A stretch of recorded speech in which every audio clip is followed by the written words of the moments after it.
For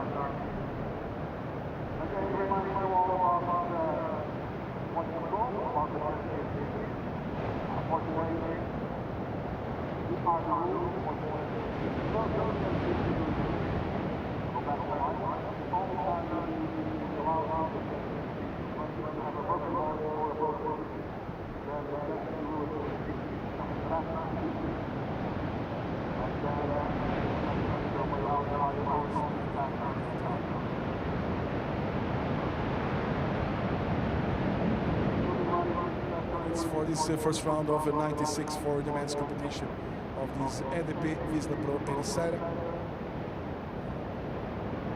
No ladies competition for today.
A fresh swell filling in out of the North Atlantic to Ribeira del Haz. It's time to welcome you to the EDP Vissla Pro Ericeira. Sunday morning in Portugal. A crisp morning, bright sunshine, and a little bit of action from the swell too. A very good morning from myself, Paul Evans, joined by Ben Mundy and Philip Jervis. Good morning, chaps. Good morning, Paul.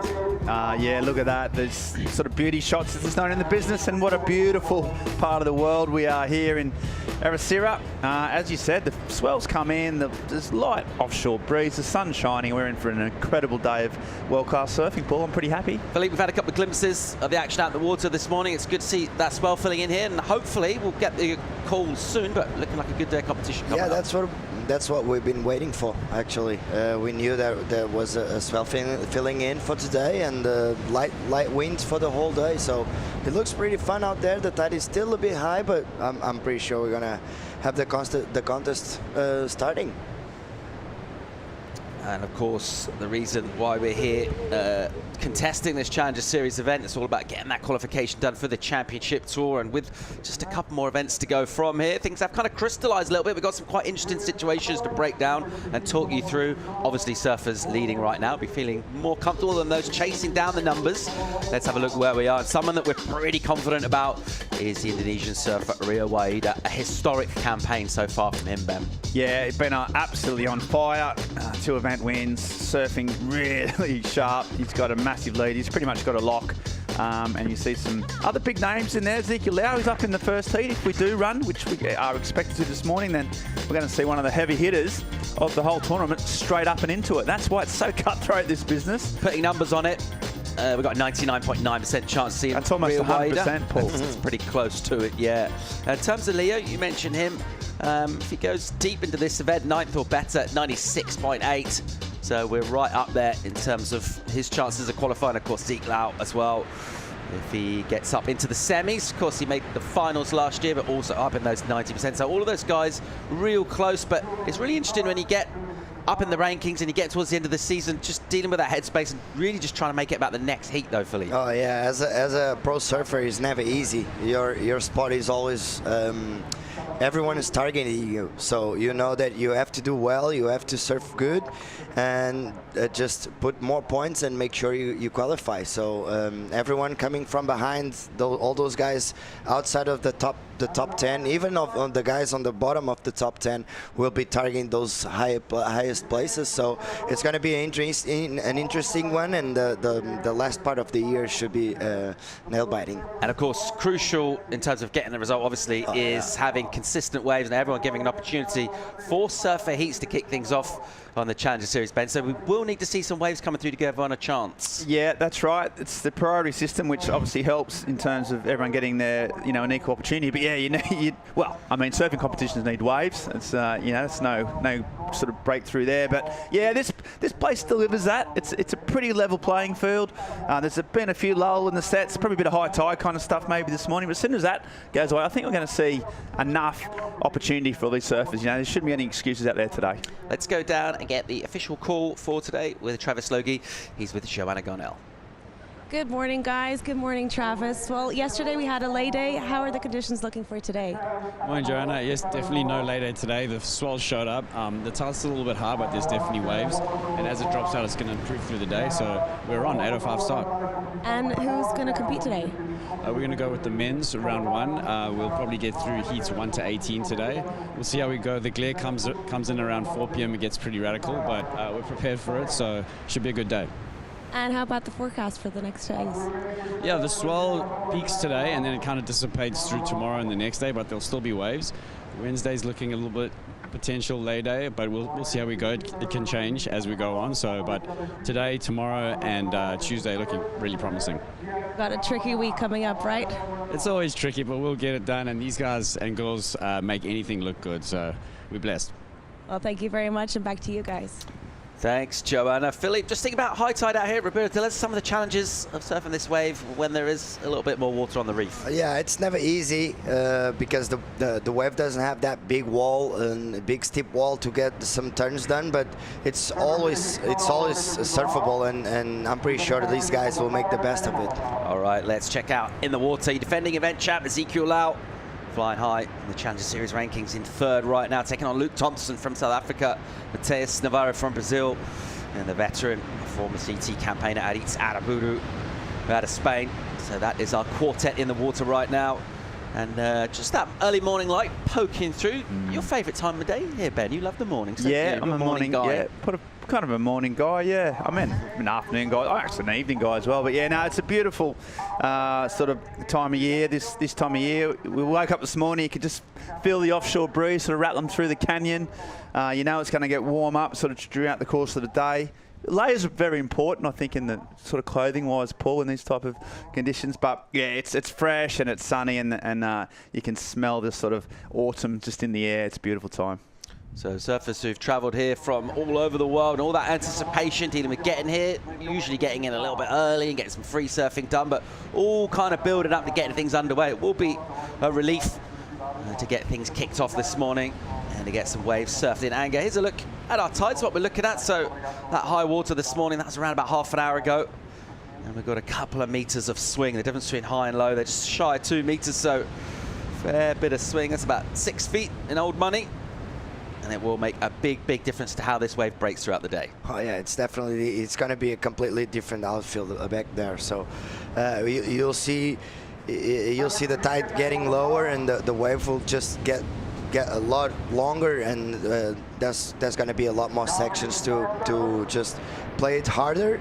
But still, there's plenty of waves out there. We've been seeing. I've been watching the free surf out there for a while with Chico and you guys, and we saw some pretty nice waves. It's pretty contestable, so I'm pretty sure it's going to be a fun one.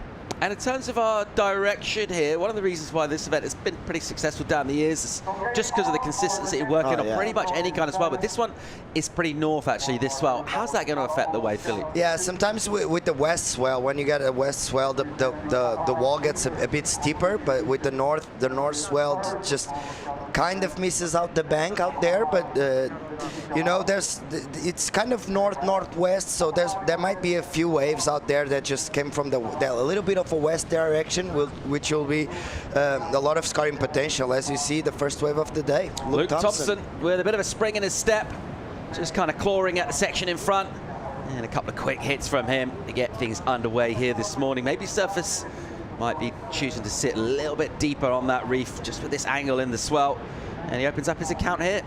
Yeah, that's the thing about this high tide. It's sort of breaking right across all aspects of the reef. It's a big old platform, this, a couple of hundred sort of yards wide, and as that tide drops out, I think it'll be a bit more of a really sort of tight, you know, designated zone in terms of taking off at the moment. The surfers have got a decision to make. Luke pulled the pin first off. You know, 2-point ride's not going to be a scoring one, but yeah, they've got. So you see to the right there, on the right of your screen, there's waves up there, so you could, you know, that's another thing to think about. So yeah, big decisions. But Zeke Lau, I mean, he won here last year. He knows his reef pretty well by now. A man very familiar with this wave indeed. Also, no stranger to big results in Portugal as well is Zeke, who's had very successful campaigns here down the years of many of our Hawaiians, despite the relatively chilly water. They seem very at home in the power. Once again, here's Luke Thompson. And he's just slashing with speed to just keep going down the line because he sees these sections just kind of standing up. There's a little bit of wobble and wonk in the face, so he'll stay light on his feet, not commit too hard to any turns, just kind of flicking off the top, keeping that speed going down the line. And the second wave for him, and he'll feel pretty good about getting 2 under his belt early doors. Yeah, he, as you say, I mean, even those sort of sections, I mean, Philippe's talking about how these walls sort of taper rather than stand up straight, and it's really hard to hit. Yeah. I still think he could have probably put a bit more aggression in those little turns, but it's so sort of soft that it's hard to push. And it's really hard to connect in between turns here, because you need to get that speed and that momentum, and the wave just, the way the wave just breaks, it looks kind of peaky. You go from one peak to another, and if you don't have enough momentum, it will be super hard to explode a little more. But it's you know, you'll see those guys, the ones will be getting higher scores will definitely put a lot more pressure on those turns, definitely.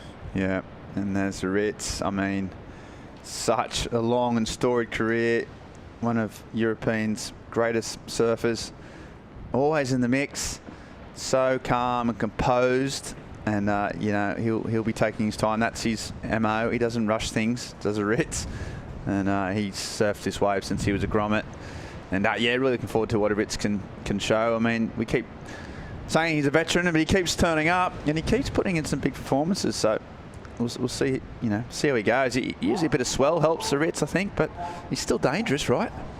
Yeah, it's one of those interesting storylines that we see on the Challenger Series.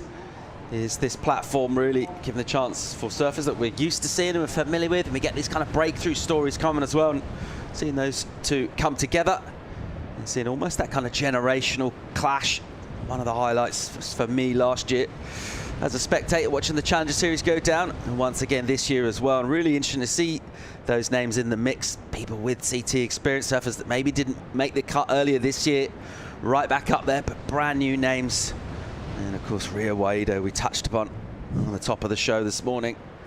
The big story so far on the challengers. Here's Aramburu. And nice and smoothly linked from him. That ball just flowing through turns. A little jam in the pocket. And a clip over that section. And how many times have we said down the events here, down the years, about the finishing turn at Ribeira? Very important, very, very important. You know, where Aritz and Mateus are sitting, this is what happens. You have a bit of a steeper wall because it's a lot shallower, a bit more shallow back there. But sometimes this happens because it's not that kind of wave that you can bring it all the way through the inside. And as we see, Zeke Lau and Luke Thompson are on a different place on the lineup. As we see here, Mateus on his first wave. Here's Navarro. Already with a ton of speed built up from a first hit, and he flares up nice and tail high. The air reverse done, so able to go with progression on a fairly innocuous looking section. Got that speed snapping first, just kind of building up the momentum, and then he was able from that high line to punt and does it really nicely. As we see Thompson again here, nice smooth opening wrapping turn from him. Belts a bit of lip and gets straight back on the gas because he sees this little section tumbling in front, and he'll look to try and get some steepness here. If that kind of backwash can make this section steepen up. Leans pretty hard on the rail, got a little sticky, and it does get pretty deep, wobbly, pretty quick in there. Thompson busy on the wave as well as in the lineup. And here's Zeke Lau, so a little frenzy of activity here. Lau with a kind of power jam, almost a little bit of slide just towards the end of the turn. Tons of spray as ever, and just kind of snapping that turn short as he goes through to the inside. So a little bit of everything in that exchange. Yeah, a lot going on, wasn't there? We saw Aritz, who made a really uncharacteristic mistake, which he might be kicking himself. And I was about to say that he might not get, you know, many more opportunities, but this set showed that there's still these sets filling in, a bit more size. I like Zeke here. He was sort of just he didn't push it. He didn't, you know, rush it. He hit that section. That was probably the money turn, that little roundhouse cut back. And he looked pretty calm and composed and just got a score on the board. And we saw Navarro, real different approach, just one big aerial. Showed a bit of flair. That black board always looks sort of, you know, it's a look, isn't it? It's a, you know, it says I mean business. And Navarro just pulled it off. He looked really, really in sync. Yeah, it looks pretty light on his feet. And this wave, if you get the right board on this kind of, especially on this wave, it will make a lot of difference, because you need that kind of board that just goes over the, you just on the shallow waters, but you cannot, it cannot be too thick, but at the same time it needs a little bit of thickness to be on top of the water enough so you can get a lot of speed. But we see a pretty big difference between the places they're sitting on the lineup. You see Zeke's got a pretty long wave. Actually was a pretty good wave with a lot of sections, but you have also Mateus' wave, a shorter wave but with a bit more steeper wall. So it'll be interesting to see how the judges play out this one. Yeah, Aritz has got a bit more volume, a bit sort of wider, sort of, you know, not fishy sort of shape, but definitely a little bit more of a temple, where a bit more kind of volume and a bit more sort of speed. You might lose a little bit of sharpness, but he backed up his score, and then thought he might go for another one. He's just, you can tell he's always looking for that aerial. That's a big part of his surfing. He couldn't get one in there, but Navarro looking strong. Thompson just getting these really fat waves, isn't he? And just hasn't been able to sort of connect on any level. A lot of zigging, a lot of zagging, but no real scoring sort of manoeuvres on this one. So just waiting on Zeke Lau. It's probably the wave, the score that might set the tone for this heat, Paul Evans. Yeah, I mean, you mentioned the power turns from him and how polished he is. He's able to look kind of relaxed while he's doing it as well. But the other crucial thing I thought about that wave was just the flow that he had between the turns. And that's something, particularly on the championship tour, we've seen really play into the criteria, particularly this year, along with the stuff like the progression. And if you got the combination of both, well, you're on your way to good scores. Let's see where Zeke goes with his first wave as we wait for judges to lock him. Again, another look here at Mateus Hurdy. Nice and high with the tail, not easy to do, Philippe. Yeah, it didn't have that much speed, but his pop is amazing. Brazilians have a different pop from everyone else on the surfing world. So they don't need that much speed. You see Felipe Toledo, they don't need that much speed to go as high and upside down as they need to. So pretty nice and very nice turn by Mateus Navarro. He's known for that kind of turn. So it'll be pretty interesting to see the difference between the high performance of a different maneuver as an air, and we see the flow and the sink of Zeke Lau's wave. He didn't have that kind of radical maneuvers, but still very well surfed wave by Zeke, and but also very good turn by Mateus. You're taking the time on those scores as well, and it's probably fairly important to get these two. I mean, not just for this heat, which is important as a benchmark, perhaps for the whole kind of day, really. And Navarro here just showing a lot more of his whole round repertoire, and that 6.5 just came in for that aerial maneuver. So there, the judges are saying, okay, that you get rewarded for progressive surfing. Yeah, definitely. And as you talk, if you've got a bit of pop, as you said, Philippe, then yeah, you're going to get rewarded, and that's the marker. And he'll be happy. It's such a brutal sport, though, isn't it? You know, these guys have travelled from Brazil or Hawaii. I mean, Aritz has come down from from the Basque Country, but you get one shot at it, half an hour, and you know, it's 2 winners, 2 losers. So every heat is stacked with, you know, implications career-wise, and it's huge. Just over 19 on the clock here. Score drops in for Zeke Lau, 6.17 for him. Decent number, close to Mateus Navarro's 6.5. Those two with the early start in this one. We're underway here at the EDP Vissla Pro Ericeira. We'll be back with more action from the Challenger Series real soon.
And a very warm welcome back to live coverage of the EDP Vissla Pro Ericeira. Beautiful morning scenes here on this famous surf-blessed part of the coast.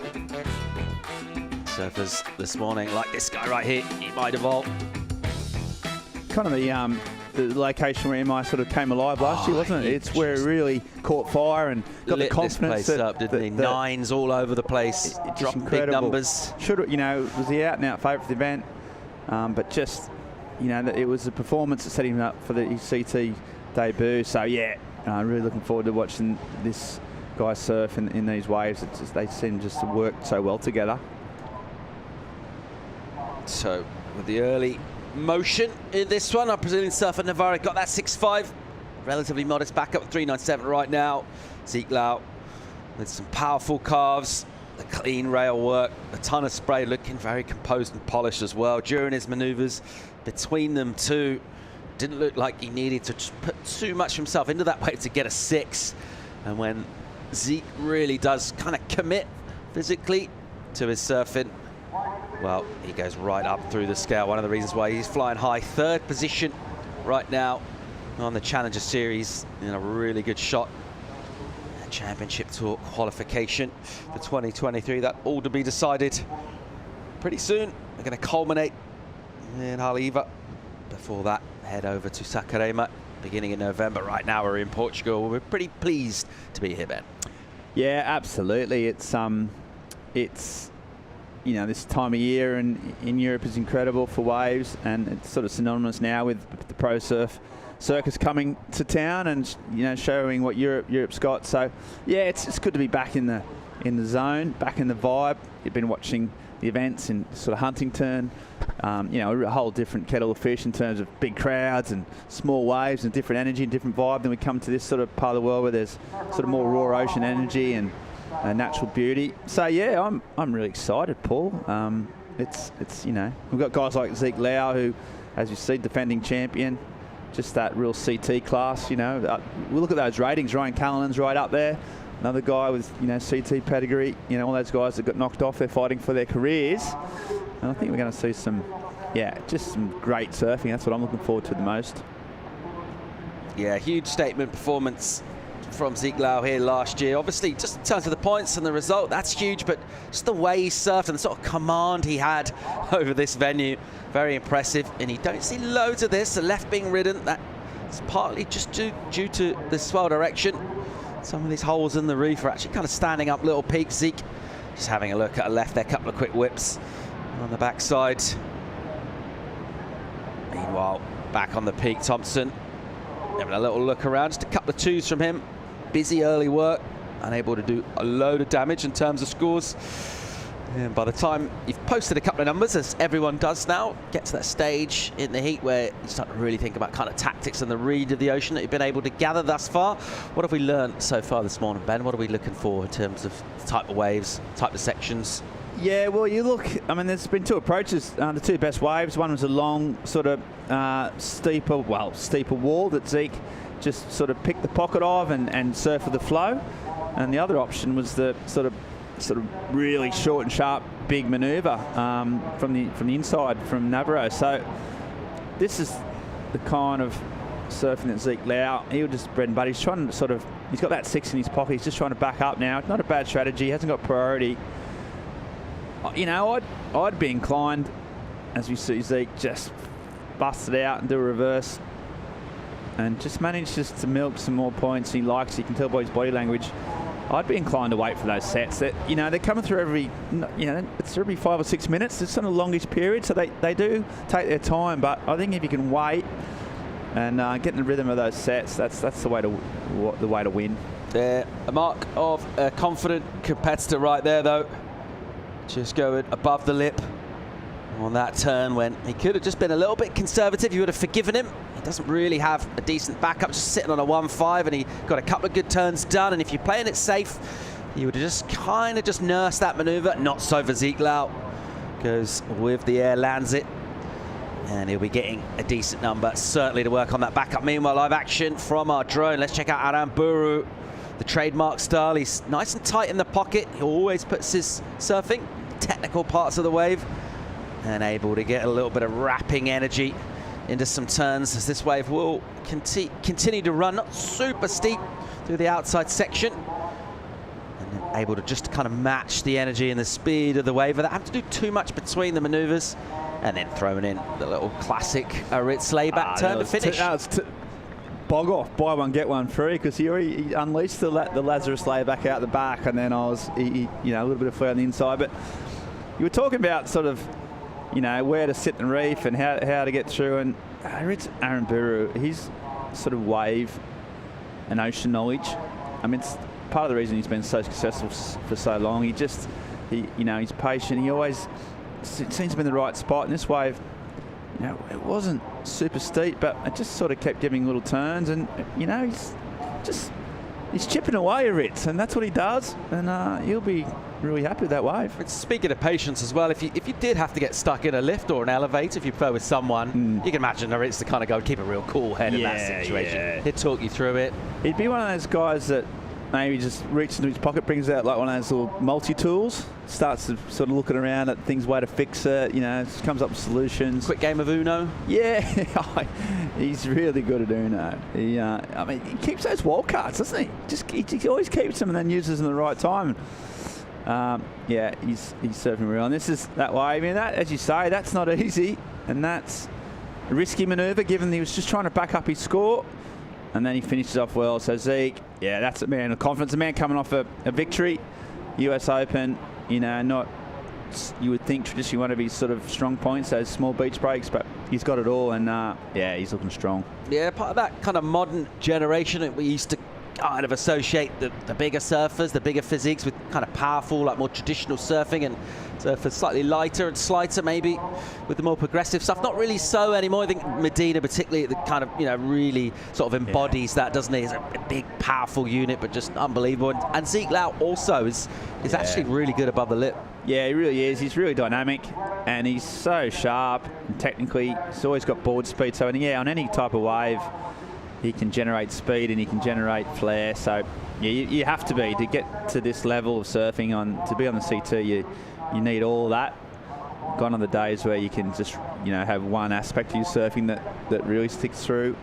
And yeah, he's a really all-round surfer, and he's just putting some solid numbers down here, and he's looking strong. And I tell you what, you just get his first hit out of the way. I mean, what a relief. You've flown all this way, you've done the hard work, take a whole day off, maybe even two, and just relax a bit. So yeah, with 9 minutes to go, he's in a strong spot, and he'll be happy. Defending event champ here. So far, so good for him. The 5.6 drops in for that. Goes with a 6.17. First place for the Hawaiian here. And he's going to have another look now at a pretty decent looking section. He'll have to try and come around some white water. And it does that this way where you start going fast and you have to just kind of wait patiently, because all of a sudden the section just goes soft and kind of disappear in front of you. Can also put you a little wide on the reef as well when you pick up the speed. It's all about finding those juicy sections. That's exactly what Luke Thompson's trying to do here. And he's staying alive and light and sprightly on his feet, as this one will push towards this inside section. And a little look around from him for an insider. Want to finish here. Hasn't got loads going thus far in the heat. Got some speed here. Bang. And he'll hit that one. And that'll feel better for Luke. Well, Will, but yet again, he travelled some distance, covered some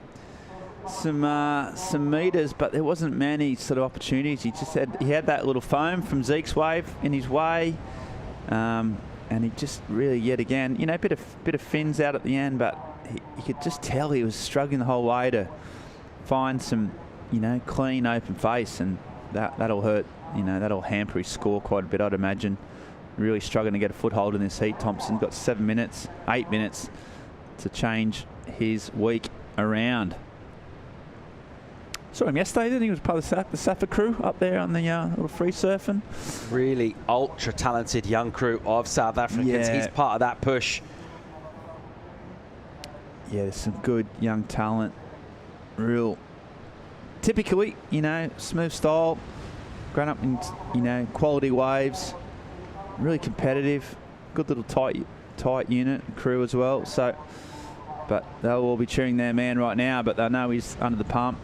His score will come through. That was the best turn, but you could even tell by the flick out. There's a little bit of frustration, and Thompson paddles back out, trying to yeah, just get a score. You know, above a couple of twos he's had.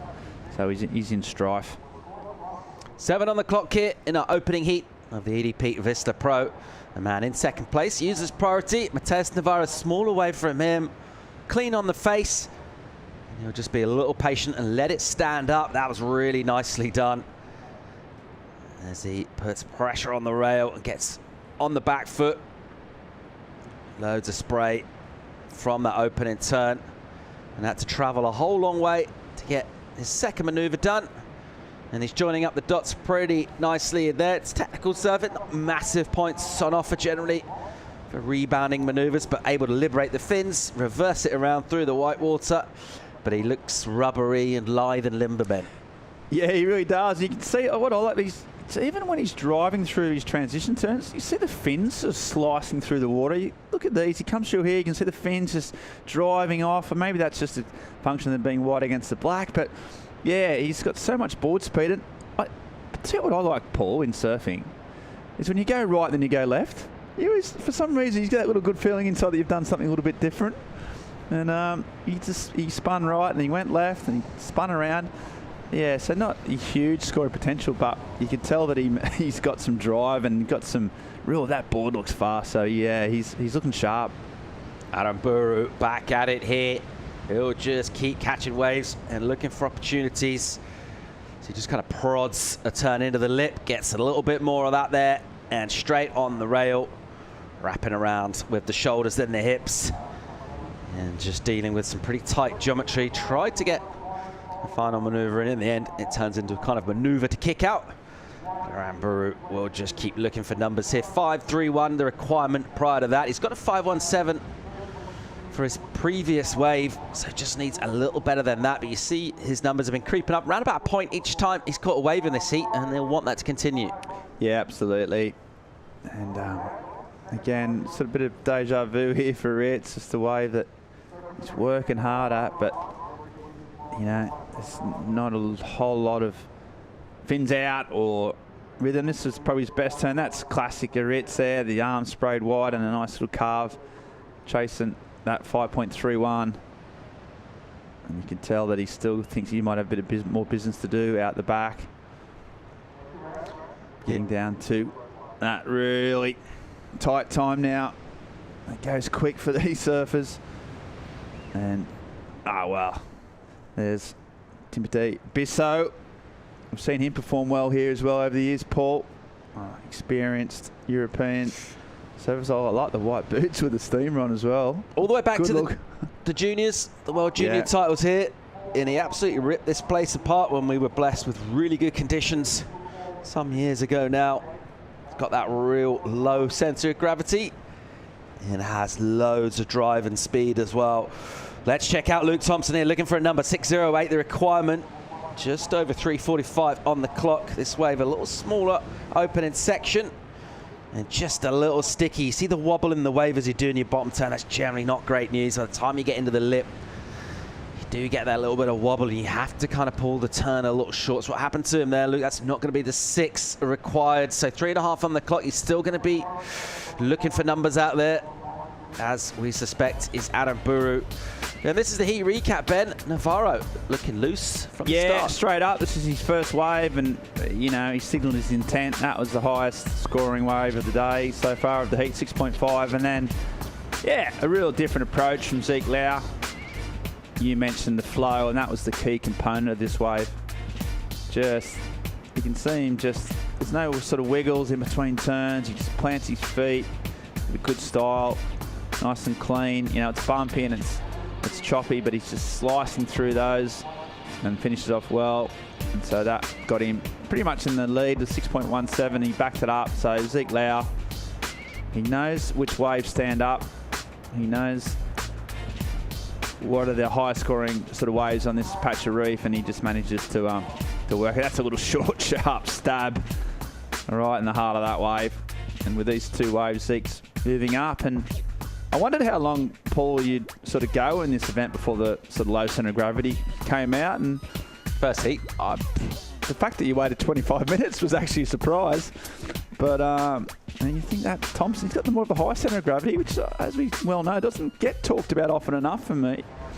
And Luke's struggling just to get those waves. Navarro, yeah, he looks dangerous. As long as he's got those big airs in your game, you can always, you know, you can be under the pump and pull off something special. Such an advantage. He's clinging on the second spot, but Aaron Buru is still doing a 5.31. So it could get tight. Here he goes again. So you can see him straight away eyeing off it. That's a bit more of a steep section. A bit more size in this wave. And he's trying to just back up a 4. Makes a mistake. Could have done it. Flurry of waves here as we had that recap. Zeke Lau. Oh, nothing better than just spraying your opponent with a nice roundhouse. And he's looking out the back as he knows it could be his last, kind of throw out the dice. So, yeah, a flurry, and that with only a minute on the clock, these sets. Bit of a gap between them. I'm not sure if these guys will get another opportunity. They'll be praying something comes in. Just chasing a 5 and a 6. Yeah, final minute here. Number's going to come in for Navarro. It'll come up short again, the 3-4 for him. So we will remain unchanged. Zeke Lau, he'll bring this one in. Looking pretty decent value for the win. The W in the first heat. So vital to get that done and keep the ball rolling. Here goes Navarro looking to consolidate, or possibly just looking to come into the beat. Second place for him by virtue of that big, nice and wafty air reverse he did very early on in the heat. His first wave. Other than that, he's not had a lot of quality. He's been stuck in the threes. Other than that 1.65, it was the high score of the heats. And Aaron Buru, you see him gritting the teeth there, the determination, just putting everything in till the very last. But it's going to be frustration for Aritz. Looks like he'll be bowing out of competition here. Thompson with the last gasp effort here. That's a nice turn from him, looking for 6.08. This has got a decent little bolt here. What's he got for us? He'll just snap in the pocket, just kind of release it in that rail line, and it'll go hard into a turn, nice and steep. And it'll go down straight to body surf, which is quite stylishly done. Loads of points in that. That should get scored. Yeah. You know, was that a 6 on that wave?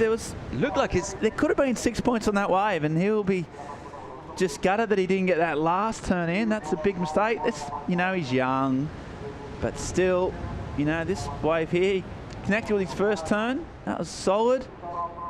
And then just here was probably this bit here is where he needed to do another big turn. Even that was a little bit soft. Still could have finished it. This is where he made a mistake. He went for the left and got a bit of bump, and then just body surfaced his way in, so he's not going to get the score. And another life lesson for the young Luke Thompson. Zeke Lau, commanding, reassuring presence. He is through.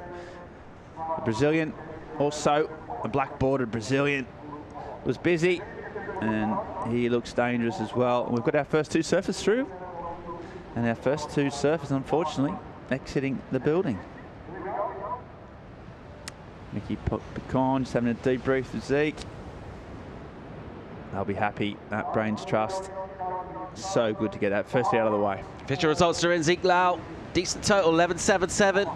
It's him and Mateus Navarro advancing through that one. And it's Aaron Buru and Luke Thompson will bow out of competition. That's wrapped up our first heat. Zeke Lau looking pretty strong, confident and composed. Defending event champ here. And well on his way on the very first heat of the day. Yeah, a quick commercial break. We'll come back with heat number 2. More live action from the EDP Vissla Pro Ericeira.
Bom dia, good morning, and a very warm welcome back to Ribeira de las Portugal EDP Vissla Pro Ericeira underway. Live action from the best Challenger Series surfers from across the globe and the water.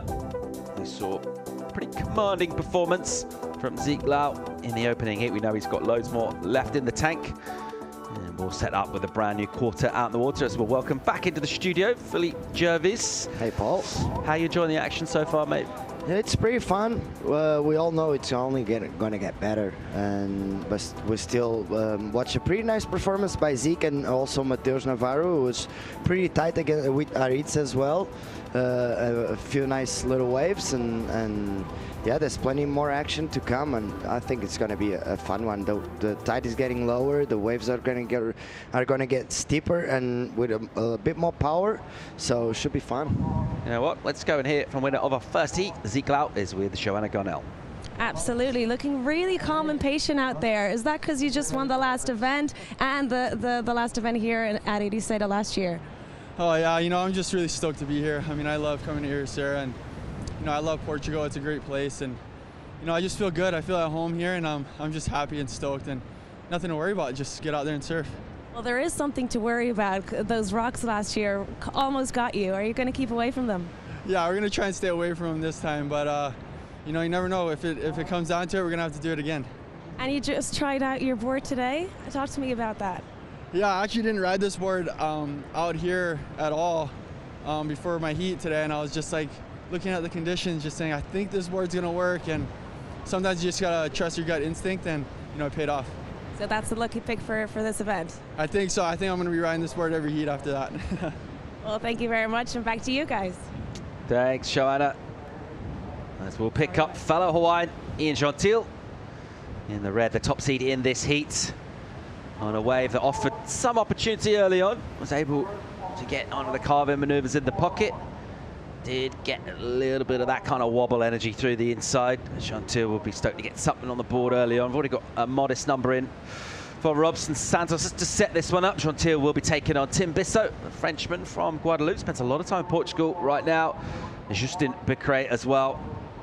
And Santos making up the foursome in this one.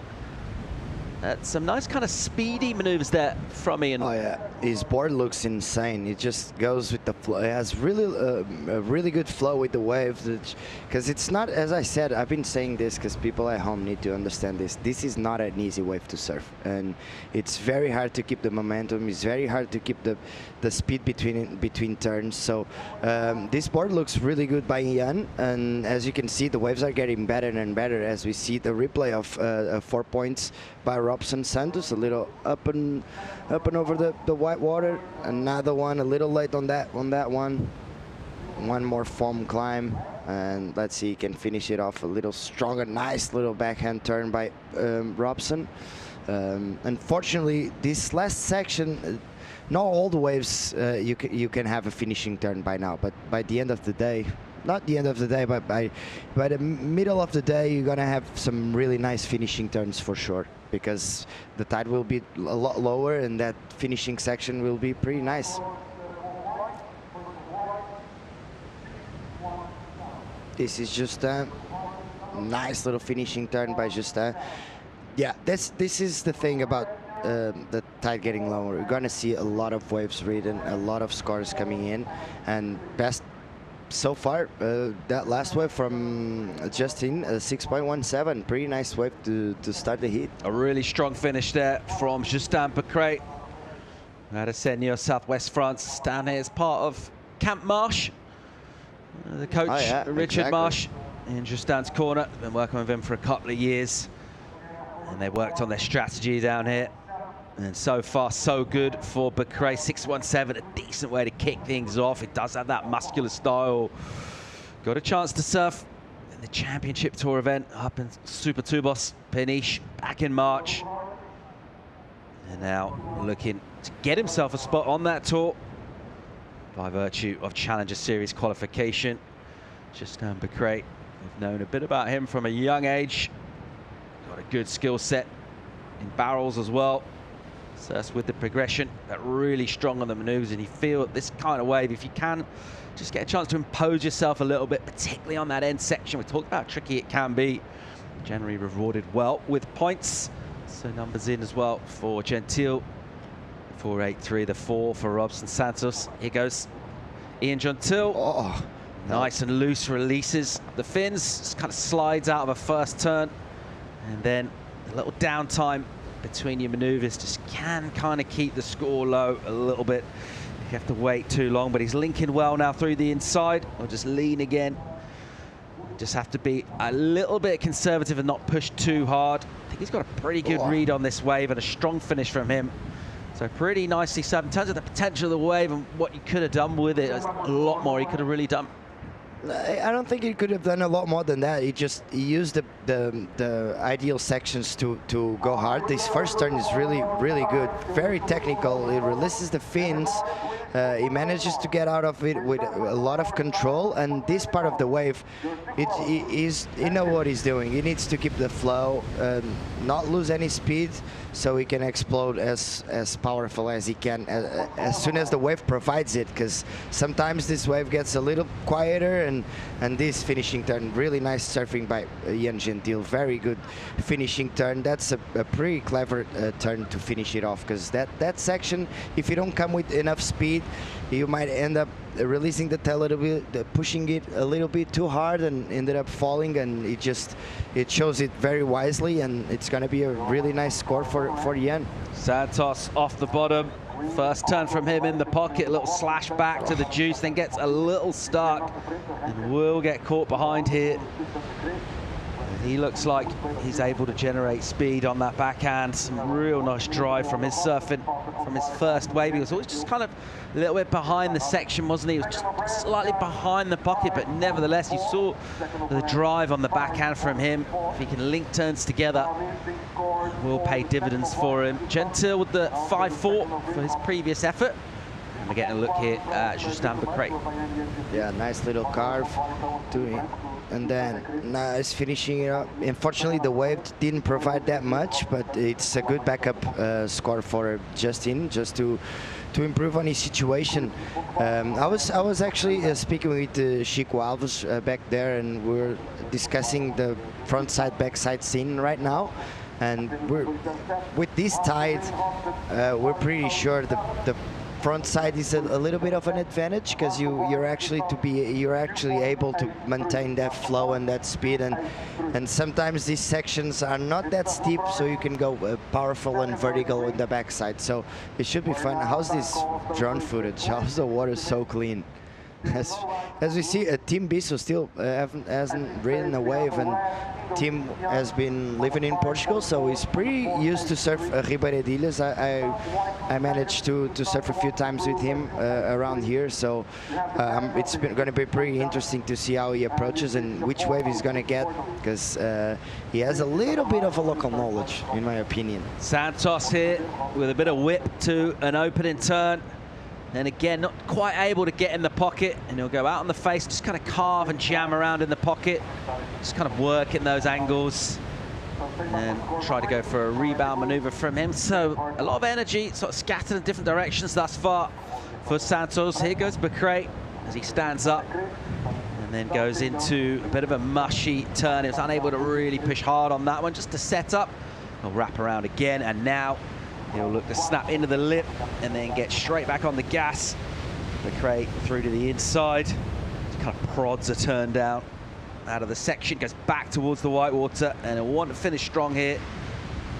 Good work done early on with a finishing turn, and once again, it's powerful, leading with the upper body and then just pushing hard with the legs. And a strong finish for Becret. Yeah, if you get a wave that actually provides you a finishing turn, sometimes that's where the scores might come a bit higher, because you know that judges love the good finishing turn, especially on a wave like this, because sometimes you have a lot of quiet time during the wave. As you can see, there's nothing too special on the outside, and then you can put your mark on that wave by finishing it off really strong, as we see here. It just goes to the dark side of the wave right now. He still hasn't been caught by the sun, but this, it just waits for the right time. He's going to compress on the bottom turn and explode as hard as he can. So good finishing turn by Justin.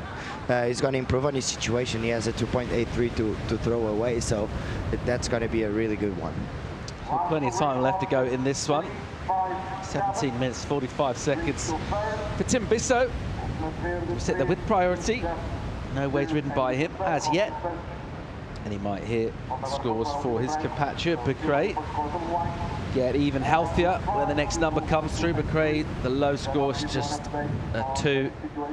That man right there, Frederico Moraes, looking to get back at his shot on the championship tour.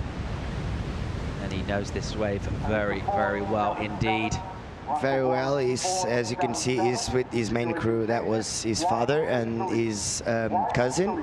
Yeah, I think one of the other stories about Frederico is how much of his important results he has been able to get on home soil in Portugal. He's been very successful campaigning when he's in Portugal in familiar surroundings. He's done well further afield as well, but strong results in Hawaii, places like that. But here in Portugal, it's pretty deadly. Yeah, he always does well here.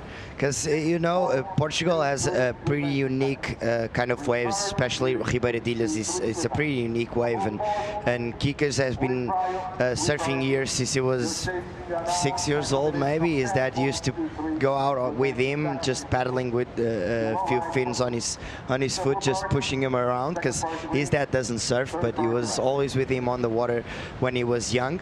And you know, you just get that local knowledge, and you see his main key on his surfing is his carving, and you can see that's the main reason why he's so good on right hand point breaks, because of waves like this and waves like Coxos, and we have a lot of right hand point breaks in Portugal, and he worked really hard on that carving, and that's been his main weapon for the last few years, not couple, a few years. So it's going to be pretty interesting because he's pretty comfortable here. He knows the lineup, he knows which waves to catch. So and he's with his father and his cousin, which is his coach, as a physical coach. So I think he's with the right mind to try and requalify again, because he still has a shot. There's still 3 contests left, so it's going to be pretty interesting to see how it plays out for him. Just under 15.5 to go in this one. Justin Becrae did get the improvement, gets the 4.77. Most of that you'd feel coming on that final turn, taking a risk and it paying off. He's in the lead in this one. We're going to get a quick break. More live action from our second heat of the EDP Vissla Pro Ericeira. Stay tuned.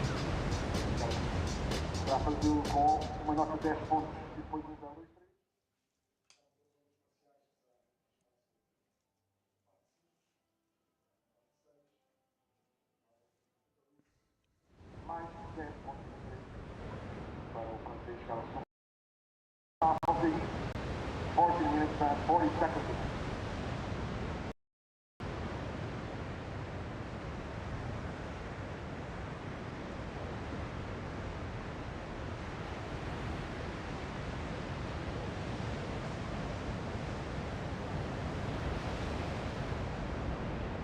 Conformar, está muito rápido para o seu, estamos com a terceira prioridade, estamos com 4.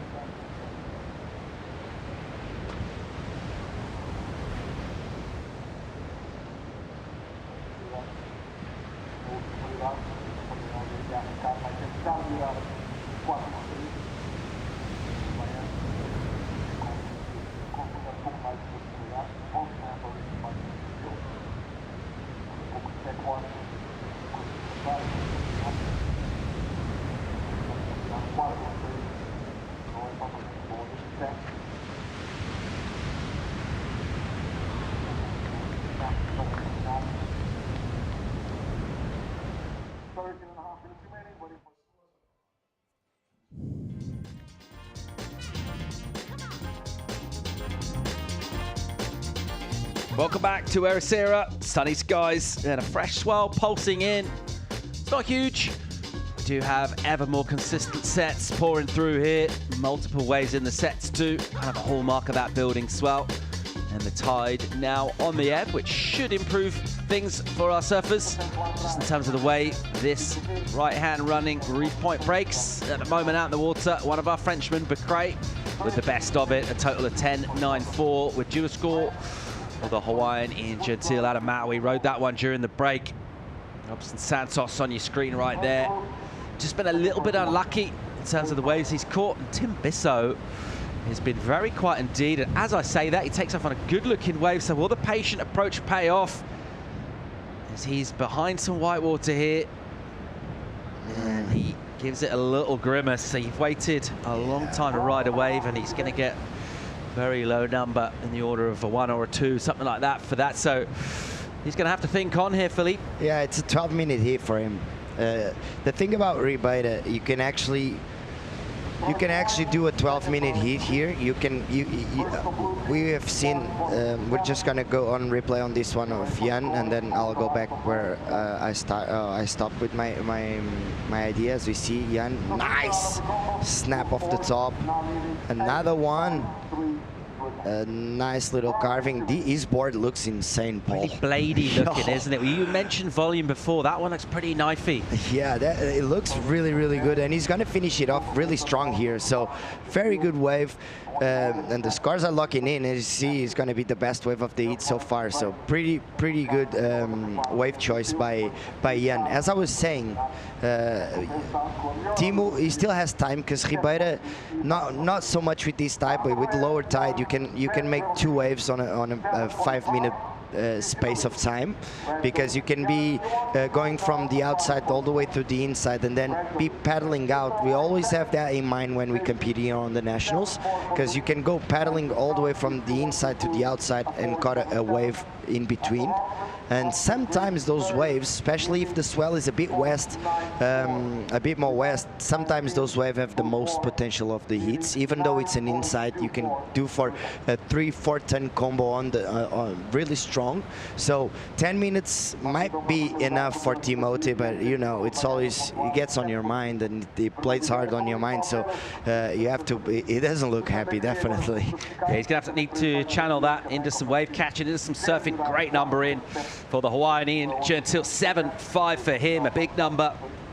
And looking very, very sharp. Light on his feet was Gentile throughout that last wave, and able just to kind of spice up, sauce up those turns towards the back half of the turn.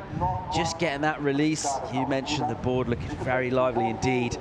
And a good number, really. Just kind of squeezing every bit of opportunity out of the wave, and that's what it's going to take here this morning. There's the spread from the panel, so only half a point in it. They were all very much in agreement that that was a good wave, close to the excellent range for him.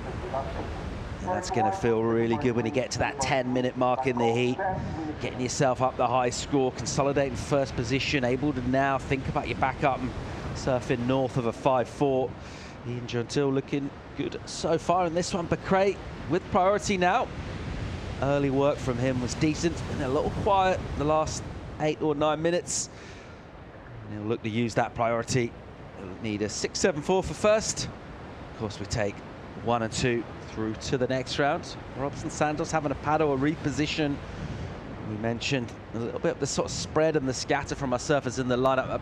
Maybe a slightly wider playing field than usual, just with the conditions and the direction we got in the swell right now. Bissau is a long way back, needs a couple of waves. You think about second place, Caity just shy of 11, so he needs a couple of high fives, does Bissau, and he needs to find them in 9 minutes. Yeah, it's not going to be easy. As I was saying, it plays out on your mind. You know you have to put something on board. You know it's not that hard, because you look at, he needs a 9.24, but it's not actually 9.24. If he does, as you said, a couple of 5s, a couple of 6, he's going to be right there in the mix, but the time is running low, so it's not going to be easy. Just on that, thoughts on equipment. We saw Zeke in his interview just saying he's riding a board he's never rode it before, which is never really sort of ceases to amaze me that surfers at this level can just go out on a board they've never surfed, and they're so confident in their ability and their equipment. But in terms of boards for Ribeira, anything particular in the equipment? We just thinking kind of standard short boards that these surfers would have been riding, for example, at Huntington, or? Yeah, it's something like that, you know, because you need that board. Just it gets you enough speed on dying sections, but you also want that little bit of a release, as you saw in Jan, you know, Jan Gentil's wave. That you need that board that just gets you through the flat sections of the wave. And if you have that kind of board here in Rio Waida, it's going to be a good one for you, because if you can get through that flat sections with speed, you're gonna push really hard on the parts of the wave. You can actually go for it. As we see, Jan just, it looks on another hit right now. Just his board looks really good. There's not a drop out of the water there. Yeah, just linking the turns together really well. And the confidence, getting that good number lock in, will feel really good. Here's a surfer we've all been looking forward to seeing in action out here. Of course, had an unbelievably good year back in 2021 on the Championship Tour. Back here on the Challengers this year, though, bit of a change for Connor. Such a good, powerful surfer, such a clean point break carving style. It'll be a good match for Ribeira Dilhaz, as we'll get another look at this wave from Gentil. Yeah, that first turn was really good, really strong, really powerful, and always under control. Jan's looking really sharp right now. I was noticing Connor's board. You're gonna see a lot of epoxy for today, because there's not a lot of water moving out there, and you need to go through that flat sections. Even here, Justin, it looks like he's on a epoxy board with that little carbon stringer, and sometimes that gives you that extra flex when the wave it's really flat. So it might be a good option for today. We were talking about boards just 2 minutes ago. So an important wave for him there. He waited a while for that one. And let's see how he goes towards improvement with it. We didn't see loads from him. He didn't get a finish as well, so maybe won't get the improvement here from the takeoff. A late entry for him. I guess a decent first turn. Yeah, I've been watching, and the judges have been rewarding those turns on the back part of the wave, because we've been seeing a lot of good finishing turns, but if you don't do anything special on the outside, that score won't be as big as you wanted to. So the judges definitely rewarding those turns on the back part of the wave, on the beginning of the wave. So it's going to be pretty interesting. He didn't have that finishing turn just to put a stamp on that wave, so it's a 3.4, but still in second place, with Robson needing a 6.94, and Timote, a little bit of a shocker for him. He needs a 9.24 with 5 minutes remaining. He still hasn't showed anything special today, unfortunately. Okay, let's check out our criteria. Commitment, degree of difficulty. These are no particular order. The weighting. And our surfers don't necessarily have to get scored on all of these, but these all come into consideration when building up the score. Innovation, progression, combination, the major maneuvers variety, and the speed, power, flow, which I think is lots of people's kind of favourite part of the criteria. Yeah, Philippe, exactly. what's flow? How do you get flow? Flow, it's the you know, the link in between turns. You just don't want to push the board real high. If it looks like you're putting too much effort on it, it's not flow. If you're going as Jan Gentil in between turns with a lot of speed and not doing too much effort, that's flow. That's what the judges want. They want to see that links between the turns without showing too much effort. You need to look effortless, definitely. And ever important at a long wave like this at Ribeira Dilhaz. Especially on a wave like this, yeah, definitely. Let's see Robson Santos on the backhand here. And a little soft section. He leans hard into the bottom turn, and the wave just kind of goes flat as he does that, and he's so committed in the pocket that when the wave softens up backside, you're unable to really recover. You see, regular foot surfers can pull the turns a little short, maybe just snap back off the tail and stay in the pocket. Can't really do that backside. Hard to do when you're so committed. Yeah, he's trying to close his bottom turns to go as vertical as possible, and sometimes the wave doesn't have enough power for him to do that. So that's the advantage on the front side right now. They just can go with the flow, as you see. This is flow. The link in between turns and not pushing the board, not moving the board too much. So, and Jan Gentil doing that. This turn was pretty insane. Really nice surfing by Jan, and he's gonna finish this one off really. See, it's just effortless. He's not doing anything special, but the board just keeps on going, and the judges love this. And putting the powerful turns on the right timing, as we see here. He's gonna finish this one off, pushing the tail a little stronger there because he knows he can. And this is the 7.5. Let's see.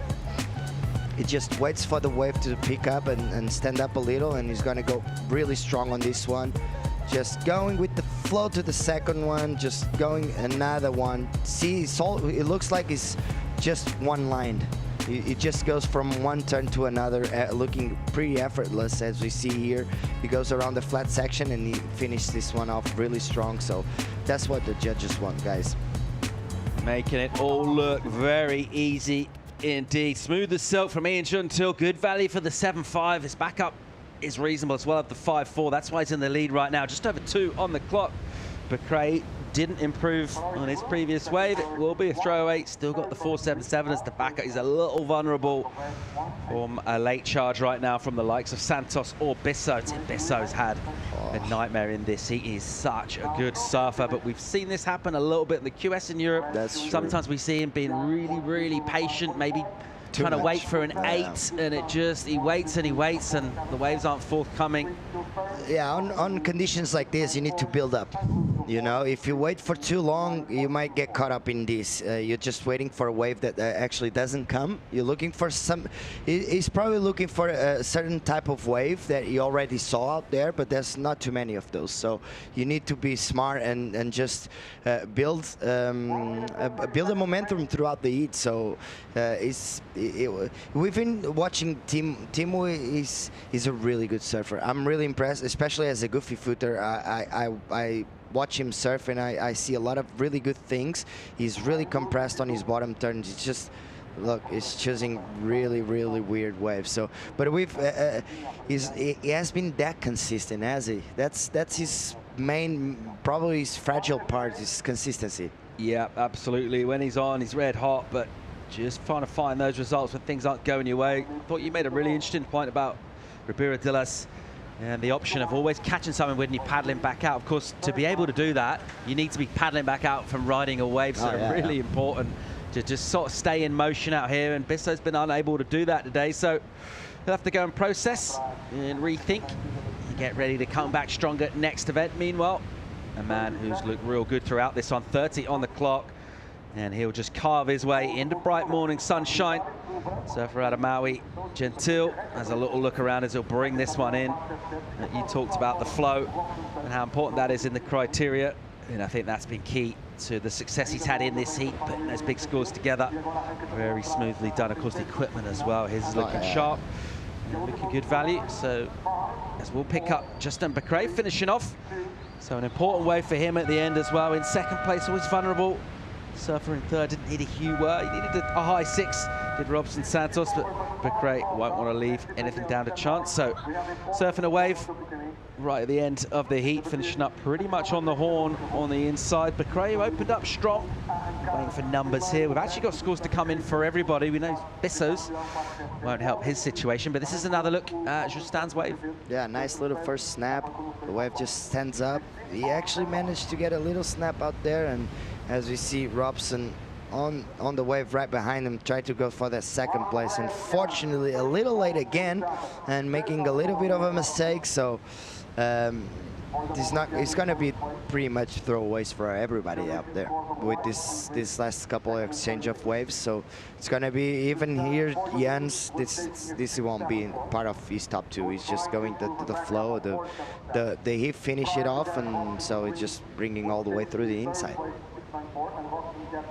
Keep that board under your feet, boy, because it might get you through some hits if you keep surfing like this, definitely. So Ian Gentile with a decent performance early on here. We know there's plenty more of that to come from him, but a strong showing again from a Hawaiian. We're still waiting for a number for Bacray. Not sure it's going to go into his top 2. And it doesn't, comes up a little shy, gets a 4. So as we were, we'll remain the same. That man there on your screen gets the win through to the next round. An interview coming up with him shortly. Bacrae will go with him into the next rounds. Loose and sharp at the same time. Very impressive ish until more red-hot action from Ericeira right after the break.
And welcome back.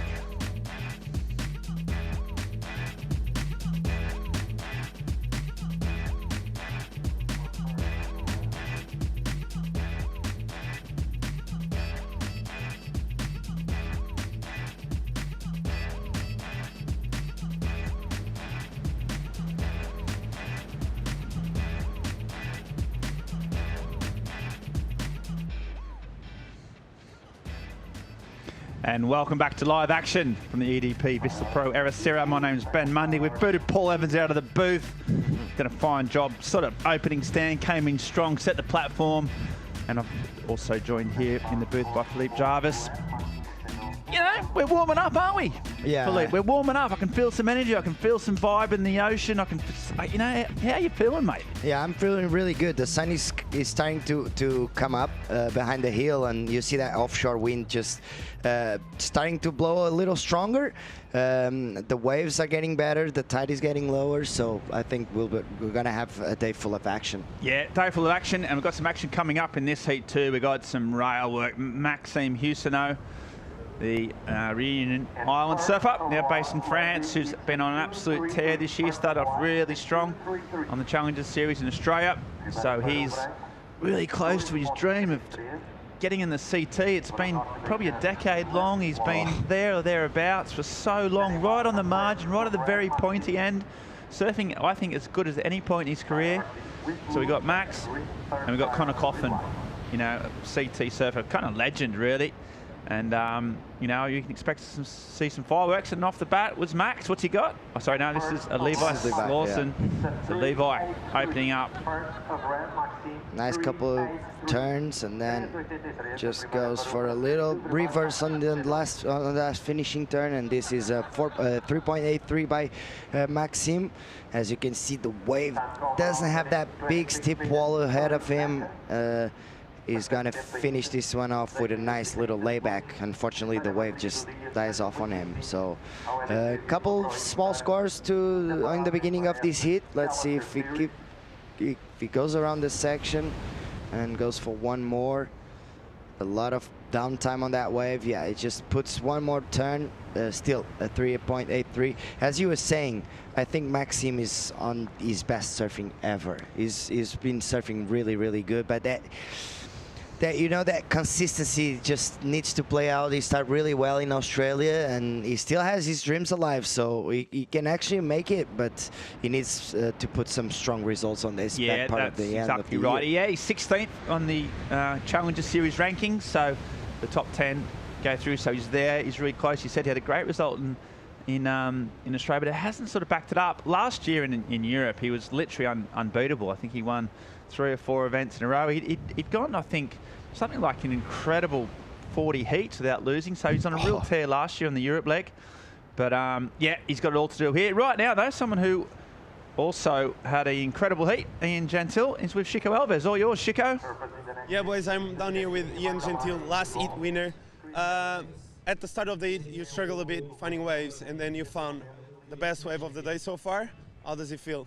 Yeah, it feels really good. It's always tricky, you know, first few heats of the morning, you don't really know what to expect, and then White got the better of me, like on the first exchange. You know, he got the first good one, and I was like, oh, damn, you know, that I knew that wave was good. And then after that, I just kept rolling the dice, and then one lined up all the way through. And after that, I was feeling pretty good about the heat. And one thing I saw is that board is flying all over the place and felt really light on your feet. Talk me through it.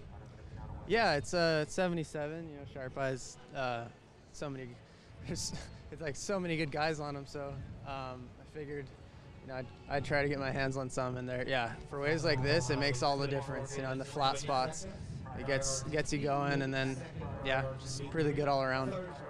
And sitting on 21st on the rankings, feeling any extra pressure on this event, or you feel right at home, like the Gold Coast? I mean, every event's a huge opportunity, so I'm trying to, you know, get a result at every event. It doesn't make a difference where I'm at in the rankings, and I just want to give it my all, you know, from the last 3 events of the year. Yeah, you're looking great into the next round, so good luck, and nice to see you here. Thank you. Thank you. All righty, thanks, Chico. Yeah, thanks, and Ian. I mean, he's a real calm, cool character. Yeah. He's just been, you know, he's been at this real pointy end of the sport for a long time now, Ian, isn't he? Sort of unheralded almost, I would say underrated, but, you know, he's always a danger. He's got some big results over the years. He's always in the mix. Yeah, you know, when we were juniors, he was one of those guys, the next big thing. And then as we grew up, it's like he kind of disappeared. I don't know what happened. Maybe I think he lost his sponsors and things got a bit weird on his way. But now, on a couple of years ago, he just showed up out of nowhere again, just surfing really good, really sharp. And yeah, as you said, he's always really hard to beat. He's super dangerous. He's super focused. He's super calm, as you said. And to be a surf competitor, as if you are calm, that's a big advantage for you, because you're going to make the right choices. Yeah, exactly. And that man on your screen, Connor Coffin, he's sort of way down in the rankings. He missed the cut. He was on the CT this year, and after the Magnet event didn't make it. He was one of the more vocal surfers about the fact that he felt that was an unfair.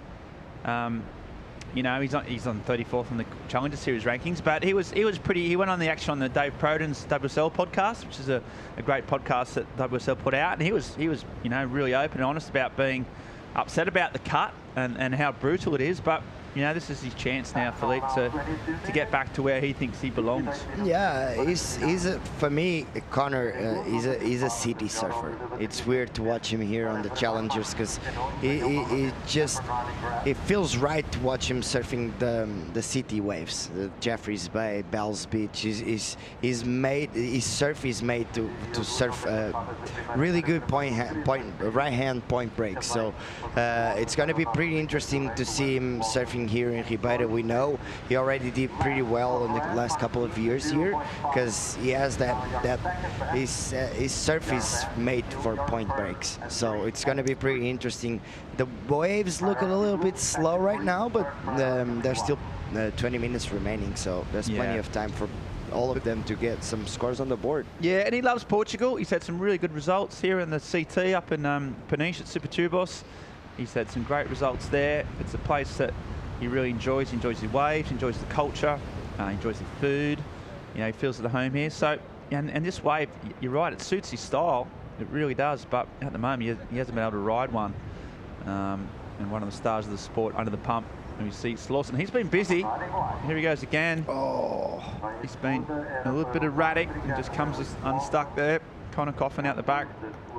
20 minutes remaining, 10 minutes gone, and he hasn't had a wave, but he's playing it pretty calm. No one else has been able to get any big scores, but he's just pushing it too hard here, eh, Philippe? Yeah, his back foot slid off the deck, the deck pad. See, that's the most annoying. It means like he's not pushing enough pressure on the rail, so he's using the bottom part of the board, and as the rail is not locked in on the wave, that back foot just slips out of the deck. That happens to me a lot, honestly, because I'm not a rail surfer. So as we see, Connor Coffin.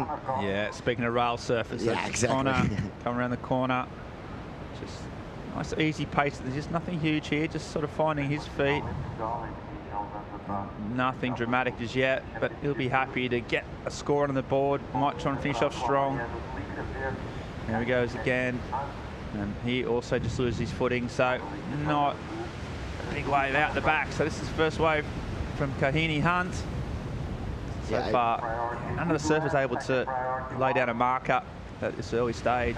Yeah, we talked about Ian Gentile in that last a little interview, and he's on the sharp eyes, and there was a bit of a case of if you can't beat him, join him, wasn't he? He said that everyone else is on him. You know, like you almost giving yourself a disadvantage by not at least trying them, as you see Kahini Hunt.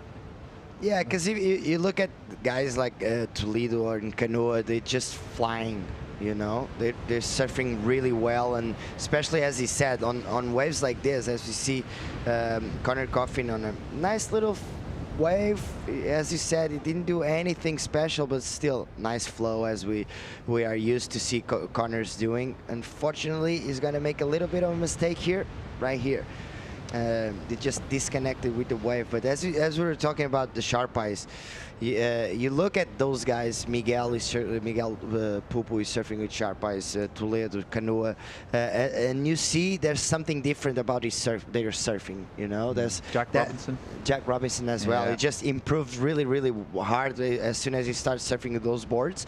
And yeah, obviously, any surfer in the world will be pretty curious to see what's the big difference. And we saw just Ian Gentile just going really, really flowy and with a lot of speed and a lot of power on that board. So made a good call.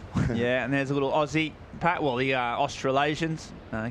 See Kahu Butler there in the white singlet up next, New Zealander, and the rest of the Aussie patch, all supporting their Southern Hemisphere brethren. Meanwhile, Maxime Husseneau on a bigger wave. Oh, unlike Max, just you can hear the groan of frustration from Philippe Jarvis there. He just pushed it a little bit hard. He's looking at the wave. Yeah. He's looking to see if he missed something, if it was a big or a big. Yeah, I bet he was. So big mistake, as you said, it had a bit of size. That one of the sort of looked, you know, at least head high, and he's a tall guy. But he made a mistake, loses priority, which is probably another huge, as we said, more lines starting to appear, and Max will be absolutely devastated if his opponents pick off these bigger ones. 17 minutes to go. No one's been able to get any type of real score, as we see. Slawson, he's been busy, and he pulls the trigger. First turn in the lip. Almost comes a cropper again. Just trying to find something on the inside here. As it flies down the line. He was always going to go for something. See, a bit of inexperience there perhaps. And Hunt, big tall Hawaiian.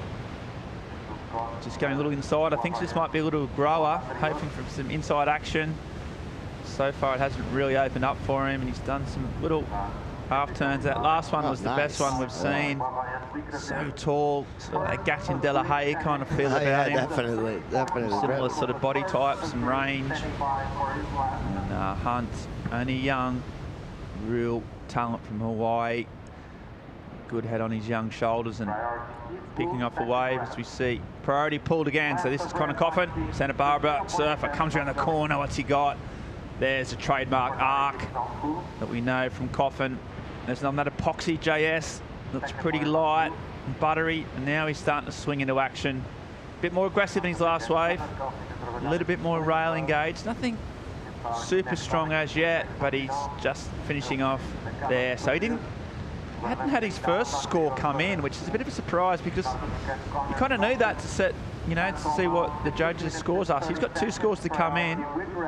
You'd expect him to sort of go up into the lead after they both come through, but just looking a bit more, I don't know, a bit more aggressive, a bit more in tune on that wave, Philippe. Yeah, I think that first wave was definitely a wave to understand how the wave works and how the conditions really are, and the second one it was a bit more confident, as we see. The wave had a little bit of steeper wall, as we see. Nice little carving by Conor Coffin. He's gonna have another one, and now this is the part that the wave gets a little flatter. He's just waiting for something to stand up. As we see, just is looking at the finishing turn, getting some momentum, getting some speed, and finish it off pretty Really good wave, eh? Yeah. On replay, that actually I sort of a bit better than I first thought. This is the smaller one. This is all about the end turn, right? Yeah, this one, the wave just, it didn't look that good, but as soon as he got into rhythm and momentum here, right after this, he gets flowy and gets a lot more speed, and he gets a 3-turn combo. Nice little finishing turn, just releasing the fins. Unfortunately, a little bit of a small wave, but still, he's going to improve on his situation, definitely. And we see Levi just a little bit late on that first turn, and he's going to go for the air. This offshore wind, as you see, sometimes can work against you if you don't invert the board that much against the wind. The wind just is going to take the board under your feet. Yeah, and he just couldn't hack it. You see, just Levi just looks a little bit, obviously, you know, hasn't surfaced wave a whole lot compared to, especially to Max, and just struggling to find those waves that open a bit more opportunity. So he's been busy, but no big scores. Still, Connor's first wave was a 3.97, so obviously his second wave much better. He'll be looking to improve on that. Wasn't a whole lot of variety, but it was smooth, wasn't it? There was flow, and he was some spray, and there was some steeper sections, so really good surfing. Live action, here's Hunt again. Nice turn, was really strong. Drives around, just waiting for a steeper section. See Max out the back on the second wave of the set. And he just gets a nice first turn in, and there's another one. So he's found his rhythm on this wave. Just waiting again to try and finish off. There's another carving wrap. His rail work is incredible. He knows this wave so well. He surfed this since he was 14. And he's just showing here, getting back in the heat really. This is his first wave of note, and he's not done yet. Going down the line, tries to finish off with something a little bit special and tags it. So he'll be happy. Maxime Houstonneau surfed that well. Conor Coffin got a 6-point ride for that, his second wave. You just see whether Max can sort of match that. Yeah, he started really well here. See, nice strong carve, and then he's going to go for a little bit of a foam climb. And this is the part of the wave that actually just quiets down a little. Another nice carving. And it was pretty clever on this 2-turn combo here. He's going to go for that last roundhouse, and the finishing turn, it could have gone a little stronger, but he knew he needed to finish it off. It's more important than actually, because if he pushed it too hard, he could have gone a little and it's all against bumpy him. And churny, isn't it? Exactly. And he'd done all the hard yards. He just wanted to ice the cake, and dot all the I's. So yeah, great surfing from Max. And that's going to put him right in the mix. So, as we see the beautiful sights of Ericeira, we're going to go to a short commercial break and come back with more live action, the EDP Vissla Pro Ericeira, right after this.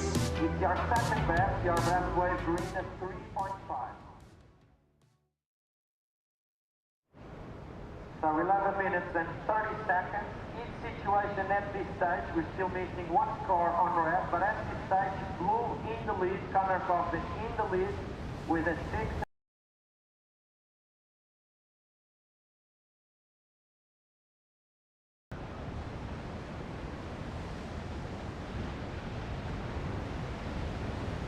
So at this stage,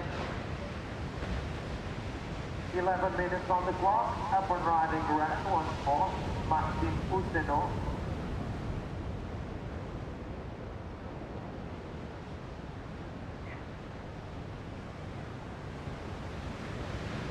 So at this stage, in the lead, still blue, Conor Coffin trying to improve a 3.97, 6.6, blue's best wave.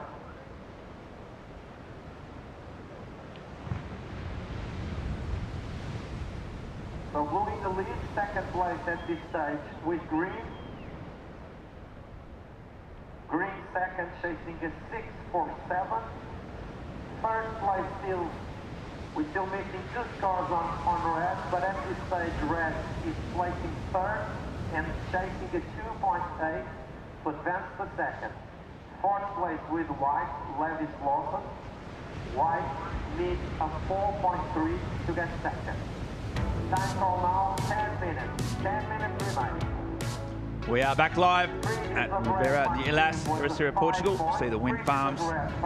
Obviously EDP, a supporter of this event, and a big push of the move to renewable energy. Portugal leading the way in that regard, away from the carbonisation society. And right now though, trying to get some energy in the water is these 4 surfers. Connor Coffin out in front with a 6 and a 3.97. Maxim Houston over that last wave was a 5. A little bit higher than that, to be honest, but he's got a score and he's up into second. We've got Kahini Hunt in third, Levi Slauson in second. It's Connor Coffin's partner watching on. Interesting, a bit of a, I'd say unorthodox kind of training regime. Then went to Burning Man. I saw Connor Coffin. I went there. Yeah, he went and checked it out. Yeah, and it's probably a nice experience. Oh, absolutely incredible. That's Connor Coffin. I think he's curious about the world, isn't he? He's obviously a dedicated athlete and an incredible professional, but he sees the bigger picture. Yeah, he was also in Italy as well with Parker, his younger brother, and they were just they're people that they like to, as you said, they like to travel the world and understand how things work, which is pretty incredible, isn't it? Like you need to get a more culture and be well more rounded about what you know about the world. Absolutely, yeah, and yeah, that's very true, and yeah, it makes for a well-rounded person and a great surfer out in front. Yeah, we just saw then, we're talking about this offshore breeze, sort of the nor'easter, or almost easterly breeze coming. Yeah, it's pretty kind of much straight east. And, yeah, you know, in most cases, offshore breeze obviously is the best thing that can happen for surfing, usually, but in this instance, Felipe, does it actually make it more difficult to surf? Yeah, it does. As you can see, the wave doesn't have much lip on it, and what the offshore does, it just takes it away from you. So it gets a little bit harder to attack the lip because you manage to get behind the wave, so it's not easy. It's good sometimes if you place the turns on the right spot, you get more spray, which is something that the judges always love. But in terms of hitting the lip, it makes it a little harder, and even surfing, as you see, the wave has a little bump on it. As you can see, this is the example of what the offshore does to you. If you mistime the turns, you get behind the section and you get all the way behind the wave. So the wind just pushes you off the wave. So it can get a little trickier. We know that this offshore wind normally just it turns onshore at midday sometimes. We'll see how that plays out, because sometimes that little onshore breeze makes it a little funner. Even that Levi surfing really well, but here, as you see, yeah, unfortunately it slips. That offshore wind just makes it the lip a little bit more difficult. Yeah, and he was sort of just finding his feet there for the first time, really, in the heat. Really, got a few turns in. He'd sort of had a bit of rhythm, and then just pushed it, a bit of inexperience, and just couldn't quite finish it off. And there we go. There's that offshore breeze we were just talking about. It makes that difficult to hit the lip. You kick on it. It's strong. You know, you can see those flags standing at attention. There's a canyon, the river that runs through there, and that funnels through that as well. You see out the back, Maxim Houston, layback snap, bit of a trademark of Houston. Here he goes, trying to find a little bit of a seeper face.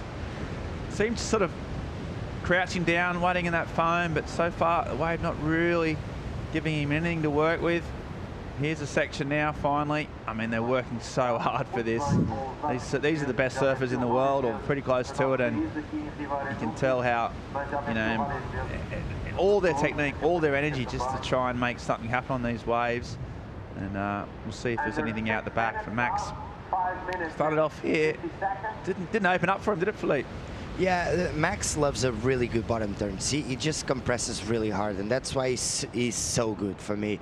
He has one of the best bottom turn, and he knows that. That's why he's fading a little behind the foam, so he can attack the lip. Unfortunately, the wave just doesn't provide him those types of section, but still, very nice job by Maxime. He might improve on that 3.83. Let's see what the judges think of that.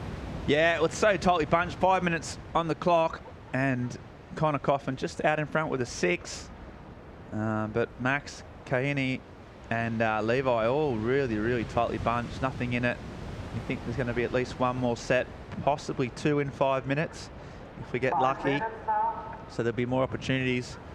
Sort of everyone's sort of just looking for a 5-point ride. So Max's last wave was a 4. So slight improvement, but he's still right in that danger zone. Got that man there. He's got priority.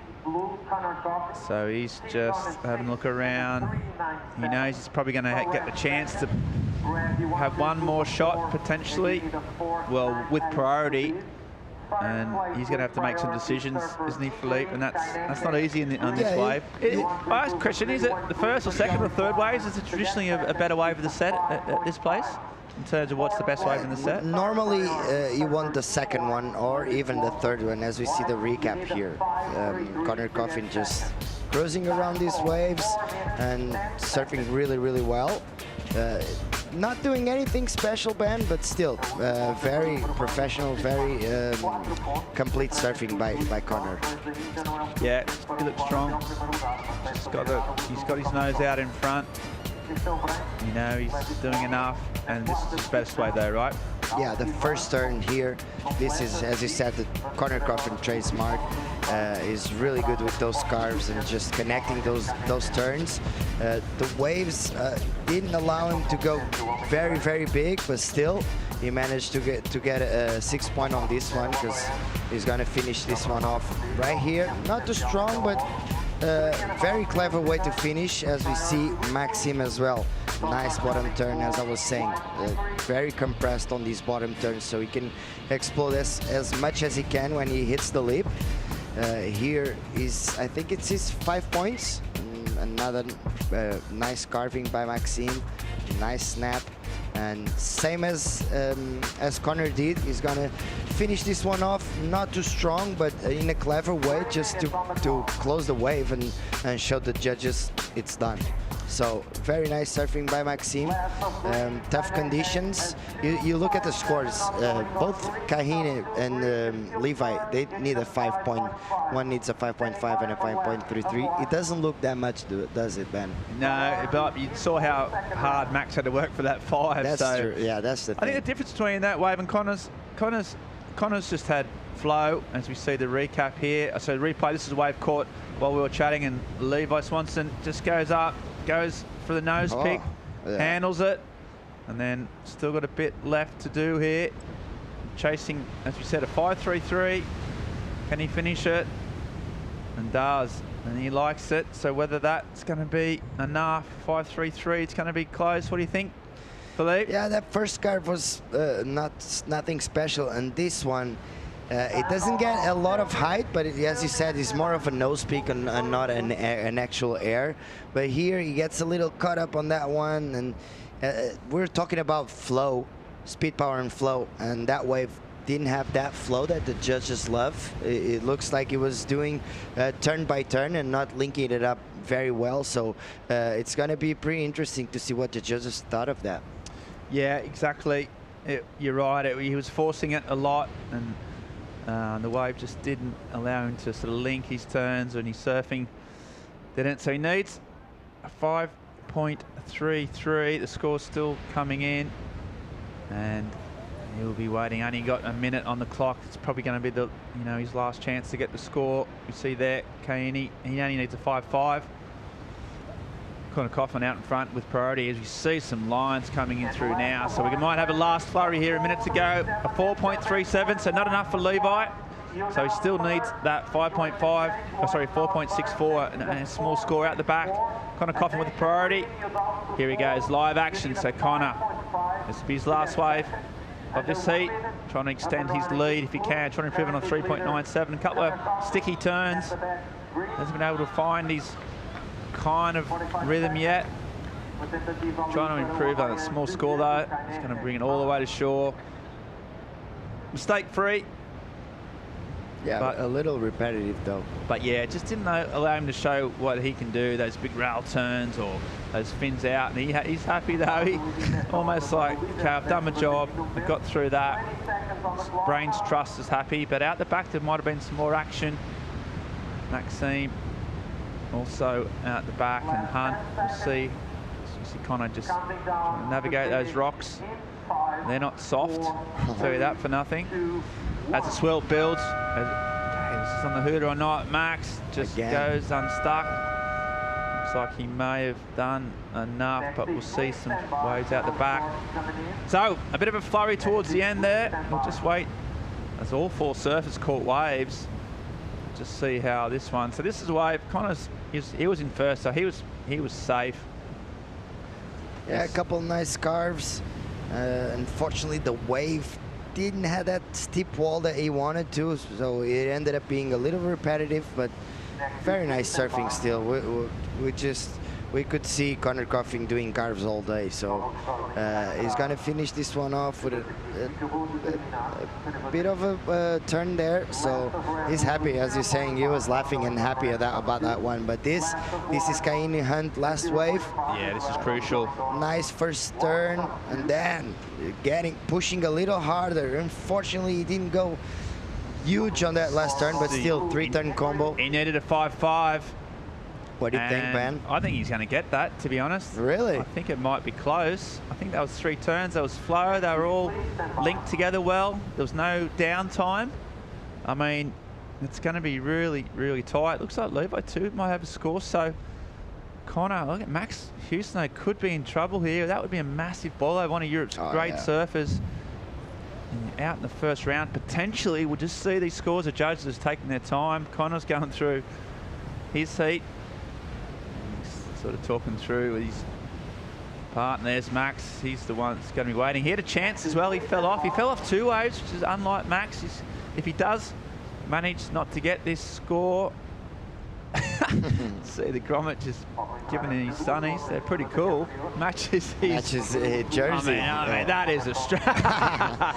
That's great. From Kahini. Stylish. He's feeling and stylish. He's waiting for the scores. He's really hearing it. There's a lot on the line for this young Hawaiian. It's going to be close. It's going to be close, and Max is worried. Caity Hunt doesn't worry. He's like the coolest cat on the planet right now. And he did 3 turns. They were solid. We saw Max's 5 was a long wave from way at the back all the way through, but he had to sort of deal with some downtime, some dead water. There wasn't much dead water on Hunt's wave. Hence the judges taking their time. And we're just waiting on the score. It's going to be really close, there or thereabouts. Looks like it's come in as a 4.87, so he doesn't get it. And that means Max is going to be safe.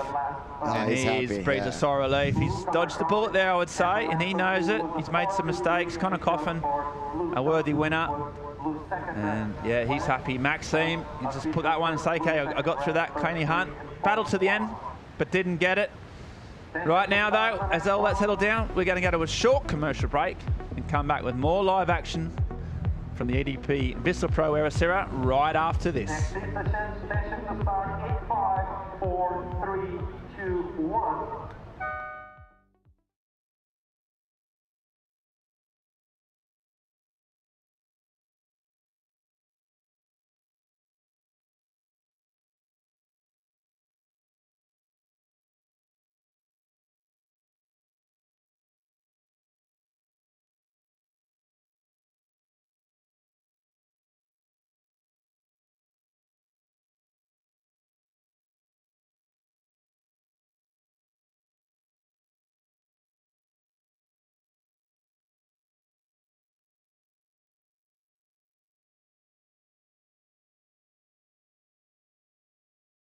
So I just want to try to win every event I'm in, so that's the goal for the next couple, and yeah, nice to get through a heat. It's been a while. Great mindset.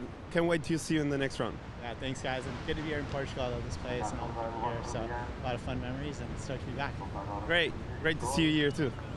Back to you, boys. Thanks, Chico, and thanks, Connor. Yeah, what a lovely man. And just speaking of lovely surf action, Zafis here, the Gold Coaster, is just putting a lot on the line, went all the way to the shore there. And there's rocks, you can see some of the beams, checks the fins, checks the board, he's fine. But he got some work done out the back there. Looks like a pretty solid score. We saw M.I. DeVault also got a wave, looked pretty sparky. A lot of natural footers coming to the party here. Am I just going to come out and say what we're all thinking? About Connor Coffin? Championship Tour's the worst place without him on there. Oh, absolutely. We need him back on tour. Such a good surfer. The clean power, the rail style. I want to see him back on tour. Yeah, and you know what? He's ranked 30th on the Challenger Series, but in terms of rankings, he's CT surfer. He was there this year. And I like the fact that he thinks he wants to win the event. I think that only comes with that type of high level. You know, there's probably only half a dozen surfers here that really believe they can win, and he's one of them. Just see a nice drone shot. Teamwork makes a dream work.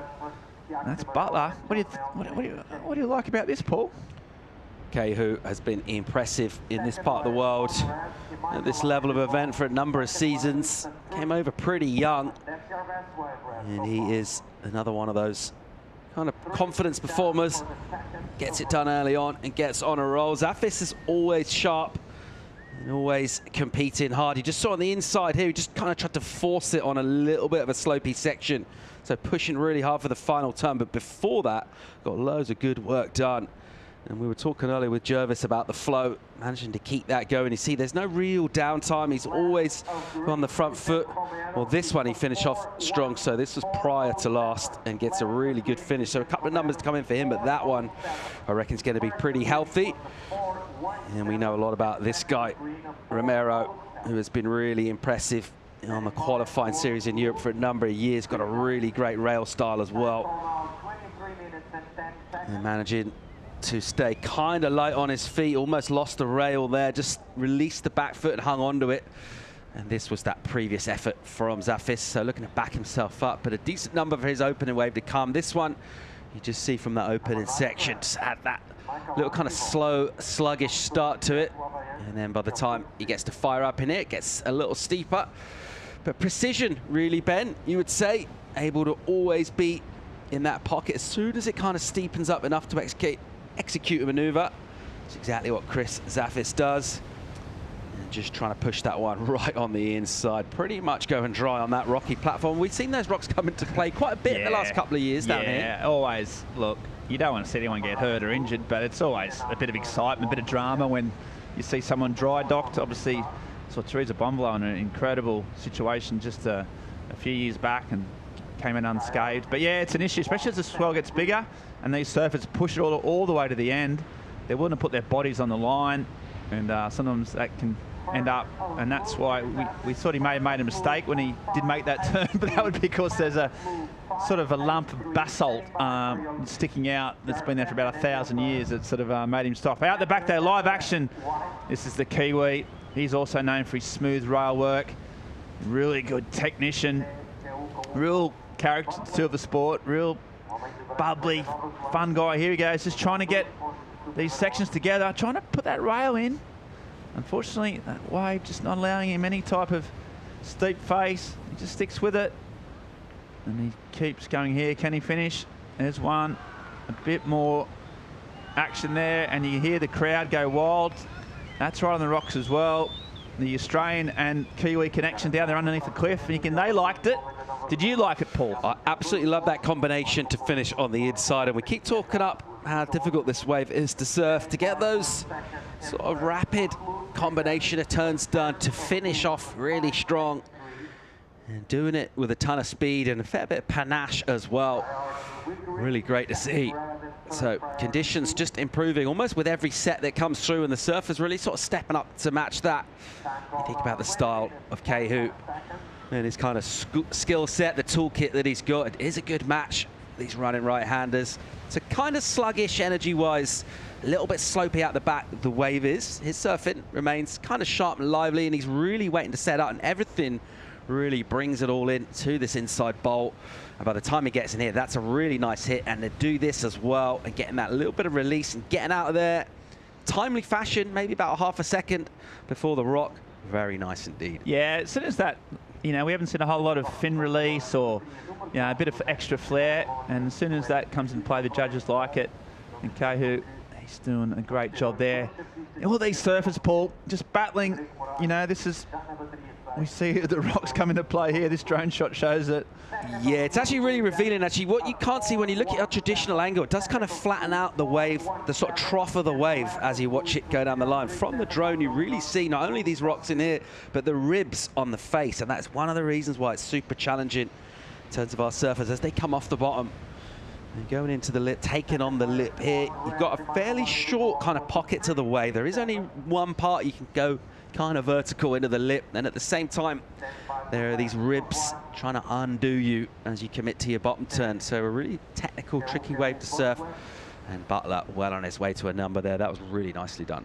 Yeah, and this, we talk, you know, we talk about kind of Coffin and how, you know, we want to see him back. I mean, this Challenger Series, second year, and sort of really starting to find its little groove, I think, in terms of we had the cut come into play where almost half the CT surfers dropped off tour. They get the chance to go on to this Challenger Series. Connor Coffin is a prime example, and battle against these guys who are just hungry. It's a mix of sort of experienced guys like Romero and young guys like Butler. And how are you finding it, Paul? You know, do you like that mix of CT surfers dropping off and battling against the younger guys? It seems to be working. Yeah, definitely. And just think, as a sort of a spectacle and for the fans, having the Challenger Series just kind of distilled to a much shorter series of events. When it was the old QS to qualifying series, it was just this kind of huge all-encompassing tour that went from pretty small events right up to the really big high-rated ones. And there's so much going on at so many levels. It can be kind of hard to follow, particularly the way the season ran as well, kicking off at the start of the year, running all the way to what was then the Triple Crown in November, December and on the North Shore. So I think with the Challengers, definitely, and the way things have been compressed in numbers of events, but also to some of the venues, Ben. You think about kind of going between Championship Tour and qualifying events, or Challengers as they know now. Venues like Snapper, some real quality venues in there. Obviously, we're going to finish up in Halle, but this wave here as well offers our surfers just something different, a real long wave, even just on commentary in terms of the numbers of maneuvers that we're calling per wave. So just something else. Do we get paid per maneuver, or we just, it's a flat rate, those isn't it? Negotiations are still going on, Ben. So, yeah. Yeah, you're right. I like that bit. It's been distilled, and I reckon that means that every heat matters, doesn't it? I know it always did, but in this instance, to get the CT, you know, you've got to get results in these, you know, these 8 Challenger Series events, and you know, if you lose in this first round, it means so much. So Romero, he won't be looking at that. He's just trying to get through this particular heat, and it's a stacked one as always. Got that clean board. Spent a lot of time in Barcelona, where he grew up. He's also spent time down here in the Canaries. A real European sort of nomad and a really consistent performer. And just coming unstuck towards the end. Doesn't look happy. And Romero in the mix. I think the other really interesting point about the Challengers that we were touching on is surfers that were unable to make the cut. I mean, that's been a really big thing, the cut, and it has been that jeopardy to the tour right from the get-go. Surfers that don't make the cut, it then gives the chance for them to go up against the next generation of up-and-coming talent and to really kind of pit themselves against and give you that sort of comparison to see where the back end of the Championship Tour is in relation to the red-hot generation coming through, nipping at their heels out of qualifying, out of Challenges. And I think that's been a really interesting story to tell, and that's exactly what we're looking at here this week in Ericeira. Yeah, exactly. And I mean, I keep using that kind of Coffin as an illustration because he was at CT. He did go through the cut. He was vocal about not being happy about it. But he comes here, hasn't surfed this wave a lot, and yeah, he's got to battle against, you know, some of these surfers you might not know. He hasn't really heard of some of these young guns, but they're so talented, they're so hungry, and he just gets thrown into the, you know, into the bear pit. And you know, in his heat, he stood up and he won his heat, and often quality will show. But you're right, it's a real interesting mix of these, you know, experienced CT kind of surfers who are coming up against these real hungry, you know, qualifying series surfers and Challenger Series guys on the feeder tour. There's Cole Hauschman, another one that we're talking about, the Gooffoot, and that is a solid haircut. I like that. I like it. It just stands out, a bit of flair. And Hauschman, he's had some big results as well. Looking strong. What What would you call that, Paul? If you were to name that sort of do. What's it going to say, leopard?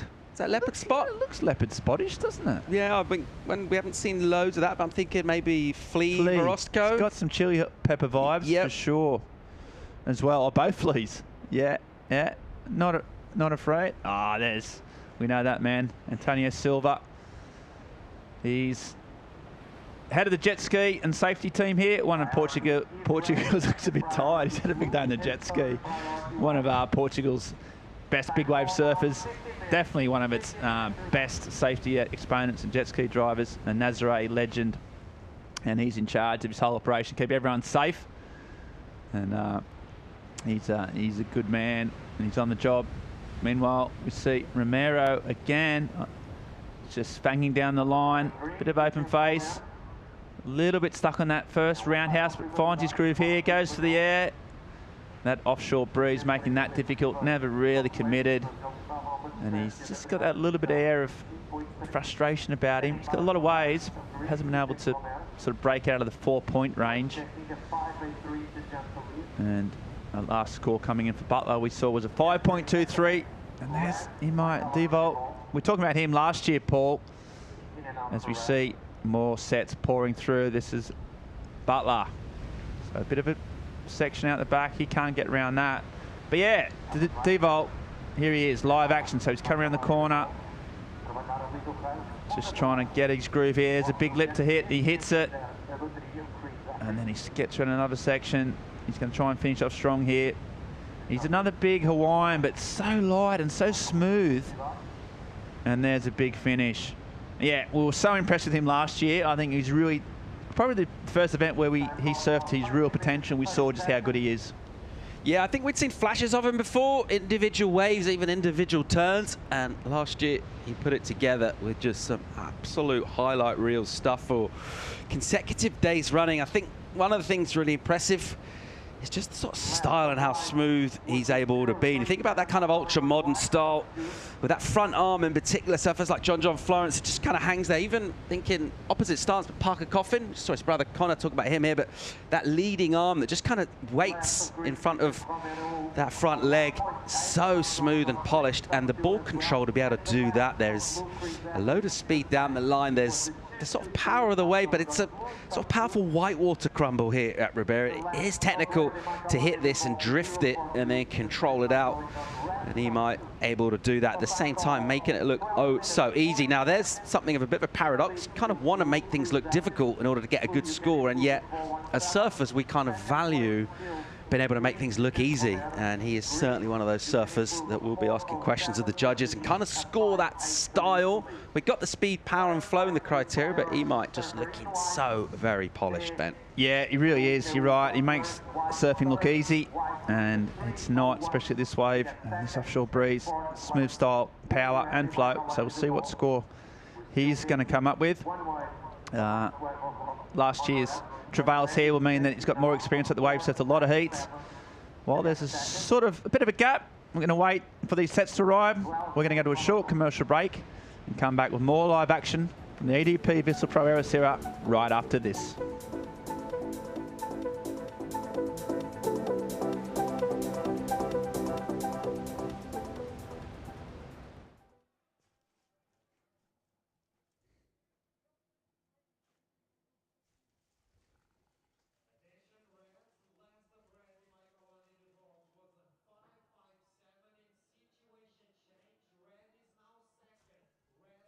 Jumps to second after a 5.57. So blue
Okay, and welcome back to live action from Ericeira, Portugal. We are approaching just on the 10-minute mark, and this is the Heat 4, the round of 96. We've started off this Challenger Series event, and we've got clear skies, we've got offshore breezes, we've got a swell building, we've got Paul Evans also in the booth, and this is going to be a crux 10 minutes, Paulie.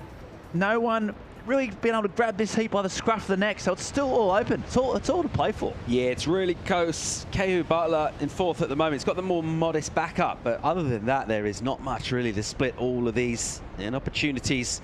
If they do come in terms of these multiple wave sets, we could well see everyone improve on the next exchange, but getting really down to that point of the heat where you've got a little bit of a read of conditions, got a couple of scores locked in, you got a slightly better idea in exactly what sort of sections you want to aim at and where you want to be. Interesting to see the position there from Emai DeVault, just hanging off the inside.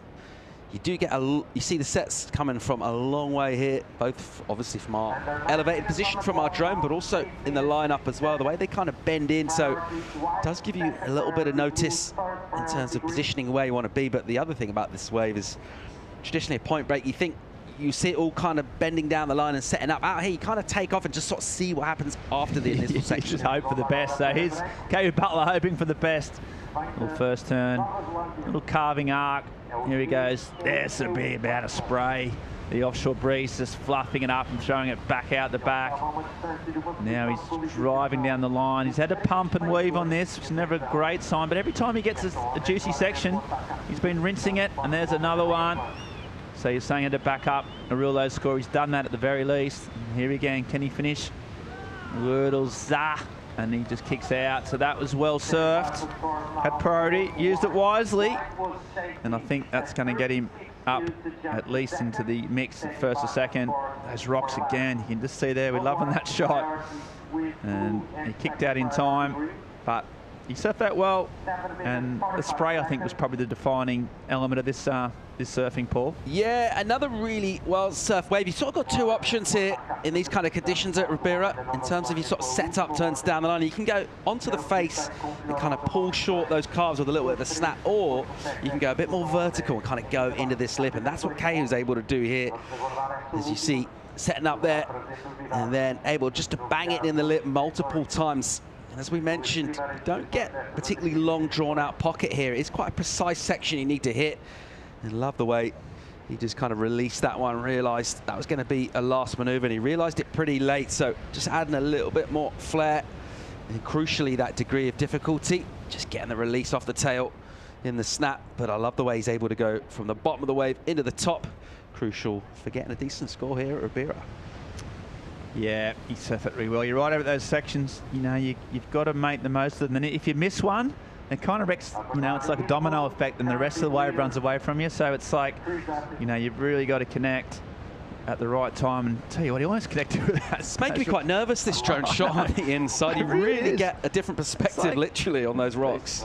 There's Zaffis just going for the air, spins it round, smooth.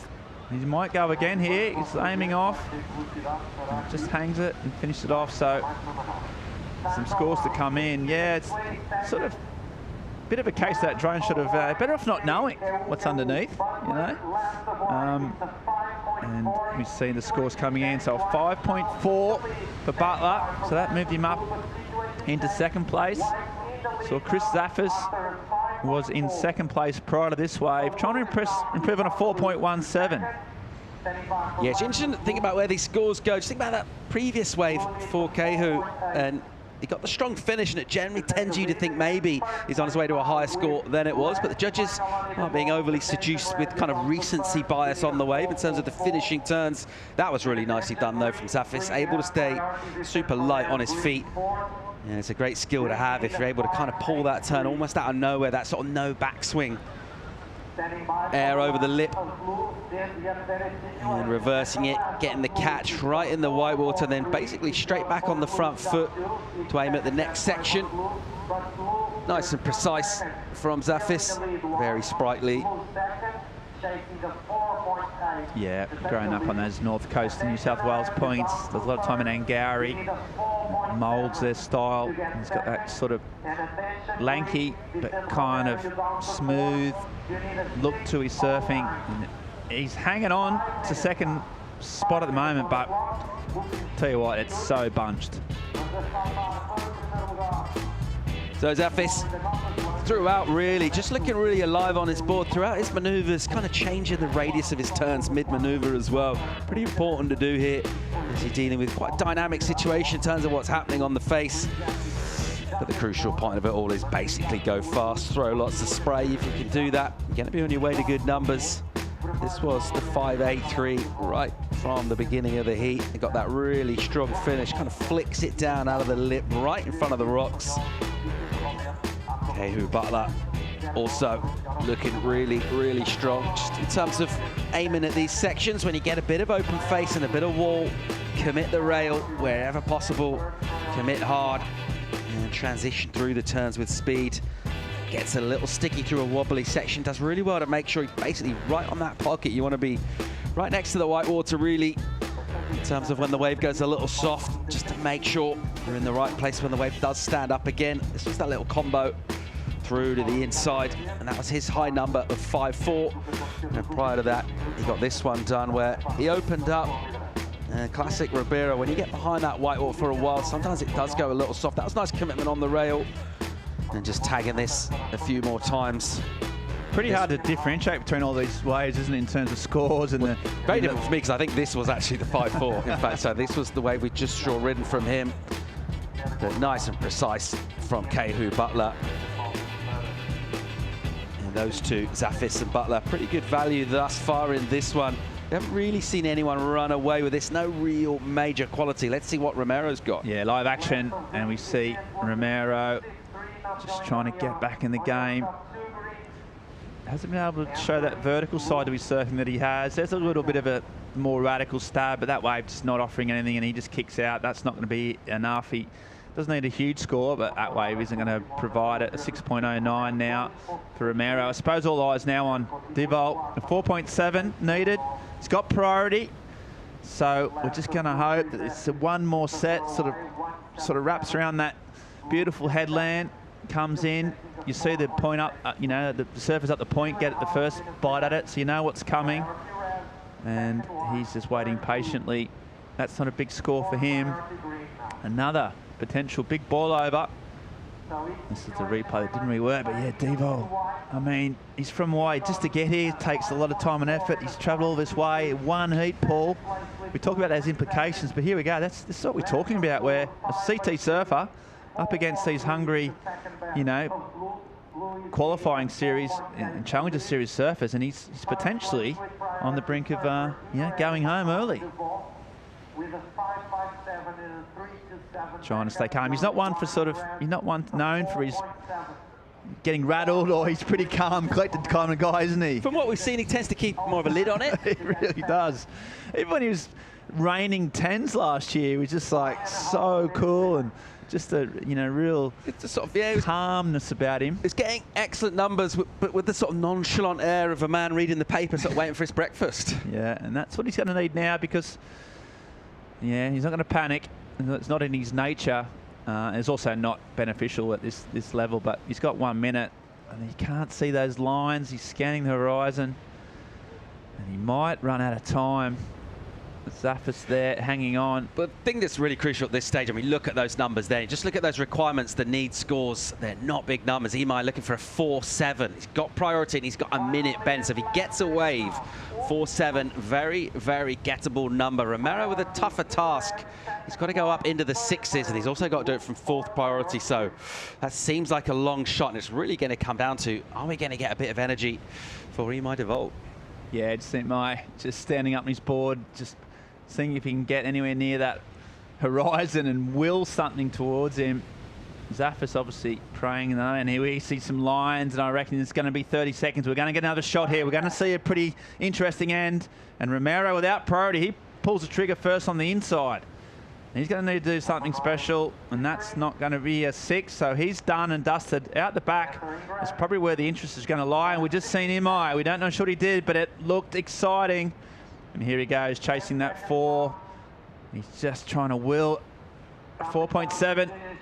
Here he goes, and we see Butler also getting waves. So we're not quite sure what went on, but a lot went on. We're going to see the replays. We'll be able to distill that action. Butler trying to improve a 5.23. Zaffis also getting a wave. So it's been a flurry of activity and action. A bit hard to decipher just what went on, but we'll get there and find out, because 3 surfers, all incredibly bunched. And my gut feeling is, Paul, that first turn of In My Default might be the crucial one, but we shall see. Yeah, well, there's two, sort of feels like 2 crucial waves. Just from our impression of what we saw. Vicente Romero got the air, didn't feel like a 6 to me, so probably going to come under. This was your heat leader prior to this, so a chance for him to try and improve his first place position.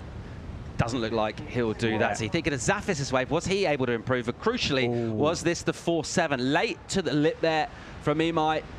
There's a technical turn, but not loads and loads of points you would probably think for that. And then this section of the wave goes a little soft here. That was pretty nicely done, but he is really just kind of having to wait for this wave to bring the energy, and it's not particularly forthcoming. But the first turn was very nice and spicy. So let's see what he gets to finish on the inside. He'll pull that turn a little short and go incomplete. So it's pretty much, Ben, going to come down to that first maneuver.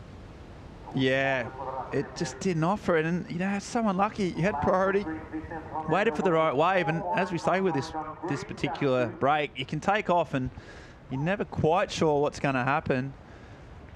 He put it on the line. He went for that sort of radical maneuver, but is it enough? We got a number for Zaffis as well. We just caught up the end of the wave from Chris Zaffis. If he improved on his 4.43, it would nudge that requirement up for Imai as well. So that's basically the sort of questions the judges are asking. And I think everyone's in that sort of same position kind of emotionally, where they're just sort of wondering. Sometimes you see people come in, you get the positive body language, you're hitting the board and they feel like they've got it, but it's a bit of that kind of energy right now. Don't know. Don't know, yeah. It's sort of confusion, and it's really hard to differentiate all the scores throughout the whole heat, and in particularly now on this one. A 4.7 is the score, and the judges are taking their time as well. They might. There's a lot on the line. We're talking about the importance of this, and they're going to, you know, go what was surfer for. Have a quick look at some of the other scores, perhaps. He's trying. I know he's calling. Well, what we do know, Ben, is 2 surfers are going home right now. Yeah, and for some of these surfers, it's a real long way home as well. So massive stage in the season, massive position in careers for these surfers as well. He might have. He's on the phone. I wonder who he's on the phone to. Someone must have some info that he needs right now. I mean, the info he needs is from the head judge. I mean, unless he's calling the head judge and trying to get an update. Zaffis waiting. He looked pretty calm about things as well. The scores. So Zaffis' numbers in, it's not enough. So it's really going to come down to Imai in that 4.7, Ben. Yeah, it's down to that one. Zaffis didn't improve his score. It's a 4.7 required for Devolt. And waiting on the beach. Zaffis nervous. Devolt praying for a number that keeps him in the game. As we see a score come in. And we're just waiting for it. His last wave was a 5.57. That would obviously be enough. Now he needs a 4.7. The judges, they've got a job to do. And we're just waiting. So, Imai 9th in the ranking. So he's in the hunt, but a first round would be a devastating blow. And he's just trying to keep in that top 10. You know, he's 1 year on the CT. It was a half year. It was a short year, the first year in the cut. So he didn't really get a chance to show his whole thing. But that's the turn, Paul, right? That's the one that's all about. And it was solid. It was through the lip. It's a soft section, though, Ben. You've got to say, you're really at some point kind of judging the wave as well as the surfing. And it was just a bit of a crumbly kind of whitewater section. It felt fairly innocuous, really, in the context of the wave, but there wasn't loads else on offer. The time being taken by the judges is indication that they definitely didn't feel like it was a 3. You would have seen a 3 come in, and that would have been it, and we'd have moved on. But the fact that it's taken this long, it does tend us to believe that they are thinking this came pretty close. But if this happened in the first 10 seconds of the heat, you know, would they be taking this long? No, they wouldn't. So it's interesting, but it's all come down to this important score, and the context is all important in these heats. You know, there's a lot on the line, as we've talked about, and they're just trying to get maybe some replays there. We've got the scores coming in, And Imai Default gets a 4.93. Just gets over the line. And that is dramatic reaction from him on the Default scale of excitement. That is huge. And look at that, how much it means to the trust. And what an exciting. You got to feel for Chris Zaffis. But that's the breaks. Default through. We're going to go a short commercial break and come back with more live action right after this.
Sunny Sunday morning in Portugal. Challenger Series competition wraps up with the best surfers from across the globe convening on the famous reef point.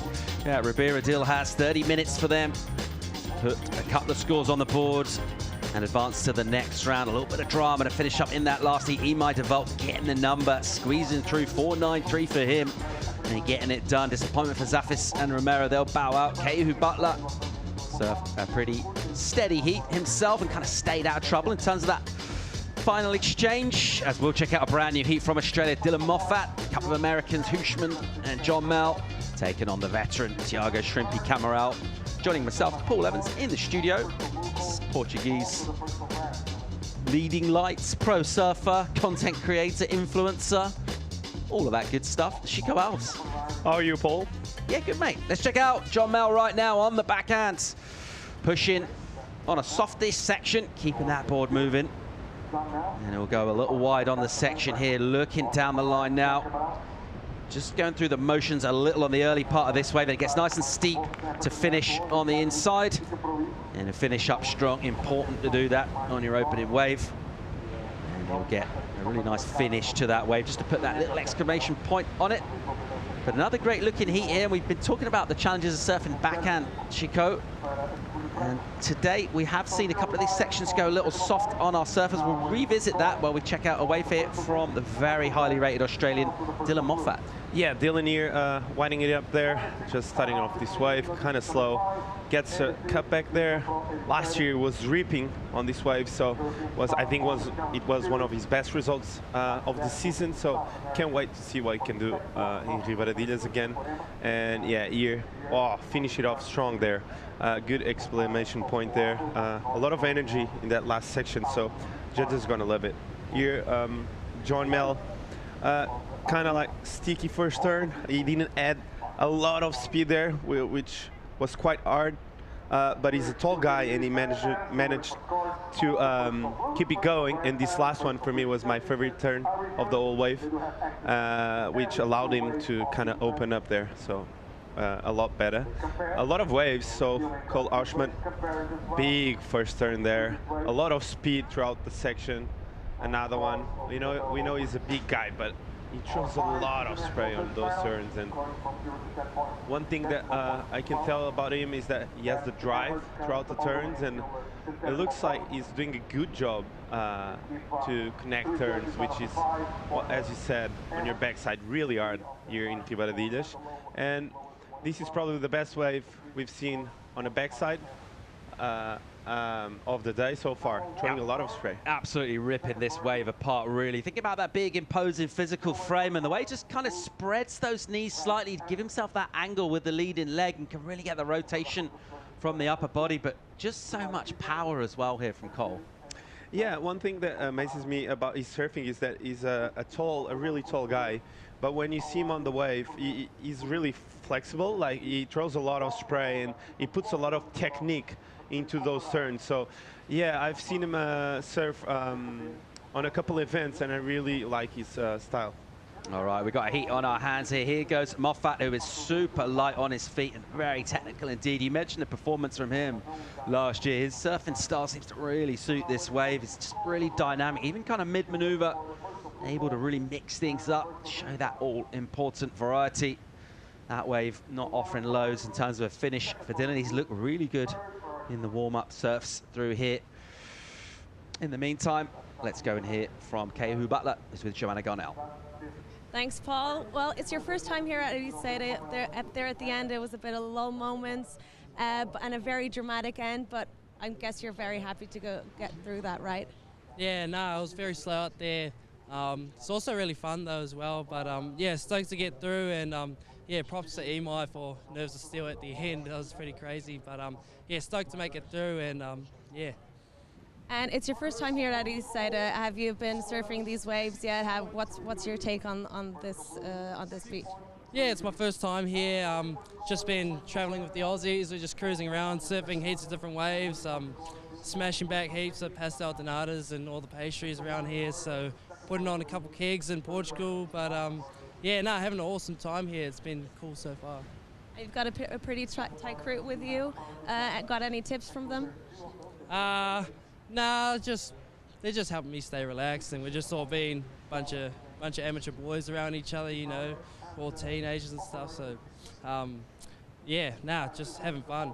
Did anyone warn you about those rocks? Yeah, there's rocks there, but I'm in a thick enough wetsuit, I think. It's 4-3, it won't hurt as much, I think. But yeah. And what are your plans for the rest of the day? I'm going to go watch the NRL Grand Final back at home. So up the Panthers, boys. So yeah. Well, congratulations, you're going through the next round. Back to you guys. Right on, Caity Butler, live action from Tiago Camarão. Clips one off the top. And looking to go down the line on a kind of a foamy section. Does well to kind of get out of that white water. Grabbed his board for a bit. There's some nice kind of whip on the roundhouse. In the pocket, staying super tight and technical. That kind of hunched shoulder technique that's been a bit of a trademark for him down the years. And it's served him pretty well, particularly at running waves like this, as we'll see him come onto an inside section here. And he'll hit it nice and hard right in front of those rocks that we're just chatting about with Caity. Meanwhile, John Mel trying to come from behind a section. That was really nice. Pushing hard on the backhand and a lighter touch on the last turn. And gets another good slice of that. Gets back into the wave as it eventually steepens up again. And then a little stumble from the wave. And we talked about the ribs on the face and how tricky they can be backhand. And just kind of arresting him in terms of his momentum towards that final section there, Chico. Yeah, you can tell John needs a bit of energy to connect those dots. And as we saw, Cole, he caught a way better wave than what John's is catching. And I think once John gets like the opportunity to really open up, he will.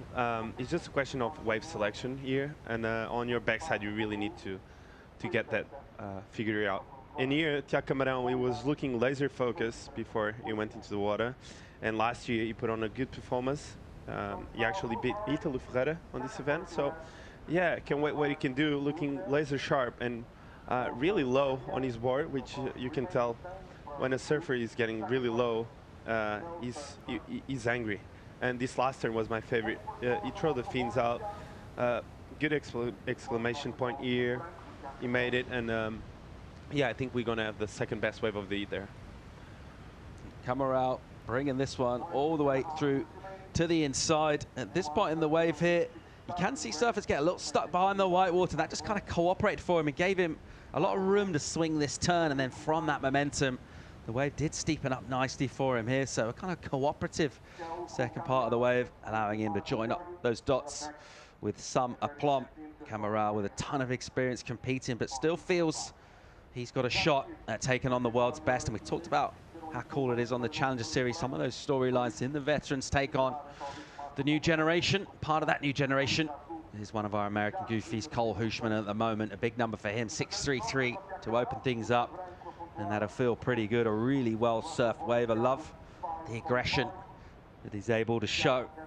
And essentially, sometimes we can talk it, make it seem complicated. It kind of sometimes just comes down to spray, mate. He's throwing the biggest sprays. Hushman is throwing loads. Yeah, he is. He's a big fella, and he's putting the board on the right place, which in Rio Waida makes all the difference. I think judges want to see you do big turns, and no matter how many turns you do, in Rio Waida you tend to, as we see live action here, again, huge turn off the top, as I was speaking. He's putting the board right on the right spot of the wave, connecting the dots. That board is looking really easy to serve and helping me out a lot. Good looking opening section for him, but it just shows how deceptive this wave can be. You're thinking this is going to be a runner, then it just goes really soft. He deals with the deep water and then able to fire up again on the inside. So staying very precise just in terms of where he is in the pocket of the wave, and a really nice finish with good aggression and impetus as well, and getting really, really vertical. One of the things the backhanders can do is get beyond vertical on smaller waves. Hushman there, really, really nicely soft. Good opening turn as well, Chico. Yeah, he's just on the timing of the wave. Once you figure out the timing of Rio Waida, you can really like connect the dots and put like good turns in. Here you get the wave gets really flat. He's used to that. He's from California, and he's used to flat spots of the wave. So yeah, connecting really well in here. Boom, great turn. You see how his arms are always moving, and the front arm, every time he hits the lip, it turns all the way up and then down again. So he's putting a lot of technique into those turns, and that's why it's looking so beautiful. Part of the Vissla team, repping his sponsor here at the EDP Vissla Pro. And so far, so good in this heat from him. Got the 6.33 early. This is going to be a pretty healthy number as well, we reckon. Kind of two stories to that wave, really. The opening section, a gap in the middle, but a strong finish as well. And it just kind of plays in your mind when you see those combinations go through on the inside, right under our judges' noses, so to speak, down on those rocks on the inside. Cameral wants to know his situation. A 5.5, reasonable for him. Let's see where Hushman goes for his last effort. Just over 17 minutes remaining in this one. Think about surfers like Thiago and everything he's been able to see and do. Where do you think the motivation still lies for him in terms of getting on the championship tour, just take on the world's best? I mean, he would have seen a lot of his younger compatriots dominate the championship tour, and he'd love to have a go at them. Well, from him, I think it's just the clips. He keeps throwing it away. Like, if you follow him on social media, you'll see he's got a lot of talent. I think it's just a question of putting all that talent into eats, because Thiago has been around for a while now, but he's one of the best for sure. Really good number in for this guy. 6.93 for Cole. So got the 6.33 and actually improved on that. And he knew it on the inside of the wave as well. We saw the little kind of muted kind of fist bump from him, as he knew he got a really strong finish on that wave. A strong start as well. It comes together for a good number for Cole, and a decent total of 13.26 already in this before the halfway point. Priority with Moffat now. Will he use it? John Mel is having a sniff, and the Australian takes off on a bit of a bomb-looking opening section. Really nice turn as he just carves kind of off the tail, gets that layback energy, and then straight back into his stance to look down the line. Sometimes these wide ones do go a little soft. Let's see what this one's got. He kind of leans in to another real sort of setup turn in the pocket. Now going down the line, he narrows the stance, then he pushes the back foot back onto the tail pad. Good section here, really nice turn. Loads of drift, straight into the bottom turn. And let's see where this puts him for a finish through on the inside. And he will surf basically past those rocks that we've seen coming into play and into the next bay right behind him. We're seeing a finish for John Mel, so a really good looking set there, and we think a pretty decent exchange, Chico. Yeah, amazing wave from Dylan. I think it's going to be the best wave of the day so far. Was one of the best waves we've seen break today. So Dylan doing the best of it. Like that first turn was the real turn, like the best turn we've seen all day. He had a lot of speed, good layback snap, showing off why he's one of the best here. Last year he did the same layback to get that excellent score. So yeah, excited to see Dylan serve. And he showed a lot of technique on this wave, and you can tell he serves a lot of right-handers. Almost like a brand new part of the reef as well. With that tide going lower, that wider section, we've seen a lot of surfers kind of going back onto the reef so far. And the first time, I don't think we really saw him do that at all, always pushing down the line. Let's get a look at John Mel, though. Yeah, this looks like a good one. These white ones, they kind of double up all the time, so it will help him out to get a lot more energy, as we saw there, a great snap from John, and another one here. So this wave, helping John a lot more, giving him the energy he needs to apply a bit more pressure. You can tell he's a powerful kid. So here, a good finishing turn there. So I think this will be John's best wave so far. And here, the best wave of the day for me. I love this first turn. Wow, amazing layback there, snap there. He gets around it, and I thought, as you thought, the wave was going to get a bit mushy, but no, he keeps delivering. Great roundhouse just to set up the next section, and he winds up again here, and he does it really well to fit this snap here on this section. I love. He waits off the bottom, throws the fins out, the arms connect to the body, and yeah, and then he just milk it all the way through. So beautiful wave. The wave was really one of those waves that you want to get when you're in heat in Quibada. So surfing past that rocky section into pretty much that next little cove that we got down at the end of the wave here. 677 in for him, 677 for Moffat for a solid wave. And we're waiting for a number for John Mel to see where that puts him. It will be an improvement for John right now. 13 on the clock. This one really firing up this heat. Good numbers coming through. Hushman at the moment, one of our two Americans in the dominant position. He's leading this one. He's got the high score as well. Dylan Moffat coming back at him, getting a 677 of his own. Cameral needs to get some work done. So does John Mel. Join us some more live action. Stay tuned.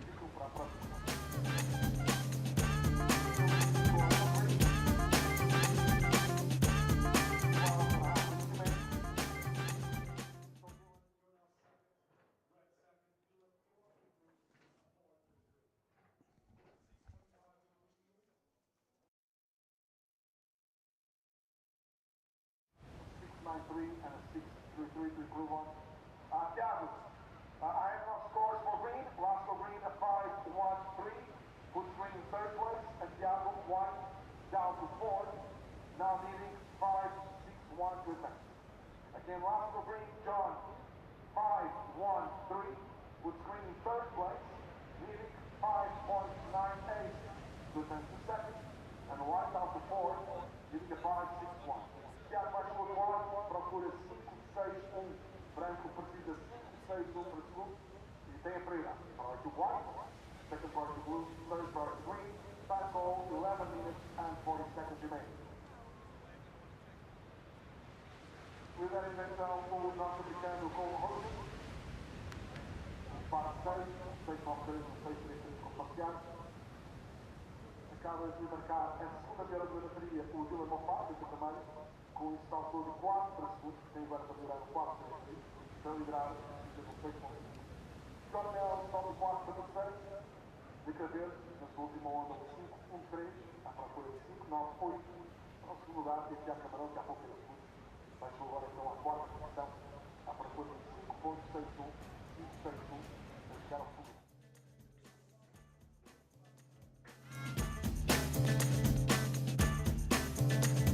Welcome back to Ericeira, Portugal, as we pick up live action from the drone. Dylan Moffat, second place in this heat right now. And he's got a bit of momentum behind him. Got himself a bomb a minute ago. He's got himself another wave here. Check the speed as he hits the lip and gets it done.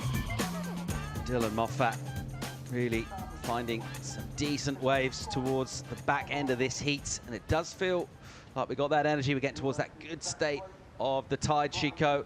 the swell's continuing to fill in, and there are more and more opportunities for our surfers out there to unleash.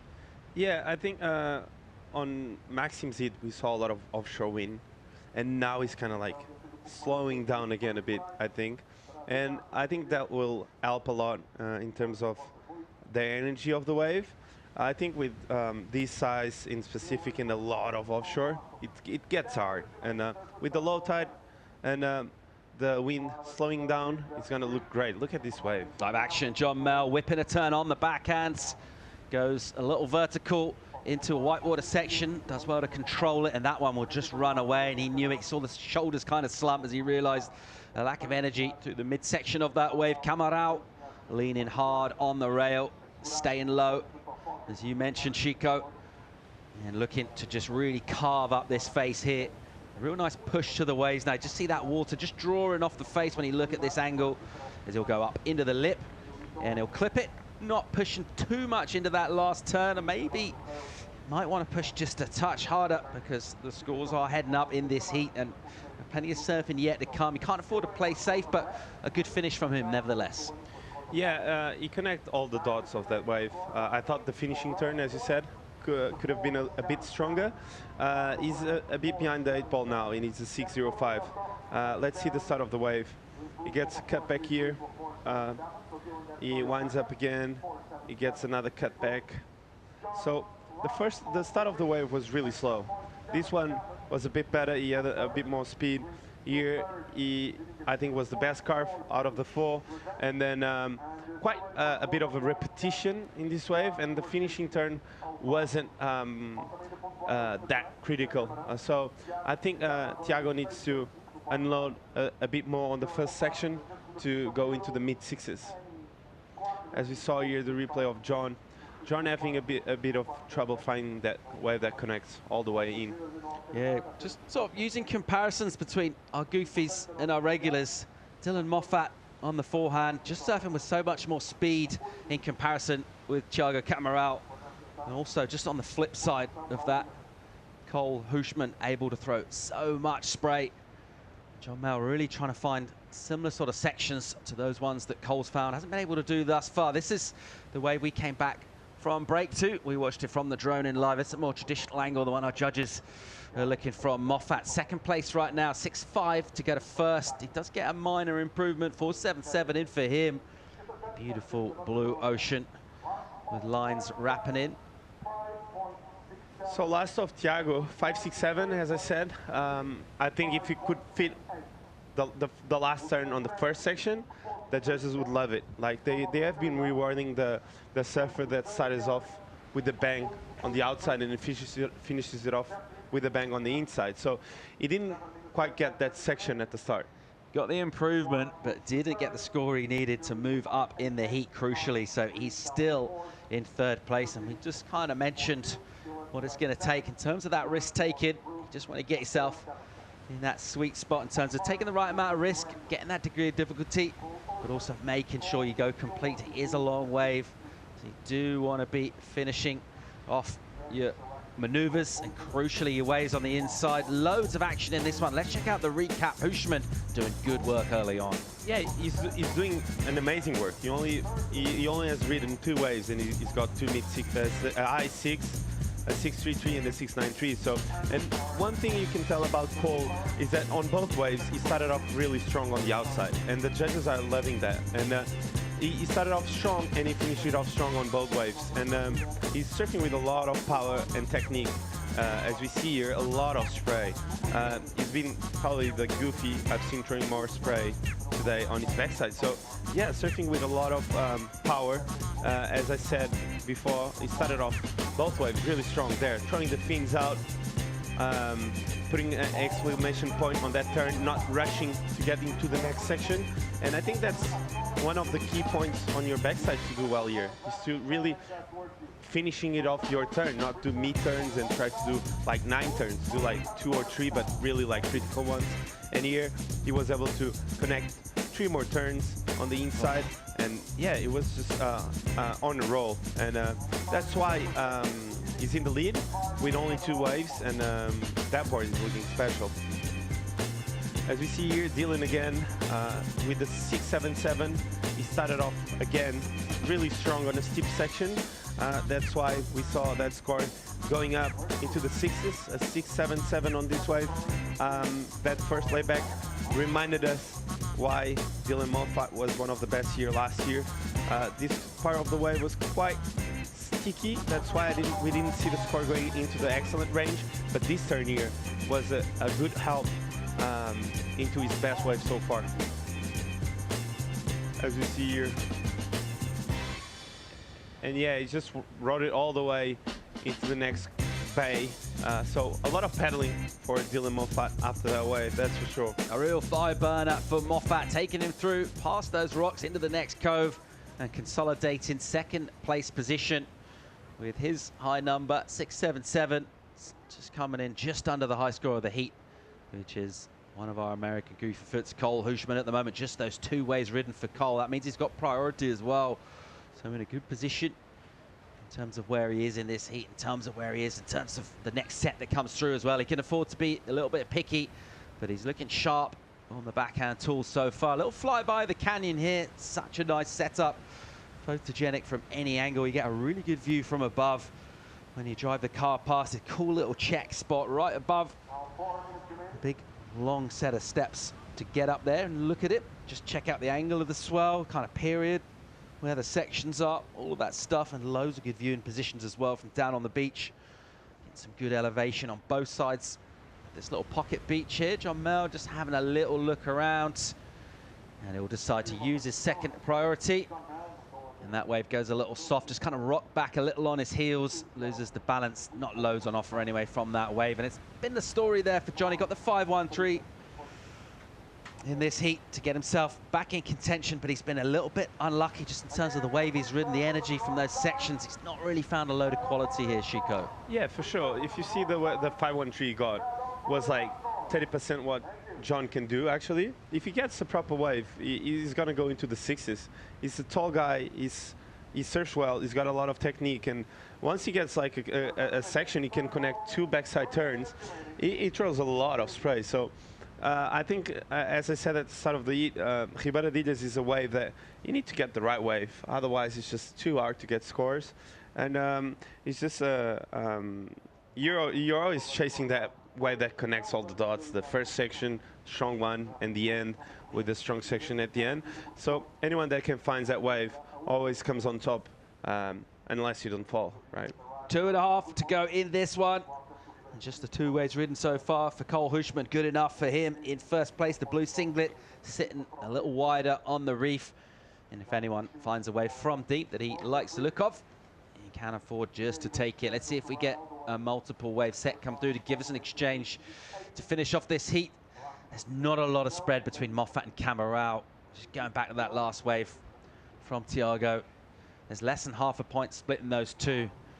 Maybe when he looks back, if it ends where we are right now, he might just get in position to field. Could have pushed a touch harder. Let's see where that goes in the final couple of minutes of this. Decent looking lines coming through here. The swell's picked up today, but it's one of those kind of medium swells. We're not expecting it to get much bigger than this, and then maybe dial back a little more. We seem to have those kind of multiple peaks and then gaps in the energy throughout the week from this swell. Meanwhile, looking for a score here, 5.88 the requirement. Thiago Camarao out of Brazil with a ton of speed down the line. And we've seen that turn from him down the years, the air reverse. It's very much a stock maneuver from him. Does it with a bit of speed and finishes up, has a little look at the panel. Thinking about that requirement, the 5.88. Well, when I saw the pedaling for this wave, you can tell he was seeing something down the line. He winds up here and he puts the tail really high and a lot of technique in the rotation. He rotated really fast on this turn, as we can see. He looks over his shoulder as his front shoulder, and he makes it. So he was stoked about it. Let's see what the judges think about it too. But nonetheless, good effort from Thiago Camarão there. Pressure time and applying all the techniques he has. Final minute here, well, 40 seconds on the clock. John Mel having a concerted paddle effort on an inside wave. And he had to try and get something going. Not a great looking wave, and it kind of sums up really. He's just not been able to find the decent waves out here in this heat. He's been a little bit stifled of opportunity, and he knows it as well. been a little bit unlucky. He's not really made major mistakes in terms of what he's done on wave and the choices that he's made, but just the waves that he's had and the kind of speed offered from them, unable to really unleash and kind of show us what he can do. On the other hand, a real contrasting story for Cole Hushman, who's just ridden those 2 waves, both of them pretty decent. And he's got good numbers in, a decent total from him, 13.26. So we're just waiting for that score for Camarao. And something of a threat to Dylan Moffat is if Thiago is deemed to have got a 5.88 and above. So he's going to need to go a little bit higher than his high score. It's going to be interesting to see where this goes from our panel. And he'll bring this one in here, still waiting to find out where exactly that air reverse is going to go. Technical turn, Chico didn't get loads of kind of, while he was in the air, didn't have loads of momentum drifting him down the line. It sometimes makes those turns look more impressive. He almost kind of turned back on himself, didn't he? Kind of did it in the same spot, but it was nice and tight. It wasn't an easy turn to do. Technically, it was difficult.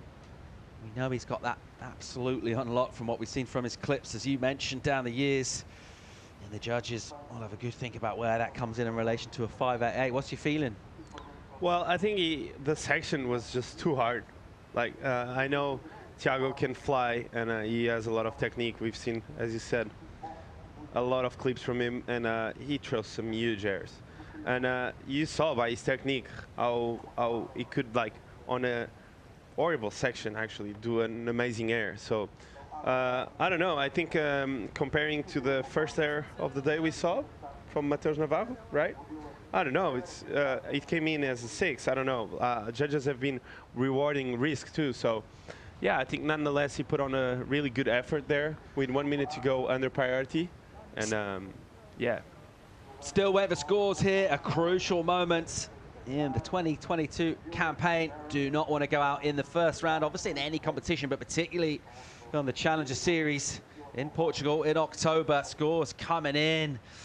And it's not going to be enough. A 5.5 for Thiago. Camarao comes in just under, looking for the 5.88, and he doesn't get it. And a huge sigh of relief for Dylan Moffat, who found a couple of bombs out there and is able to get through in second place from a tough heat. And a huge sigh of relief from him. He'll be stoked to make it into the next round. Yeah, for sure. He's one of the ones I like to see surf here. So stoked for him too, and congrats. All right, well, the heats are going to be coming thick and fast. We've got loads of stacked talent, CT surfers as well. Federico Moraes, who'll be coming up in the very next heat. Expect a lot more noise from this beach. There's the local hero, takes to the water. Still sunny skies, plenty of swell filling in. We have Ribeira Dillas. We're going to bring in Mundy and Jervis for the call. We'll be right back.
prova de chance que não há uma ronda eficaz, a segunda ronda, a segunda oportunidade. Quem perder na primeira ronda fica automaticamente eliminado a competição. Antes dessa próxima ronda, 50% da bateria está primeiro e segundo, mantém a sua prova, terceiro e quarto vão entrar.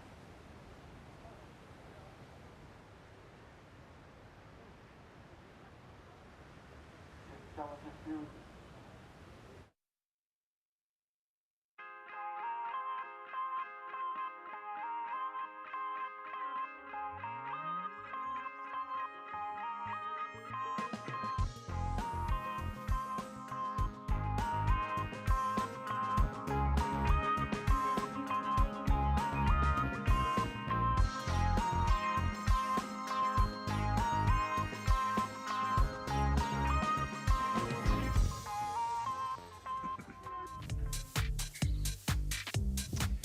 And welcome back to the sunny skies, golden shores, and rocky outcrops of Ericeira.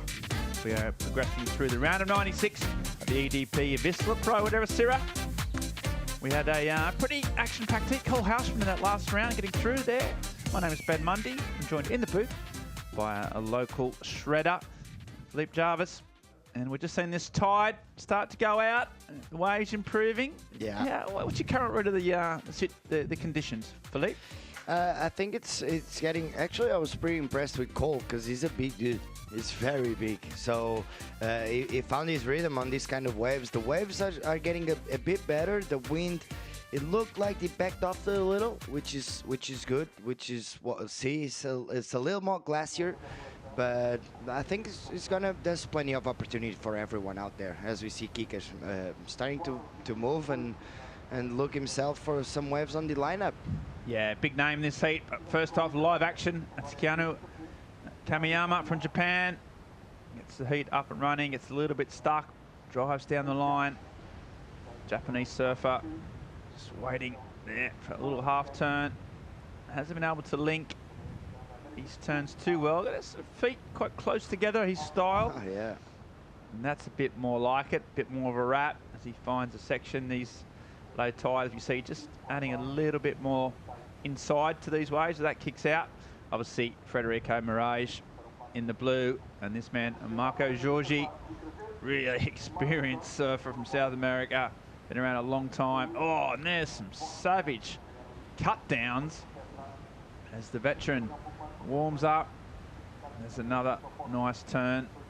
So 5 minutes on, Giorgi getting his first wave. Kamiyama's wasn't too impressive. Giorgi's a bit better. All Portuguese eyes will be on Federico Mirage. As you see there, still going. I mean, these waves just go and go and go, and he finishes off. So really strong start from Giorgi from Uruguay, and he'll be happy with that. But yeah, a couple of CT servers up the top there. You can see Rodriguez, Emrod, and Mirage. You know, experienced surfers, CT experience. You'd expect, you know, in a normal scheme of things, for that talent to rise to the top. Do you think, Philippe? Yeah. We're going to go on interview and we'll back. Speaking of talent rising to the top, we've got Cole Hausman down there on the beach. Yeah, absolutely. Backside powerhouse, just spraying everyone right here at the beach. You're sitting in first pretty much since the beginning. Can you feel the pressure? Can you relax? What's the situation? Yeah, I kind of got that first wave, and then the second one 10 minutes after, and I think I only caught those 2 waves during the heat, and yeah, I was kind of able to control the heat once I got those waves.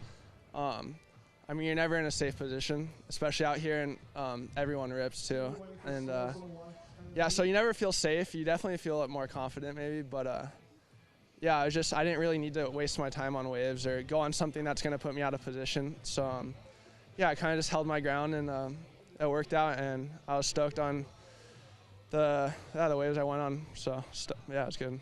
Well, your wave selection was absolutely on point. You just rode 2 waves. What were you looking for?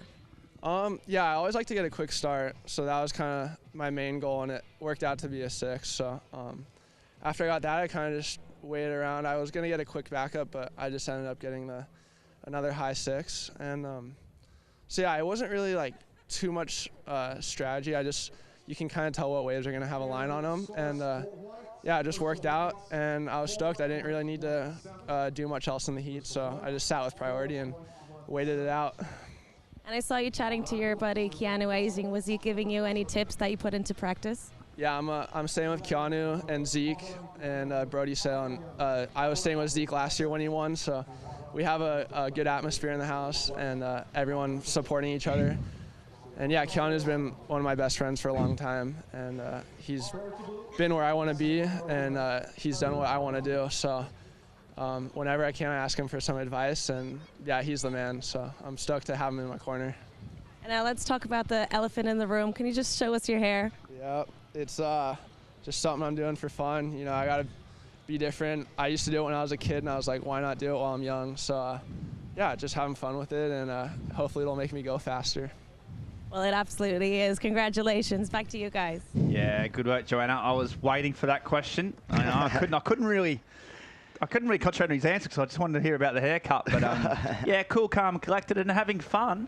And I reckon if you can get all that together in there, and what a posse as we see the replay here, Philippe, Georgie on fire, right? This two-turn combo right at the beginning of the wave. That's really, really good, really powerful, really with a lot of flow, and then the rest of the wave was just going with it, you know, just trying to finish it off. He didn't do anything special, but the damage was done on the outside, you know. He's just cruising a little, trying to see if the wave just gives him a finishing turn. He actually manages to get on the inside, does a couple more snaps here, and he's gonna finish it off right on the rocks.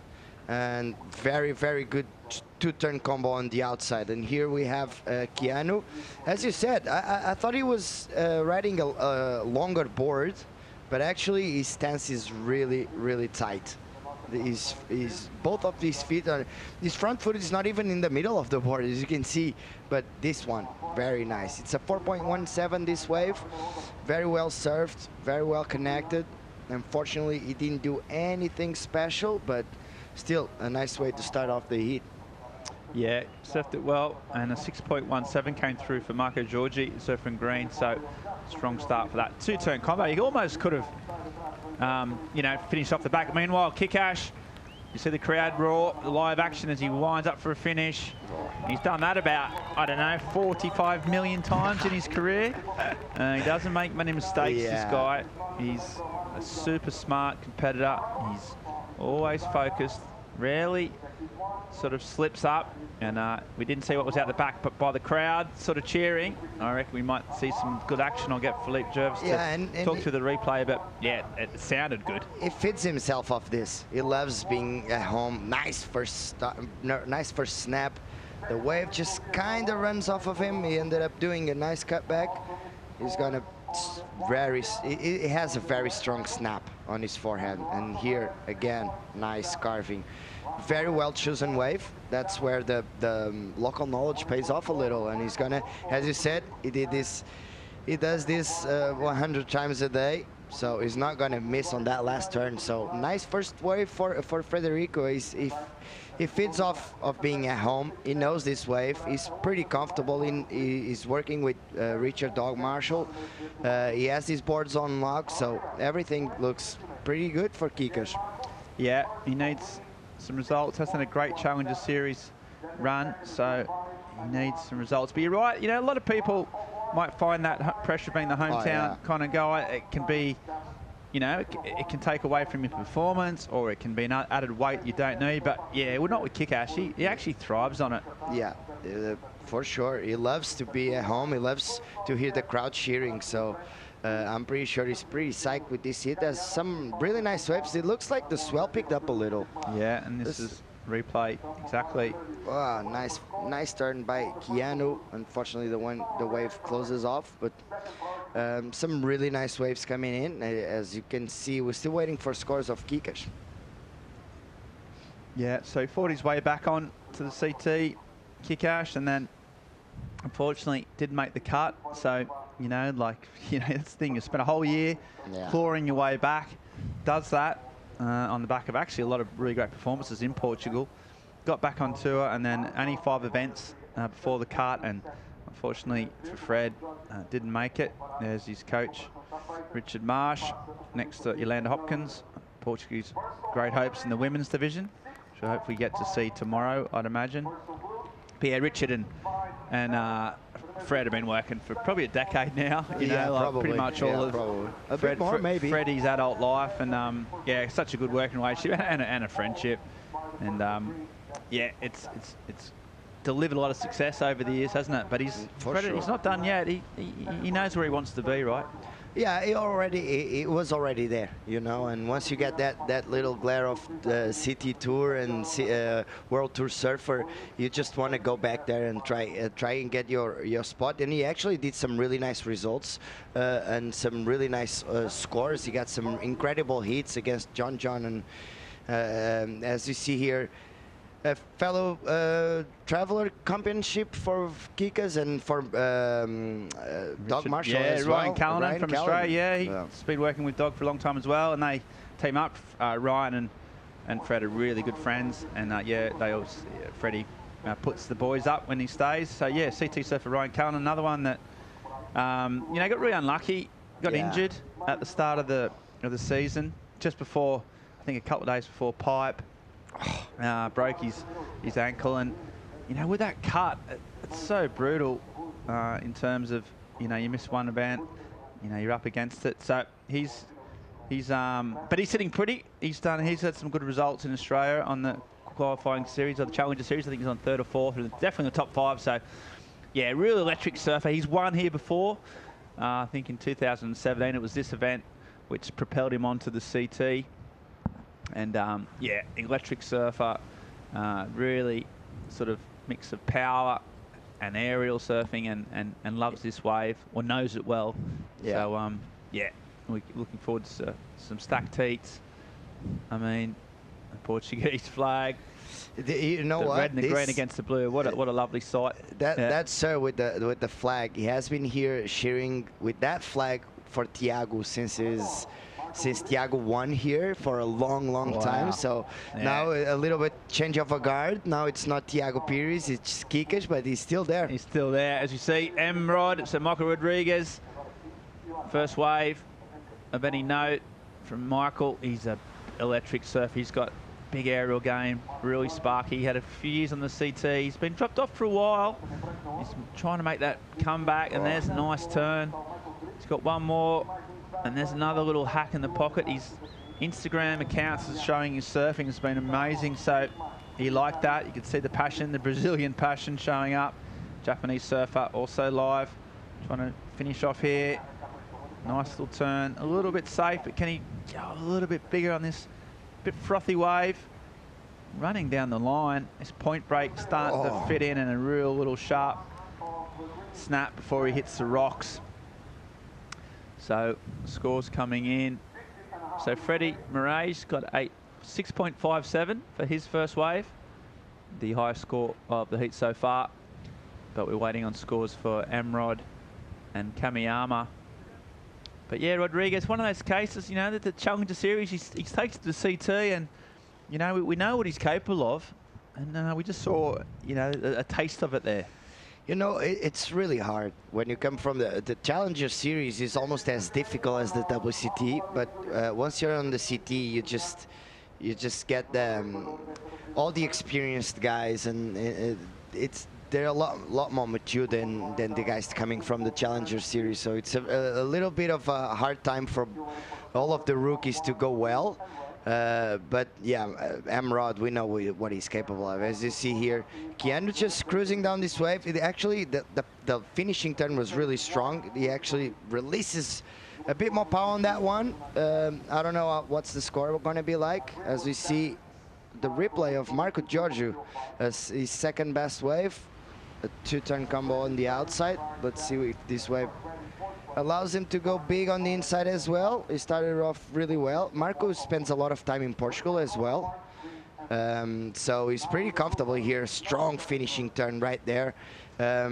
He's really comfortable. He always stays with Nick Lau around here. He's always surfing. And here, Emrod is so fast, so light on his feet. Nice first turn on the outside. He gets a little downtime here around the section, but he actually spices up on his inside. The wave just, there's still a bit bump on the wave because of the tide, but it's getting better, definitely, Ben. Here, boom, powerful turn straight into a nice little snap. So he's really happy with that one. Yeah, he liked that, and it was a good response.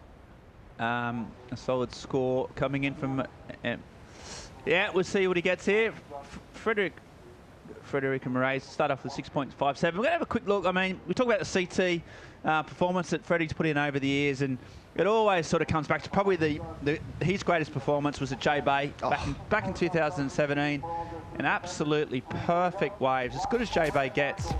And Kickash that year just showed the world what he's got. This wave is perfect for his surfing. It looks like it was built for J-Bay, and he absolutely smashed a lot of big guys in this contest. So he was surfing really, really good. I remember watching this at home. I was like, that turn, that's a 10-point ride.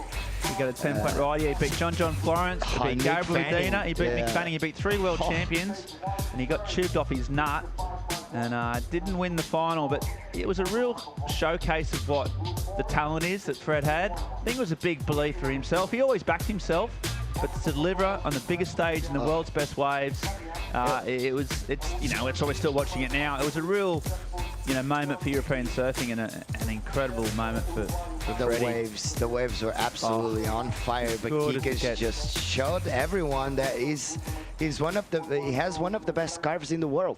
It showed his mindset too, didn't it? It showed, he believed in himself, and he just started ticking off these big names, backed himself. He was really calm. You know what? He chose the right waves. It just showed his mentality. That was 5 years ago, so he's relatively inexperienced, but and that's why he's been probably Portugal's standout competitive surfer for the last 5 has 6 been years. the Kika's weapon for a long, long time. His background, his familiar background, is that his dad's brother used to be the national coach for the Portuguese rugby team, so they have that competitive spirit on the family, and it runs on their blood.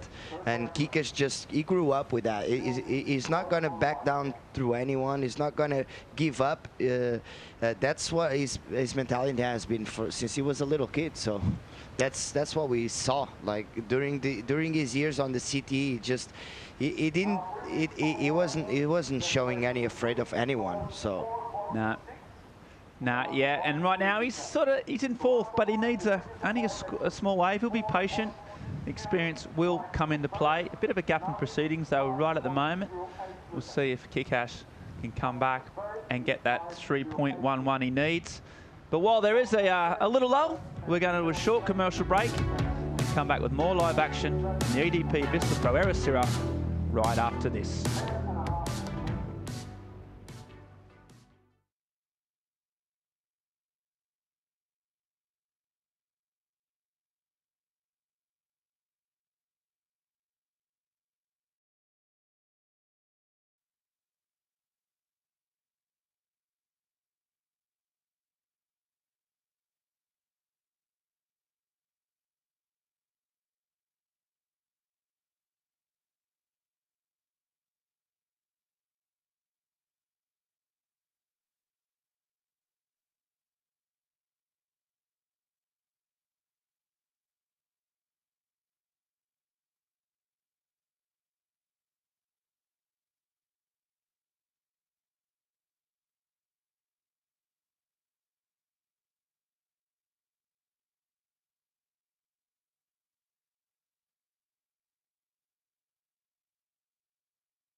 Welcome back.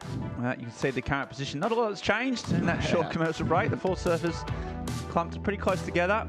We've got Marco Giorgi there out in the front, a 6.17 and a 5.17. Rodriguez with that big 7 in his lockup, sitting in 2nd.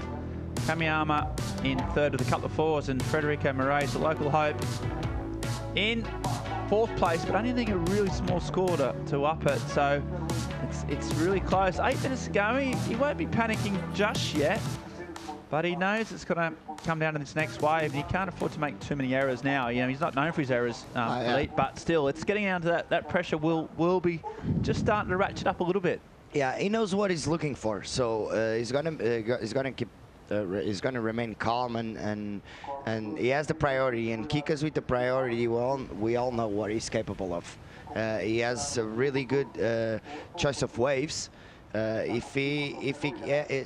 there's still 7 minutes remaining, so there's probably one more set, 2 more sets, so we'll see Kikas going for something. Even if he delays that wave choice, it's only a 3.11, so even if the time gets shorter, he will go on something eventually and put that second score on the board. Yeah, absolutely. Sitting down there on 34th on the Challenger Series rankings is Kikash. And we've got, you know, he hasn't had a good result really in the Challenger Series. He would have earmarked this event as being the one that he really needs to get a score on. Meanwhile, Georgie live action again, so he's just kicking out there. Yeah, Federico would have said, okay, this is one of the events that I can back myself. You know, quarterfinal, semi-final at least. But right now, with 7 minutes to go, he's going to need to get a score. I don't think Georgie's going to improve his one too much there. It's going to come down to, with Freddie and Emrod, a bit of a battle. Rodriguez 17th on the on the Challenger Series. So right in the mix, you know, like a good result here, even a quarterfinal and above would push him up close to that 10th mark. So yeah, and we're going to for. Brazil after this. So you know how dangerous the Brazilians are in Brazil because they are used to those kind of conditions. So it would be a very important result for Michael Rodriguez to get a good result here and then go to Brazil and get that confidence, that local knowledge. So it's still definitely on the mix. It just needs a couple of big results. Yeah, with 2 more Challenger Series events after this. So getting down to that real crunch, and you're right, yeah, the next event in Sakurima. So Emrod will be back himself there, but 6 minutes to go. That little kid with the Federico Moret shirt will starting to get a little nervous. He'll be a bit more nervous, I imagine, than Fred, but now we see some lines starting to form out the back. Plenty of time on the clock. The surfer in blue from Portugal with priority. You'll know which one to get. You were talking before that sometimes it's the first, sometimes the second or third waves. The best one?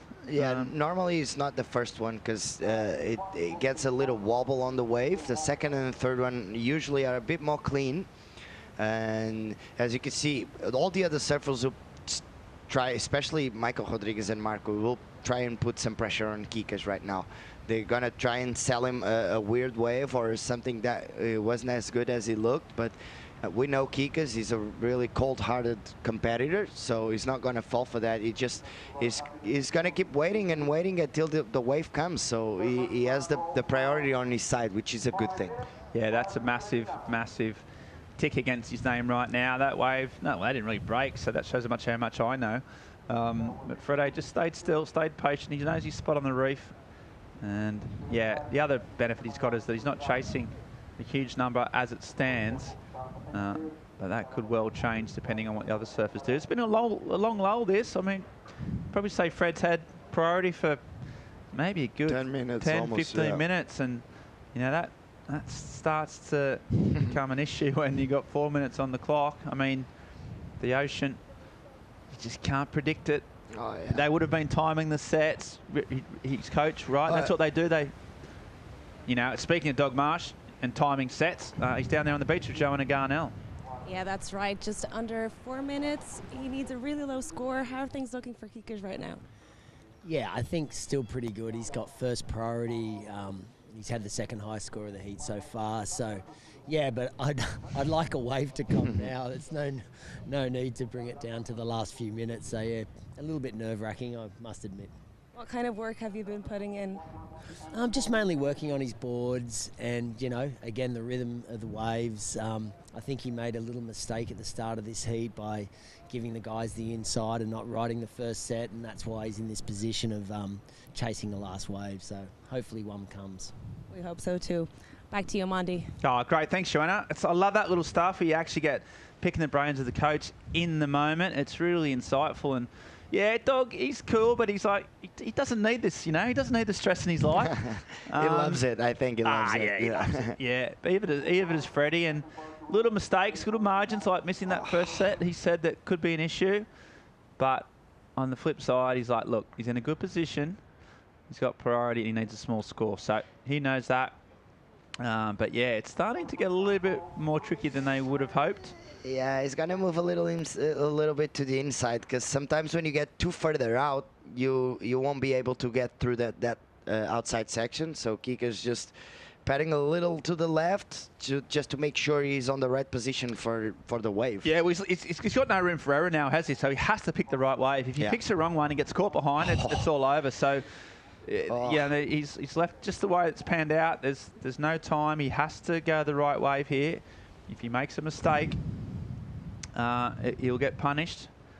He's looking at this one. You can see him getting a little bit sort of cheeky. Okay, live action though. Kamiyama with third priority. He can't afford to wait. He's going to go anything he can get.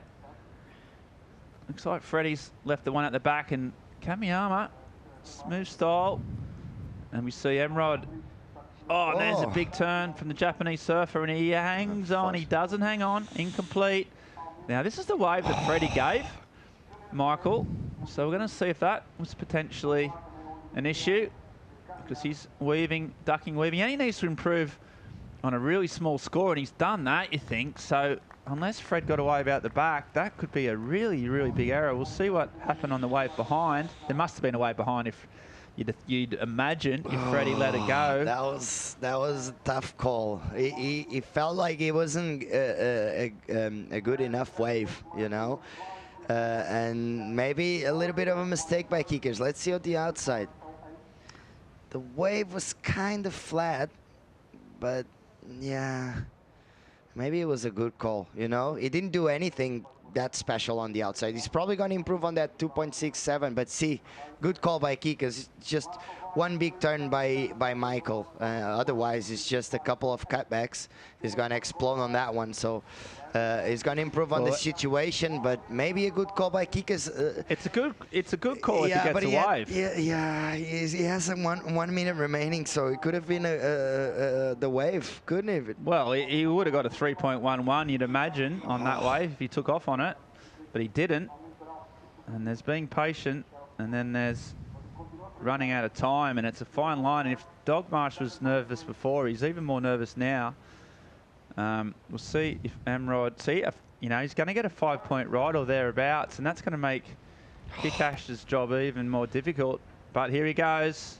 He's looking at this one. He's not going. That could be it. And I think if he loses this, it's going to be a big boil over for Portugal.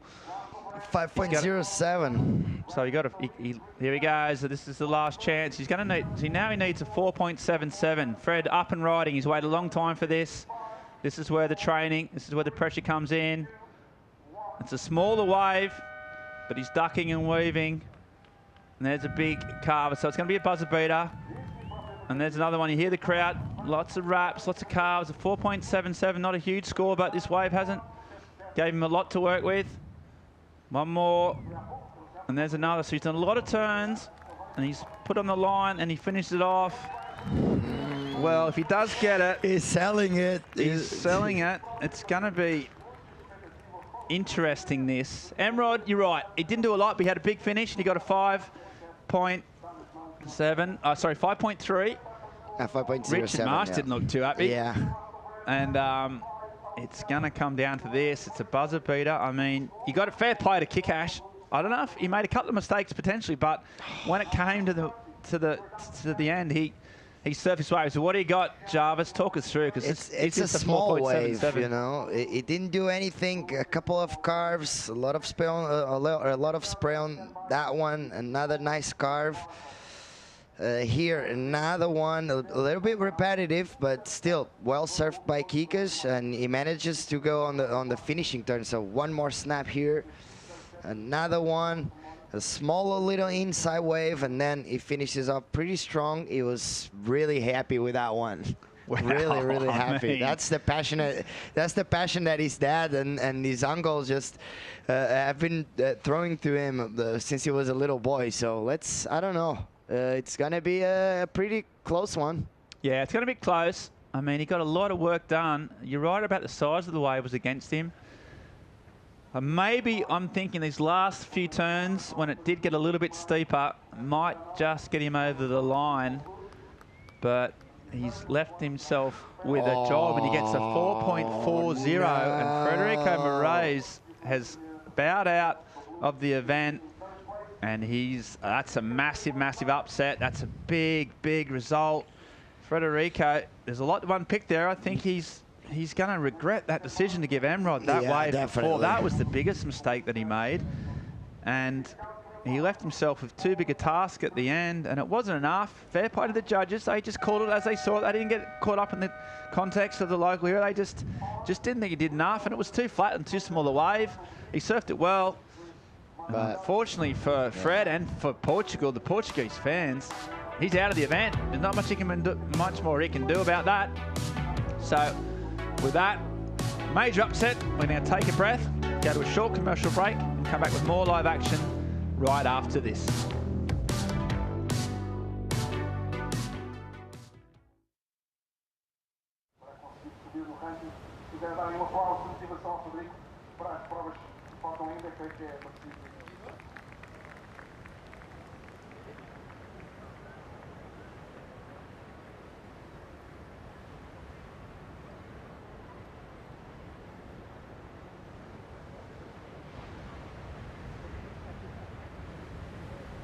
It's white, Eduardo.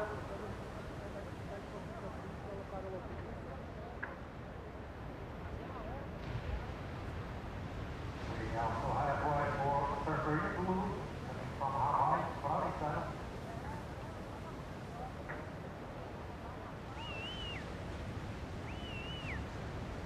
Hawaii anda trabalhar esta sua primeira onda.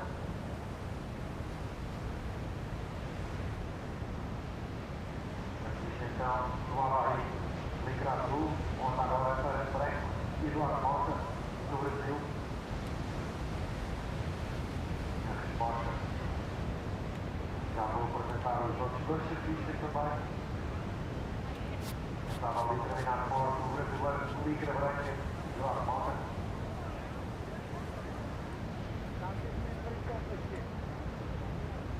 Please free surfers, paddle further north. Please free surfers, paddle further north. Thank you.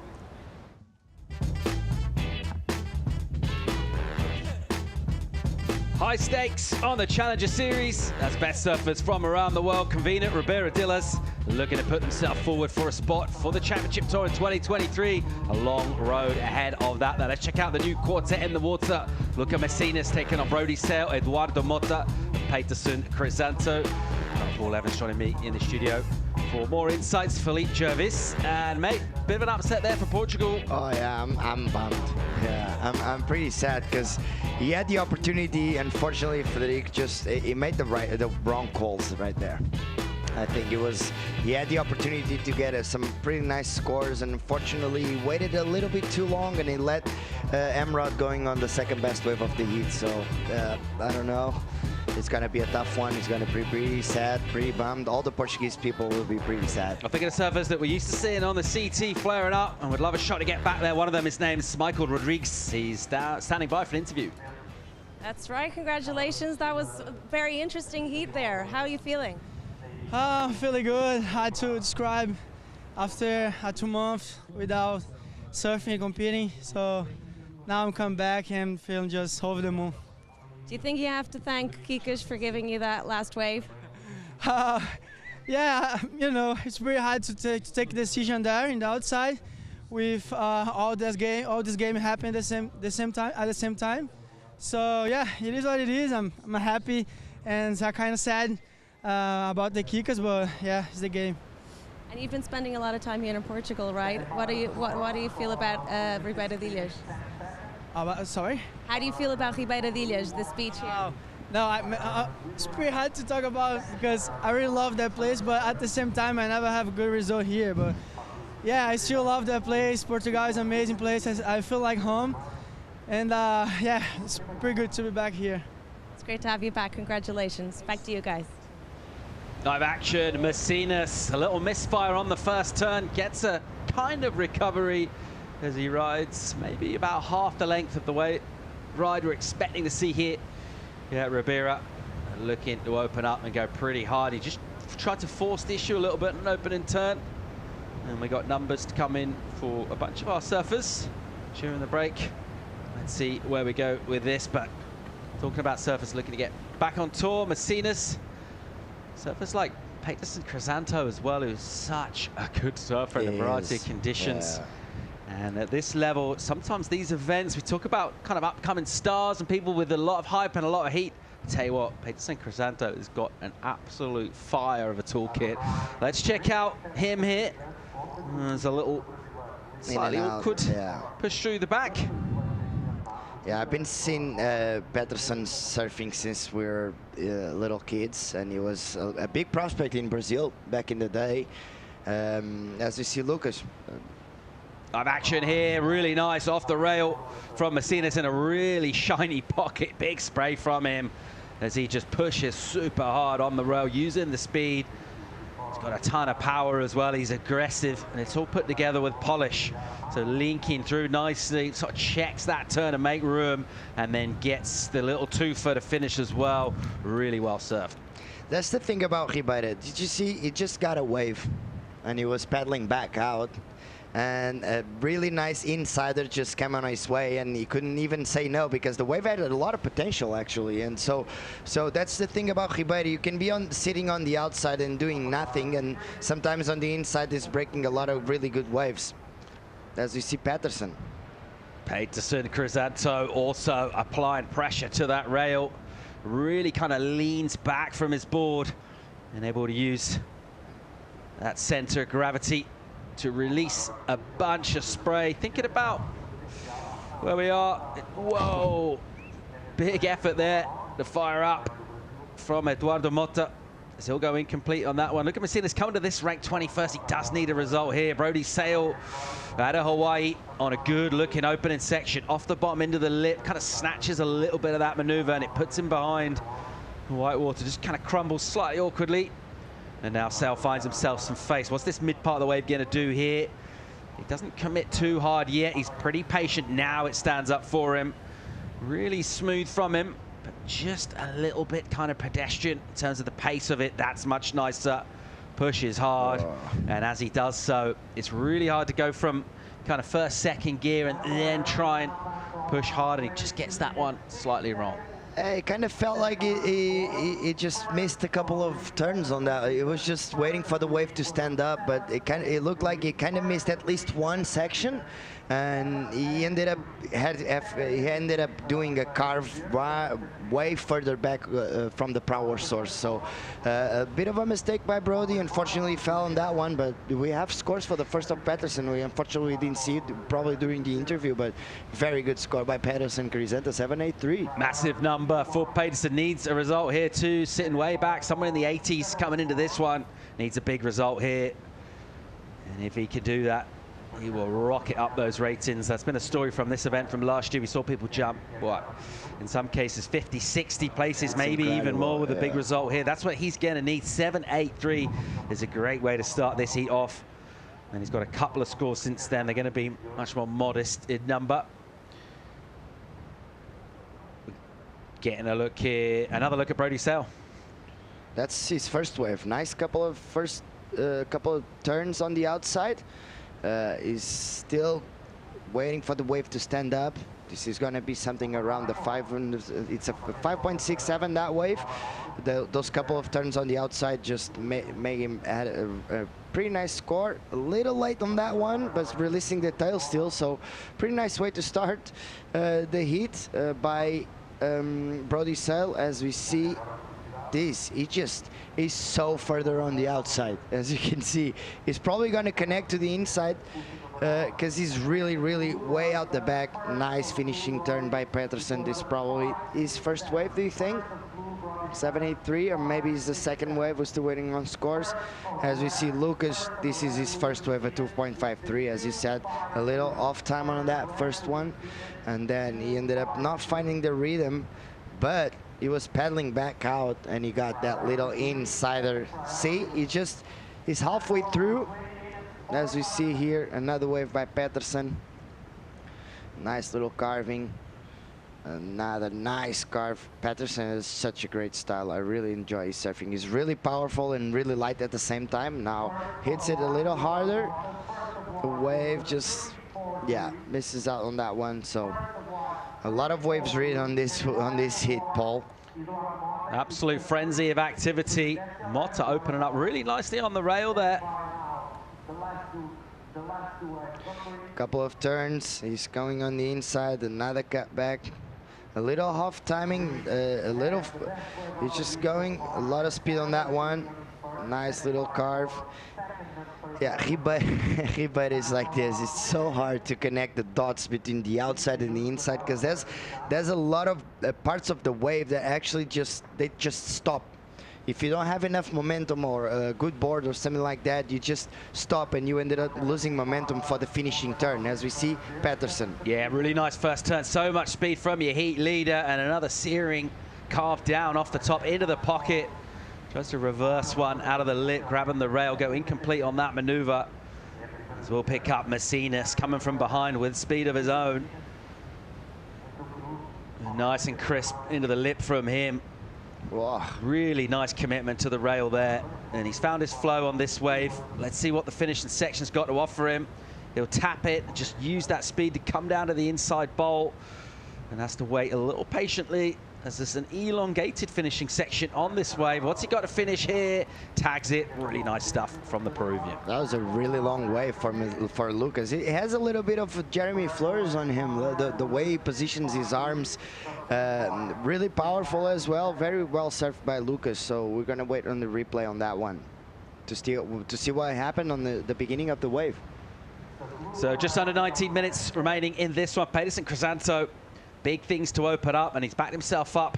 This was the last wave of our Peruvian, Luca Macinas, and a pretty decent one. Got loads done here, Philly. Yeah, nice first climb. He could have gone a little strong on that one, and here, a nice carving. This is probably the strongest turn on that wave. And then it was just cruising. Another one, floater to go over that section.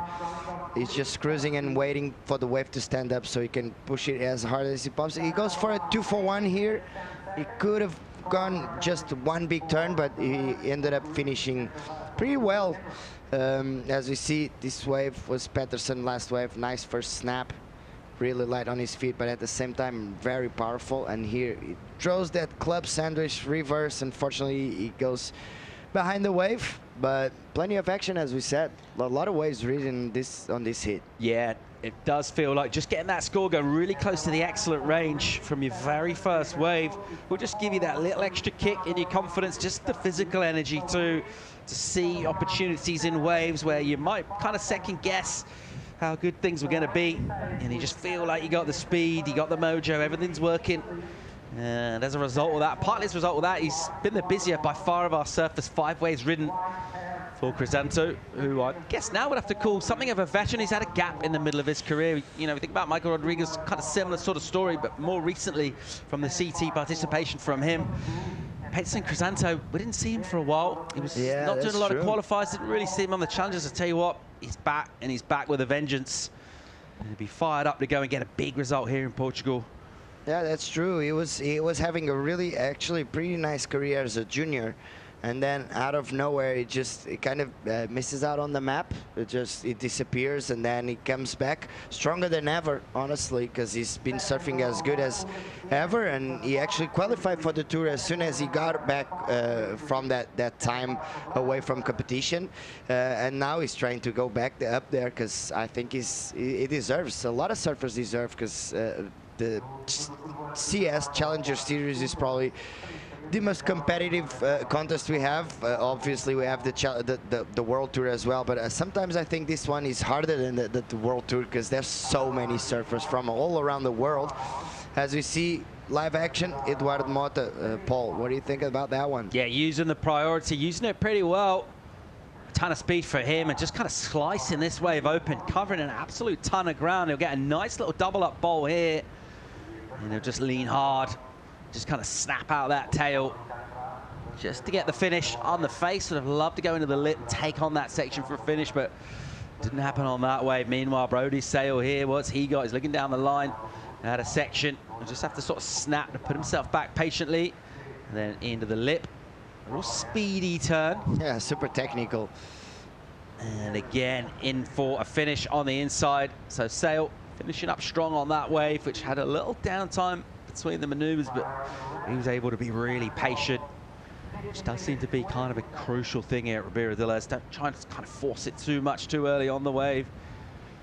And when the opportunity does come, need to be super light on his feet, and that's what he did there, as you mentioned, technical, really light on his feet. Yeah, super light. It's not a powerful turn. You won't see a lot of water coming from the back of his fins, but technically it's not an easy turn to do. We're going to see the replay on that one, but it's just the transfer of weight from the front foot to the back foot, and then for the front foot again, super fast. It's not an easy turn to do, but super technical by Brody Sail.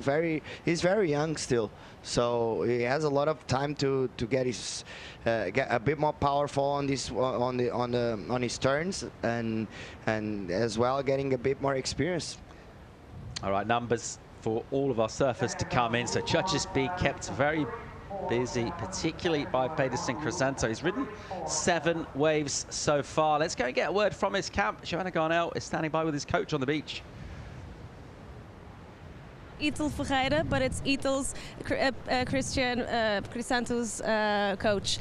How's he looking right now? He's on a wave, looking really good. He has one of the highest scores so far of the day. Right, yeah. Sorry about this interview. I'm just watching him surf, you know. He did well.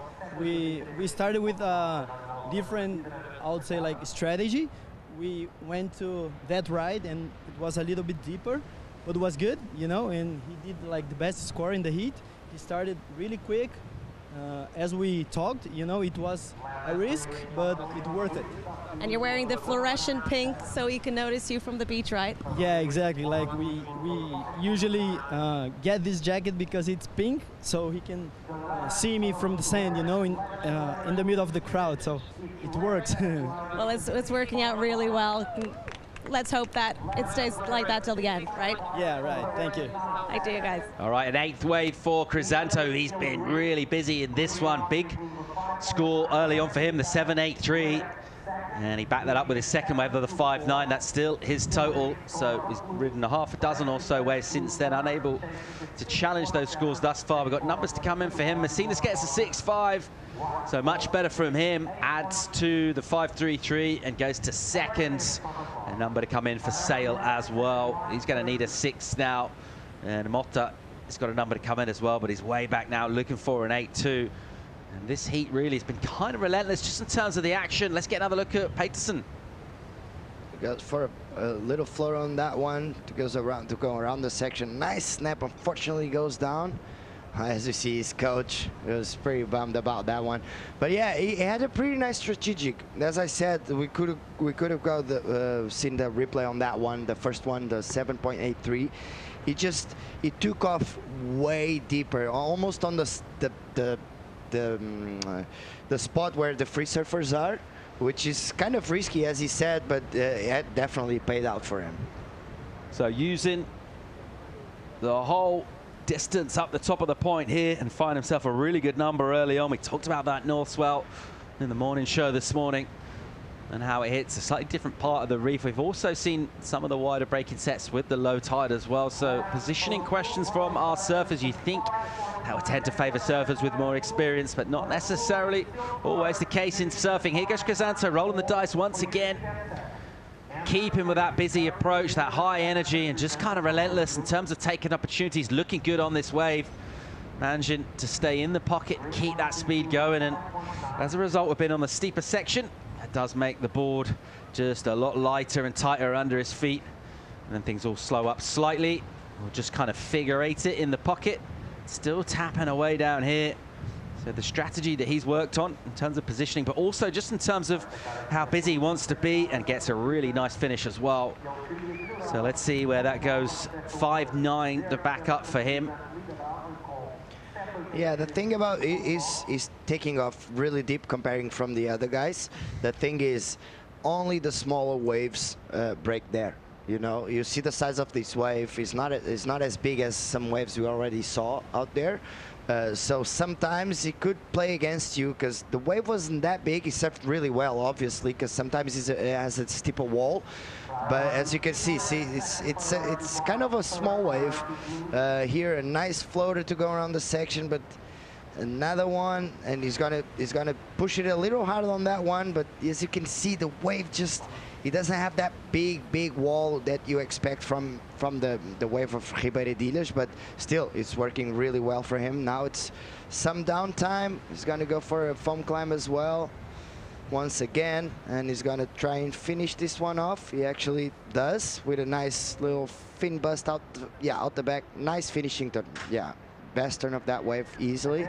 So I'm pretty curious to see how the judges will score on that one. As you see, Lucas trying to improve on a 5.33, a couple of scores on the outside.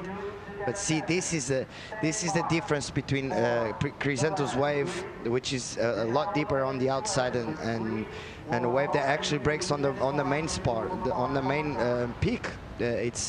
Sometimes the wall. I think this is the replay. Yeah, this is the replay of the 6.5. Very well surfed by Luca Messinas. Yeah, the 6.5 from Mercedes. Really nice section setting up there, and he didn't need inviting twice, as he just teed off on that, showing the power that we've been accustomed to from him. And he's put himself in a solid position, second place. Coming up soon, Andy Crier. There's still just over 9 minutes to go in this heat. Join some more live action from Ericeira right after the break.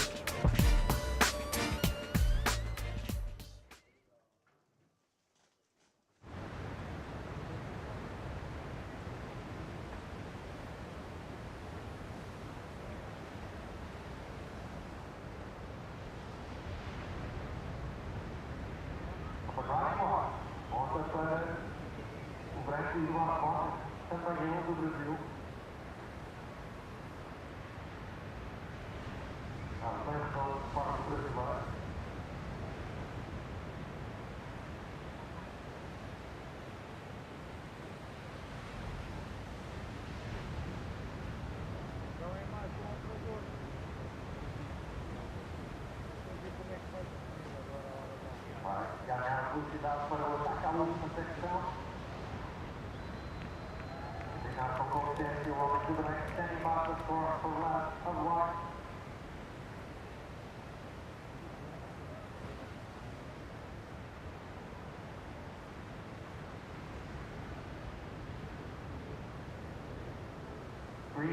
Previous of green was a 4.97, now going on green substitute. As últimas 17 transferências, 4.97 não muda nada. Falta a última apenas agora. E a última também para Frank, o Eduardo Mota.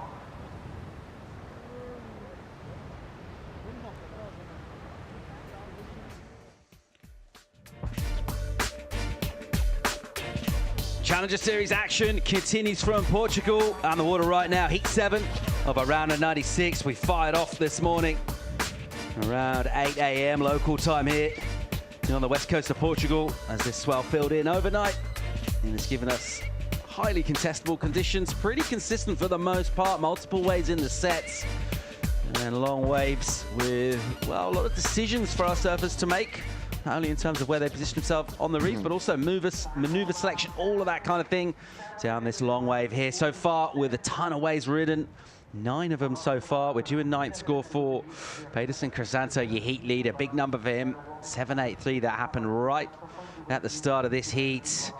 And we'll check out Eduardo Mota here. This was during the break. Yeah, during the break, nice little wave by Eduardo. Started off with the first carve, another one, a little more powerful on that one. And now he gets on that part of the wave that he just needs to keep the flow going and keep the speed to explode on as soon as possible. As you see, he's just waiting for the wave to stand up for the finishing turn, just hopping a little bit, getting some speed as he's gonna go on that finishing turn. Let's see how finish this one off. And nice! Oh, that's really strong, really powerful, and really loose as well. Much better from him. A 6.57 comes in, so a major improvement, and crucially, he's brought his requirement right down. He's now looking for 5.26, just under 6 on the clock, looking to apply pressure to Luca Messinas, who is at the top of the point with priority in the red singlet, the top seed in this heat. Let's see what his next wave brings him, and he'll certainly want to just reply to the question that's been asked of him from Eduardo Motta. Brodie is not a long way back as well. 5.94 is his requirement, so similar to his last effort that was a 5.9. So Messinas will look to use that priority as soon as he gets opportunity. Someone who hasn't been worried about priority, Crisanto, he's just been catching waves. He's decided just to go out and surf. So we'll check out coming up in the next heat. Ketut, Adjus, taken to the water and looking to put some points up against a really tough heat. He's got this man, the Spaniard, the powerful, goofy Andy Crier, also in the water, another electrifying and also powerful, goofy foot, high-flying Ryan Callanan fourth on the Challenger Series right now. Will also be in that absolutely stacked heat, Eli Hanneman, who is an absolute ripper as well. Crazy in terms of the air game and the speed that he surfs with. And these heats are just brutal, relentless, straight through. And of course, there's no elimination around here. You need to get first or second or you're going home fully. Yeah, that's the thing about Challenger Series. Is just travel all the way from the other side of the world. You come here, you have to go for everything. You cannot have jitters. You cannot be nervous. You just have to go there and make good decisions and surf the best you can. Callanan, a former winner at this event, put together, well, one of my all-time kind of favorite heats against Gabriel Medina out here. But those two were just absolutely going at it on the backhand. Incredible that was to watch. Let's see what Callanan can do. Of course, we talked about the Challenger Series and our surfers that don't make the mid-season cut and how it's the Challengers a chance for them to immediately get back on tour for next year. But in order to do that, they have to go up against that next generation of talent nipping at their heels. So really cool battles, and that's exactly what we got in the form of that next heat.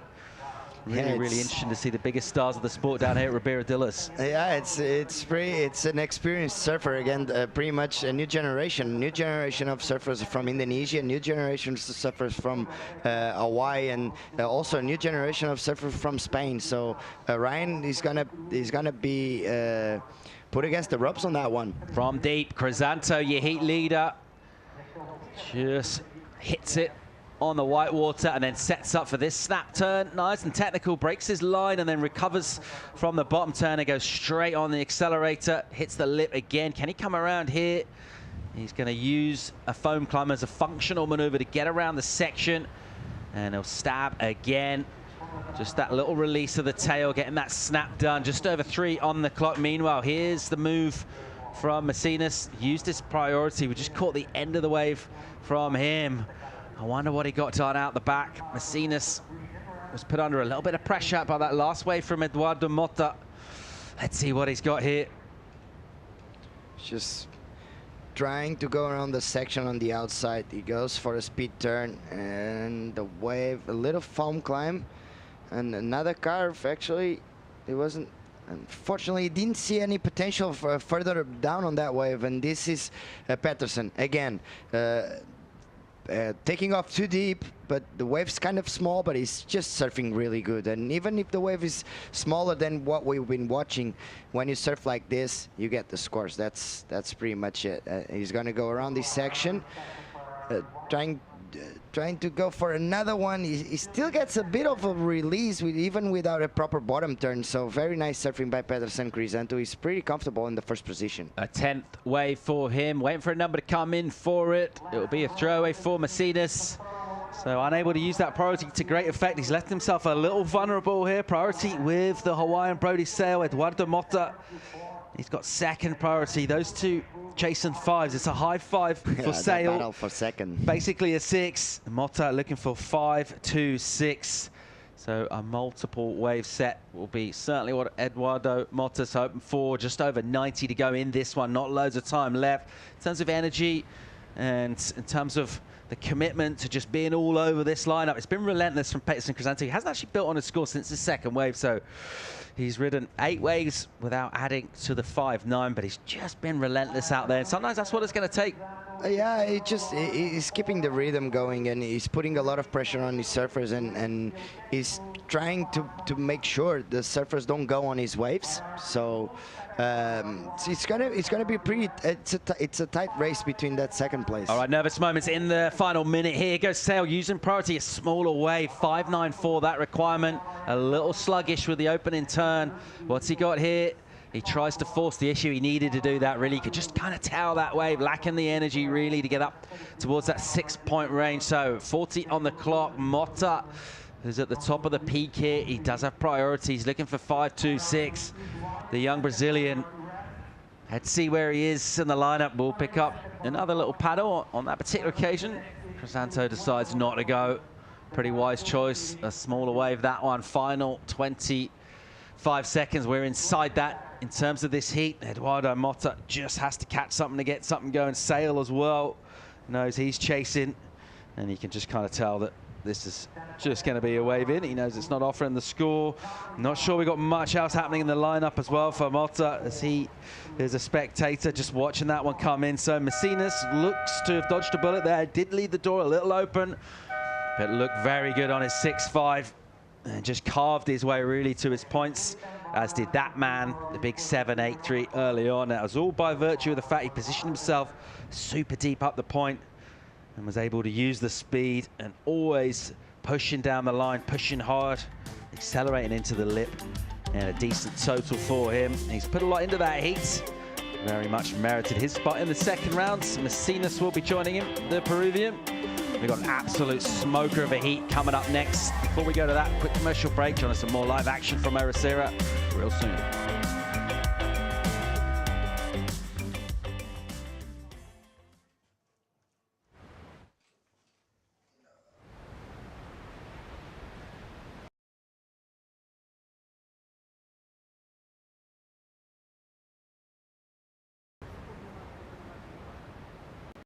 So we have right now team number 8, so Rio Waida we have from Australia, red, Ryan Callanan. From Indonesia we have blue, Caity Simmers. From Hawaii we have Eli Animan. And from Spain we have Andy Crier. For the 4, good luck, good work, intro. Now is already official results from previous one. Heat number 7. First place was green, Peter Petrida. Second place was red, Lucas Sinas. Third place with blue, Robbie Side, and fourth place with white, Eduardo Motta.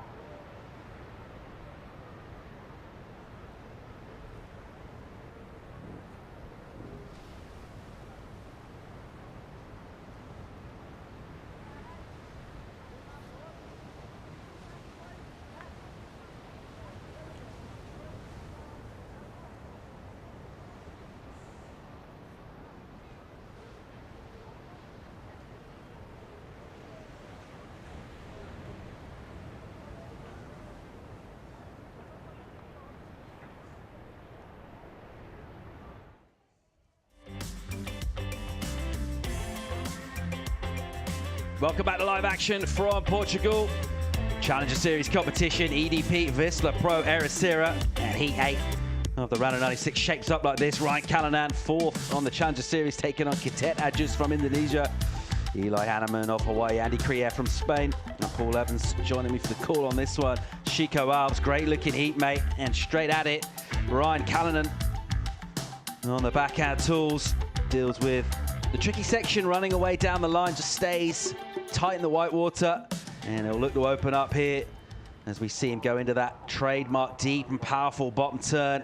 Gets that back leg so low and it enables him to surf with so much power. And again, just kind of flicking a couple of turns off the rail. A reasonable opening wave from Arkan. He's got a lot more where that came from. Yeah, Ryan loves this wave. He had an amazing result here back then against Gabriel Medina in the final. He ripped on that comp, and he is really familiar with Portugal. He spends a lot of time in Portugal with Frederico Moraes, one of his good mates on tour. And yeah, Ryan, you can tell he knows this wave. So I think it was a good start for him. The wave was really hard to surf, not too much power on that specific wave, but Ryan doing the best of it. And a big name here on our screen, Eli Hanneman from Hawaii. We've seen some huge airs from this kid. Mad air game from him. We've seen some air sections go down this one, but generally speaking, it's more on the face, kind of power surfing type of stuff. Some clean carving here though from Eli.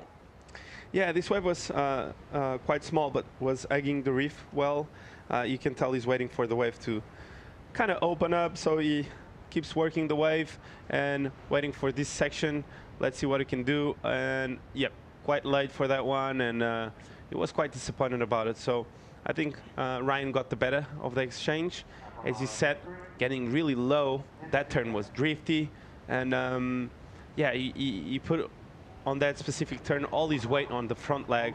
Now he waits for it, gets a quick snap there, unwinds again, and yeah, the technique he has is just relentless. He's an amazing surfer, and yeah, it's lovely to see him surf. Were you surprised to see him not make the cut, mid-year cut this year?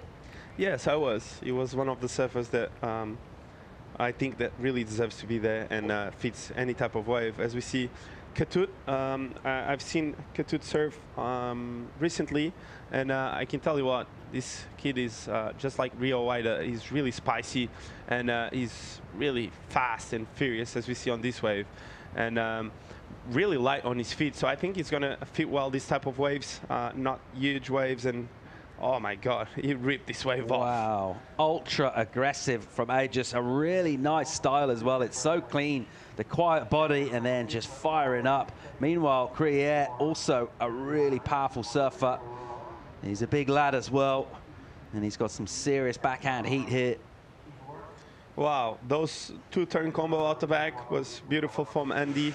Andy is really smart. I've said that before. Andy since the juniors, he's been like that compact surfer, really smart about his decisions on eats. And I think Andy is a really special character to have around, really good-hearted person. And yeah, can't wait what I can do on this heat.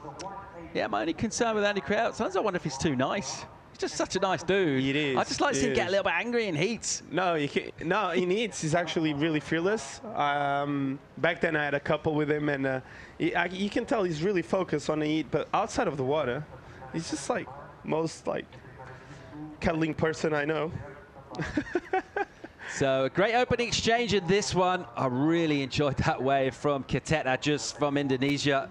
Absolutely lit that thing up. Real nice combination of maneuvers to finish as well, but just the aggression from him. Really cleanly put together as well in transition. Number in for our Cal, 583 for Ryan. So opens up with a decent mid-ranger.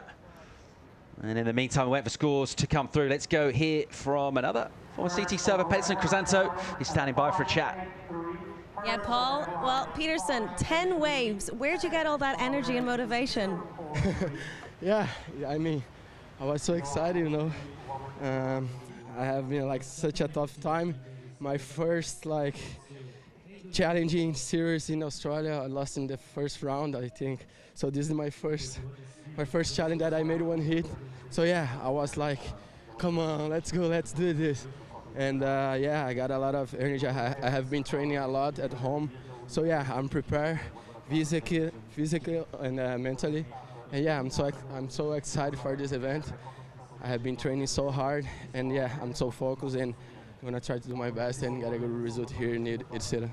What's your goal here in the Challenger Series? You're trying to re-qualify for this championship tour, right? Yes, for sure. This is the main goal, you know. Yeah, last year I was in the tour, so I had an injury in the first challenge of the year in Hampton Beach last year, so I couldn't compete. I had like 8 months off of surfing, just doing like physiotherapy and those stuff. So yeah, I have to be back, have to make my first hit on the challenge, and I hope that I do my job here and get a good result in Ericeira. And it's pretty exciting, this new blood, this new generation coming from all the different regions, right? Yeah, I mean, I have been watching a lot of guys, you know, from the new generations, and I'm so excited for see them like in the future, you know, ripping all those waves. And excited that like Brazil had such a good generation.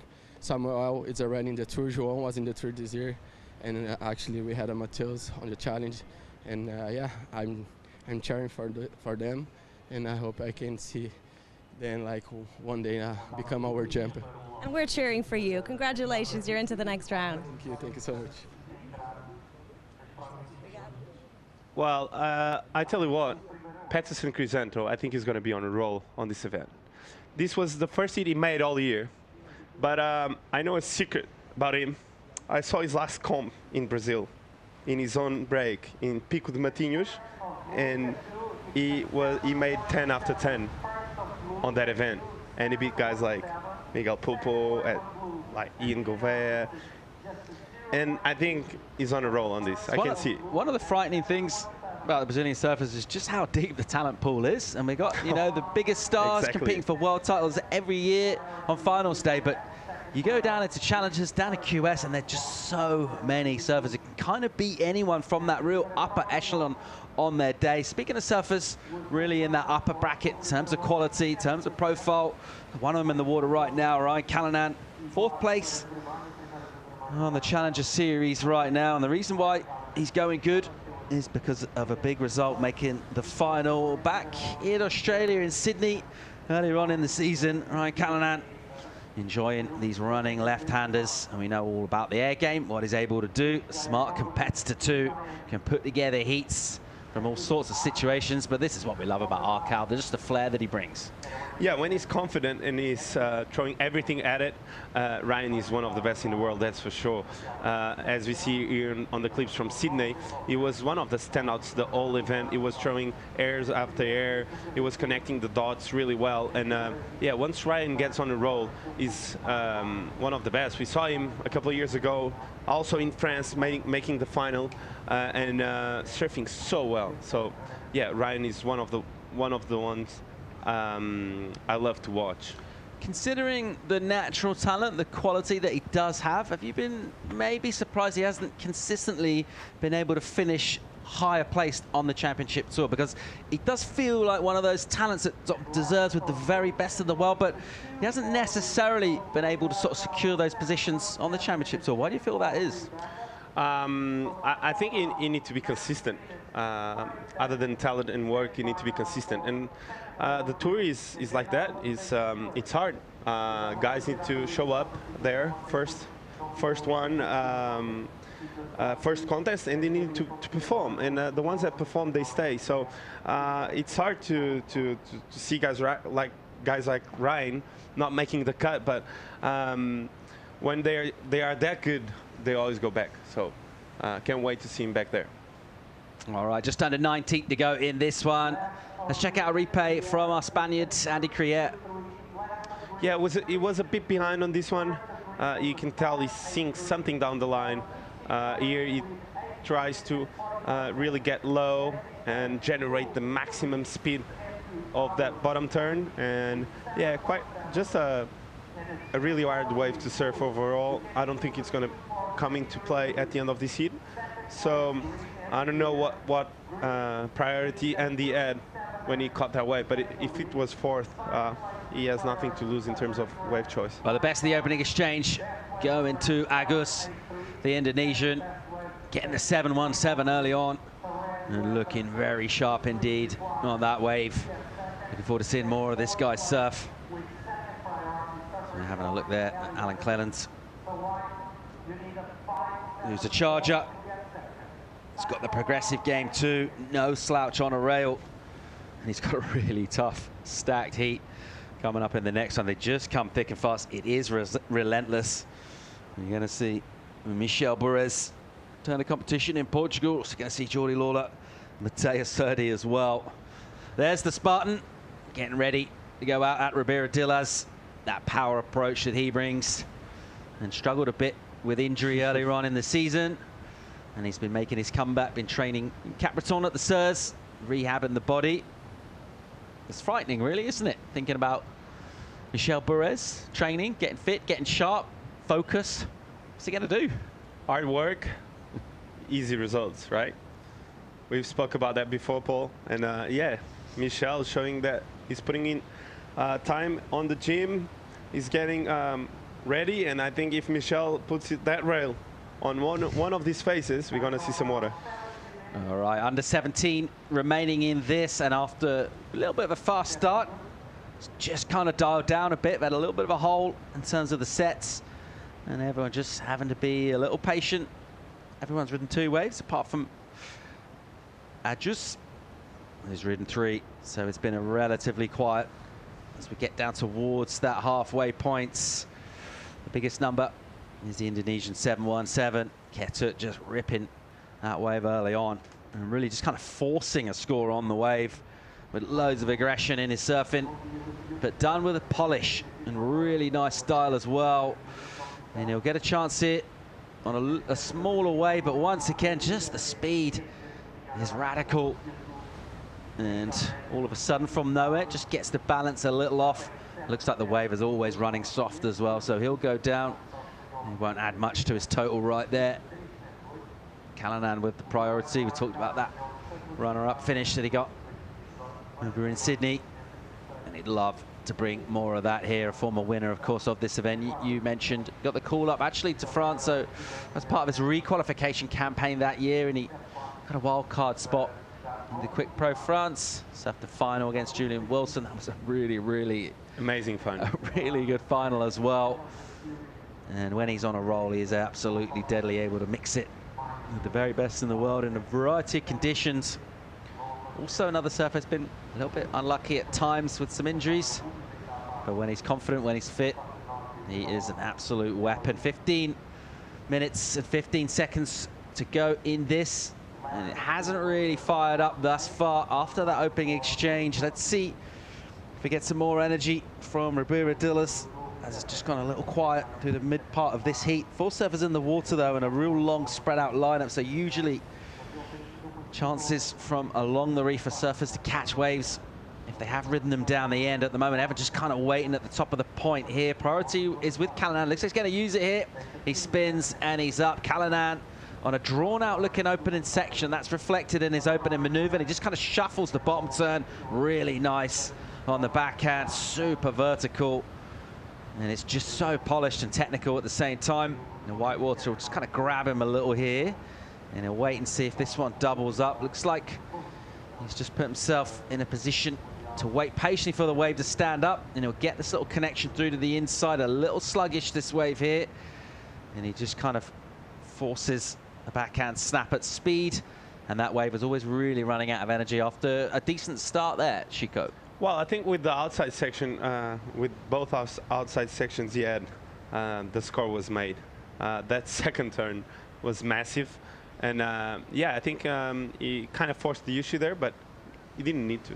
Well, he will certainly improve on his backup score. Judges are going to have a think about that. We're going to wait on that number to come through. In the meantime, under 40 minutes to go in this one. Ajus Kriyer, you 1-2. Callanan, good chance of coming back with that last wave. Join us some more live action real soon.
Welcome back to Portugal, EDP Vissla Pro Ericeira, on an absolutely beautiful part of the coast. And it is a world surfing reserve round here. We've got a bunch of epic waves up and down this coast, as well as the wave we're surfing right now, Ribeira Dillas. This is looking north up to quite a well-known point break called Coxius.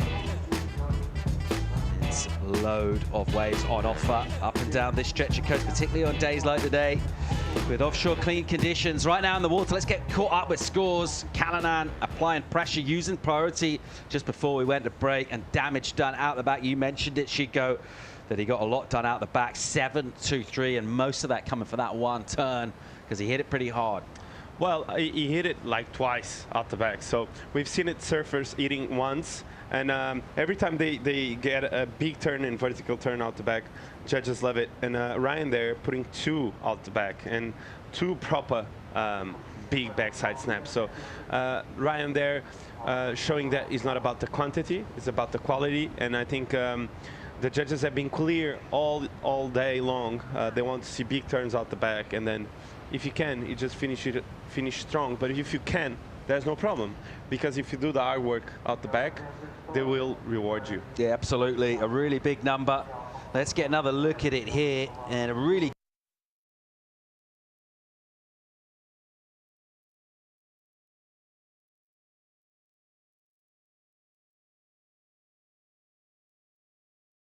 in the right spot to just to throw the fins out. Like, you see how he's eyeing off the section, he waits, and then he unloads it. So that little adjustments he makes a difference, you know. That's why he's Ryan Callanan, you know.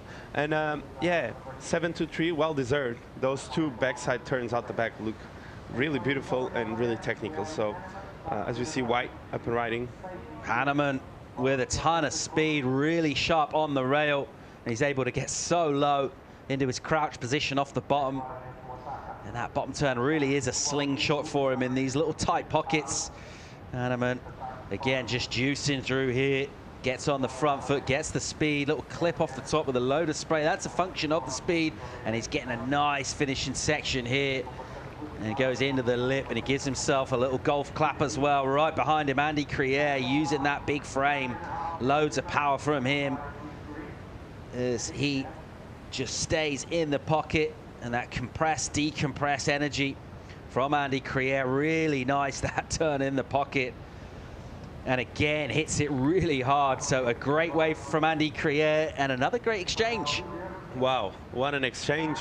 Ellie Hanneman there putting up a good wave, as we see Katut now up and riding. Action is not stopping. From Agus, who led this heat with that 7 early on. He's been unable to back up the 2, and he'll continue to sit with that 2 right now, because he fell there, and that was a mistake. Priority goes back to the leader, Ryan Callanan. Still in second is Agus. Let's get another look on the backhand work here from Andy Crier. Yeah, Andy there kind of forcing the issue there on the first turn.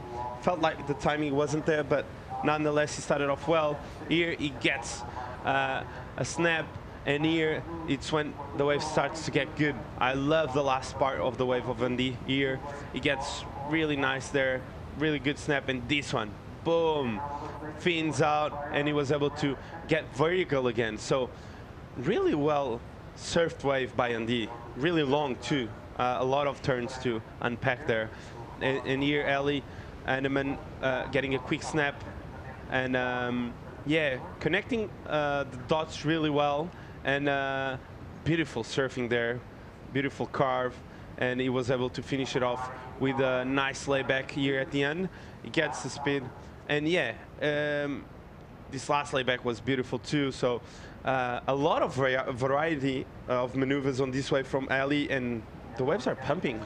Right. Crier will go to second, possibly even move up to first when the score comes through. Meanwhile, here goes Agus with some speeds. And again, a mistake from him.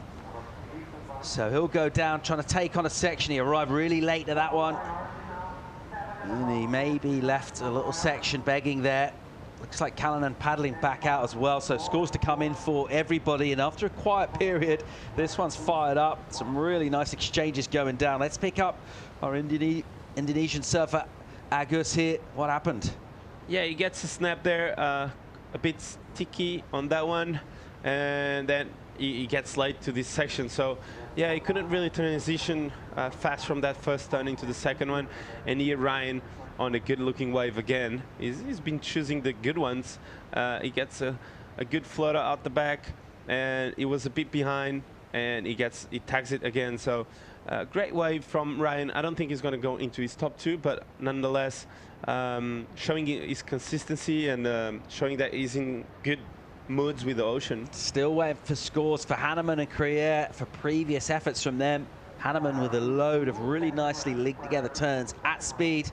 Krier with a sort of tentative opening and an absolute hammer of a finish on his wave. So real kind of contrast in terms of where the maneuvers come. The judges have shown us they don't really mind necessarily.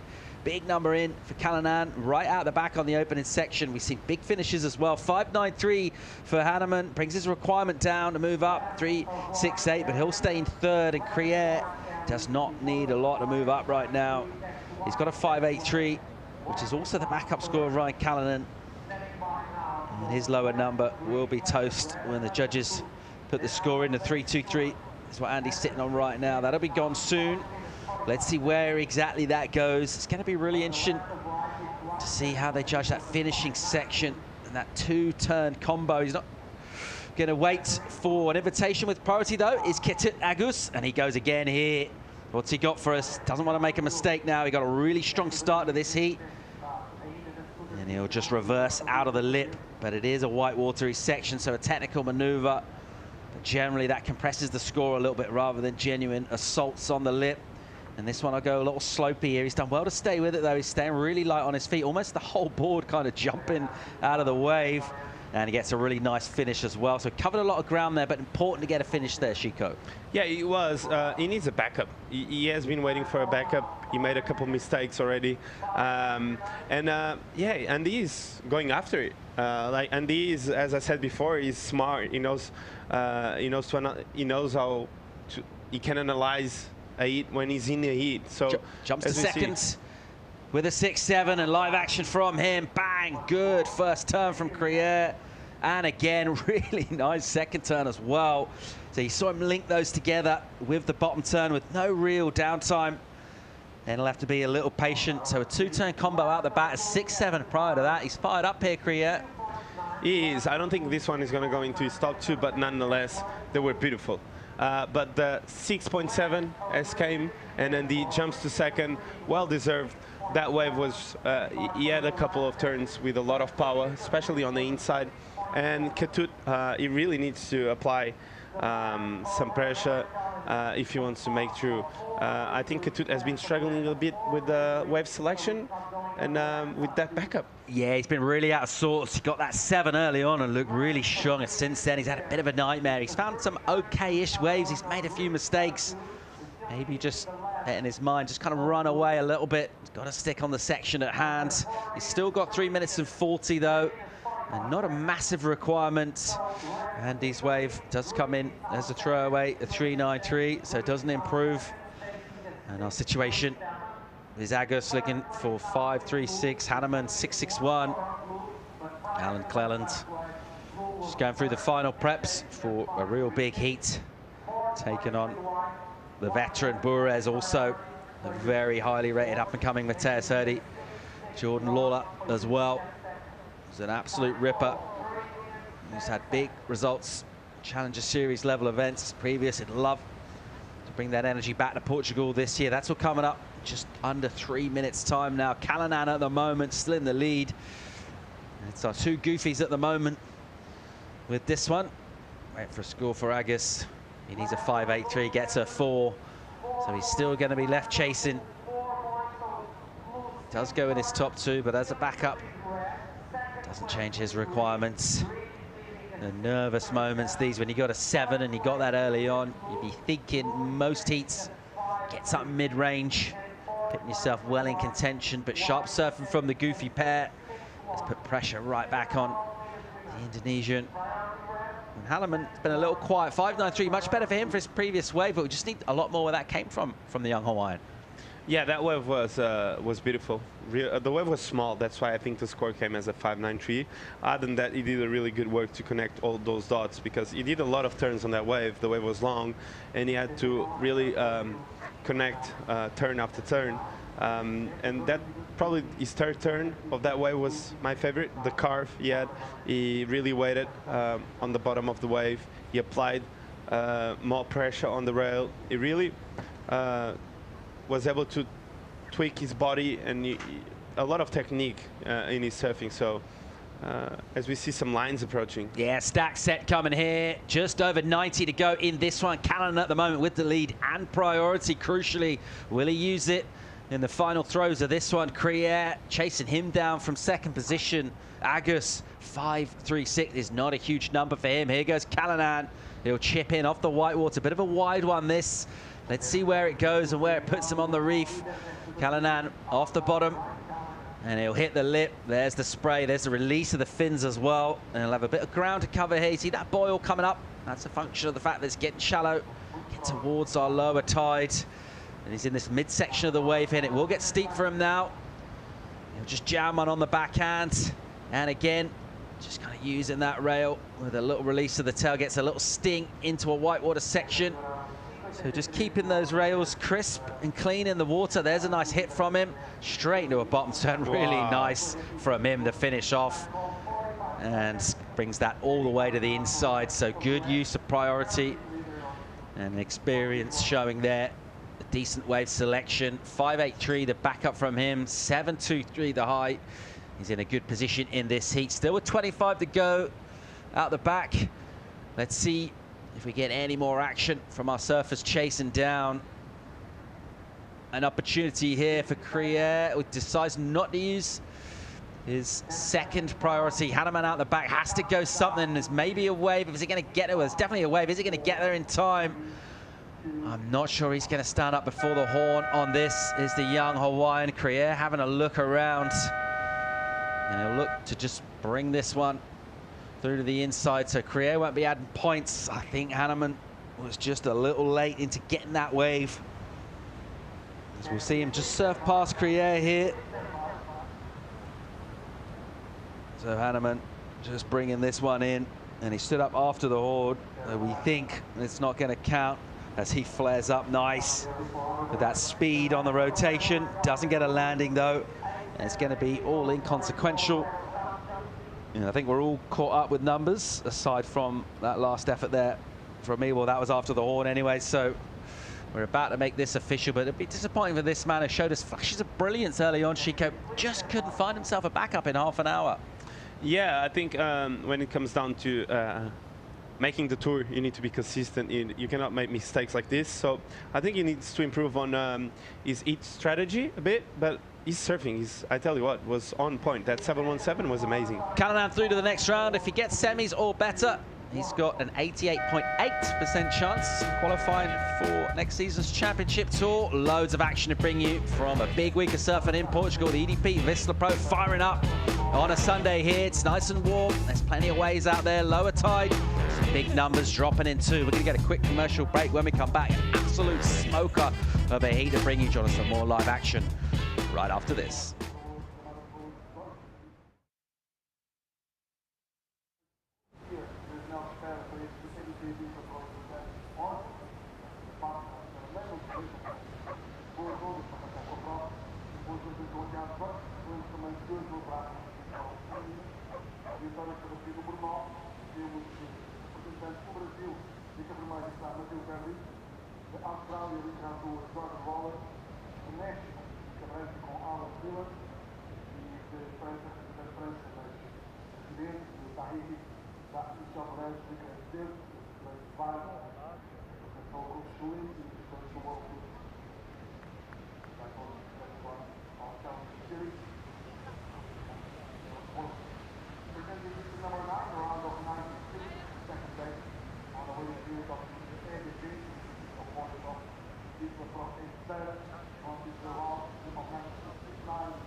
I'm Matheus Herdy, I'm 21 years old, I'm from Florianópolis, Brazil.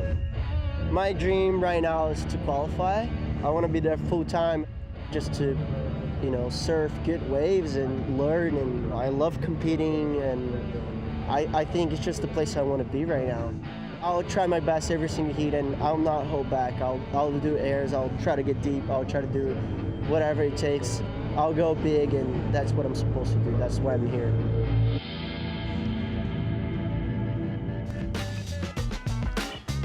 Yeah, and there's Matheus Herdy, and he wants to go big. Well, he's in the right place. Of course, we're in Ericeira, and we're at the Challenger Series event, the EDP Vissla Pro, and my name is Ben Mundy, and I'm joined with Chico Alves and Matheus Herdy. A lot of hype, a lot of expectation. Is he ready? Is he good enough? Can he do this? Ranked number 12 on the QS, on the qualifying series ratings. Is he CT material, Chico Alves? Tell me that. He is for a long time now. I think he just needs the consistency in terms of contests, because it comes down to results. So in terms of technique and surfing, he doesn't miss anything. He's one of the best in the world right now. I think he's up there with Sammy Pupo and João Chumbinho. He's from that generation. They're all close to each other, and they all rip so hard. So I think Matheus is in a position, a way better position than he was last year on the ranking. So I think he's more consistent this year. So he's in a really good position to qualify, as we see a 5-point ride on his first wave. Yeah, he came in, had a few wild cards on the CT last year. I think maybe in Mexico, where he made the final. So that just shows you that the level he's at. He's built up. He's a young kid, but he's got stronger and physically matured. As you said, he goes big. He's got an incredible aerial game, and he's going to need just a good result in one of the next 3 events to really sort of, you know, make it clear. But he's right in the mix. But you know what? There's some good surfers in this seat. Jordan Lawler down in Manly, Australia. Alan Cleland, and of course Michel Perez. Speaking of CT legends, wow, he's won the Tahitian, coming back from injury. Still desperate to join the CT. You see a wide wave, just break on that ball. That tide's getting lower, and we see Cleland up and riding, live action. There we go, little swoop to set up. Looks around, here he goes, section here, hits it. Pretty safe so far, but he's got a bit of wall ahead of him. There's another turn off the top, nothing too big, not a lot of spray. It's a nice size wave, nice and clean, and there he goes, clicks the tail out, and you can see the frustration on that wave. He didn't finish it off, didn't do a whole lot on the outside, and then just when he had a bit of a section, he didn't quite make it, so Cleland regathers. And Matheus Herdy, that man we had a look at, has already got a couple of 5s under his belt. So I might get Chico Alves talk through these 2 waves that we're on the break. The Brazilian. Yeah, Matheus here really fast, as we expect from him. Oh, blowing the tail out on his first wave. You can tell the man is confident. That 5-point to start off the heat, then he waits, he grovels on that whitewash. And he knows the wave is going to open up again, but yeah, he decides to kick out. And here Jordan Lawler on his first wave, not much energy at the start of the wave, you can tell. And on your backside, as I said before, you need some speed so you can really open up and make sure there's like punctuation on your turn, so the judges give you the score. And paddling out, Matheus looks like he got another one, a 5-5. Really drifty snap there, quick snap again, and boom, big off the top there at the end. Meaty section was a good decision for him to get that wave. Yeah, live action, as we see Jordan Lawler on his backhand.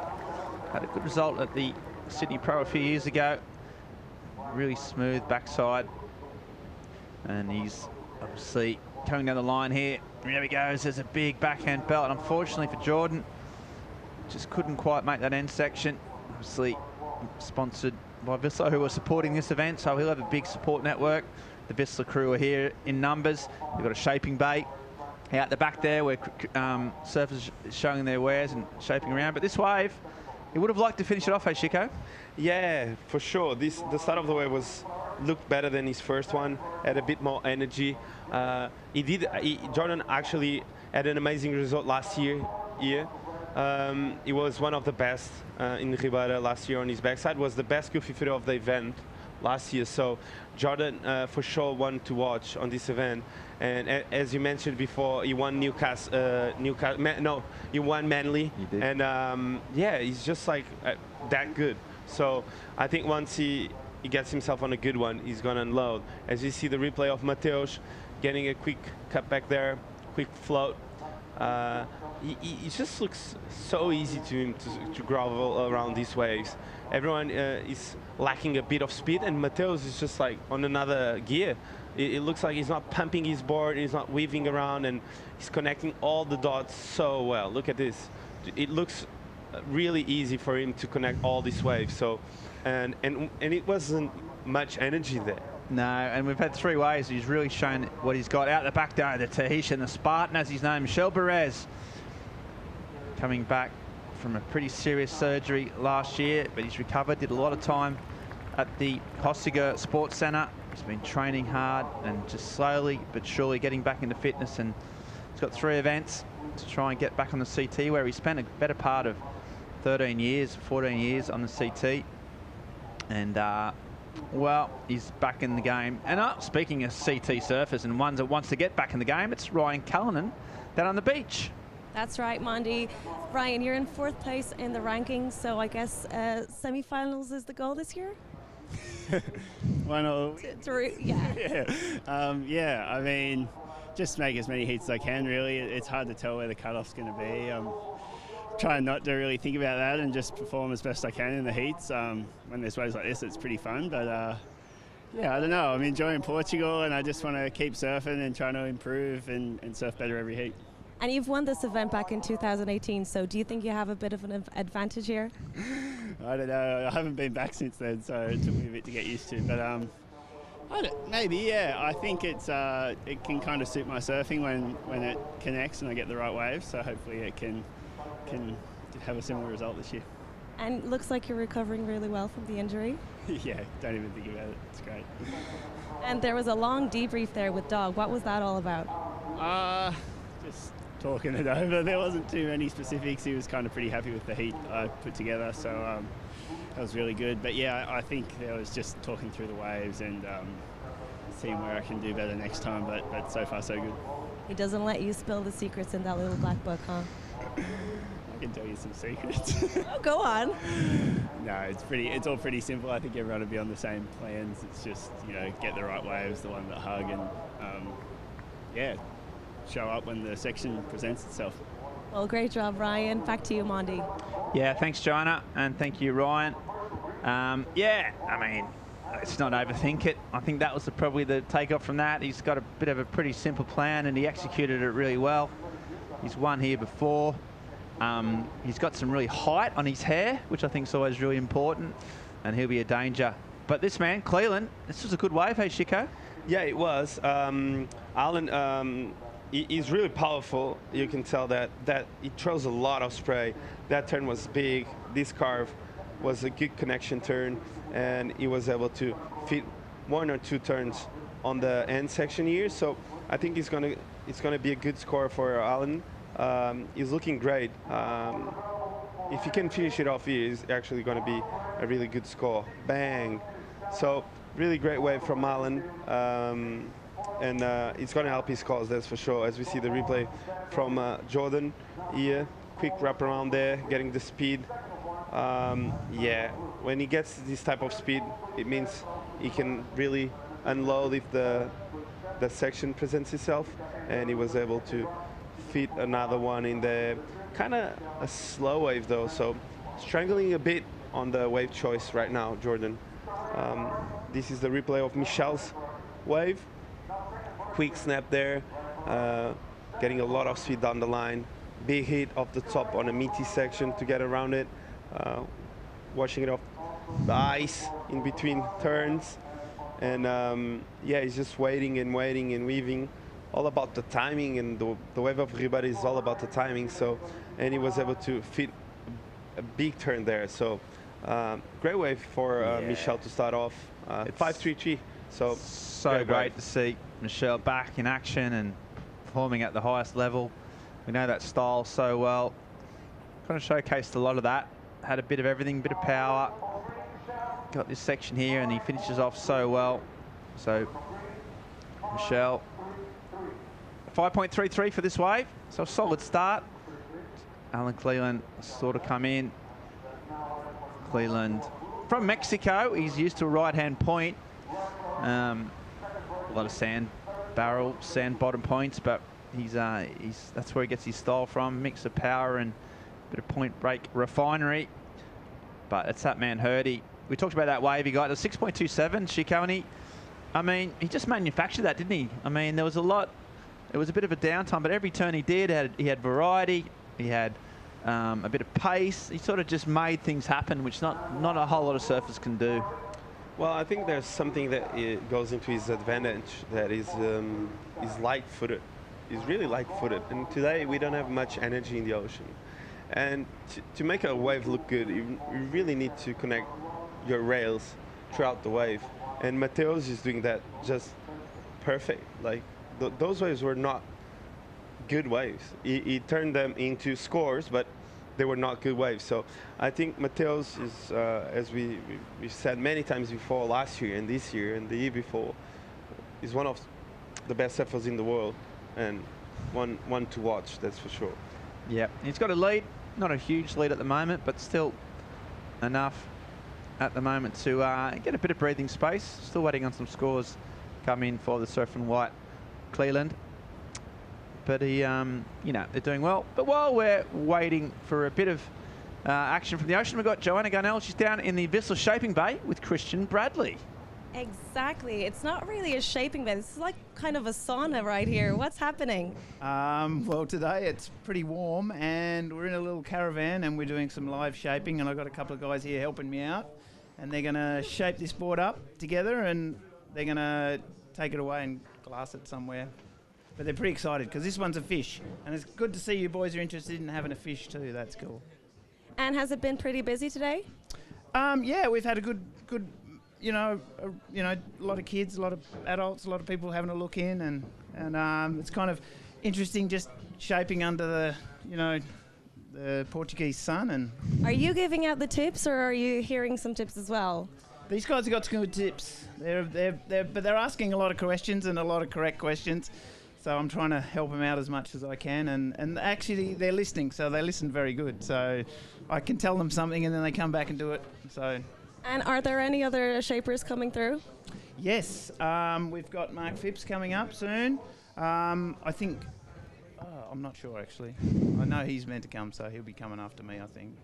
Well, we'll wait for that. And guys, if you're around, just come down and watch some live shaping. Yeah. Jump in. Thanks, Joanna. Yeah, what a great... Okay, we'll talk about that as we see Alan Cleland racing down the line.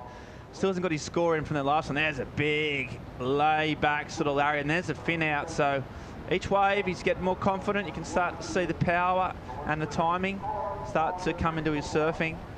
And, yeah, Alan Cleland showing really, really sort of high-impact, high-performance surfing. I like it. Quick note, I heard...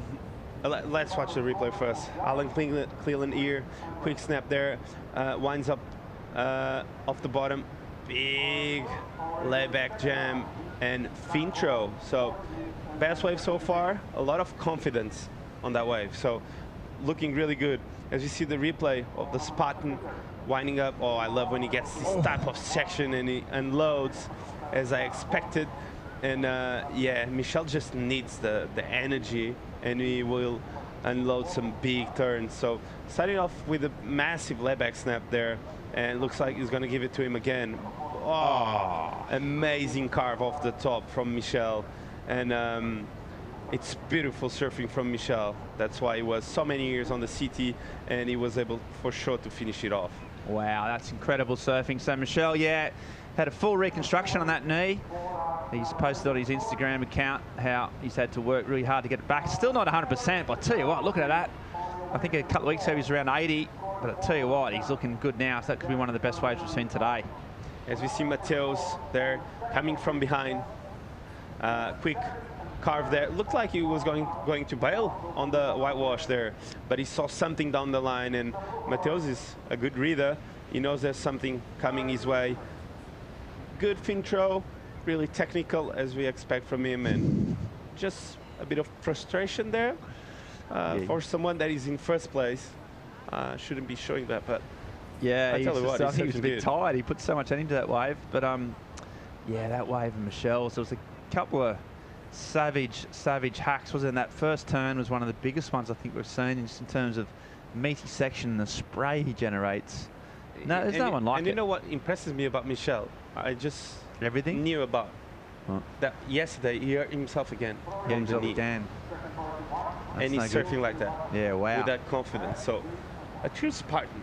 Yeah, painting through the pain. Yeah, that's that is cause for concern because he's worked so hard after that operation, that surgery, to come back, and he's tweaked it again. But so far, yeah, I mean, if we didn't know that, if old Chico Alvarez didn't have the inside word, you'd never know, would he? Because he absolutely hammered that wave. So we'll see what score he gets. I'm going to call it. It's going to be the best wave. I think it's the best wave.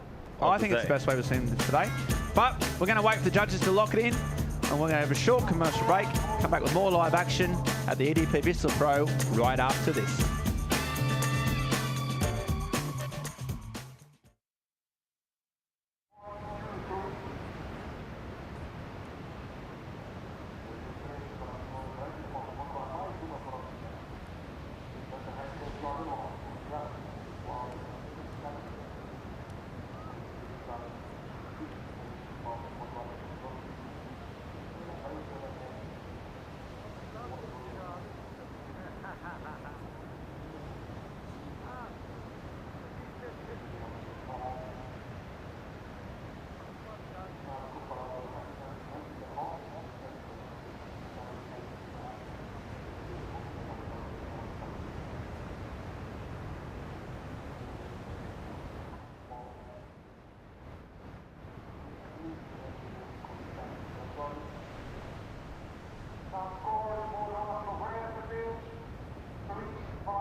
And welcome back to the stunning coastline of this beautiful part of Portugal. We're in Ericeira, in the World Surfing Reserve, Ribeira de Ilhas.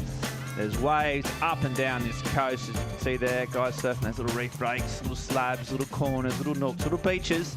But right here on the main contest site, well, we've got some high performance surfing going on, and none better than Michel Borez. The Tahitian has come in, he's been injured, he's been hurt, but he's fighting through the pain, and Chico Alvarez an 8.50. The EDP wave of the day, potentially. It's the highest scoring wave so far. By the end of the day's play, we'll give that award out every single day of the competition, and Michel Borez has just put a marker down for me, and I love to see it. Well deserved, mate. The first layback he had was massive, and the second carve he had on that wave was even bigger. So I tell you what, once Michel gets the opportunity to unload and the wave gives him some energy, that man is a weapon.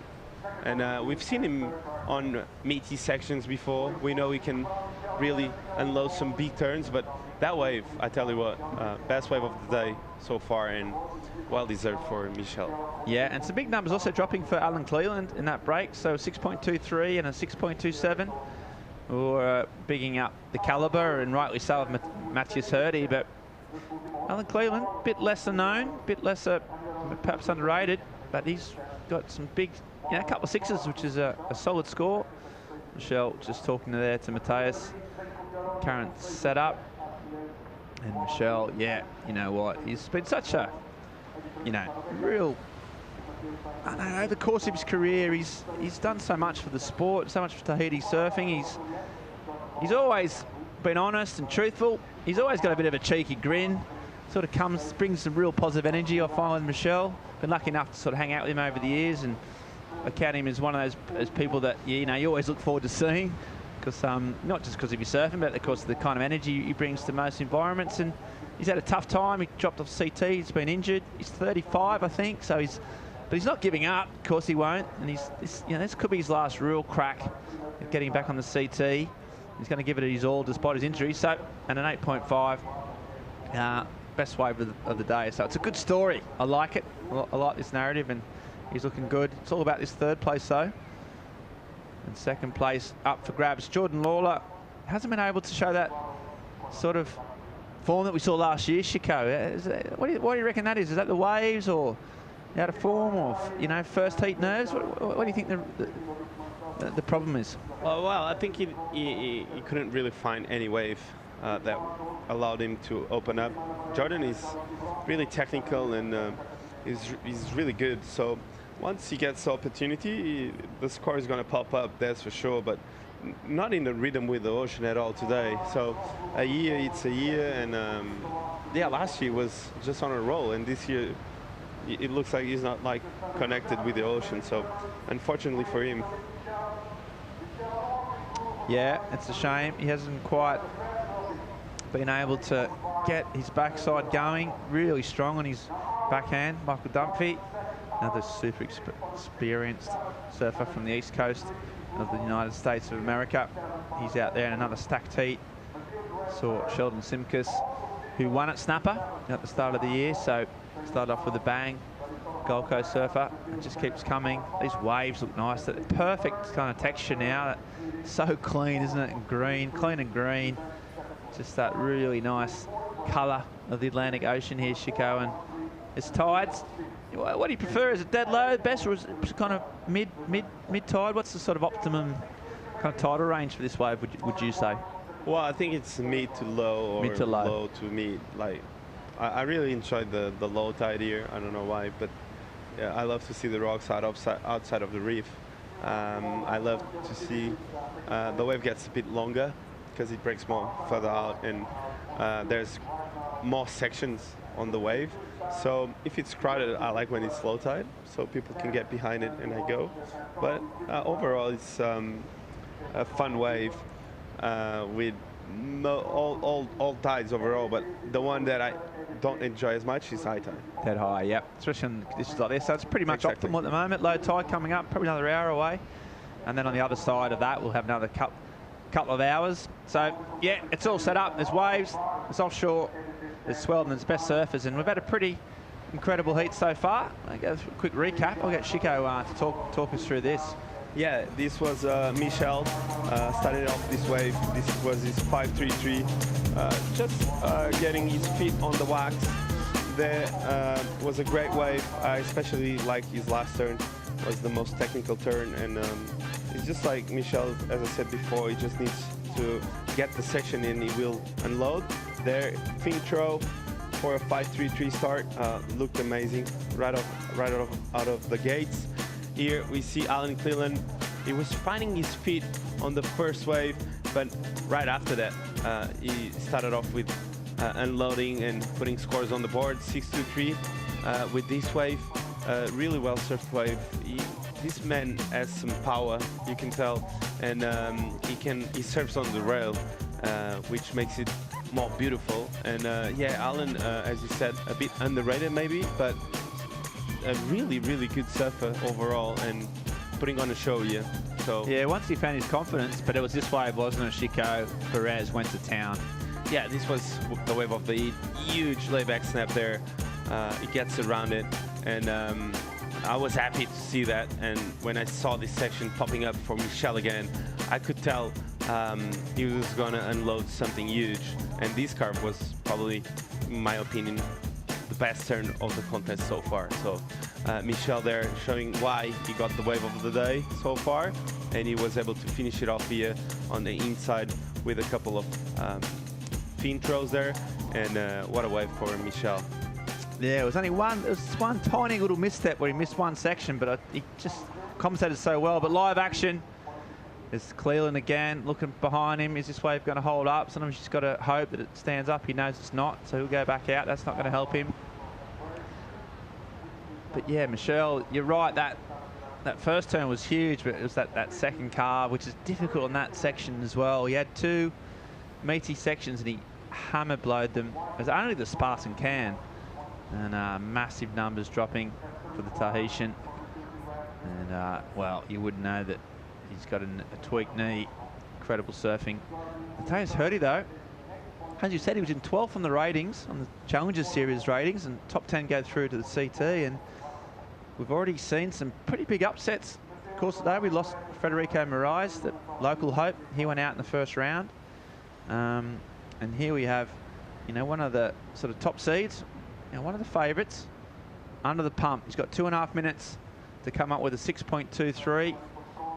I mean, that's the type of number that he's obviously very capable of. But it's just that ticking clock again. How he reacts under pressure, that's going to potentially see how he goes in Portugal. Well, when you get that much of attention, you get a lot of pressure too, and sometimes it can get into you. It's like me on the dance floor. I'm not.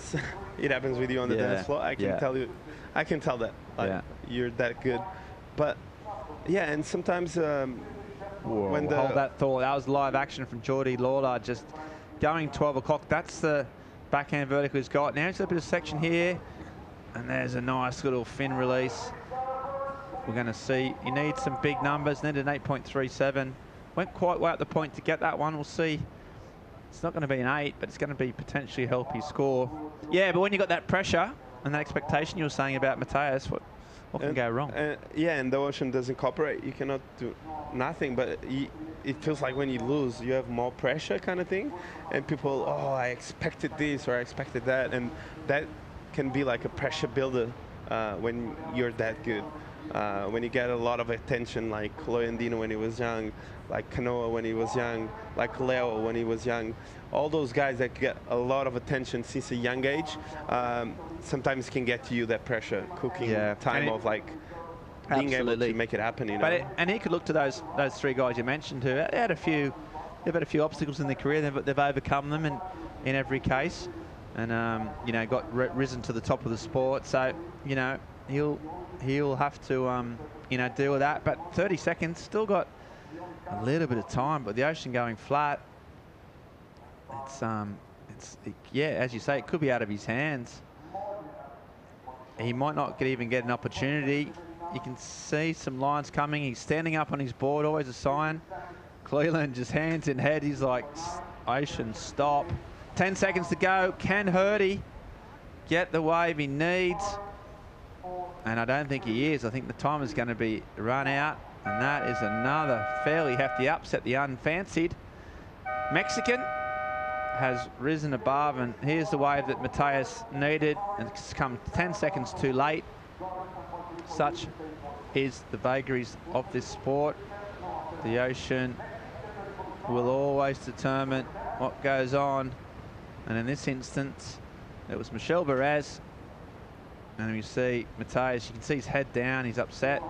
Alan gives him a bit of a pat on the shoulder and a very sportsmanlike action. But right now, we're going to have a short commercial break and come back with more live high-action surfing from Ericeira right after this.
Novamente o Taiguete, que vem de liderar sul, o Minimana Traí, dos Estados Unidos está a branco com o Michael Dunphy, e de França, continental, está a o Charles Picklum.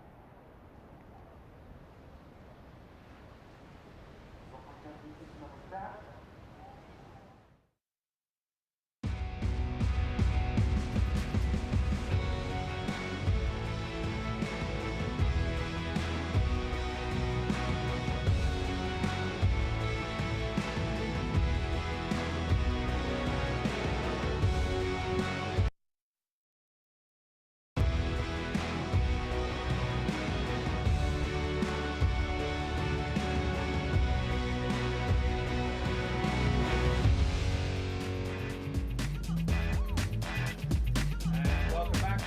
And welcome back to Ericeira. We are into the Heat 10. The first round, the round 96 of the EDP Vissla Pro. My name is Ben Mundy. I'm joined in the booth by a local shredder, Philippe Jervis, and another stacked heat. It just keeps coming through. Who do you fancy here? You know, if I had to put you on the spot, who would be the favourites in this particular heat? I would say Sheldon and Mihimane. Maybe Michael. Michael's a bit of an underdog. He's a really underrated surfer. But Sheldon, he comes from right-hand point break, so I think he has a bit of an advantage there. And Mihimane is just so strong on his backhand. So. Yeah, mate. Well, you just said all four then. You didn't actually give me even any Charlie. Yeah. Yeah. Here we go. This is Dunphy's first wave. What did you like about it, Philippe? Nice little first carve. Just waiting for the waves to stand up. The waves looks really fun right now. I was watching the heat. Michel's just absolutely trying that one. Nice top turn on that one. Really taking advantage of the waves steeping up there. And let's see how he finished this one off. A nice, little late. He kind of mistimed it, but still very impressive. And here, Sheldon on his first one. I don't think he's gonna get around this section, unfortunately. Yeah, it's a throwaway. And first wave of Michael Dunphy. It's gonna be a good one, 5.83, so good. Oh no, and that's not good news. We've got Matthias Hurd. He's injured himself somehow. Not quite sure how that happened in that last heat. He got third, so this is literally insult to injury. Not only has he came out of the, he's explaining to Alan there how he did it. It's one of those top turns, and then looks like the vectors went the wrong way. Looks like it's the knee. Yeah, looks like he's done his knee somehow. So it's a tweak. He's in a bit of pain, but he's obviously able to communicate what it is. So yeah, that's really unfortunate. Out of the event and potentially out of the water for a couple of. So we might try and get a little update when we can. So he hit a rock paddling out was the word on the street. We've got some intel. So yeah, I mean those rocks, you know what? They're not soft, I would say, about those rocks. Not really. I'm no geologist, but I'm saying, yeah, if you hit them, you know about it. Oh yeah, if it's like if you kick a rock, it's never good. No. And if you're walking and if you slip on the rock, you're gonna cut your feet. But if you kick it, it's even worse. So let's hope it's nothing like that. Let's hope it's nothing too serious. But you know, it looked like it was showing off about the turn. But let's live check. action says Sheldon Simkus, the Aussie, had a really strong start. One at snapper. There's another really strong turn. He's a smooth point break surfer. Just one of the up and coming sort of generation from Coolangatta. It's been a little bit of a gap in terms of CT surfers coming from that area, and he's trying to plug that gap. Considerate, sort of calm kind of a guy. A good head on his shoulders, and he got his first wave. It was a closeout. He's regrouped. That was under priority as well, so he's done well to nab that and get himself right back into the game. Took up me a amount of break. Yeah, you would have seen a lot of him surf over the years. He's again just one of those, such a talented surfer. He's been there or thereabouts for a long time now. It must be frustrating when it's so close and you can see it in in the end of the tunnel. But we're gonna go on interview with Joanna. We'll be right back with that. With Chico. Yeah, but it's not Joanna here. She falls, but that's fine. Last seat winner with me, Michel Borges. Wave of the day. What a wave. How are you feeling, Michel? I feel fine. My knee was sore for the last couple of days, so I've just been resting and try to figure out what's going on in my life pretty much, But I woke up this morning feeling a little bit better. The treatment I had worked a lot, so basically I'm just going to go day by day and see how my knee feels, and hopefully it's going to last till the end of the event. Can you explain me, go through your surgery, what happened, how many time have you been struggling with it? I got hurt in October last year during the comp in France, and I got a surgery in January, at the beginning of January, so it's been like 8 months since I'm trying to get back on my feet, and it was actually feeling way better like a week ago, and then now it's just, go backwards a little bit, but I trust the process, it is what it is, and this is life, yeah.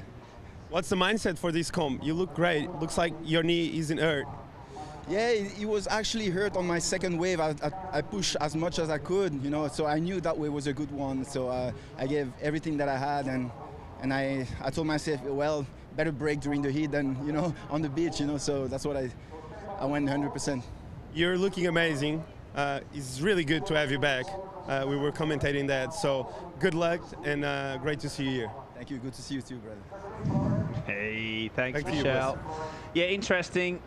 Typical Michel, you know what, he's got an injured knee, it's hurting, and what's his response to that? Just go 100% and see if he can break it. Be a Spartan. Not going to die wondering.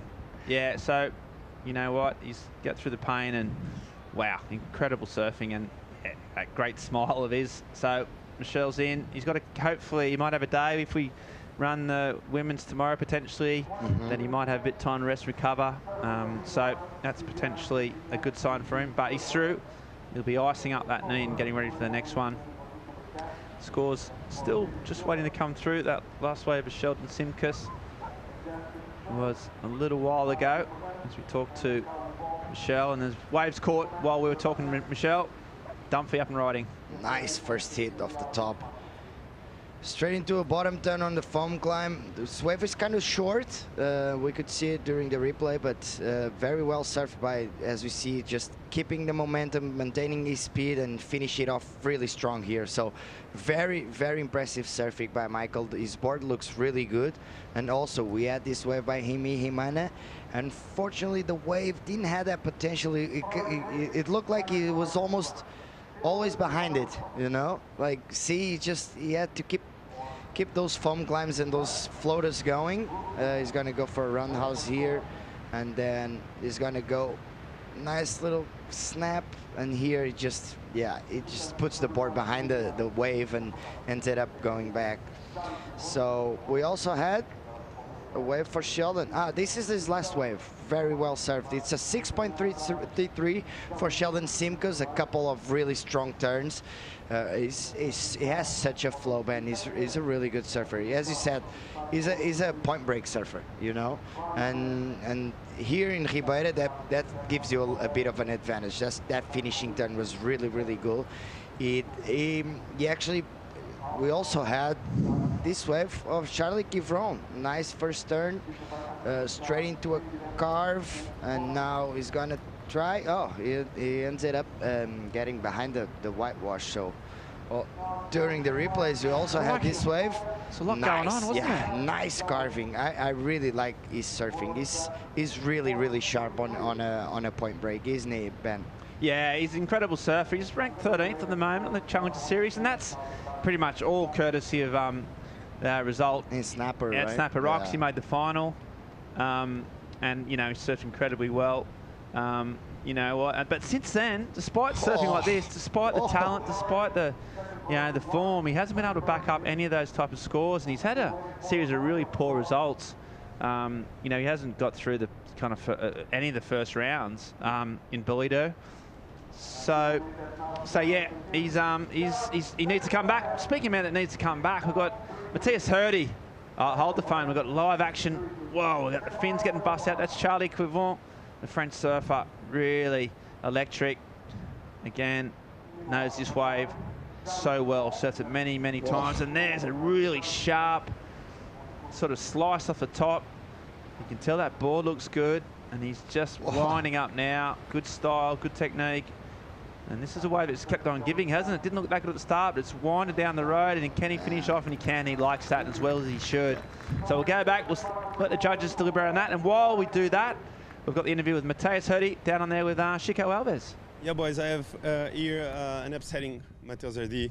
Looks like you got on your last wave. That's it? Yeah, my last wave, I fell my knee a little bit. I don't think it's nothing serious, but I mean, I don't know. I'm gonna see. I'm gonna do physio right now, and hope it's not nothing. We were commentating how you're one of the best out here, and how you're one of the best in the world right now. How you gonna heal up and come back from this result? Yeah, that's like my worst result this year for sure. First round loss.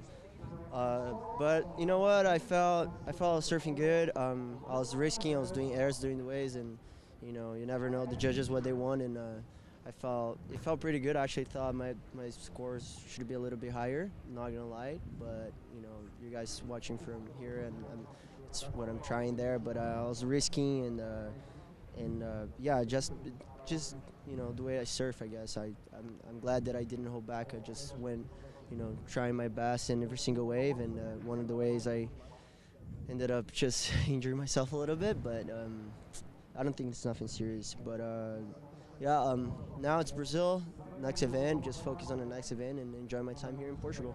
Are you staying around for the rest of the event? It depends if my knee is good or not, but if it's good, I want to stay and surf, and cheers for all the Brazilians.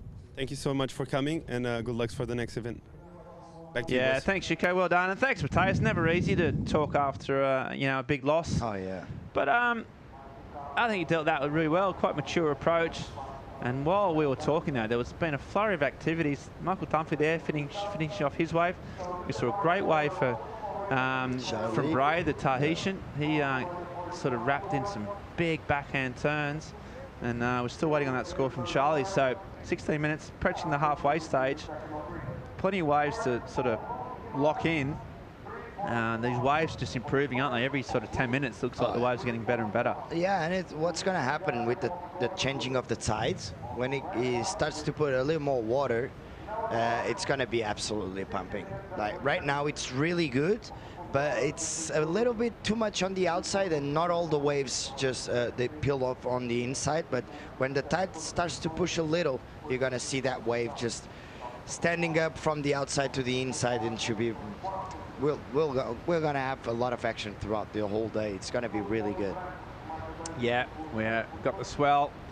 The tide's just about right. That push will come in. You can see the reef there, how it just unfolds. There's the graphic there. So 1:55 p.m. So approximately, you know, just less than an hour away.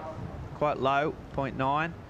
So from 2 o'clock onwards, that 2 meters or 1.6 meters of water will just come in and fill in the reef, and yeah, there'll be a sweet spot. Oh yeah. Probably around that, you know, that 2 hour mark after the low tide. It will be, you know, it'll be pumping. That mid tide will be absolutely pumping. So waves still coming in. I saw Dunphy, 6.2 for his last wave. Sheldon Simkus got a 6.33, and then it backed up with a 7.27.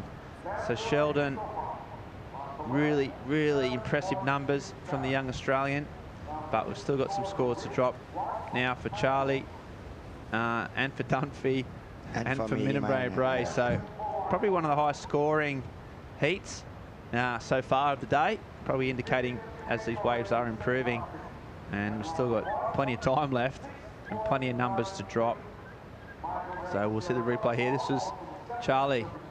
Yeah, first nice snap, and then it throws the fin, super technical, super in control. Judges will love that. Super in control. And then this wave just stands up, and it goes one really nice snap, another cutback, just waiting for the wave to stand up, and he's gonna finish it off. One more snap, very good surfing. This is gonna be one of the best waves of the heat, I think.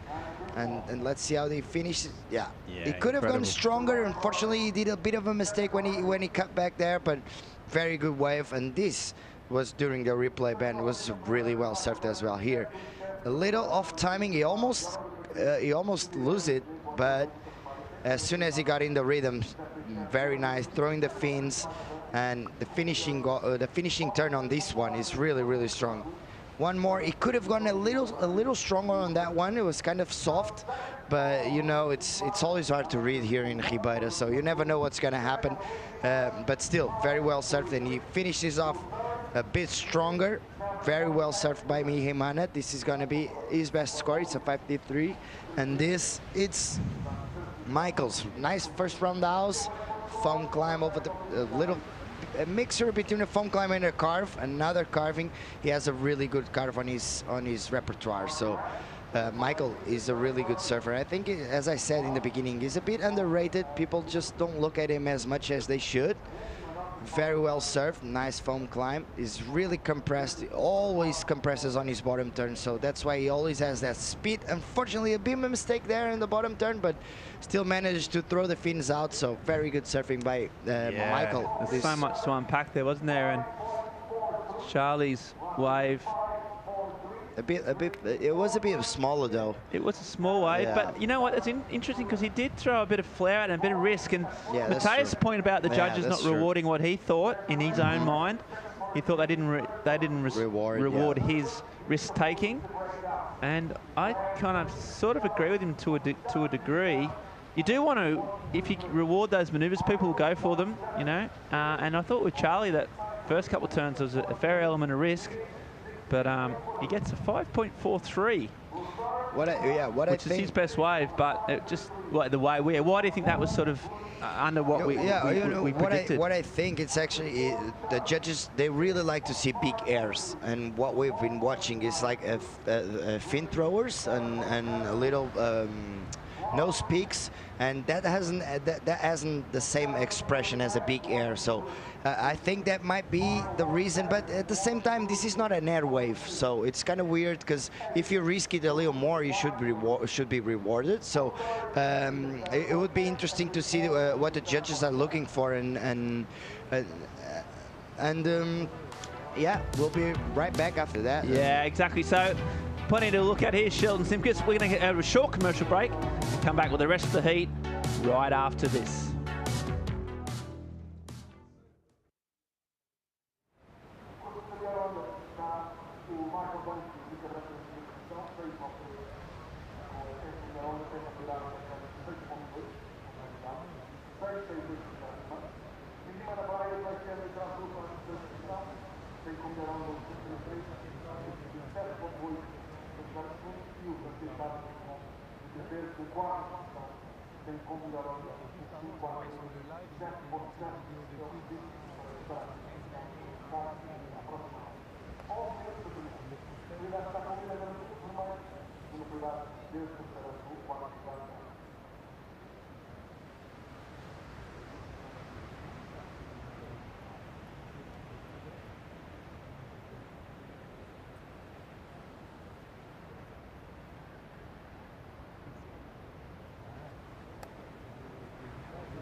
Hi guys, Yes. I'm down here at the beach. I can tell you what, it's really warm out here. A lovely day, the beach is packed, and I'm standing right on the rocks. So it's almost fully low tide right now, and the waves are looking incredibly good. I can tell the surfers when they pass by me walking on the rocks, they are pumped because the waves look really good, and the day is just in the middle of the day today. So we've got a full day of action coming up, and it's looking like one of the best days to be around the beach today. And Chico, so where you're standing right now, mate, like as the tide comes in, well, is this where people surf, or does the tide come in that much? Exactly, Paul. Where I'm standing on the high tide is where they normally are finishing it off waves. And it's funny how things here in Ribeira shift with the tide, and now they're surfing a completely different bank than where I'm standing. But it's interesting facts about the wave, and it's just a good wave overall, Ben. Yeah, well, and you're a good-looking guy. I'm standing on a dry rock, and I can't personally get enough of that. So thank you, mate. I'm going to get my board shorts. I might have a swim, actually. Yeah, it's well, really warm out here. Keep us posted, Chico. Keep us posted. Thanks, mate. Thanks, guys. Much appreciated. Probably the hardest working man in the surf industry, I would say, right now. And love to have his insights and his humour. And he's a bloody good surfer, that man. And he's on that high tide. As he said, dead low tide, plenty of swell.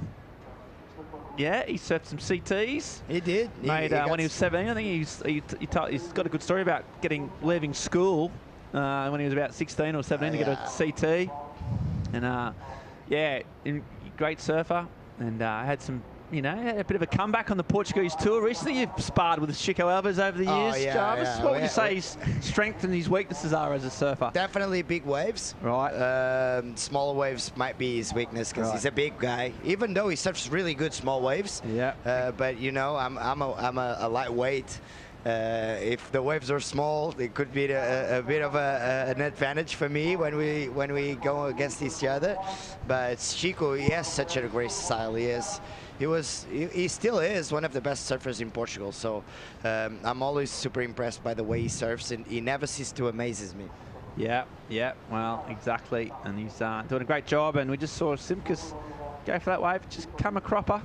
So the current shakedown after all these numbers have dropped, some big numbers came in. We've got Sheldon Simkus out in front. You can see that with a 13.6 heat total. Solid, another 13-point heat total there for Dunphy. And that means that both Bray and Charlie Quivrant needing some big numbers, high sevens, 7-7 and 7-8 to get into that all-important second spot. So how do we get there?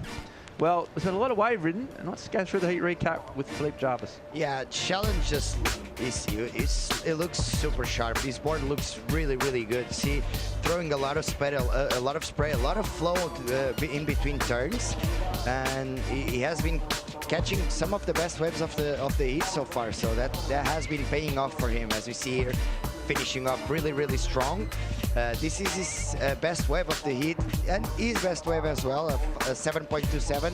That first card was absolutely insane.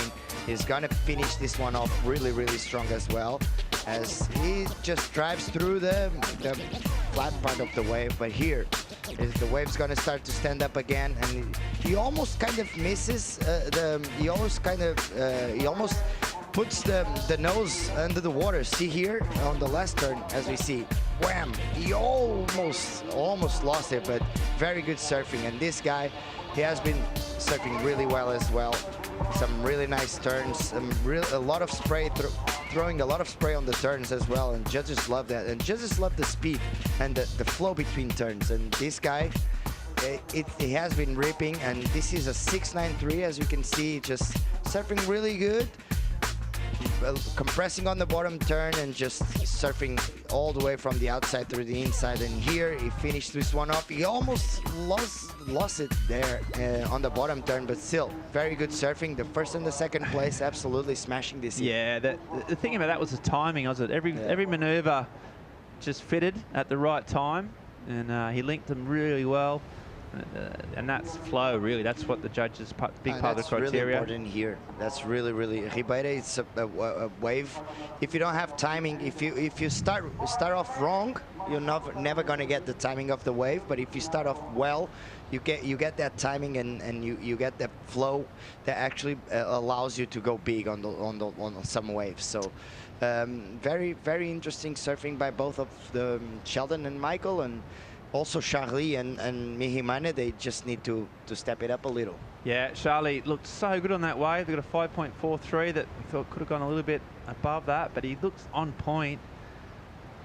He needs a high 7, 4 minutes on the clock. I don't know if he's going to get 2 opportunities. He might get 1. He's got to go a point above Dunphy's last wave, which is entirely probable. But again, we've seen in the last few heats, Mateus Hurdy ran out of time. We saw Federico Moraes run out of time. And once you hit get under that 5-minute mark. Oh, yeah. It, you know, it can start to mess with your decision making, can't it? Yeah, exactly. You start feel the pressure of choosing the right wave, but sometimes you think the thing about Rio Waida is if you make a risky call and you choose a wave, sometimes you never know what's gonna get. What are you gonna get? You know, it might look like it's nothing special, but out of nowhere the wave just walls up in front of you and just allows you to go big. And sometimes the wave looks good and you go and ended up being nothing. So it's a very hard lineup to read, definitely very hard. Yeah, and there's some sets approaching. Charlie with priority. He can afford to wait and see what he can get, but at the moment, just being patient. I mean, needing such a big number, he just has to wait for the biggest wave that he can get, right? Yeah, exactly. Might as well wait for a bigger one instead of going for a smaller wave, because if you get a smaller wave, the probability of getting a 7 points, it's not as big as if the wave it's bigger, but he actually needs to do the best wave of the heat, so it won't be easy. No, it's not easy, but he's still got, well, less than 3 minutes now. Minamina, Bray, similar position. He's in second priority, so he's going to have to hope for a 2-wave set, 3-wave set. Optimally, if these guys can get themselves back in the heat, a massive task, given the numbers that both Simkus and Dunphy have posted. As we said, Sheldon Simkus, after that really great start at Snapper Rocks at home, he's hit a bit of a dead, you know, had a series of poor results. I think got through one heat at Manly and that's it. So this is big for him, you know, just to get through that first heat, stay in the game, improve points. You might have a day off, keep surfing, you know, just generate some positive sort of vibes and come back strong. So still right in the hunt too in terms of ratings, only 13th, doesn't need much to get in that top 10. So big for him, but Bray and Charlie Quivant just needing something to happen pretty fast.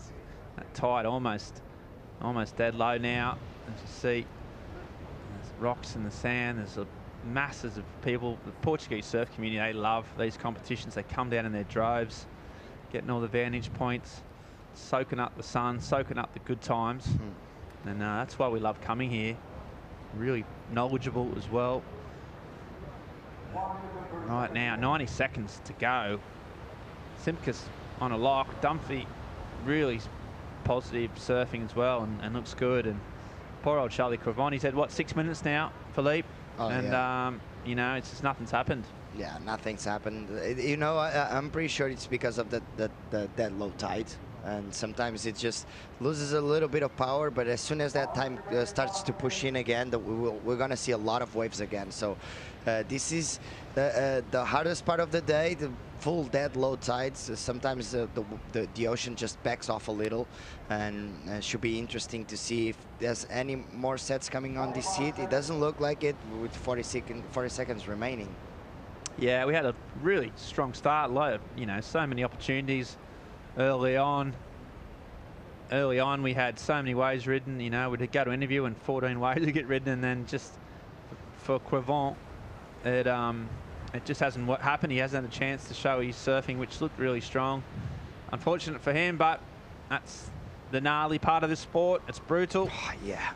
You get half an hour. It can be super frustrating. It's frustrating. He's going to have to cop that chin. It's a local event-ish for him, and he's out. Simkus and Dunphy, though, they live to fight another day. Well surfed, convincing scores, convincing surfing as well. And that's all over for those guys. Simkus, important win. Dunphy, impressive. So it means that those two go through to the round of 48. A little bit step closer to their dreams of qualifying on the CT. And yeah, that's huge. That's huge for those two. Oh, definitely. They're going to come in. We'll get the chance to speak to Sheldon here. This is his action right now, though.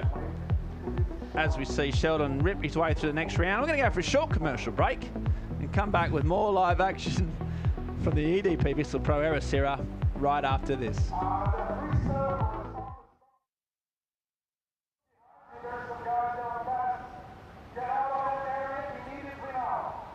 The two circles of the top are out of that area.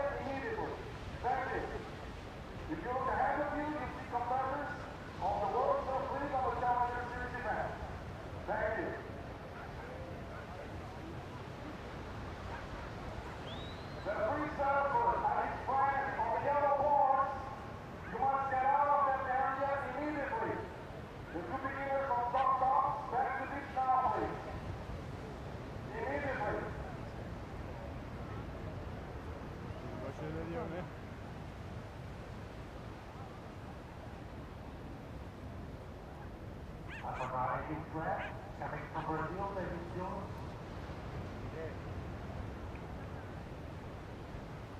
So if it's final race and the viewers, stop your plane and back to the beach now.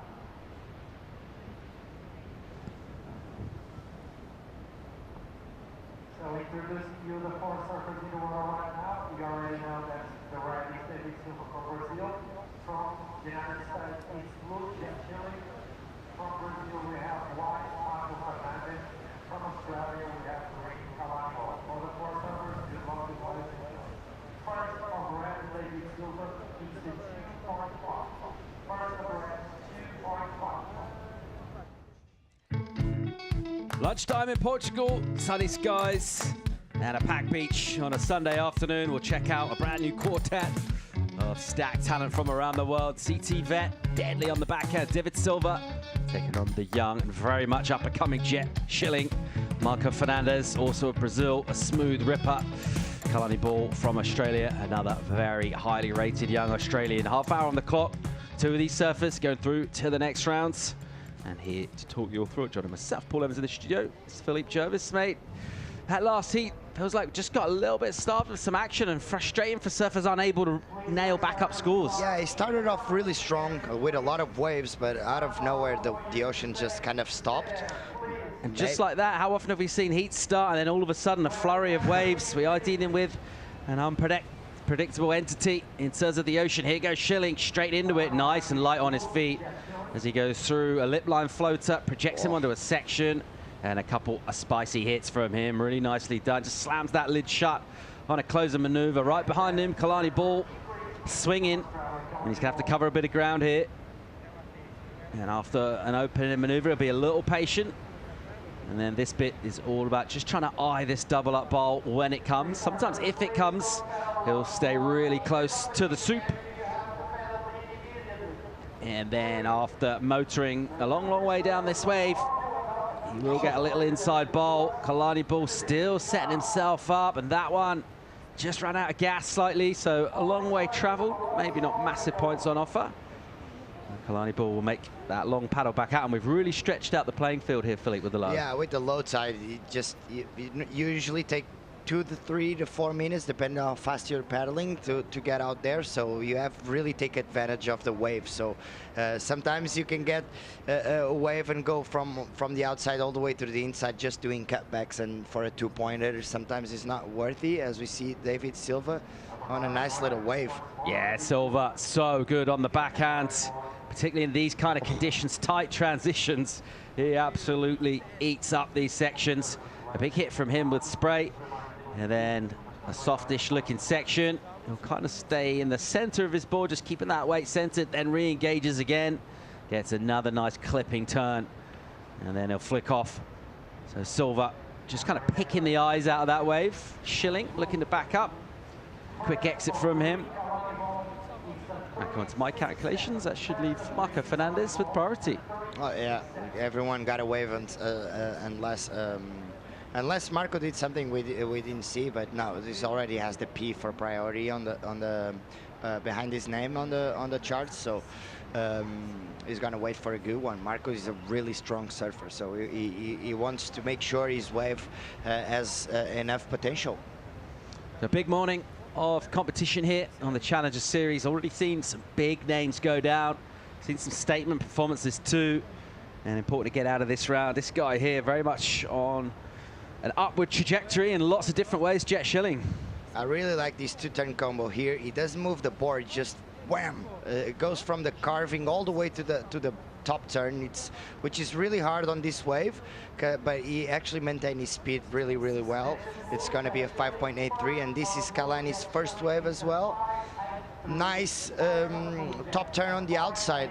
He actually went, as we said, and we watched, he went all the way through the inside, but without doing anything special, just a big turn on the outside. It's a 3.67. He's gonna go do a couple more cutbacks, and then he's trying to reach something that we don't actually see, but he goes for a little snap and the wave just dies on him. So Good. And this is probably the best wave of the heat so far. 3-turn combo, really strong. His timing is really good. See, here he just puts the board on the right place, and that just throws spray everywhere. Yeah, such a deadly backhand. And just managed to angle that top part of the body, use the power in the legs as well. Yeah, it's incredible. He compresses on the bottom turn, just throws the nose all the way up to on the wave, and that just, the timing is so good that you just can see the spray all over the place. It's a 6.83 on that one, so very good score for David Silva. 6.83 for David Silva. A great way to get a score on the board in the early throws of the heat. Silva, with that experience from the CT, wants to get back there, as do a bunch of other surfers from this pack. We'll know a little bit more about that picture as we get towards the end of the week. Loads of surfing yet to come. In the meantime, let's go down and hear from the winner of the last heat, Sheldon Simkus. That's right, Paul. It was a really close call between you and Michael Dunphy right there, but you looked really connected with the waves. How did that feel? Yeah, it was a lot of fun. I was quite excited to get out today. I've been at home watching it, and such a nice day, and I was like, I just want to go surf this heat already. So yeah, I was amped to get out there and get a couple. I think me and Michael, we got the best waves of the heat, and yeah, we're kind of just going back and forth there. And you're really close to qualifying this year for the CT. What's it going to take to win this event? More heats like that, I guess. Yeah, get a couple more waves and link them up, and yeah, hit that end section near the rocks. I don't know. I'm just going to keep having fun with it and keep trying to put some good scores up. And hopefully we're going to have a power couple in the championship tour, right? Does it make it easier having your girlfriend Macy Callahan here? Yeah, it's awesome. I mean, we're both on the same schedule. We wake up, go surfing. We do most things together. So it's yeah. I hope we can. She's had some good results. I've had some good results. So yeah, hopefully we keep it going this event and the next couple. Well, we'll see you tomorrow. Good luck and congratulations. Thank you. Cheers, guys. Back to you guys. Thanks, Joanna. We'll pick up action here with an exchange that involved David Silva towards the end of his wave. Just losing grip on the board. Meanwhile, Schilling covering some ground once again. He's busy in the pocket. Nice and whippy from him. You mentioned the timing from Silva. Also pretty sweetly timed from Jet. Oh, he got a jam. This wave was really, really good. See, this is what's going to happen with the tide getting higher, you know? And he likes it. Really strong finish. So good work down out the back. And then just waited for that section to come nice and patiently. Seen the surfers sometimes maybe try and force a couple of maneuvers to finish. Yeah. He just decided to put one big statement turn on the end. Very nicely done indeed. He started off really well, and you could see the wave just standing up. This is probably a bit more on the inside. Nice little snap. Here he almost loses, but it was a good option. A little bit of a foam climb, and this wave just walls up in front of him. He's just waiting to explode. Here, one more carve. Very good surfing by Jet Schilling. Waiting for the right timing. He could have, yeah, I think he was really smart on that finishing turn. Powerful on the right spot, and really, really good surfing. And this is Marcos. I think his first wave, as we said, is a really strong surfer. Nice first carve. He actually, what's important here in Rio Waida, you just have to stay really close to the pocket. Otherwise, you're gonna miss some opportunities, as we see him just going. Maybe if he went all the way to the back and wait on the foam and then just wait for the wave to stand up, it could have been a bit different. But still, very good surfing by Marco. He also had this wave by David. A bit off timing on the outside, and here he's gonna put one more. He just is really light on his feet. The Brazilians have tendency to be pretty light on those on their feet. Isn't that true, Paul? It's just, you can see him just go. The wave is nothing, and he just keeps on going. And here we're gonna see how he finishes this one off. Vertical snap on the top, another one. He must be tiring on these legs, but you can see how strong he is. Really strong finishing turn. Very good surfing. Small wave, but still very good surfing by David. Those legs must be burning right now. Squeezing every last drop. The scoring potential out of that thing. Anytime any sort of section dared to show itself, Silva gave it the treatment, and he travelled a long way on that wave. Does have some pretty solid thighs there. I reckon he's got some strong legs on him. He'll need them out here. Sure. He's going to keep surfing waves like that. Maybe 12 manoeuvres on that wave. Just under 19 to go in this, and a decent score to drop for Silva. We reckon he's already got the 6.83. That's the high so far from this one. There's 2.5 as his backup. That'll be toast soon enough. So if he gets a 5.5 or better, be up first. Schilling, decent numbers from him. Just dropped that 6.5. So he's looking pretty good. As we see Silva making his way back out. Showing us some sort of varied fortunes on the Championship Tour, showing flashes of brilliance.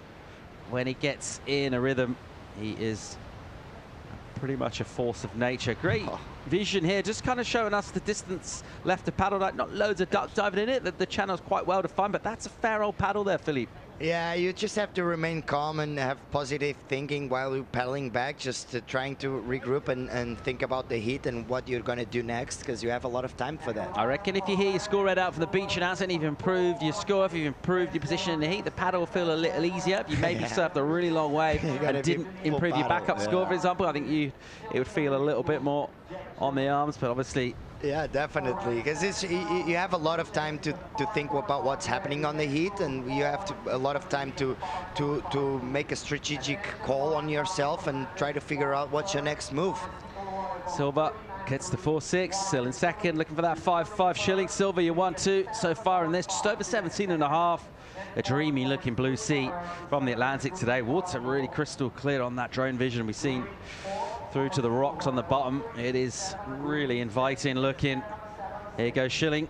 He liked the look of a little wide swinger, which didn't quite swing enough, doesn't let him on. And he'll just hang in third priority, looking to pick up a couple of scraps. Top of the peak, Kalani Ball with the priority. And here he goes, good looking wave for the Australian. Off the bottom. And a snap down in the pocket, bang, into the lip. Nice combo. Let's see what happens here. Can he get around? Not sure he will. Yeah, it's really hard. The timing, if you mistime it, you're going to lose the most potential of the wave, as you see Jet Schilling trying to go for a little air. Well, we know all about what he can do in that department. I'm sure there's loads of ramps on offer, but he'll certainly be looking for a couple. We've seen some good airs, get some decent scores earlier on today. And it is an option for surfers with that in the repertoire. Let's get another look at Kalani's effort. Yeah, he goes for a little. It's just cut it too short, but unfortunately he mistimed it, because that turn could have been a lot bigger if the timing was a bit better. But still, two-turn combo, no right two-turn combo, and might go on this top two because he only has one wave. And here we see Jet trying to go for an air. This wind is sometimes not easy. We also had this wave for Marco, a big guy, strong back-footed. Here, just going for the roundhouse cutback, waiting for the wave to stand up. Another cutback. Unfortunately, the wave didn't cooperate with him, so it's a 2.17. Nothing changed, just the priorities. Staying super busy. There's the young American Jet Schilling, whipping turn out of the top. Just offering something a little bit different in terms of sort of the radius of his turns, just exactly how he does them. There's nothing really kind of stock about his surfing. Everything has its own kind of original take. As he gets another nice hit off the top with a ton of spray. And again, really well surfed. And we've seen a few hand signals from him, and he's fired up. I don't mind it. He is, and he's getting the best waves of the heat so far. Definitely. His waves have been providing a lot of scoring potential. He has been taking advantage of it, definitely, because he has a 6.5, and he's probably going to improve. We're going to check the replay straight away, because that was a really good one. He started off pretty, yeah, this one, wham!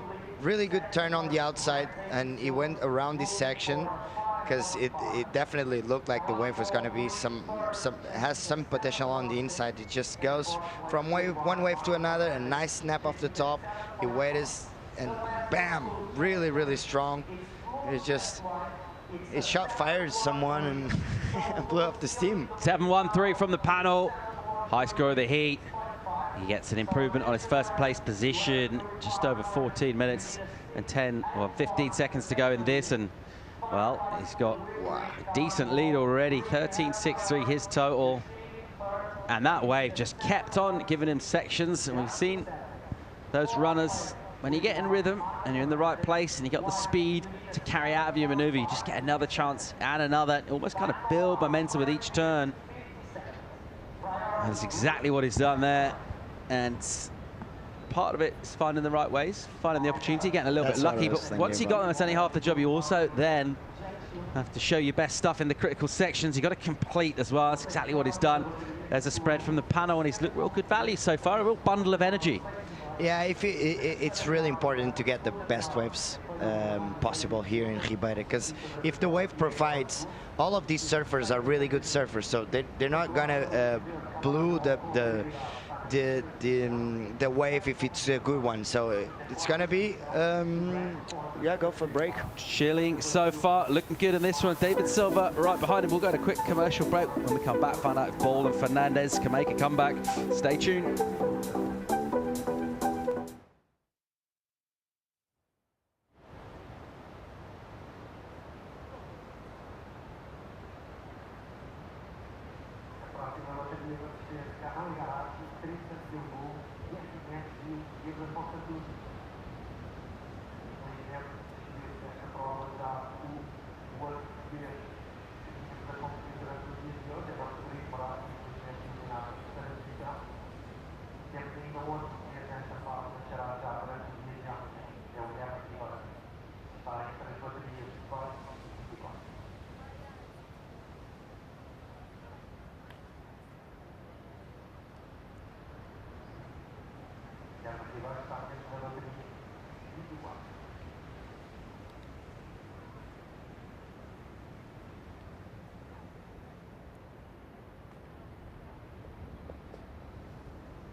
Welcome back to live coverage of the EDP Vissla Pro Ericeira. Just over 11 to go in this. Beautiful scenes as we fly out of the canyon here at Ribeira de Ilhas, just on the north side of town in Ericeira, on the west coast of Portugal.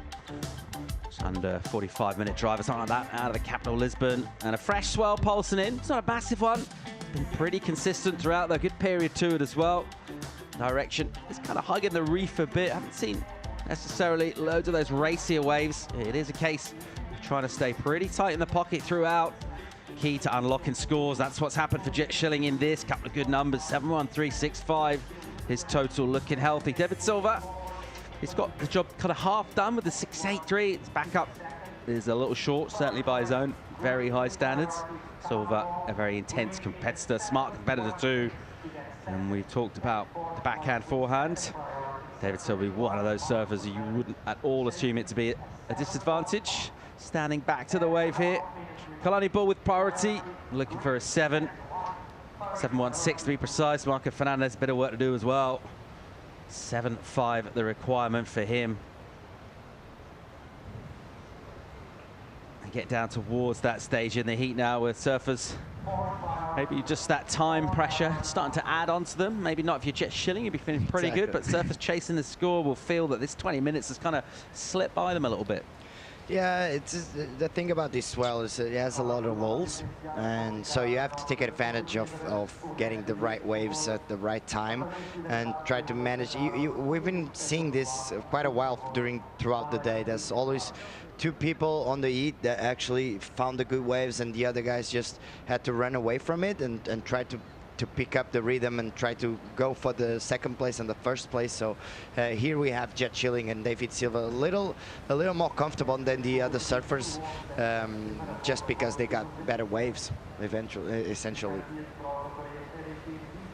Silva having a little look on the inside, just kind of probing there from under priority, see if he can pick something up, snaffle something. very well versed in the workings of priority. Of course, his stint on the championship tour, taken in venues all around the world, but he's been campaigning here in Europe, first of all, getting his qualifying done a few years back now. He's always been strong over here in Portugal, as have so much this Brazilian contingent. That little home from home feeling for them. They enjoy themselves over here. And results are often forthcoming when you're feeling good about life in general. Everything kind of clicks into place, surfing and form and all those kind of things. It's hard to really sort of describe exactly what it is, but sometimes you just feel relaxed and, you know, waves just come to you and everything seems to be going rather swimmingly. There's a lot of people who believe that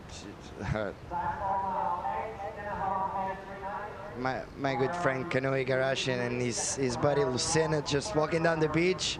He just came from his birthday weekend and he's looking pretty sharp. He clinched his spot on the... He's the first surfer to clinch a spot on the Olympics 2024. He's clinched a spot for Japan. It's not necessarily going to be him, though. He's clinched it means Japan is definitely going. Yeah. Okay. He clinched a spot for Japan. Yeah. All right. That's good information. You can see, sorry, Paul, but there's a wind shift.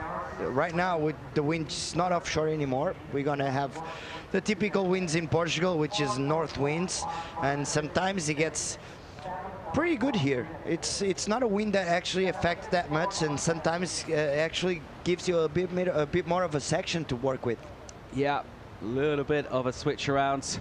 One of the things about Ribeira, the reason why it's so good in terms of competition, particularly this time of year, or wind climate we tend to deal with, it does have that canyoning effect. So when you get those sea breezes kick up on the warm days, it does tend to kind of click through the valley here and also kind of funnel offshore straight out onto the wave. And that's what we're looking at here in terms of what we want for Ribeira Dillas. A little bit of everything that the ocean throws at us, generally the most consistent wave on the coast. Yeah, exactly. It's always contestable. You can always do something. Sometimes when I come here to Ericeira to have a surf, and Ribeira is always working no matter what conditions there are. So it's a really, really consistent break. As we go directly for a nice two-turn combo for Jet Chilling, unfortunately go down. And Kalani Ball, just look at the size of this set. Oh, another mistake. So everyone, this is what it can happen in Ribeira. You cannot have mistakes, because otherwise you're gonna be looking for the scores and there's not too many opportunities. So you need to take advantage of those. 6:20 on the clock. Silva with priority now. Second place, looking for the 6.81 to first. Ball in third, still needs a 7. Marco Fernandez also looking for a wave of the magnitude of 7.5 or greater, and that of course assumes that David Silva doesn't improve, and he wouldn't bet against him improving, seeing he's got priority and he's only got a 4.6 right now in his total. Kalani Ball making his way back out. We're going to get a score drop in for him. Just the 4th wave for Kalani. He's been pretty quiet in this, as has Fernandez, and maybe with the exception of Cole Hushman, who just rode a couple of waves. Otherwise, that being overly patient today hasn't tended not to pay off. Not really. We saw Tim Bisso doing just a couple of waves on the heat. Kikas, Frederico Moraes, he went with the priority for way too long, as we see here. Another wave by Kalani. A weird mistimed turn over there on that first section, and then he kind of caught up on that rail, but let's check on the inside. It looked like the wave had some potential on it. Nice little finishing turn. It's a 4.17. Improves a little bit on his score, but he still needs a 7.16. So still chasing, as is this man Fernandez, and not a great body language from him. It's a little bit disinterested through the midsection of this wave. Then things will tighten up and kind of cup out for him. That was pretty nice. Almost kind of dug the nose in. Does well to recover. And leaning into an inside section, snap out of the lip, and a little crumbly bit. He'll hit that too. So swinging the blades. Don't know if it'll be up in that close to the excellent range score that it needs. Silva using the priority. Nice drift from him. That's nice and vertical as well. And when he finishes his turn, he's straight in the right spot just to get on the heels and get on the bottom turn. Looking for the inside here for a big finish is Silva. And really nice buries the nose in that, and again, throwing up loads of spray, snapping off the rail hard. A flatter turn, so he pushes a little harder to kind of sell the turn a bit. Nice steep section, bang! And just slightly overcooks it. He mistimed it. Meanwhile, he's Schilling. So a real frenzy of activity in this exchange. Schilling, again, with absolutely loads of spray. His timing is so on in this heat, and a technical finish, a tricky one, and gets it done, makes it look easy.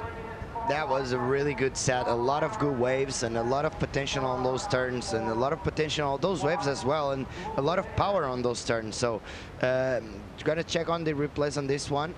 It looked like the wave wasn't providing anything special, but that's the thing about Ribeiro. It just keeps on giving, and this is one of the best waves that I've seen all day. There's a lot of potential on that wave. A really good section on the outside, and it just needed to make sure it connected the outside with the inside. This is what he does now. He just connects it. He's able, and here, wham! A lot of spray on the water. Straight into another one, and this one, it was a hard one, really whitewashy the wave, but it just puts the board on the right place, and really good turn by Jet Schilling. Also, this man got an absolute jam all the way to the inside. It just compresses really hard, really loose on those turns as well. It gets so much speed coming out from those bottom turns. That's how powerful his legs are. It's just like it's a little spring, isn't it? It just goes compressing, and then out of nowhere, it just gets a lot of speed, a lot of pop, and then another one. Unfortunately, he made this one, wham! A lot of water on the air, and then another snap. Here, I don't know what happened. He kind of mistimed it. Yeah, it kind of hits it under the lip, and unfortunately goes down. So still very good wave by David Silva. As we see, Marco really strong on the outside. Unfortunately, his waves aren't providing as much potential as the David's and Jet Schilling's waves, but still, Marco doing a really good job, as you can see, just waiting for the wave to stand up. He's gonna hit it, almost lost it, as you said, and then another carve.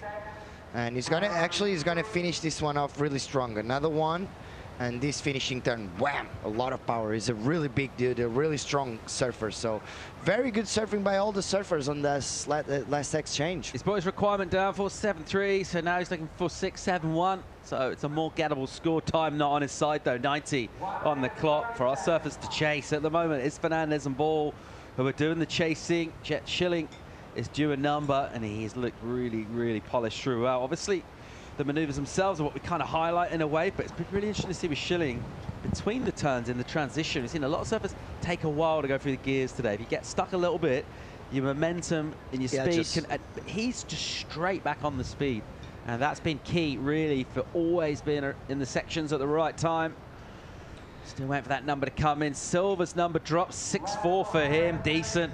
Consolidates that second, and now it's going to be a really tall order for Fernandez and Kalani Ball. Kalani with priority. That's the good part of the equation for him. The bad part, he needs close to a 9, 8.96, the requirement. Fernandez also needs to go excellent. Here goes Silva on the inside, swinging just under 40 seconds on the clock, pushing hard on the first turn. The wave will go a little bit missing through here, and he'll just try and pick things up on the inside once again. A little clip off the top, and he'll look to bring this one in. So David Silva making the most of opportunities that come to him throughout this, and he always just left the door a little ajar while he was holding on to 4, and does away with that with a 6.4, and pretty much just make short towards the end of it. Kalani Ball, desperation stations for him, and he'll be a bit frustrated. A pair of 4s, nowhere near the number he's needed, and that'll wrap things up. We're still waiting on a number for Jet Schilling. He's got a really good chance of improving his overall score. He can't improve his position in the heat because he's first already prior to that, but it'll just possibly be even further confidence to him in terms of numerical superiority. But a very well surfed heat from Jet Schilling, and he looks very impressive indeed. The Americans, the young Americans, have been one of the kind of new crews in the last couple of years, and his name as one of the outstanding talents from that generation. Well, we didn't see anything in that heat that will make us think otherwise. He looked very good indeed, and he'll bring that one into the beach and have the rest of the afternoon off. We'll wait and see what the ocean brings us over the next couple of days as well. Just getting out of that first heat and getting that winning feeling going after a little break in competition will feel really, really good. Yeah, we're still waiting on scores. I think that wave will give him an extra confidence for the rest of the contest. You know, that's what happens when you're surfing good. It's as the scores are dropping in. He's going to improve. He's going to improve. He's going to get something in order of a 7. It'll be similar to his high score. It just comes just under his high score. Gets a 7-1. Add that to a 7-1-3 and a very healthy total. 14-2-3 for him. That's how you get out of a first round heat on the Challenger Series against some of the best in the world. Jet Schilling. He's got a big smile on his dial. He deserves it too. Silver advance with him as well. A couple of 6s for David, who was no slouch either. And at this stage of the tide, you've got to be a little bit prudent about your choices, about where you put your feet coming in. There's big slippy rocks and there's sharp bits too. And that'll wrap things up for heat 11 for the round of 96. We're going to go a quick commercial break. When we come back, we've got another smoke of a heat. You're going to see the likes of Kanoa Igarashi hit the water. That's coming at you live from Portugal right after this.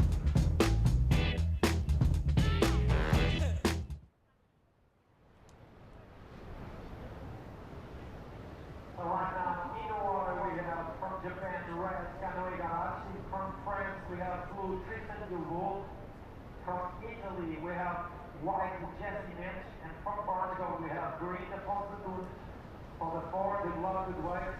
Enjoy. Official results now from the previous one. It was heat number 11. First place was blue, Jet Schilling. Second place was red, David Silva. Third place was white, Marco Fernandez. And fourth place was green, Cavani.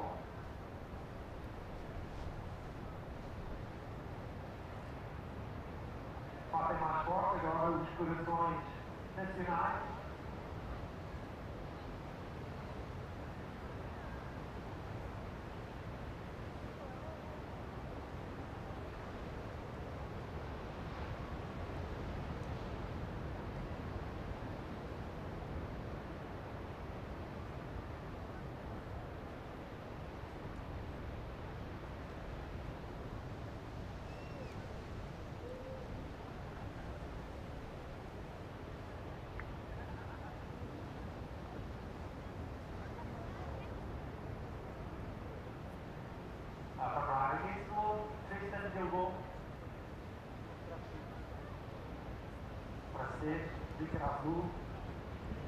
Welcome back to live Challenger Series action. We'll get straight down to business here early afternoon in Portugal as we check out another stacked heat. Right now, checking the Portuguese surfer Afonso Antunes from above as he surfs his way through to the inside, taking on Jesse Mendes, just Gilbo, Kanoa Igarashi as well. Let's pick up Antunes from a more traditional viewing angle as he looks to go through to the inside. And another wildcard spot for him. Very highly rated young surfer out of Portugal. Nice little rip down off the rail from him in the pocket. And a little bit kind of flicky through to the inside. Gets a slightly more convincing turn there. And then it goes a little wrong for him on the inside. Maybe just felt like either his timing or his feet or just something wasn't quite right on that wave there, Chico. Yeah, at the start of the wave, it looked really good. I think the first few turns looked nice. And on the third or fourth, it kind of digged the nose a bit and lost the rhythm of the wave. And the wave is, Rio Waida, it doesn't allows you to do many mistakes, you know? So any mistake you make, you lose the momentum of the wave. And as the wave doesn't have all that energy sometimes, yeah, it doesn't allow you to make mistakes. How was the beach, mate? You've been out and about down there. What was the vibe? Amazing. Like, the weather is just like one of the best days of the year so far. And the beach is packed. People are happy. You can see the vibe and the energy all around is really good. Speaking of good energy, someone who had a ton of it, some great execution with maneuvers as well. Jet Schilling, he's standing by for a chat. Absolutely, Paul. So much energy. You caught 10 waves and you got the highest combo of the day. How are you feeling about that? Yeah, I feel good. Probably not the best on taking off on that many waves, but it's all good. It was fun. I was stoked. I was very nervous. It's my first time surfing this wave in a contest, so it's really tricky, and especially on the backhand, but I was stoked to get it done. Did you have any type of strategy? I mean, not really. I just actually I did. I was just like, Griffin was helping me out, Griffin Cofinta, and he just told me, he was like, oh, just hammer the 2 first sections, because those are the only ones they're scoring really, and not on like the grindy little inside ones. So I just kind of just wanted to hammer the outside turns, and yeah, I was stoked. You're getting some pro tips right there. What are you going to do for the rest of the day? I don't know, eat a nice steak. Sounds pretty nice. Yeah, well, after all that energy, you're going to have to fill up on a nice big steak. Definitely. Well, congratulations. You're in the next round. Back to you guys. Thanks. Great performance there from Jet Schilling. And a real statement performance from him in the early round. And he looks very relaxed indeed. Basically just put that heat to bed with big backhand hammers, surfing with the speed as well. And added confidence to go into the next round from not only getting through your heat, but getting through it with, you know, quite a big margin, a big total as well. Biggest one thus far from the day. And we'll look forward to seeing his continued participation in this one. Numbers to bring you so far. Well, it's one for the Frenchman, Guilbault. 4.67 for him. And the number in for Afonso Antunes, 5.33. So, of that opening exchange, the better of it going to the young Portuguese surfer. Should we have another look? Yeah, this wave looked good from right out the gates. This turn was nice. Quite late to the occasion, but nonetheless, Afonso is a kid that connects the turns really well. He has a lot of speed. It reminds me of his dad. I used to compete against his dad when I was his age, and it's amazing to see how surfing can go through some generations and still be the same person. And yeah, this turn was the money turn for me. I think a lot of that score came from that turn. And here, as you said, he had a bit of a hook up there and couldn't really keep the momentum down the line. And a bit of a frustration sign there, but all good. Good start nonetheless, 5.33 as we see the start of Tristan. Guilbault, one of the most stylish French surfers I know. He has amazing style. He reads the wave really well. He just told me he's on a sharp high. He's been loving it. Nice turn there. Meaty section. Judges love it. As Jet Schilling was saying, judges want you to hammer the outside section. He knows it. And Tristan trying to do the same. Yeah, you make an interesting point about equipment in terms of like surfers and the sort of different builds and physicalities and things like that, and the sort of equipment they tend to favour. But the sharp eyes, you were thinking, is good for the surfer slightly lighter on their feet. Was that it? Yeah, I think there's types of models and shapes that work better with some type of physiognomy of a surfer. I think I was saying yesterday that I think, for example, sharp eye works really well on like light-footed surfers overall. But yeah, I haven't seen like a really heavy-footed surfer doing it. But a JS, for example, you see that all the guys that really like to work on the rail using it. So I think it's interesting to see what type of style you have and like the technique you have and what can adjust for you the better, you know. And yeah, it's just interesting to see overall that most of the guys use kind of the same in terms of surfboards, and it depends a lot on their physic attribution. Yeah, it's really interesting analysis. And obviously in a wave like this as well, a long running point, you get a chance really to see how the boards work, particularly in those transitions from softer to steeper sections and all that kind of stuff. Looking forward to seeing Kanoa Igarashi fire up when a wave comes his way in this one. And a little quiet so far, and another really impressive year from him, making it into the finals. Of course, just about squeaking in. We heard from Jet there, who's getting advice from Griff, of course, just narrowly missing out. And Kanoa just continues to go from strength to strength through his career, and Portugal's played a quite strong part in that too, Chico. Yeah, Kanoa, he lives here, right? Like, so he's feeling at home. He lives just across the street here, so he's got a good group of friends. Kanoa really likes Portugal. He's, yeah, he feels at home overall, and he enjoys being here, which is something as a surfer that you need to have. Live in a place where you love the waves and you love the people around it. Guilbault, here he goes, takes on a section, gets a nice release from the tail. He's going to be a long way back here, though. Let's see if he can get around. And generally not good news when the pocket of the wave is sort of out of the framing of our camera. Eventually, he'll make up the ground, but the wave has gone a little dribbly for him on an inside. Now it'll stand up. Guilbault goes again into the lip. And it'll get away from him a little bit for a last maneuver. So it's staying fairly sprightly there, covering a bit of ground. We'll get points on the board. Jesse Mendes, goofy foot, another veteran from the CT, representing Italy now. Yeah, Jesse has been around for a while now. I'm going to hold that thought and commentate this first turn from Tristan. It makes everything look really easy. Tristan serves with a lot of technique, and he has a lot of talent. So one of the things that Tristan, since a young age, has is that he makes his waves look kind of easy to do. And sometimes that can play against you when it comes down to scores.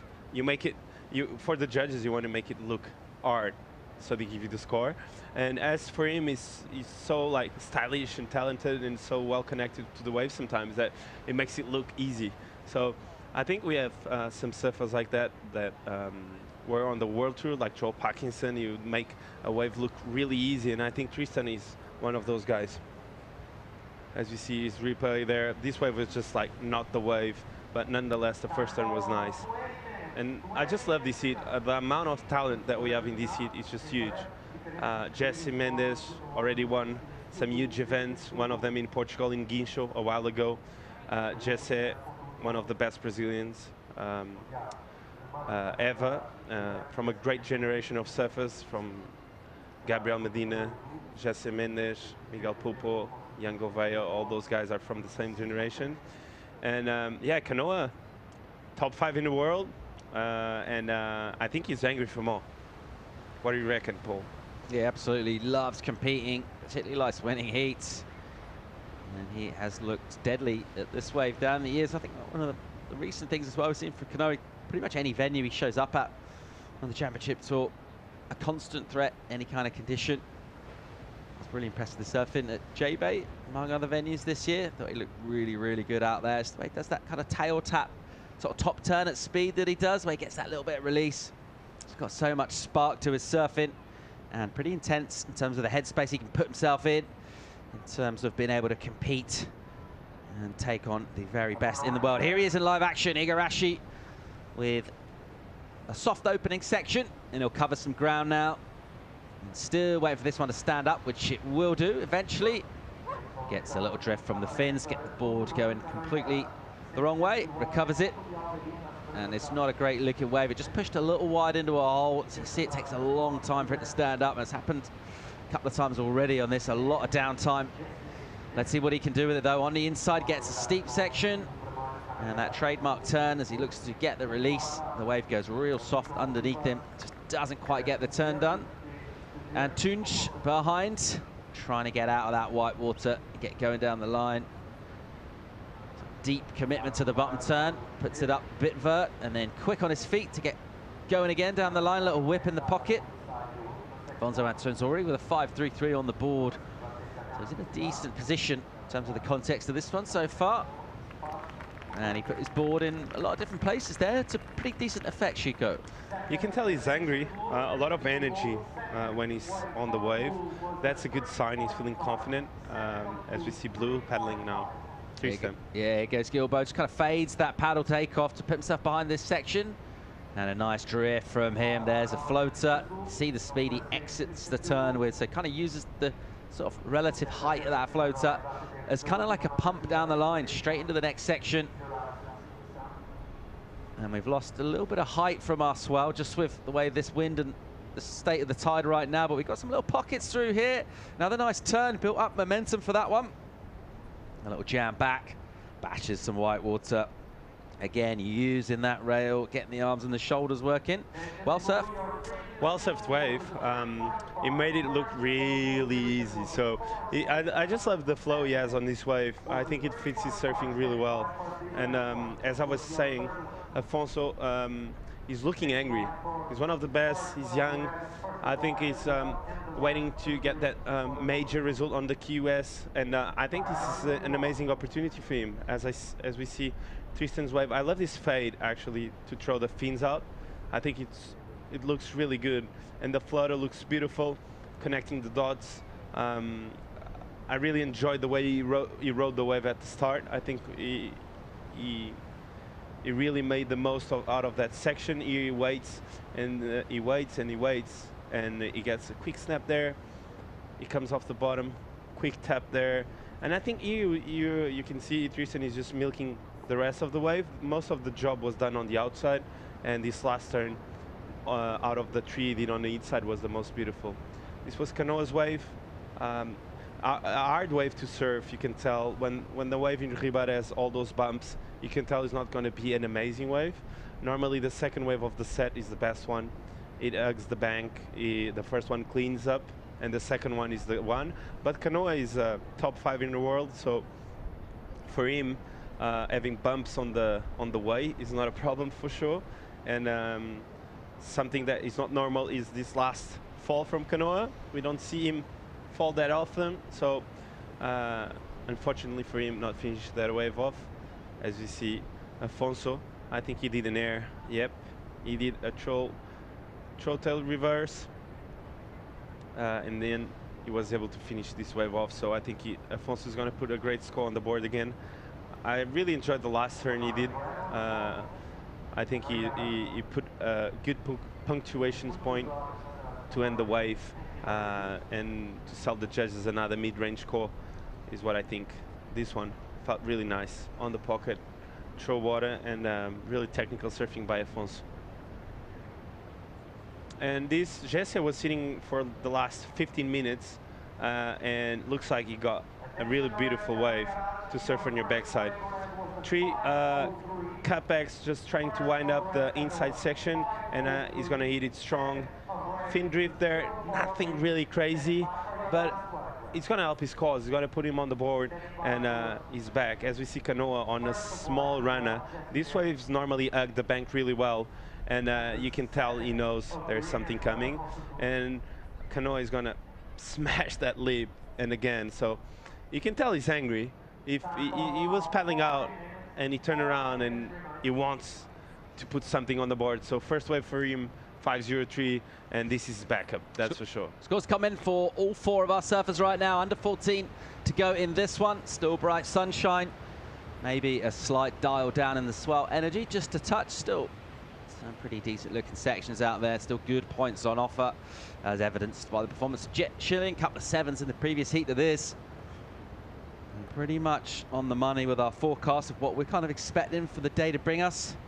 Of course, one of the things about this wave is just the sort of range of swell heights it'll deal with, from kind of waist-high stuff to, yeah, pretty much right up to double overhead. We had some pretty meaty big days last year.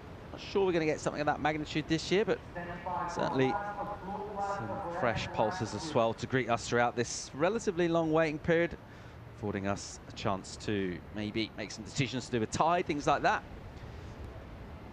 Kanoa Igarashi makes his way into the lineup, waiting for his number. Mendes gets a 4-5. So the Italian's number is in.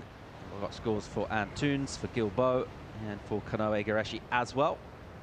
And that will kind of set us up with slightly more legitimate situations, other than Mendes that will still have just the one wave, but everyone else will have at least a couple of waves when all these scores trickle in. Haven't seen any major real quality so far in this one. I think the scores are going to remain fairly modest in terms of the reward, the sort of surfing we've seen. Antunes has been really busy on the wave, did multiple maneuvers. The last one good enough for a 3-8.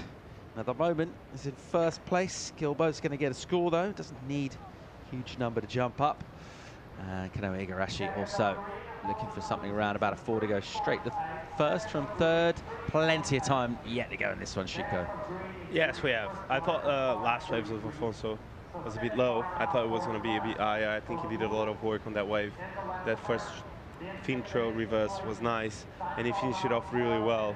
But nonetheless, he's looking good on this hit. He's in first place, so 11 minutes to go, and things are looking good. All right, Antunes at the moment in the driving seat in this one. Can he keep the Portuguese crowd happy? Just over 11.5 minutes to go in this. We'll get a quick commercial break. When we come right back, we'll bring you more live action from the Challenger Series in Portugal. Stay tuned.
Welcome back to live coverage from the EDP Vissla Pro Ericeira. Here goes Kanoa Igarashi, trying to go through the gears here. Nice rapid turn in the pocket from him, so clean on the rail as ever. Pretty much textbook technique from Kanoa Igarashi. And he will just snap one in the pocket, and again going up into the lip, tweaking out that tail, putting a bit of variety, so kind of distinct different maneuvers, managing to mix things up each time. Keeping the variety going, was in first place prior to that wave coming in, gets a 5.83, consolidates further on that position. He is in the lead in what has been a pretty low scoring heat thus far. He's only just threatening double figures with 9 on the clock. No one else able to get into double figures thus far. Let's see if it fires up towards the back half of the heat, as we see a little bit of breeze out the back. But it does clean up as we come around the corner here. Here goes Mendes on the backhand. Really nice. And using those arms as levers in the pocket here. This one will go a little deep. What's he going to do? Just kind of check his line and sit on the whitewater. And then he spies a section. Kind of cups out for him on this inside runner section. Still a little sticky in the face, not super steep. That's a nice turn though. And able to build up that speed and have a real good, legitimate effort into the lip. And finishes off really nice as well. So tricky wave to surf, and it just felt like it got better and better throughout. Meanwhile, Antunes, here he goes, trying to dial into some of that energy. Quick little hit from him, another quick snap, keeping the speed. There's another bang again. And just relentless as he tags it all the way. Goes past that rocky section. And guess what? He's in Portugal. The home crowd love it. Yeah, they love it. That wave looked like a long wave to me. I think we missed a lot on that wave, but it looks like the finishing part was good. The crowd loved it, and I think we had some really good flurry of action as we see Blue paddling on a good-looking wave. Just a Gilbo wants to get something going here, uses priority. What's he got for us? Opens up with a carve in the pocket. Nice snap through the lip. Staying pretty loose, whips it around, gets a good little clip on the whitewater. Now he really needs this to offer in something. He's chasing a number here. It's not a huge run, 4.47. Good amount of spray off the top of that re-entry. 4.47, that requirement, assuming there's no improvement from Antunes. Could well see some improvement. Let's get another look here at the Frenchman's wave. Yeah, Tristan did a really cool snap here. This off the top, throwing the fins out, looked great. And the wave didn't really connect with the inside. That's why I thought this wave was not the wave Tristan was looking for. But I think, nonetheless, I think he's going to help his cause on this heat. I think he's going to throw away that 4.13 as we see the waves that the Portuguese crowd loved it. As we see Afonso coming from behind with a lot of speed. And working this wave really well. This wave, you can tell, is one of those that is going to egg the bank all the way through. He gets a quick snap there, throwing a lot of spray. And he's excited for this heat. You can see that he doesn't stop moving his board. He's really whippy. Yeah, this wave was long, and he did a lot of work on this one. So can't wait to see what the judges think. And the last part was really good, too. It fit more 4 turns on the inside. So Afonso showing that it's possible to do more than 10 turns on a wave in Ribera. All right, looking forward to seeing that score come in, see where it puts him in second prior to that number. A 5.5 or better. We'll see him jump over that man on your screen. Kanoa Igarashi, top 5 surfer. And an absolute standout at this venue as any other. As you mentioned, Chico, living just across the street here. That's basically by virtue of the quality of surf. He's got an offer here, and in the off season, he can practice for some of the very best waves from around the world with a whole variety of conditions. In Portugal, we know all about the power of the waves out here, but real difference in terms of lefts and rights, points, beaches, reefs, all that kind of stuff. Big waves too, of course, and also a championship tour venue. Less than an hour up the coast from here in Peniche, which is back on the schedule for March next year. So that new time of year for the event in Peniche. It served up one day in particular earlier this year. Served up absolutely pumping conditions. Let's hope for more of the same when that comes around next year. But getting on that championship tour is the order of the day for most surfers in this competition. Not so this man. He's good. Of course, all of the surfers that made the mid-season's cut automatically qualify for the next season's tour. Kanoa Igarashi is out here just competing because that's what he loves to do. And at the moment, he's in second place. Mendes jumps to first. 7 drops in for Jesse Mendes. Just his second wave. And it is the high score. Tristan Guilbeault gets a number which would have been the requirement prior to that 7 coming in, a 4.97. He's in 4th now. And Afonso Antunes, 5.27 for him. So he is in 3rd position right now. And a tight heat other than that 7 from Jesse Mendes, which has just been a real sort of flash of quality, certainly in terms of the scoreboard. Gives him a real point of difference. And his margin over Kanoa Igarashi isn't massive at the moment. There's less than a point in it. And Afonso Antunes is also less than a point back from Jesse Mendes, so it's all pretty close. Tristan Guilbeault as well, very much within striking distance. Let's get a look at this wave from Jesse Mendes. Yeah, this wave was by far the best wave of the heat. He smashed the first section. Judges loved that first attack on the outside. Jesse delivering that. After that, he was patient, and something that I love the Jesse is that he takes his time in between turns. Jesse's not a rush guy that wants to do 50 turns on a wave. He wants to make them count. And as you see on this wave, this last turn was really good. And he thought it was over. And when he looked over his shoulder, he saw that he can fit one more, and for good measure, a good one. So Jesse reading this wave really well and doing the most of it. Igarashi with a ton of speed, just keeping that through the turn. Almost coming out with more than he went in. Still swinging here. Igarashi quick off the top, down the line. What's he got for us? He's seen a section, gives it the absolute treatment. And that is so technical to be able to do that. Just release exactly the right time and put that drift on. The control is incredible. Chico Els, you were impressed by that? Wow. Kanoa doing Kanoa things. I think every time he's on a heat and he puts on performance like this, I'm getting impressed because he's so confident. Like you can tell, like when he attacks a section, he's not attacking just to make a score. He wants to do an excellent score. So that first fin drift looking really good. Nice snappy turn there. Another one. The amount of speed he can generate is amazing, and that's why he's so different than the others. And this last turn was the money turn of the wave. Bam, fin throw, amazing wave from Kanoa. I think he's going to get the best wave of the heat. Under 2 minutes to go in this. We'll get another look at Igarashi. We talked about that variety, that technical approach. Very impressive from any angle as our drone pilot just follows him down. And you see, just as the sections offer up, you get a load of time really to kind of select your section, select your maneuver.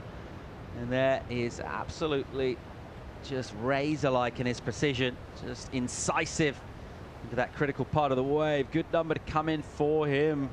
A real good one, we reckon. Under 90 on the clock. Antunes could be bad news for him, as well as Guilbeault, as their task at the moment. It's still in 5s. It could get quite a bit more difficult than that. Well, it does. Igarashi goes to first, gets an 8. So goes into the excellent range. As you thought, Kanoa Igarashi gets the 8, goes to first. Mendes second place with priority.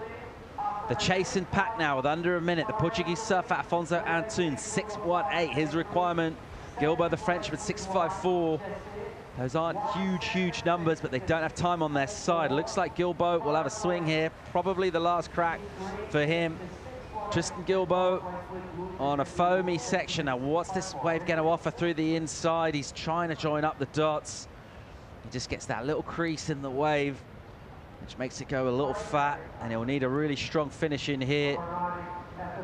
Pushing on the rail, still going. Guilbeault on the insides, similar kind of maneuver again. And a finishing turn on the inside. Just tries to push it a little too hard. Maybe feeling that scoreboard pressure, knowing he needs to go up a high 6. And he'll go incomplete on the end of the wave. As we'll count down, and we're going to pick up the end of a wave here, which will be a count and score. Antunes looking for 6.18. So, getting a wave right at the end of the heat. Mendes had priority, obviously decided not to use it. Antunes got that wave. We didn't see the opening part of it. So we're kind of playing a guessing game here, but he certainly asked a question of our judging panel, Chico. He was claiming it, so I'm guessing it's going to be close. Well, Fred was doing big claims earlier, and he got a low 4. So, you know, let's not... Obviously, the surfers are going to claim it when they get away at the end of the heat. They need a score. Yeah, you're right. Sorry. But, like, I think in this case, I have to see the wave. I saw the claim, but I have to see the wave. So, nonetheless, we listened to the crowd, and the crowd was happy. The Portuguese fans are always lovely. So, as we see Jesse there, always such a good sportsman guy. He loves competition. He's been around for a while now. As we see the replay, crunch time. We see green, Afonso Antunes. This was his wave. This was his, I think, final turn. Needed a 6.18. But Not I too think revealing there, is it? We didn't see the opening section again. Exactly. I think it's nervous moments for Afonso. And this wave, I thought Tristan just surfed it like, kind of like, I'm not getting that 6.5, but then midway through it, the wave was giving it to him, and I was like, wow, this can actually turn into a good wave. Exactly here, looked like the wave was going to open up, and Tristan was going to start to unload some huge turns, and really well surfed wave for Tristan, and he fell there, but nonetheless, beautiful surfing. As we see, this was behind him, Jesse getting a quick snap and another one. So I don't think Jesse needs to improve a 4.5. So he can actually improve a 4.5 with this one. I don't know. I'm going to let the judges decide. And behind him, we saw Green getting air done. Looked like he was recovering from an air, yeah, right? Air reverse, so he was claiming something. So let's see what can happen and what the judges decide. Nervous moments. We see Afonso here looking at his dad, asking his dad the question, Dad, is this the score? Well, not the score. The first part of it is the score comes in for Mendes, and Mendes doesn't improve. He gets a 4.4, so the requirement stays the same for Antunes, still needing that 6.18. No improvement. That's the first part of the story, and that's good news for the Portuguese crew. Now, judges are going to be looking at the replays and figuring out 6.18. Justin Gilbo, well, his scores are all in, and that'll be it for him. He'll be a little disappointed with the way that heat went. Did loads wrong, just a little short quality. Afonso Antunes, nervous moments on the beach here, coming in as a wild card. Have loads going in terms of his ranking on the challenges. Let's see if he can get lifted out of this first round and get on a roll. Jesse, this year he won, right? Krui? Or last year? Jesse Mendes, he won a QS in Krui in Indonesia. He ripped that event and showing that he can win events. So if Afonso can dodge a bullet, he's beating one of the best. So great hit from Afonso nonetheless. Yeah, it's going to come in quite a long way short, I think. There's a score dropping if that is the last wave. 4.03, couple of points short. So it's not going to be enough for Afonso Antunes. Jesse Mendes will get it. Just 3 waves ridden from him. Good enough to take him into the next round. Kanoa Higurashi putting on a bit of a clinic there. Got that 8. Back that up with a 7.07. Big total, 15.07, the highest of the day so far. No major shock there. See a top 5 surfer fresh out of the Rip Curl WSL finals at Lower Trestles coming over here, dominating an early round on the Challengers. A highly entertaining heat. Guess who's coming up next? The #1 rated surfer on the Challengers series, high-flying Rio Waida. Join us for more live action from the EDP Vissla Pro Ericeira. We're going to bring Mundy back into the host set soon. We'll be right back.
Okay, welcome back to Ericeira.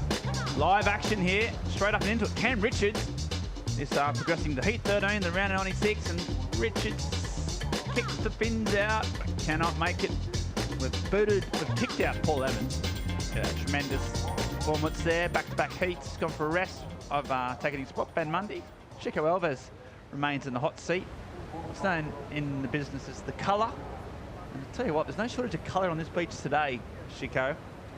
I mean, we've had waves, we've had sun, we've had offshore breezes, we've had incredible surfing. But what's been your highlight? What stands out for you so far over the course of the day so far? If you want me to be serious, yeah, it's just being next to you right now. Okay. I'll take it. Other than that, it's just a bonus for me today. Okay, what's but second? I loved when I arrived at the beach this morning, and I just saw Rio Waida running alone in the dock without shoes, straight to down. go for his free session. Yeah, Rio from Waida. all the way up. Yep. In the mountain. He's keen. He's focused. He's the current Challenger Series leader. He's pretty much a lock. Well, for the CT in 2023. And yeah, he's on fire. But speaking of someone who's going to be locked for 2023, and that's Kanoa Igarashi down there with Joanna.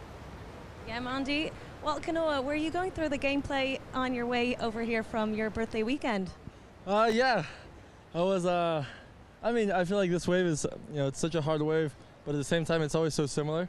I feel really comfortable out there, and it's a wave where you kind of can't really have a plan. I feel like when I overthink it, I always kind of get stuck out there. So, yeah, even like the waves that I caught, that I got my scores on, there weren't really waves that I thought they were going to be good, but they ended up doubling up, and that's kind of all it really takes. And how good is it competing here in your hometown with all this support around you? Yeah, I'm so lucky to call so many places home. Yeah, and it was just nice to get back home, and I did the laundry this morning, and I was watching the contest online a little bit, and then I almost missed my heat. So, but yeah, it was it's good. I feel home here as well, and it looks like there'll be a lot of fun waves this week, and yeah, I can't wait to just surf and enjoy the best time of year in Portugal. Yeah, well, you have the local knowledge. How's it gonna look for tomorrow? To be honest, I never surf this wave that much. I always come and watch the waves here, but I never really surf it because it's such a hard wave to surf. But yeah, I mean, it's I think this week looks fun. I feel like the main thing you need in Portugal is just light winds, and we're gonna have light winds all week. And I like the swell direction that we're gonna have this week. It's got a little bit more west in it, so there should be a lot more wall the next few days, and hopefully I can make some more heats and surf more. Well, we're excited to see you in the next round. Congratulations. Thanks, guys. Okay, thanks, Joanna, and thanks, Kanoa. Yeah, number 5 in the world. Finished up, made the WSL finals, but unfortunately bowed out pretty early on. But had his first crack at that, the finals and the world title. So what an incredible year he's had. Really stepped up, just another little progression level. And yeah, he faces himself here during the winter, and he knows this area so well. And yeah, he's the top seed. If you're going to win this event, you have to beat him, I would say. Would you agree or disagree, Chico Alves? I need to agree. He's one of the best in the world, and he lives here, so he kind of has the secret key to know which wave is good and which one is not. So that's a huge advantage. Rio Waida, speaking of top seeds, it's Challenger Series ratings leader, straight up into it. Looking smooth and confident. just won so many heats this year. It's just strange how something just clicks into gear sometimes. It's confidence, momentum. He's always had the technique and the style. He's just managed to put it all together this year. Just getting over those sections with so much drive and speed. And there's another one. And he's still going. The foam is like, gives him a little bit of boost even. And then he just goes a bit too much. So the end was a disappointment, but he done a lot of work on that. By the time he got there, he would have really liked to finish it off, because that would have been a really, really good score. But nonetheless, that's what you've got. That's why he's been so dangerous this year. Technically sound. He's got that little element of board speed that sets him apart, and good wave choice. Yeah, amazing wave from Rio Waida. The amount of speed and the transitions in between turns were amazing on this wave. The wave was not that powerful. It was really hard to serve, and it looked perfect under his feet. So as we see, he comes from behind, winds up the first one, gets a bit of speed there. He gets a good carve all the way back, and he gets another one. And here's when the wave starts running away from him, and he just starts to jam it and make it look really easy to make it through. This one, really vertical hit there, another one projecting down the line, and this one, look how how much space he was able to go forward on the wave. He's carrying so much speed that it's impossible to not like make a turn look good, and that's something about Rio Waida that he's been carrying around all the events so far. Yeah, incredible surfing. Shame he just couldn't quite finish it off, but still gets a 7-point ride for that. You think it would have probably went up a bit higher without that, but yeah, it's a really solid start. Yeah, just the way he generated speed out of those foam climbs. You know, it's something that they weren't just functional, were actually propelling him with speed further down the line. That laid the platform for some of those huge turns. And Rio, he's on such a tear. See live action, Teva Bashiga. So Teva on the goofy foot, been pretty underrepresented today. We also got Cam Richards, another goofy in this event, so in this heat, sorry. So bit of you know, keeping the majority up there. But Teva, bit of a fatter wave, hasn't got nowhere near the speed that Rio was able to generate. He might have a little bit of inside section down here. As you see him coming around the corner and getting up and down. Not done yet. One last one. This way, that was hard. He put a lot of leg muscle into that. But we talked about Rio, you know, Waida and how he's done. This is how he's done it. He's won 2 events in Australia and South Africa, and he's just been on an absolute tear this year. Real breakout performance from the Indonesian surfer with a bit of Japanese heritage. As we see some more lines approaching. Non-stop at the moment, isn't it? As we see live action, Cam Richards. So the American comes in the corner. And then a nice turn. He's got a real powerful style, Cam. Loves the juice. Spends a lot of time in Hawaii. He's got a big air game as well. And here he is just trying to manufacture something on the inside. Little hit. And then another little phone climb. And just seeing whether this will maybe double up on the inside. He's working hard to do it. There's a bit of a lump. You can see it. And he's bouncing like he's never bounced before, and he's made it. His legs will be burning. Probably why that first one was a little bit soft. But there's the big one at the end. Worked hard for it. Never gave up. And meanwhile, wow. It's just that element of, we talked about just a bit faster, a bit looser. A little bit better of a wave. You can fang down the line rather than hopping. He's got that fin release. He's got that foam climb, and here he goes. So Rio backing up a 7 with some really impressive surfing. He's so much confidence at the moment. As we said, couple of event wins in a single year. That's to the world for your confidence and your belief. And something's really clicked. As we see Rio here on the replay, nice carve there to prepare this maneuver here. Boom, fin drift. As you said, carrying a lot of speed throughout the sections, and making it look easy and comfy. Like he's so well connected to his board. And this turn, bang, fin drift, looks to me a bit of Canoa's technique in between there when he throws the fins. Reminds me of Canoa sometimes because he's so aggressive on the lip, as we see Cam Richards too, the goofy footer on this heat, starting off well out the back, and here you can tell he's just waiting for the wave to build on the inside, and he had to wait a bit and doing a good job in between turns. Not an easy job to actually link turns on your backside here, especially when you have all those bumps and lumps on the wave, and he's making it look so easy too. So I like how he winds up off the bottom here, waits, and boom, and he gets it. So a great way to finish that wave off from Cam. Yeah, he spent a long time getting there, but he got the job done in the end. Gets 5.17 for that wave, so worth the effort. Gets himself up on the board. And you see Rio Waida just backing up that 7-point ride. So Rio, as we mentioned, 2 event wins throughout the course of the year, and this is how he did it.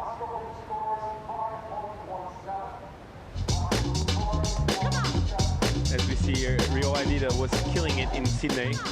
He was surfing with so much power and pizzazz. I think since the breakout heat against Michael Rodriguez, I told myself I think he's going to win that event. And in Balito too, he was one of the standouts all the time, making sure he was getting scores, and excellent scores, not just scores. So, and he was throwing everything at it. So great year for Rio Waida, and amazing performance by him. So consistent this year. Yeah, big numbers and so consistent. Last year we saw flashes of it. I remember he actually was in this event. He was actually staying with Michel Perez and under his wing a bit, and didn't get a result, but you could see that there was a spark there, and then all of a sudden that win in Manly, a lot of backhand surfing, which is electric, and then backed it up with a win in the beach breaks at Balito, and he's pretty much booked himself a berth on the 2023 CT roster, and all the rest here over the next couple of events might just be gravy. But yeah, real star of the sport, and great to see new talent coming through, and we're seeing them come from different regions. You know, in his parents are Japanese, but he's been in Indonesia most of his life, so you know he's got representing the Indonesian flag, and it's just great to see these new territories and new surfers come through. And here he goes again, so he's not waiting around. Big floater. Thought he might go from there, but he obviously saw something down the line, and here it is. He goes for a massive layback snap, hangs on, doesn't hang on. Starting to get a little bit loosey-goosey. A 7 and a 6 in his account already.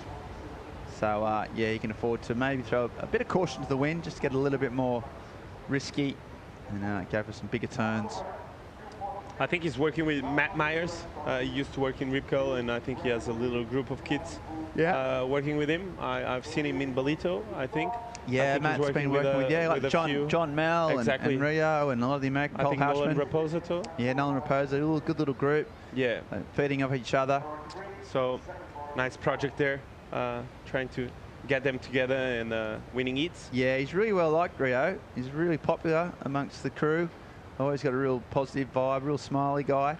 So he fits into these groups and with the Americans, training with Matt Myers, and as I said, he mates with Michelle. So yeah, he's a real, he trains hard. He's really focused, and the natural talent, and growing up in the waves, he doesn't help either. So doesn't hurt either. So yeah, really, really exciting prospect, and already in this heat, he's set out the marker and looks like he's got a bit of a lock on first place.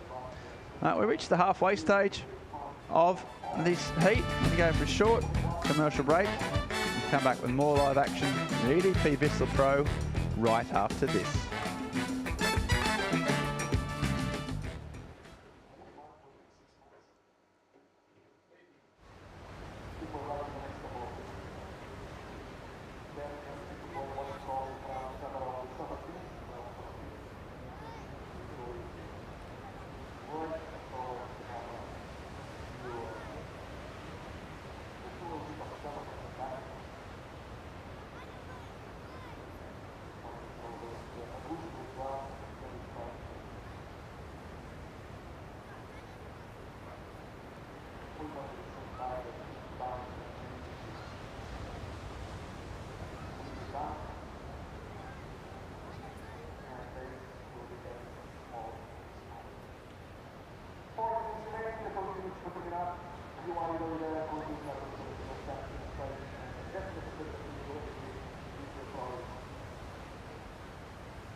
Live action from Ericeira here at Ribera de Ilash for the EDP Vissla Pro Ericeira, the first day of the event, this Challenger Series event, all crucial in determining the CT rankings for next year.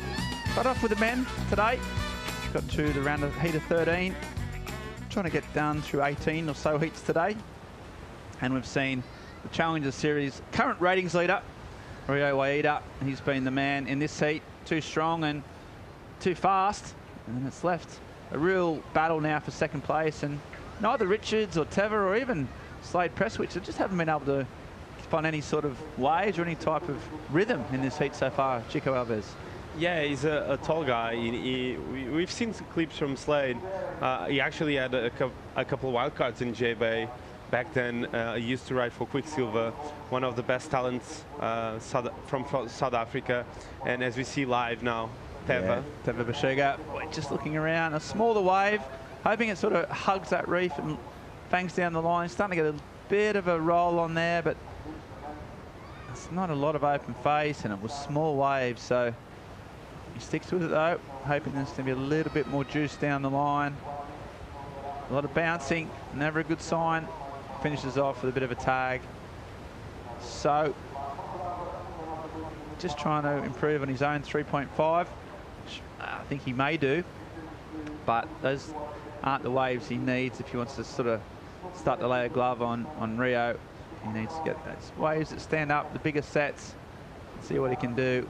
But yeah, Presswich, Bashega and Richards just not getting the waves that Rio Waida has identified, and so far they're really bunched tight, and it's got that feeling it's going to get pretty close down to the wire.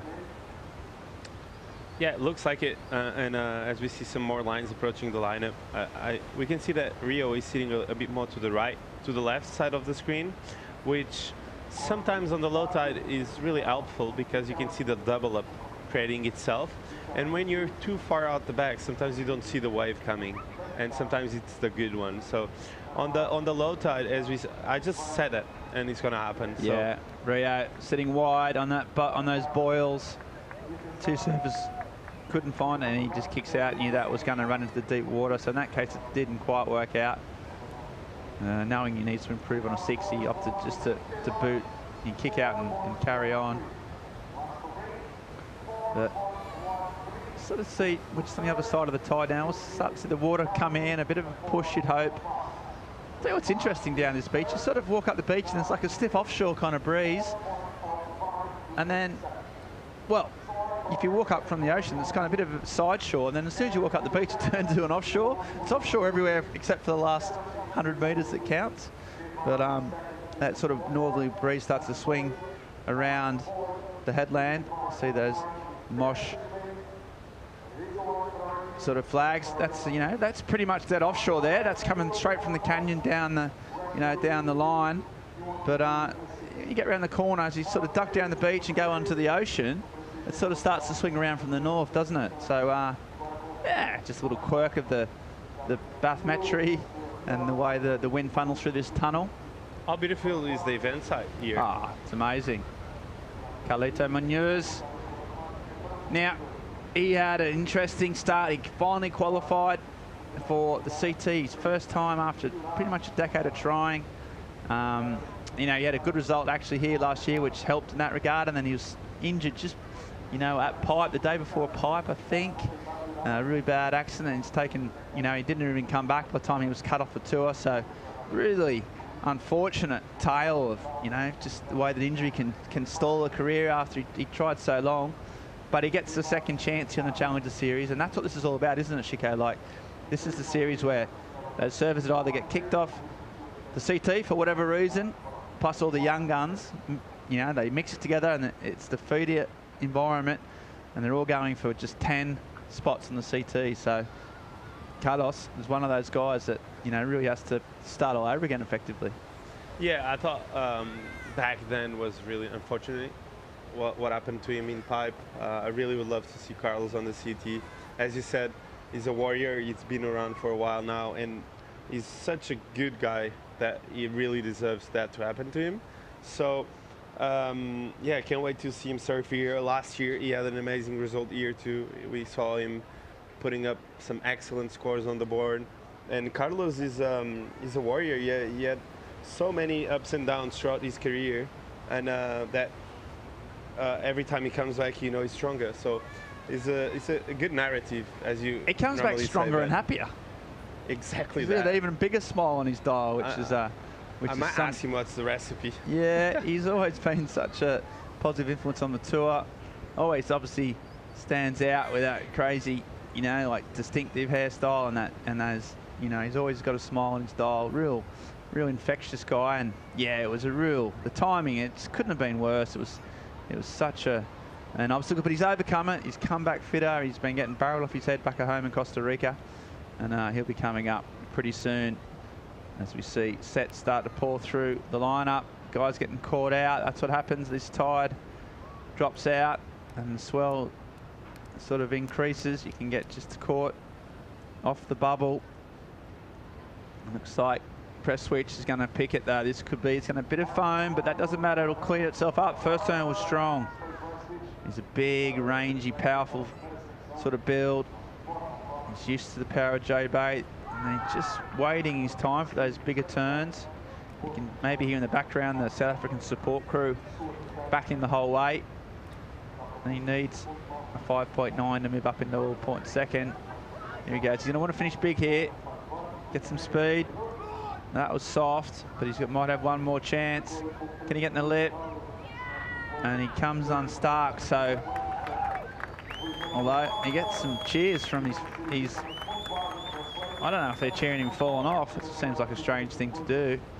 But, yeah, you know what? Surfed it well, but I think he'd be really, really disappointed those last two turns. He just didn't get his timing right, Chico. We'll see the replay and see what went wrong. He looked in good form, right, at this stage? Yeah, the first one was great. The wave was probably the best wave we saw the whole heat. And this turn was nice too. I think Slate was lacking just a bit of confidence towards the end of the wave. Normally the judges like to see putting a bit more intent into your turns. And he's a big guy and he's got power, and every time you see a clip of him, you see him just throwing fins everywhere. So I think here on the last turn, he should have attacked it a bit more. So you put a more exclamation point on this wave. Nonetheless, the two first turns were big, and we normally say sometimes the wave makes you the score, because this wave was that good. Yeah, it was a great wave. Yeah, that was the main turn. Yeah, I think the second last turn, he was just a bit late, and he got caught up, and that tiny millisecond almost of being late meant he was late to the second turn, and that sort of meant that he didn't quite sort of connect and come out strong. South African crew. So Beric de Vries has been here with a load of young South African grommets. There's a real vibe about the South Africans, as we've seen with the Australian crew and the Brazilian crew. I think a lot of these countries are starting to work out that you're stronger together and create a little travelling vibe, and the South Africans getting in on the act as well, which is great. And we'll see what the score come in. Even with that fall at the end, it's going to be his best score so far. And that was Rio just trying to sell Teva into something there, put a bit of pressure on him. 4 minutes 25 seconds remaining. Press switch needed a 5.90. Do you think he got it? Chico, I'm going to put you on the spot. Reckon that was a 5.9? I think if he made the last turn for sure. And like that, I don't know. It's got to be close, because the wave was good and the first two turns were beautiful. So comparing to what we saw from the other guys in the size of the wave and the type of turn they made, I think it can be possible. It can happen. So as you saw the recap, the man of the moment, Rio Waida, just flying down the line. He's doing exactly what you want to see in Rio Waida. He's a guy that connects all the dots, has speed, puts power in his turns, and he's not afraid to fall. He's not surfing with like that scary feeling. You can tell he's confident, and he doesn't care if he's gonna fall. There's a freedom there, isn't there? That shows the confidence that he's surfing with, and Yeah, I think it's amazing to see him that confident, and it's good for surfing. We want to see good surfing, and Rio Waida, every time he stands up, I'm 100% sure he's going to give it all. So yeah, he really does. It's high risk, high reward surfing from Rio, and that way it was sort of halfway out, but he just knew that it was going to hug that inside reef, and he finished it off really nicely with a little bit of fin drift, and then one more, and just done so well to get through those flat sections with style. This is the way we're still waiting on a score at the moment. Just come in a 6.0, so even with the fall at the end, he's just snuck up into second place. Needed a 5.9 and got a 6.0, so just enough here from Slade, despite some errors at the end. The work done on the outside was enough.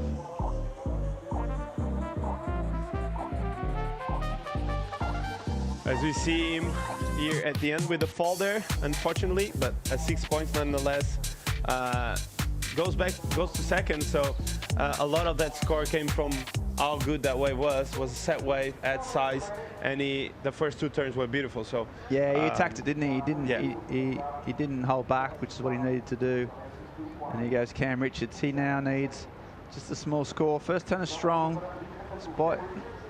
There's another one right in the pocket. Sort of juiced those two sections he needed, and now he's just waiting for a bit more action down the line. Starts to put on the afterburners, floats over that section. He goes one more. That's a big drawn out bottom man turn and a big crack, and he likes it. You can tell by the head shake that was something he enjoyed. He's going to come in. He knows he's only got 90 seconds left. There's not much more he can do. Pretty confident he's got the 3.11 that he needed.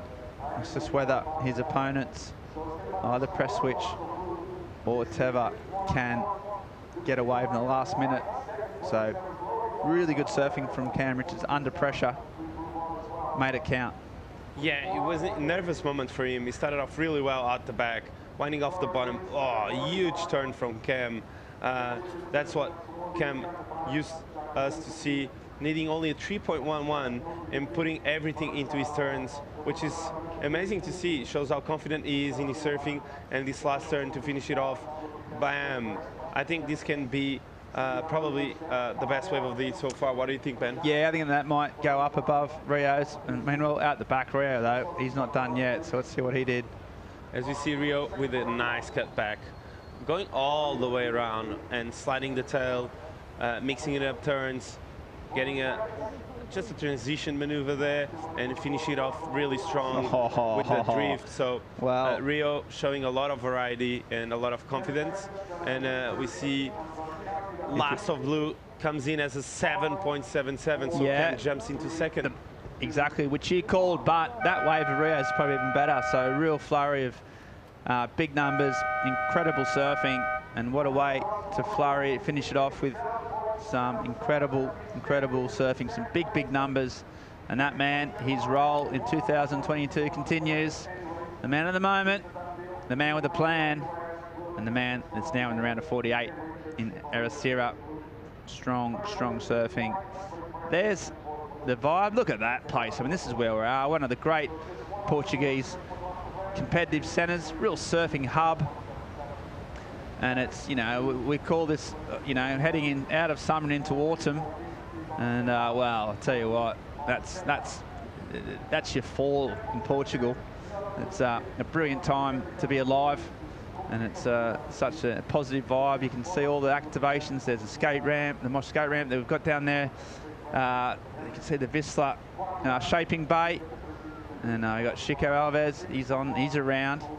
So yeah, so much going on here, so much to see and do, and so much great surfing going on the famous reef break out the front. And you see up there, all part of the World Surfing Reserve, of course. So all these areas protected for the future and for the next generation. And right now, though, with a little break in proceedings, we're going to go to a commercial break and come back with more live action right after this.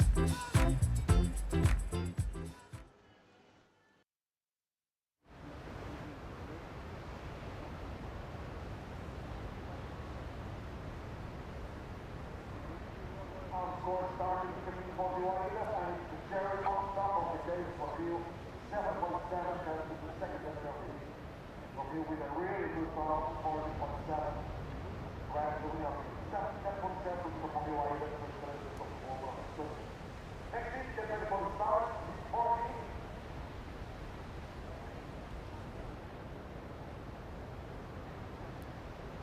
Counting start in 5, 4, 3, 2, 1.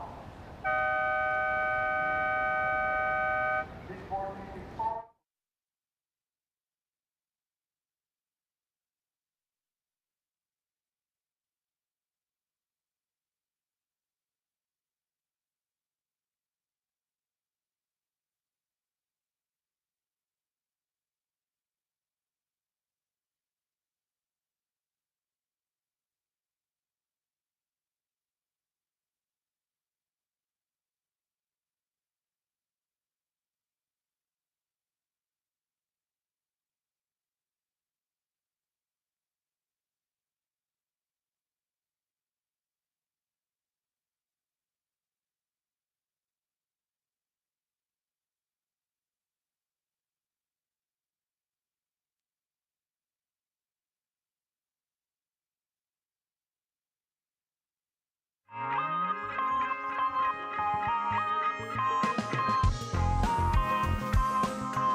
Welcome back to the EDP Vissla Pro Ericeira. That is the beautiful scenes down here. The Ribeira de Ilhas, one of the famous breaks on this famous Portuguese surf coast. Speaking of famous and surfing, I've got Paul Evans in the booth with me, Ben Mundy, and we've got a pretty stacked team. Paolo Evans, talk me through these 4 servers. Strengths, weaknesses, likes, dislikes. Yeah. What do you got for me? Wilcox, nice guy. First saw him as a young wild card up at Peniche in the CT. A number of years ago now, been real close to that big result on Challengers. A Singh, we know all about him. Deadly. Caity Simmers, one of the rising talents. A couple of European Pro Junior titles under his belt. This is him in live action. Yeah, and Eli Bookis, part of that new wave of South African talent, mate. Yeah, in live action. Let me get Caity Simmers. Really solid competitive serve. You talk about, his European Junior titles. He's really committed to the sport. He's also an incredible big wave surfer. Well, just grew up in Chopu. Got a 90-foot wave at Chopu last September. A 90-foot wave, yeah. And just absolutely massive. So, yeah, he's just, complete package. Really, really good in terms of competitive fire. Really, really strong in the big waves. And a really, really good fella as well. You've spent a bit of time. You've done a few little interviews with Caity. How do you sum up his character? What type of guy is he? Not super easy to get a read on, to be fair. He's got quite a well-developed sort of poker face, I'll say. Yep. I think he likes to keep his fire fairly internal. Very well liked in Tahiti. I did a piece with him. I actually spoke to Raimana about him, who's basically saying, he's been kind of touted for greatness and the next up-and-coming thing since a real young age. But it's just made a sort of a steady rise, and each year, each season, just seems to step up again and again. And, just talking about performances at places like Chopes, Raimana was saying he's as good as anyone he's seen out there, ever. There you go. Well, speaking of someone that's pretty good at this surfing business, Chico Alves, he's down there with the winner of the last heat, Rio Waida. Yeah, boys, I'm down here with Rio Waida, Smiley Rio Waida. How was it out there? You flew all over the place, caught so many waves. Feeling good? First of all, good to be back in Portugal. It's a very beautiful country, and for me, the water is very cold. But yeah, I'm happy for my first heat. I think I didn't serve my best, but I think I did enough to get a good score, so I'm happy. And then, yeah, it was pretty fun. It's been very small and windy, but today is like sunny, and then light wind, and then there's many waves, so I'm happy for today's condition and happy where I'm at today. You're in first place with a lot of points. Are you having fun right now, or do you feel any pressure still? Yeah, definitely pressure. I can feel that I'm number one. I see in the website, I'm in ranking number one, so there's I'm not official qualified, so I just want to keep making hits, and I will keep going until qualify, and then why not? I want to win one more event. I won 2 events. That felt really good for me. More confident, I can believe myself more. So I would love to win one more here. You're looking really good to do that again. Congratulations and good luck into the next round. Really good to have you in Portugal, Rio. Thank you. Thank you. Thank you. Back to you, boys. Thanks, Chico, and thanks, Rio. I've got 2 questions for you. Paul Evans. Yeah. First one is, how many times do you reckon he checks those rankings on a daily basis on the website? 5 or 6. Good. And my next question, more pertinently, how is he going to go on the CT? It's going to be really tough, to be honest with you. It is fighting on arrival, isn't it? Literally, don't really have that cushion anymore. You start off with a relatively low seed coming in as a qualifier, and you're up against the big guns, and you got 5 events. You really need to start getting results straight away. So there isn't a whole lot of learning on the job kind of thing. You really need to come out swinging. So it's tough for anyone to qualify. We saw that with all the rookies from the women's tour last year. There's so many of them, and they all struggled really to deal with the very best in the world. So it's going to be tough. Yeah, well, I understand the mechanics of how the CT works, but how is he personally? Is he got what it takes, surfing-wise, temperament-wise, performance-wise, to overcome those barriers to entry that you just mentioned? Well, the rankings right there in front of us, you can see how good he is in terms of the Challenger Series, some of those best qualifiers in the world, and CT talents as well in there. It is quite a big jump up still, isn't it, between these 2 tours? The idea of the Challenger Series was to be that link between qualifying and championship tour, and to really be on that sort of interface in terms of the talent. It's a big step up, Ben, and it's going to be for him. I think it could be tough for him. Yeah, well, we'll see. We'll hopefully find out soon. First event, obviously, at Pipeline, and you talk about, not having much time to acclimatise, and bang, you go straight into one of the world's heaviest waves. So we'll see how Rio goes. Right now, though, someone who knows a little thing about Hawaiian waves, Keanu Asing, a former CT surfer. Had a couple of years there a few years ago now, still just trying to fight his way back onto that elite tour. These are the type of waves he does thrive on, though. Known for a pretty lethal backhand, but once he gets motoring on these smaller rights, he's got the temperament. Finishes off strong there for Keanu, the K-boy, and then, it's Eli Buquez, and we talk about these young South Africans. It's sort of, I think the Challenger Series, as we see him just get down to the end and try and finish off. Eli, another one. The Challenger Series ratings are made up from the territories. So that means that every individual territory gets a few sort of surfers. And sometimes you see guys like Eli that we probably haven't seen a lot of, and they get their chance to shine. And I quite like that about the format, seeing the individual regions get their chances.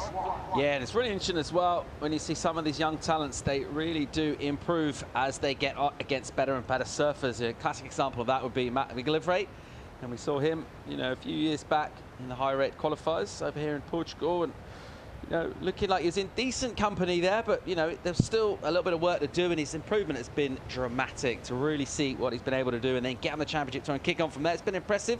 A lot of work done here from Eli, just swinging hard, able to keep the speed up through the inside, and mistake-free, really. You see him squeeze that last turn out. That's just by virtue of the fact they had enough speed to get into the lip, get out of it, basically, control that slides. And Keanu Asing did transition towards that coaching role, but just the way things work out, with getting in from your regions, got himself a spot on the Challengers. Why wouldn't you absolutely take it, grasp it with both hands? And he's absolutely deadly. And I tell you what I don't like about him so much was how good he was in the studio last year. We had him on the call in here. He was insightful, he was intelligent, he was interested. Yeah, he's talented. Hang on, calm down, bro. Yeah, that was annoying. Yeah, he's really articulate, Keanu. Really knows himself. And let's get him back in the booth. Tell you what, these young South Africans, I'll tell you what they don't like in South Africa is a goofy footer. I'm trying to remember some of the South African goofy foots come through. Obviously it was Mike Burness, but that Logie was the last one. Hey? Logie was the last one. Travis Logie.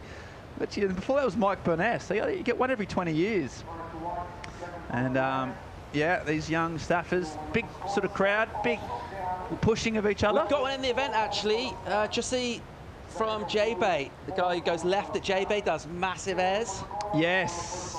He's a really, got the wild card. really electrifying surfer. He's coming up later in the round, isn't he? Yeah, he got the wild card at the at J-Bay this year, and he's dynamic. He might go left out here. That would be good. As you see on the backhand, speaking of goofy footers, Caity Simmers from Tahiti. Obviously, as a representing France in the international circuit, does a lot of time in Europe. Really knows this wave well. Does a lot of. He's known for his research. You know, he spends a lot of time at the waves. Tries to leave no stone unturned. He's just looking for some open face. Show that release. Gets one hung up there. Can he finish it off? And that wave just not really letting him show that backhand that he's got. So he'll go motor back out. And got a small score. No one in the heat so far really managing to post some serious numbers. 20 minutes to go. A little inside hugger. Jacob Wilcox, the West Australian. He knows a thing or two about backhand wax. Really good backhand shoe rider. Some of his work at North Point and some of those Western Australian rides are pretty phenomenal. And here he's sticking to one of his strengths. Just trying to get that vertical aspect of his surfing, which he's probably best known for going. And there's a nice finish. I like that little tail release at the end, and Wilcox, a little insider, sort of made it count, even it was a little bit foamy-fied. Yeah, Wilcox, very experienced campaigner by now as well. High centre of gravity, I would say, rather than as opposed. You've got your classic centre of gravities here. You've got your Keanu Singh, who has a real low centre of gravity and uses it very well. Drives down the line, gets a lot of sort of crouch, low and release, whereas Jacob, more the high centre of gravity, sort of goes for that more vertical style in the fin release. Yep, just shrouping this one through. Nice little rhythm to it. Had a couple of softer sections, so he had to be a little patient. But he knows exactly where he wants to be on the wave. And just being patient, crucially. But when it does offer up something, you do have to get on the gas and accelerate towards it. And as soon as that offered up a little section there, he hit it pretty hard. Yes, just Cowley, a little bit going through the motions on this wave for me. I was waiting for this little double up section here when it came. And he was able to hit it nice and hard, but it's one of those turns that's a little bit kind of behind the pocket of the wave. And then things got a little bit sluggish through here. There's a bit more venom into that one. I mean, he didn't really do anything wrong at all, and it got pretty nice through here. That was a really good turn. And then maybe just snatching slightly at the last turn, but the second to last was really nice, and I reckon he's on his way to a decent number with that. Yeah, live action. Seeing belting it on that first big turn. You see the black fins, but it just fades out. So that won't be one of his 2 counting waves. He's got a couple of 4s in his locker already, but doesn't need more than that. And yeah, Singh obviously won a CT event in France, which is obviously a career highlight. There's, I mean, so many great surfers that go through their careers without winning a CT, and he's got that in the books. And probably also one of the few CT surfers to have won an event and then get relegated. Sort of a bit like winning the FA Cup, but then getting relegated out of the Premier League, so to speak, Paul, if I was to use a footballing analogy. And tightly bunched group. I mean, probably looking back, if you gave him the choice of winning the CT, the Quick Pro France, or staying on tour, what would you think he would have chosen? Winning an event, getting that piece of silverware, getting your name up with that list of pretty exclusive winners, and just really having that day, I think, will be something that you remember and treasure for your whole career. You got that trophy, that's on the mantelpiece. You can look at it any time you like, give it a little polish. Definitely take the win, wouldn't you? Yeah, I don't know. The thing about Mundy is he's just nagging consistency, isn't he? He'd rather just lurk in this roundabout in the sort of low 20s, wouldn't you? Well, no, honestly, if you ask... No moment of glory, but just kind of be there a lot for a long time. Just to kind of make up the numbers. I mean, if it's ever an epitaph for me, here lies Ben Mundy. He made up the numbers. No, I was thinking more what Keanu would say in terms of what would be more important for his career, and it'd be interesting. We might ask him, get him in the booth for later on.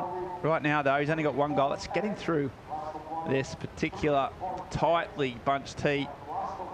Round 96. Speaking of CT success, Cowley Vast went pretty well on his home event. What event that was. Yeah, incredible. Caity Pro this season, throwing in some switch as well, which we haven't seen for a while on the Championship Tour, have we? Really, really impressive. You know, just sort of identified a bit of a niche where you could, you know, stand out. You could make the judges think a bit more. You could maybe turn a 4-point ride into a 6-point ride almost, which can be the difference. And also showed the confidence. He's been working on it a lot, hasn't he? He's got that good style. It's rare in the, the switch foot world where, that style, when you're doing switch. And it was, real incredible piece of surfing. And I mean, the waves were good, but they weren't amazing. And he was still incredible. Right now, though, on the sunny shores of Ericeira, he's got a job to do. He's in second. We're going to come back with more live action after a short commercial break and just see how he gets on.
And welcome back to live action. We've got Carly Vast from Tahiti up and riding here at the EDP Vissla Pro, trying to improve on a 3.8. Bit of room to work, and there's a big backhand turn, and that's what he's got.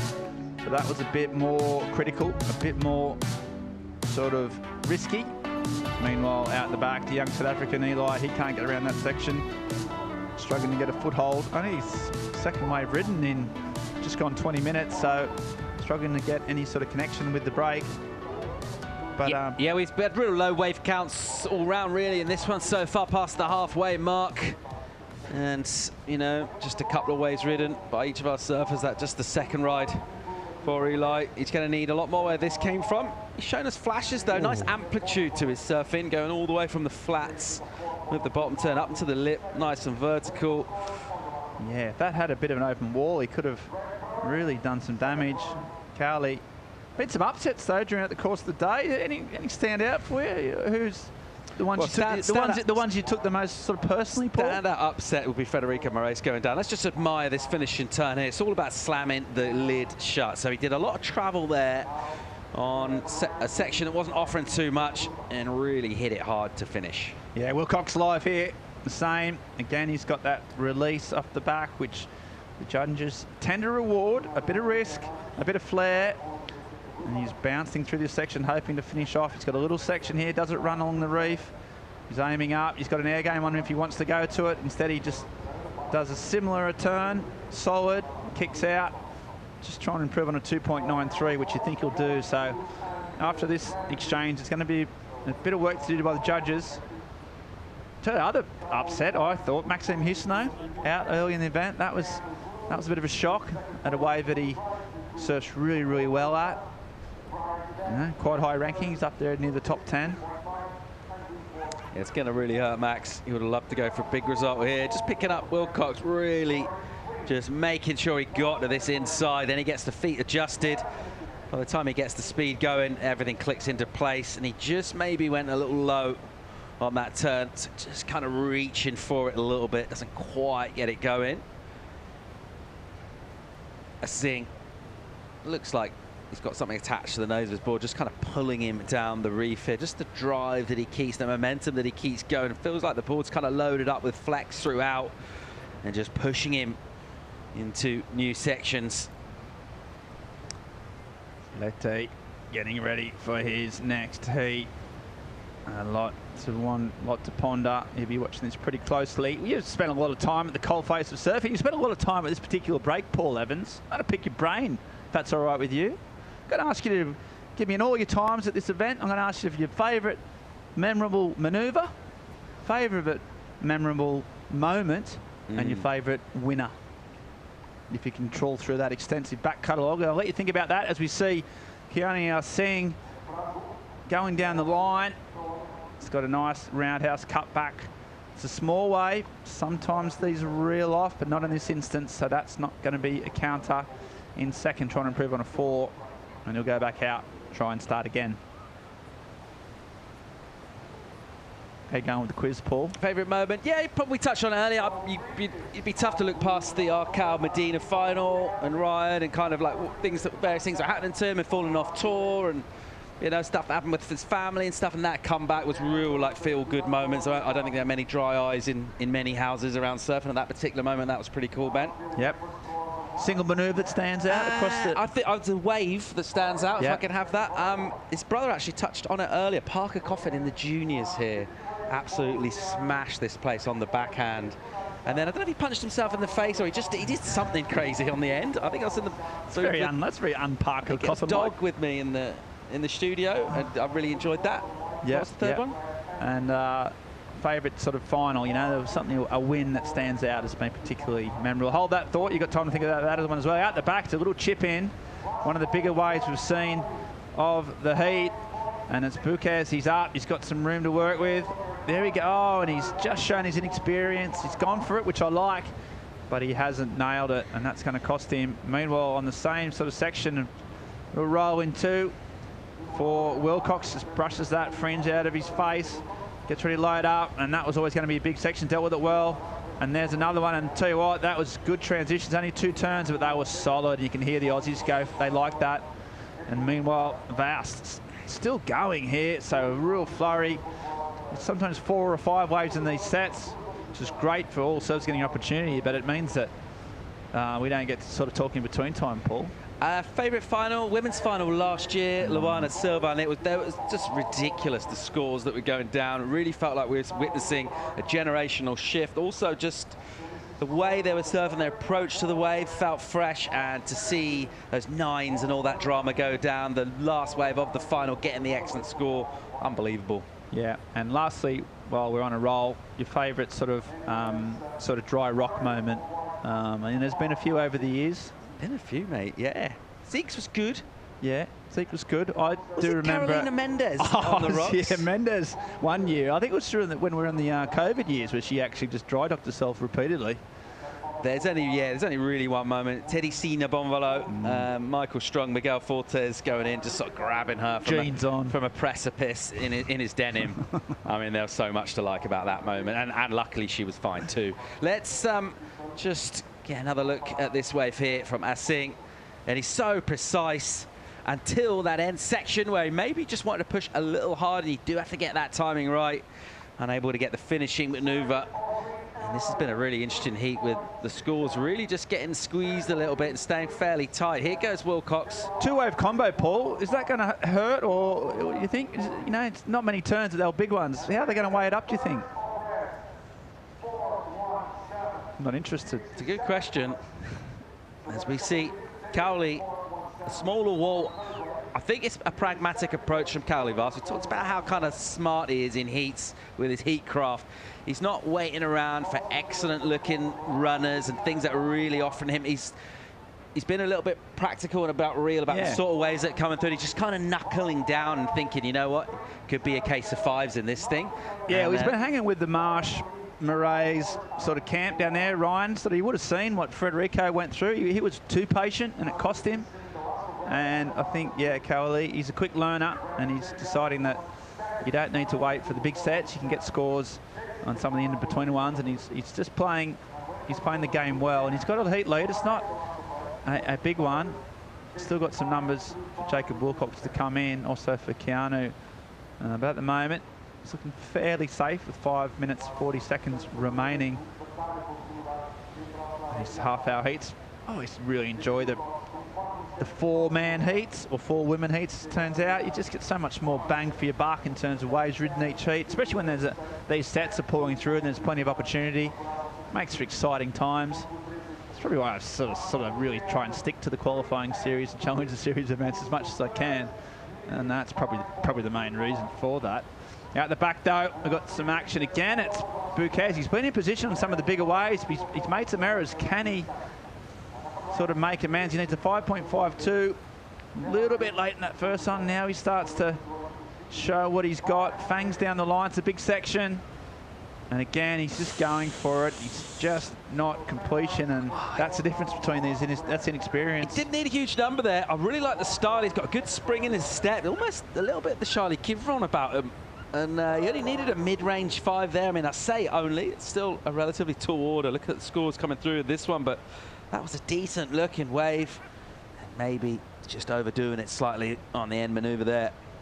I mean, he's got 3 super experienced athletes he's up against. I know Carly's young, but he's got so many, he's been surfing these events since he was like 3.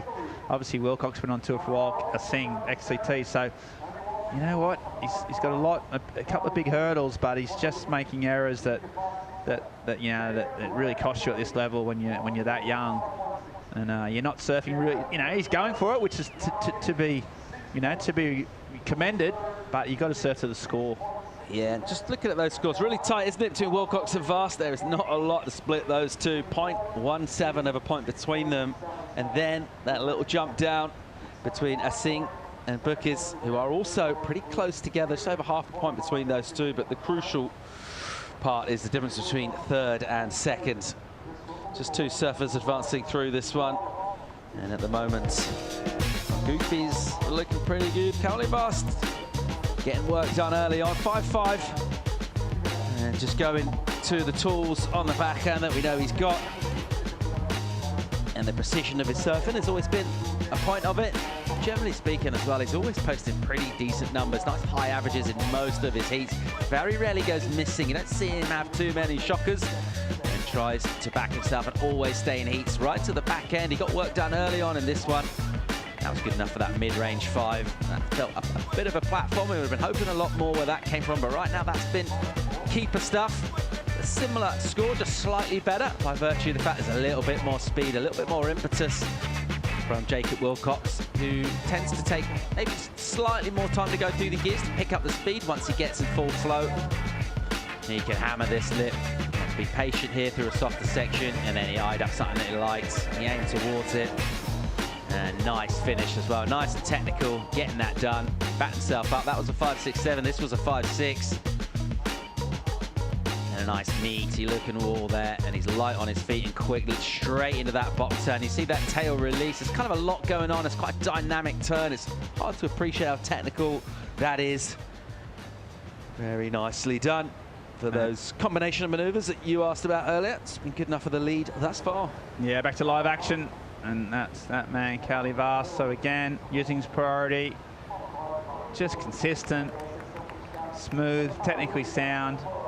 Even if that wave might not go in his top 2, it stopped the other guys from getting it. And then Singh is belting away, short, sharp jabs from a man that knows his way around a boxing ring as well. But again, just the wave selections let Keanu down a little bit. He's had to stick with this, but it's small, and all his waves are sort of just not have that inside section. And if you're not doing massive turns out the back, you need that to get through, and he needs a 6.6. That's not going to get it. 90 seconds on the clock, a bit of time left, but yeah, it's looking like a pretty tough ask right now. Wilcox out in front, impressive, and he'll be backing himself here. Sakurima and Halieva always kind of suit his style. And this is just, you probably need to win 3 or 4 heats in these events to call it a counter. You want to get the quarters really for this to be considered, a positive point gathering experience. But tell you what, this field keeps getting halved pretty quickly, doesn't it, Paul? I mean, sort of basic maths, but 96 go to 48, go to 24, and all of a sudden, you're in the money end, aren't you? Yeah, absolutely. And also, just with a couple of events left, it does feel like surfers already with the points behind them. Certainly with that massive advantage, it's really hard to come from deep. We sometimes see last gasp heroics over on the North Shore, but it is not an easy thing to do, and you'd certainly want to have your work done early on if possible. This event here really is a chance for a couple of surfers to clinch. We've talked about some of those situations and the percentages and some of those stats where you are, but basically I think you can summarize that as just try and get as many points as possible. Yeah, Jacob's in 23rd position on the Challenger Series rankings, so you know he's in the mix, but he's going to need a result here to get him up into the top 10. As you see on the Hooter, he's just going to get this one into the shore. He's done his job, so he'll be happy with that. Good surfing from Jacob, impressive. And he's going to finish off here. A little run through the gears. He surfed really, really well. And he just knocks off a last turn. So good surfing, good timing, and just pulls up for those rocks. That drone shot shows you how difficult that can be. But he'll be happy with that. If he can get through those rocks unscathed, protect that DHD he's on. And look where he is. I mean, that's not where you kind of want to be, but if there's one man that knows a little bit about rock hopping, where he grew up, there's plenty of it. Kiana Singh, unfortunately for him, he bows out. Battled to the end, as he always does. But unfortunately, he won't be progressing in Portugal after that. So, good surfing, but not quite enough. You see Jacob still trying to get in. He'll be happy as the winner, and he's just coming in. So good surfing from Jacob. There's the official results. I can tell you that we're going to go to a short commercial break. They're going to come back with a special guest. Tiago Sucker Perez is coming in, one of Portugal's finest surfers. So we've got plenty more come. We've got a guest appearance in the booth. We've got great surfing. Don't go anywhere, folks. We'll be back right after this short commercial break.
Welcome back to live action. EDP Vissla Pro Ericeira, round 96, heat 15. Liam O'Brien taking on William Cardoso, Aidan Massenkamp, Wesley Leite.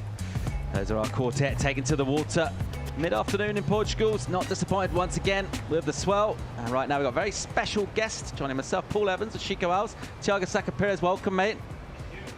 How are you feeling? You're in your hometown. How are you feeling about the surfing scene today? Yeah, feeling good. Waves are fun, but lacking a little bit of power, I'd say. I was expecting a bit more push in the swell, but it's always good to be here, watch really good surfing going on, and be here with Francisco and you guys. Is that just a function of direction? Really north, not quite hitting the reef? Why is that? I just think it's lack of power in the swell. You know, it was not enough energy. So you know, it doesn't really put so much to offer like a normal strong swell. So I think the direction is pretty okay. You know, you see some insiders running, and you know, it's cool because it connects really well. Unfortunately, we were just missing a little bit of Do you feel energy. like it's a summer swell? Yeah, kind of like a summer swell vibe, yeah. You had a couple of big results here when you were doing your qualifying. As many people have been trying to pick your brains and find out the secret to surfing this wave. And second part of that question, what is the secret to doing well out here? Well, the secret, I think, was the hours I put up in this wave. You know, I've pretty much...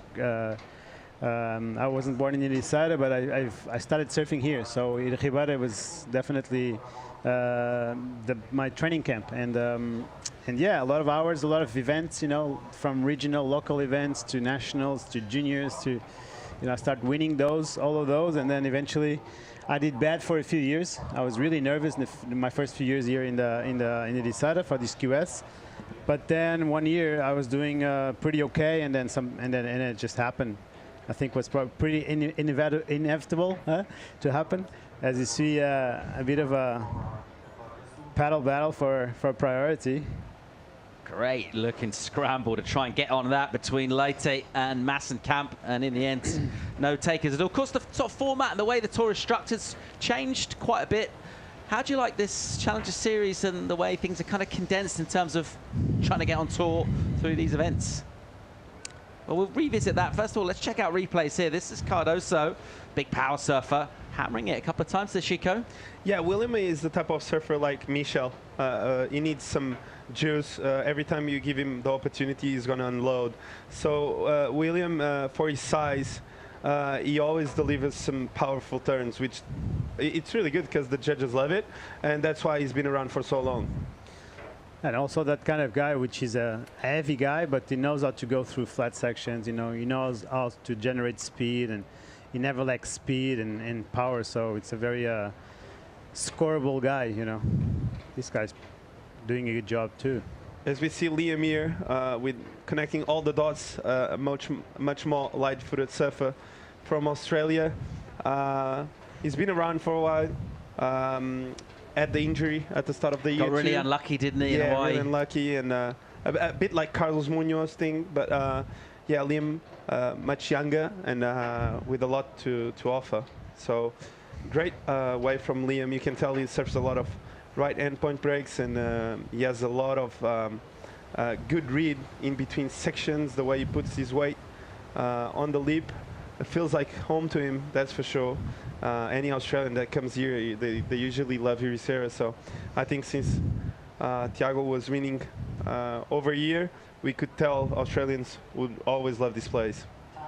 So yeah, Liam being one of them, that's for sure. Kind of wave that suits surfers with a nice line, you know, that are used to surf point breaks and use all the wave, you know, from top to bottom. Live action here, Wesley Leite.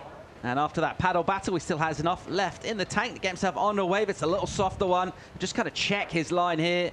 And then he gets on the gas. Just reversing that turn with a bit of spark out of the lip. Putting himself behind a section. It is a flatter wave, and he's given his absolute everything to try and connect through to the inside. But generally speaking, those aren't the waves you're looking for out here. You'll have to go back and reprocess. Liam O'Brien linking things through really nicely all the way to the inside. Gets a decent number, 583 in for him. Here's Massenkamp. And he's got a meteor looking wave with some good energy, but he's late to these sections. And Saka, it's hard to kind of come from behind at this wave, particularly, and unable to really unleash in the pocket there. There we go. The second wave of the set is always a little bit slower, a little bit more better formed, and William has the experience to wait for those, you know. And sometimes you just have to be a bit patient, you know, and check if the wall is not reforming like William did right now. And Mason kind of didn't do, you know, he kind of left the wave a little bit too early for me. But at the same time, that was a really good finish from William. And there we go, back-to-back action. Nice looking wave, huh? Love this guy's style. Really nice wrap in the pocket from O'Brien, and through an inside section here, hammers it really nicely done. Great control, and the style is absolutely effortless. And again, still spanking it hard, and he'll find another section again. You've got to be thinking he's on his way to a great number here. He is, and I love how he adopted the booties straight away.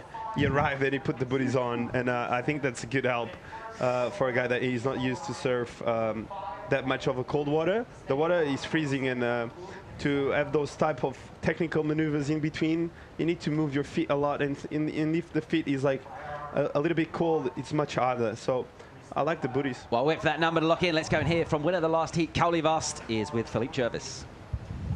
Hi guys, I'm here with Caity, the winner of last heat. Caity, this is a very hard wave to surf on your backhand. How was it?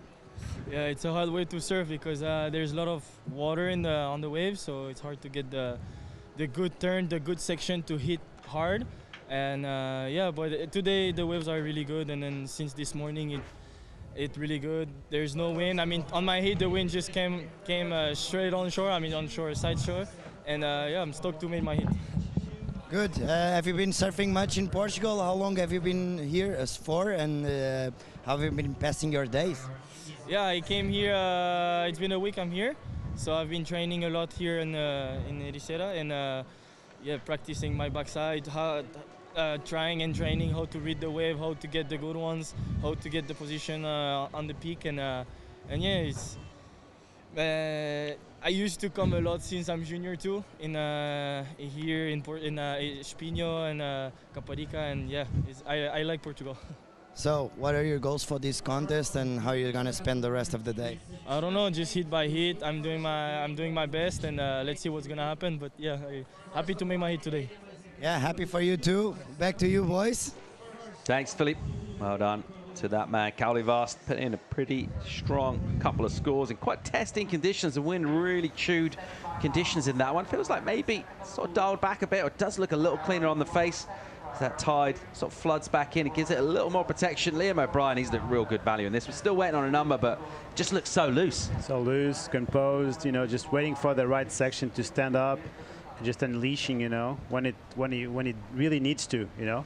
Not moving much, just a very calm surf, and just doing what the wave is asking pretty much. And I feel that the good surfers in Rio Waida are those who wait, you know, who have this relationship with this wave.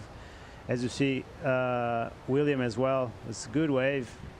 I'm not sure if he will better his first wave, but definitely Liam is the guy reading the wave better, you know. And a lot of patience into this game here in Rio Waida. You know, we know every contest, but the wave choice here in Rio Waida is huge, you know. And if you're able to control yourself so well and wait for the right ones, there's always one or two a heat, sometimes more.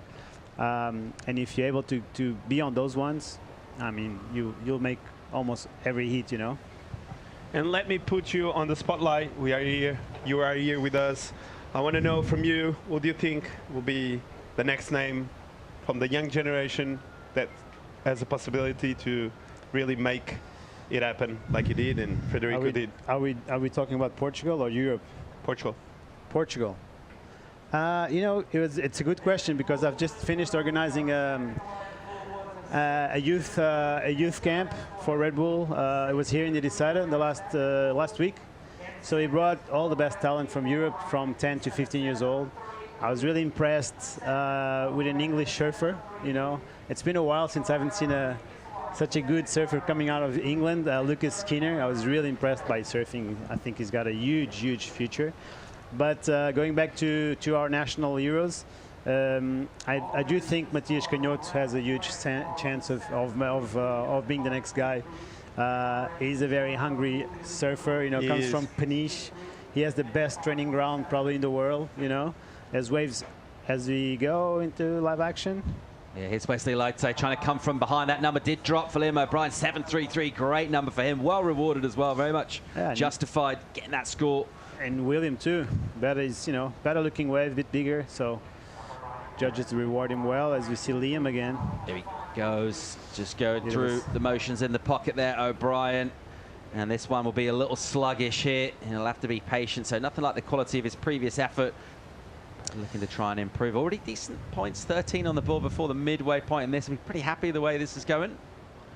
Yeah, Liam just got the best wave of the heat so far, 733. That wave he ridden earlier on this heat was really good, connecting all the dots. As Thiago was saying, he was just surfing through the momentum of the wave and not forcing it. And yeah, he's light on his feet.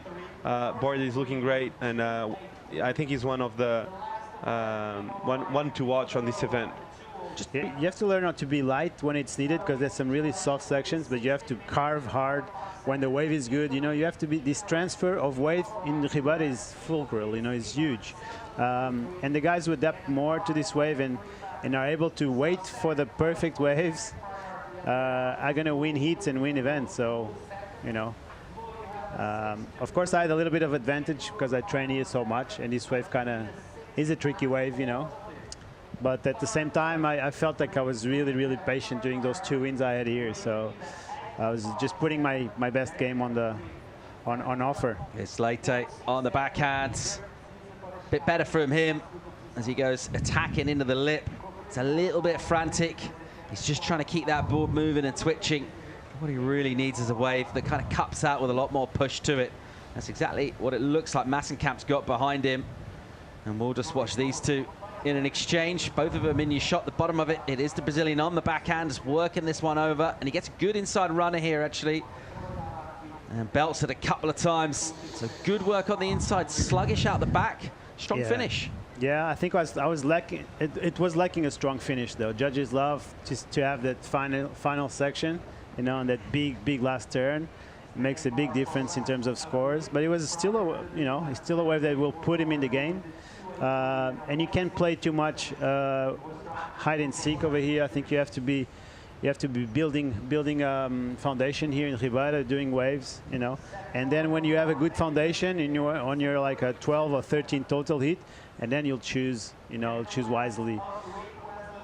And you were talking about the next generation of talent from your training camp, but I just want to flip that argument. Actually, who do you like watching from the current crop on the championship tour? Favorite surfers that you make sure you always see their heat?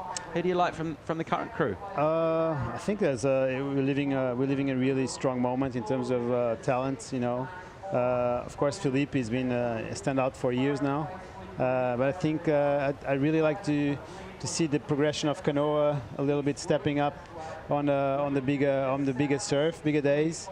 Definitely Ethan Ewing. I thought you might say him. Probably the most stylish guy ever been on tour. Crazy enough, for me it's a mix in between Andy and Mick. You know, he has a bit of both, which is, you know, not bad to have. Really cool. Another project you've been involved in is the EDP activation, a Surfers for Tomorrow, and Ben Mundy's down with the activation in the Surfers area here. Ben, what have you got for us? Yeah, thanks, Paul. Yeah, down here at EDP, they've been obviously a massive supporter of surfing in this country. They're sponsoring the event.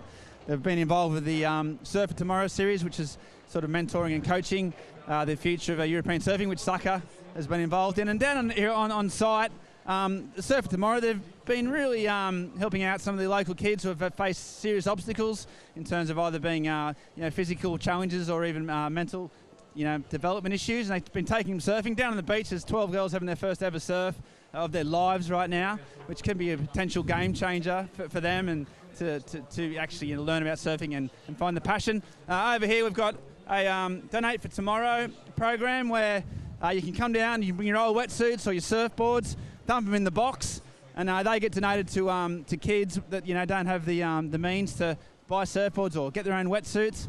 So we've also got one set up in the surfers area. So surfers are putting in their old wetties and surfboards, and that's going around to kids that need it. Up here there's a little hat stand, which I probably need one right now actually. You can put your own name on a hat. There's also a little competition where kids are going 14 to 18, making a movie, and you get a trip to Hawaii.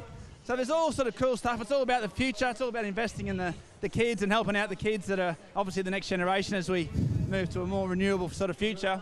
So that's it. EDP are back in this place and they're back in this event and they're making some positive change. So I thought it was sort of worth highlighting, Paul. So there you go. Somebody get that man a hat. Thanks, Ben. He's down there doing the hard yards at EDP. We are stoked to have them on board. That's a brilliant activation. Strong supporter of professional surfing, well, and amateur too, in this part of the world. And a great looking way for a strong man. William Cardoso here He's a little bit behind on the opening section, and then a little foamy one.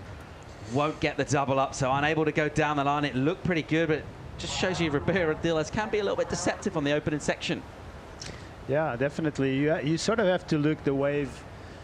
Yeah, you have to look to the channel and see what kind of formation each wave has, you know.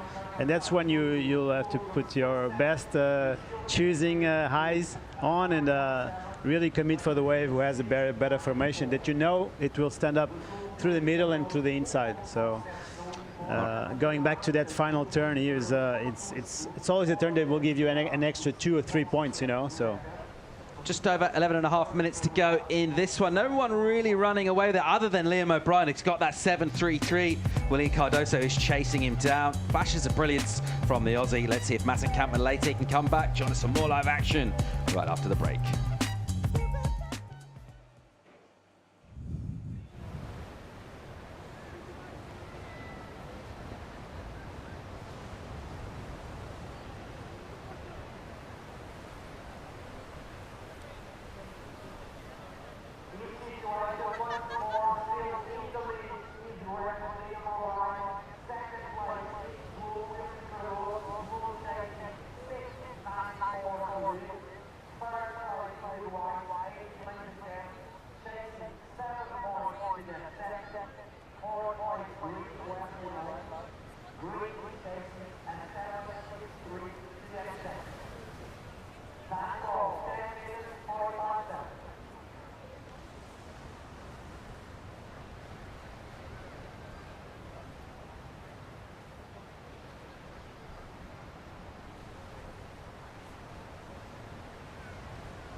Yeah, I'd definitely like to be on the championship tour. I never got to surf a heat last time I qualified, so that's definitely where I want to get back to, and why I want to be there. I guess it's the ultimate in surfing. It's like the pinnacle of competitive surfing, and that's where all the best guys are, and you get to surf the best way. So yeah, it's pretty obvious why you want to be there. I think it takes a lot of resilience and a little bit of luck. You kind of just got to have the ability to just keep getting knocked back, and not really change your approach.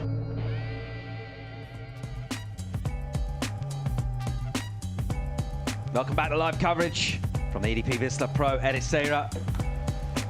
We've got Tiago Sacapires in the studio talking us through this heat and various other things to do with surfing. It's been really fun to have him involved in this. Let's get caught up on the situation in the water. Still that man that we just saw there, O'Brien, in the driver's seat in this one. And a real flash of quality for the 7.33. Other than that, Cardoso's got a 6.23. That's helped him into second place. Apart from those two numbers in particular, there's not been loads to get particularly excited about. There was a good paddle battle early on between Aiden Massenkamp and Wesley Leite. Since that, those two haven't really shown us a whole lot. And the wind is grabbing hold of this a little bit, just kind of ruffling that lip line a little bit.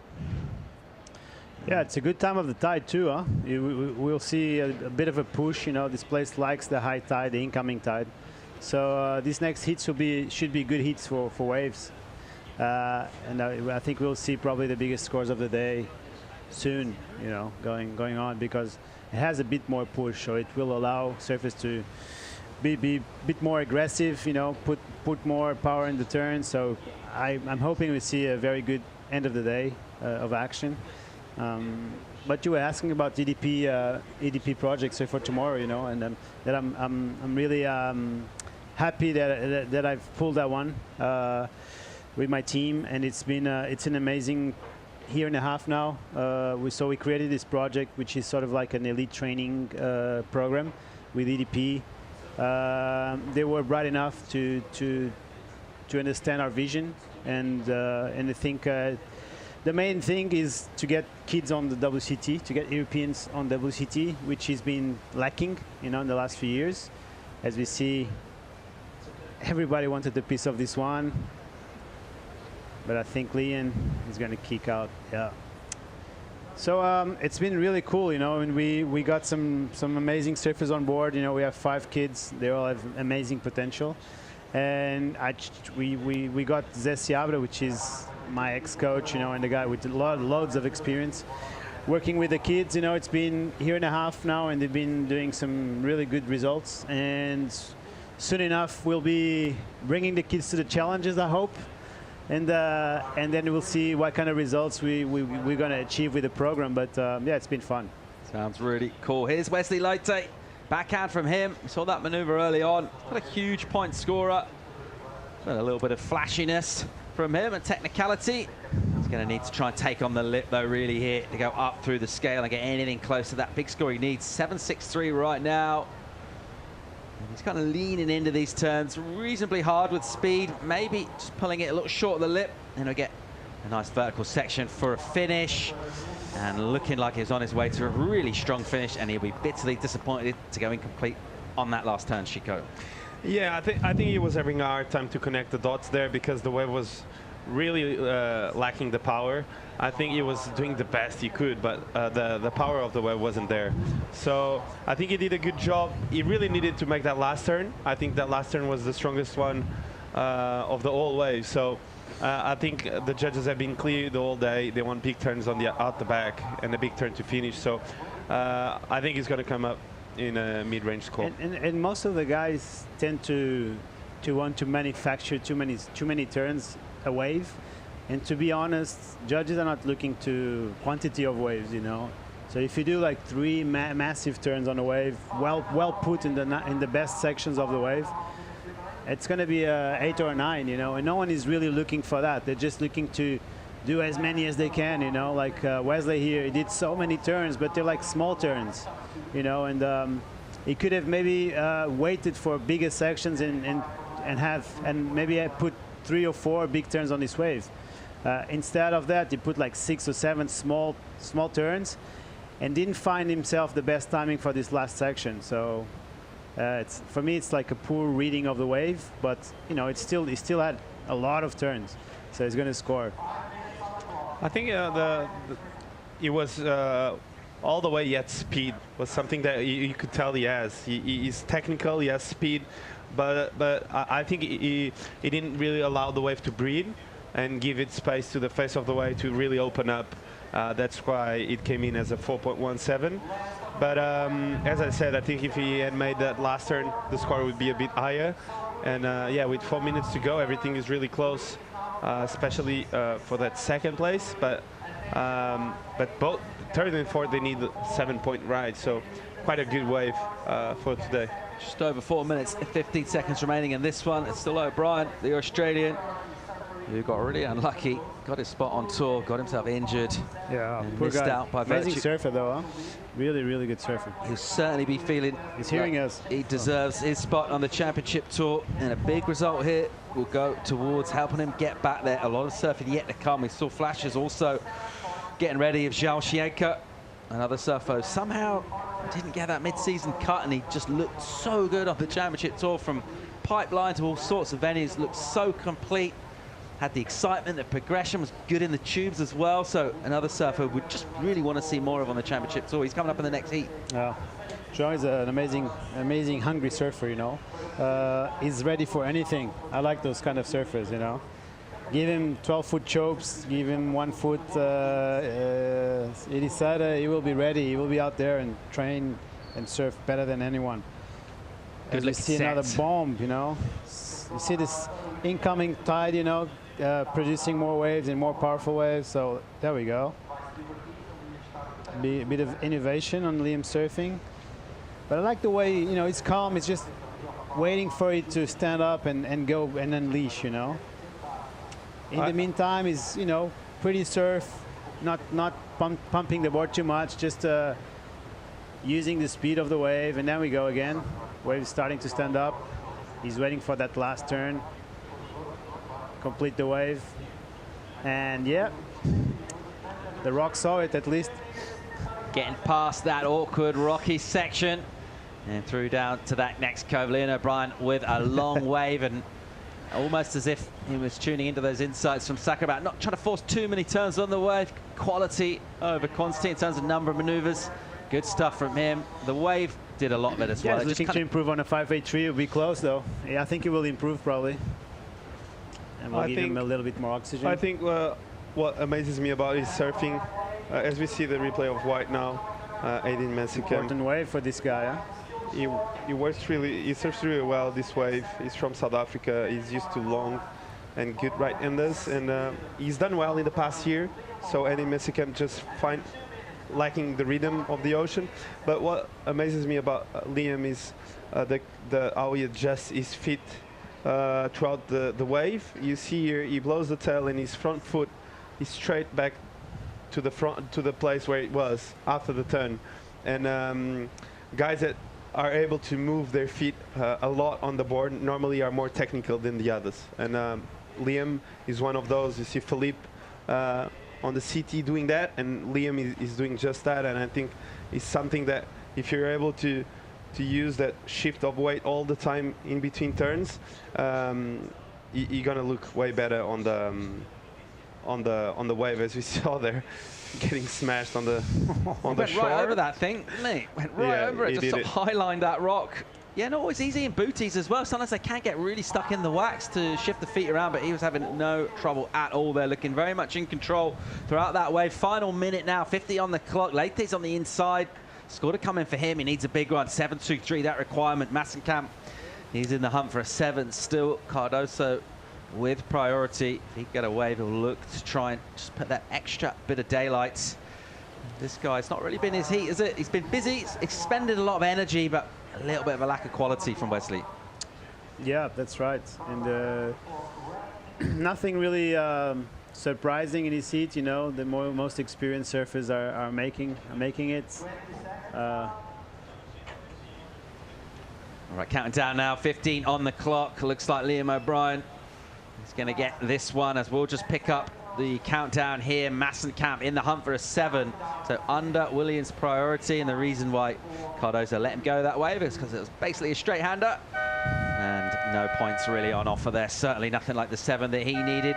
That's going to wrap things up for this one. We do have a number coming for Wesley Leithe, though, so we'll just wait to confirm that before we make this official. This guy here will have a number to come in. I think it's just going to be a small one, though. And also not the 7 that he needs. Been really fun having Thiago Sacapires breaking it all down. Give us some cool insights. Thanks for coming in, mate. Thank you, and I'll be watching the rest of the event and hearing you guys. Just waiting for all our numbers to come in. We've got a number for Liam O'Brien. All it'll really do, if it is an improvement on his backup score, 5.83, it'll just increase his numerical advantage in this one. He's been really, really strong. And he has shown us that quality, that natural kind of point break style. Did fit really well on this wave, able to find the best waves as well. Looking very light on his feet and in control. Twin sister of Bells Beach, huh? All right, well, we're going to go to a quick commercial break, more live action, a few more heats left to go. It's been a big day of competition. Thanks to Thiago Pires for coming in the studio. Looking for more insights from him throughout the week. We'll be right back after the break. Pleasure, guys.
Welcome back to the beautiful scenes down here at Ribera de Ilash. My name is Ben Mundy. I'm joined in the booth by Philippe Jarvis. We are down here at one of the competitive heartbeats of Portuguese surfing. And João Chianca from Brazil. He's straight into it. This is a young man with a plan. Had a really impressive debut on the CT. Didn't actually get through the make or break sort of the cut, but I tell you what, he was impressive. Even in some of his losses, he had some incredible numbers he's posted. And here he goes. You know, any type of waves. Every time I see him, he's just a little bit bigger. He's still growing as a human, and he's one of the form surfers this year. And here he goes. Somebody caught during the break. Break it down for me, Philippe. Yeah, nice little lip line floater, and then a huge carve. The wave wasn't that good, and it came out of that flow with such speed that he actually was able to do that pretty big carve, and then he managed just to go all the way through the inside. The wave just kind of slowed down here, but he manages to get on this inside section, to get some speed and get some release on that one. So really good surfing by João Chianca, and also Jorgen, the powerhouse from France. He's a really big, really powerful guy. Really loose as well, which is kind of funny because sometimes it's hard to be loose and powerful at the same time. And Jorgen, he was on the verge of qualifying a couple of times already, eh, Ben? It's been really close over the years. Had some injury issues, mainly the back. He's had, you know, or still does have a back issue. Not that you know it from this surfing here. That looks really, really sprightly. So, yeah, he's right on the money. Out the back, Alonso Carrera. So goofy in this, and he comes up around the corner and whacks it high. Really strong start. There's sets just pouring through the lineup now, and really consistent. But unfortunately for Alonso, that one didn't give an ending. Also, and again out the back, Carlos, nice roundhouse skate back straight into a huge off the top, and then another foam climb, just waiting for the wave to get a bit steeper. Just going the flow, keeping the momentum, keeping the rhythm going, and now starting to get some speed. Let's see, a lip line floater over the top and goes, finishes really strong on that one. So really good exchange for all the surfers. Yeah, all four surfers getting waves, looking on point, looking like they've got their timing and their rhythm. So yeah, a really important, strong start can set up a great heat, and we've seen all these guys, yeah, just rip in from the very start.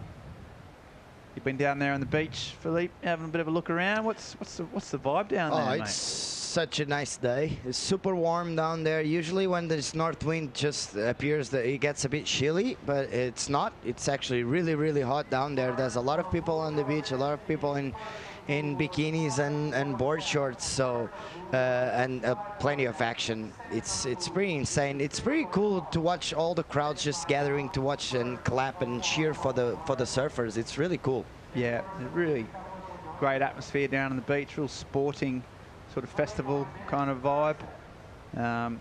You know, it's one of the parts of the world where surfing is so fundamental, you know, to the Portuguese way of life, to the economy. There's a lot going on, and it's really great to see this event bringing it all together, coalescing all those different forces. Obviously a world surfing reserve. I think one of only 14 in the world at the moment, and that's a legislative program where surfing is valued as both a environmental and a commercial sort of value to the area, and that's where we're at. But right now, down on the beach is Joanna Garnell with the winner of the last heat, Liam O'Brien. Hey, Liam. Well, that was a tricky heat right there. You know, you almost try to leave your mark there on the rocks. Is that right? Oh, yeah, I nearly got caught up on a rock. Just had to finish it off and try and get a score. But that was going to land on your head. Perfect. Yeah, anyway, no, it was a good heat. We got a few fun waves. I just got lucky and got on the spot for a couple. And you're really tired after all that paddling? Yeah, I was pretty tired paddling back out. I tried to race William back out, and then I got back at the back, and I was just like, couldn't even breathe. So. Are the booties a choice by now, or do you just feel comfortable surfing in them? Yeah, I've been running the booties because I broke my leg at the start of the year, so my ankle gets pretty tight if it gets cold, so just trying to keep it warm and loose. It's been working so far. And are you excited for the next few days of surfing? Yeah, it looks like there's some waves all week, so keen to get back out there and hopefully get a few more. Well, you're in a really great position. You're in 13th in the ranking, so things are looking good for you, right? Yeah, so far so good.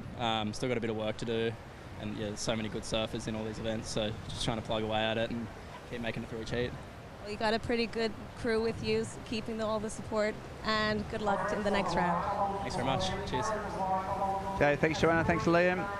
Yeah, you know, it's interesting. You know, one of those guys, as is Carlos Munoz in this heat, where literally the morning of the Pipe Masters, Leon O'Brien broke his leg free surfing before his heat. He had also, you know, hadn't spent quite as long as Carlos trying to get there, and here's this man now. But it was a really difficult pill to take. But they're fighting back now, and Munoz up on riding. A big tail release. He hasn't got his score for his first wave yet. Doesn't know what he has to better, but he's explosive, this surfer. He's always got a bit of flair, a bit of excitement. You know, you're not quite sure what's going to happen next, and that's why he's so exciting to watch, and why he's got so many fans all over the world. And he's just banging down the line. He's dealt that injury that he's received at Pipe as well, and now he's trying to get back in that all-important top 10. He floats over here. Can he finish off? There's a lot of rocks there, and he does. Well, he just went behind one. So you'll see from the drone where he's ended up, just behind the rocks on the other side. And looks like he's pretty safe. He's got to paddle out from over there. So Carlos, really, really good surfing, and there's a couple of money turns in that. But yeah, Liam, same deal. He's had to fight back from that ankle injury, broken ankle, Yeah, no small thing. Only got back in the water in sort of about June. But this man done a similar rehab, but I'll tell you what, it looks like he's back to full fitness. The second turn, wham! It just compressed really hard on the bottom turn, and it timed it perfectly. That's why there's so much spray, and he came off of it full of speed. And then it's just that part of the wave here in Rio Waida that you just got to keep going the flow and keep the momentum going. Actually, it didn't look like this wave was going to go for the finishing turn, but Carlos saw something, and you can see here the wave's just a lot of bumps and a lot of backwash. That means that's already really close to the rocks, so this finishing turn is actually pretty risky, but apparently everything is all right. So good wave for Carlos, and also we had Jorgen on the last. Wow, very, very nice carving layback straight into a roundhouse cutback. Just trying to see if the wave provides anything else. A little lip line floater straight into a nice drawn out roundhouse cutback. That was insane. Another nice carve. Jorgen is a really good surfer. He just needs that extra. Oh, wow! He actually made it. It was kind of weird, yeah. but it felt good, and he was happy with that one. Really well surfed wave, wasn't it? Really linked his turns together. It's good to see Jorgen back in sync and looking like he really means business. Really tough heat, but yeah, he just managed to link his turns. I liked at the very start of that wave, he sort of put his back foot on. You could see him, he knew that he needed to just slow down, because when that section comes, you want to hit it at full speed. That's often a sign of confidence, I think, with Kuznets. And he's just, yeah, looking on point. We'll see that wave come in to 7.17. Yeah, so very huge good number. score. And that's why he was fist pumping.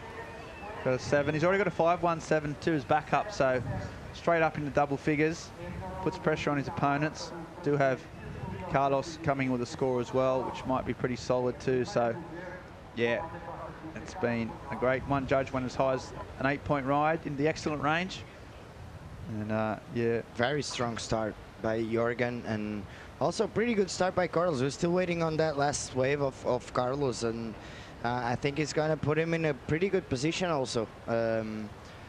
As the tide is getting higher, and you can see it's getting higher fast, and you can see the waves just it's not going as steep as let's see the last wave of Carlos. The second, this first turn is all right, but this one, he compresses really hard and he pushes really strong. You have to really take advantage of these sections here in Ribeira, because that's where the points come from. And as you can see, the wave just kind of backs off a little, and he's just going with the flow, trying to see if it's going to connect to the inside. You can see there's actually something, and let's see with this angle we can see how close it is actually from the rock. So here you can start to see that backwash. Just he's already doing this floater over all the rocks, and then this finishing turn, pretty risky. I don't think he made it. No. Yeah, he didn't have any space to land that one. No, yeah, there's a reason he didn't make it. Yeah, exactly. It's going to land on a million-year-old rock. And yeah, it looks like the fins are all right, but yeah, that a lot of that. He got a 5.23 for that wave, and a lot of that was for that. Yeah, that really nice turn out the back. Exactly. So it moves him up in the second. You know, you really think Zhao Xianka especially will fight back hard. He's had priority now for a while. He'll, you know, how is it having a year on the CT? I was at, well, it was effectively half a year.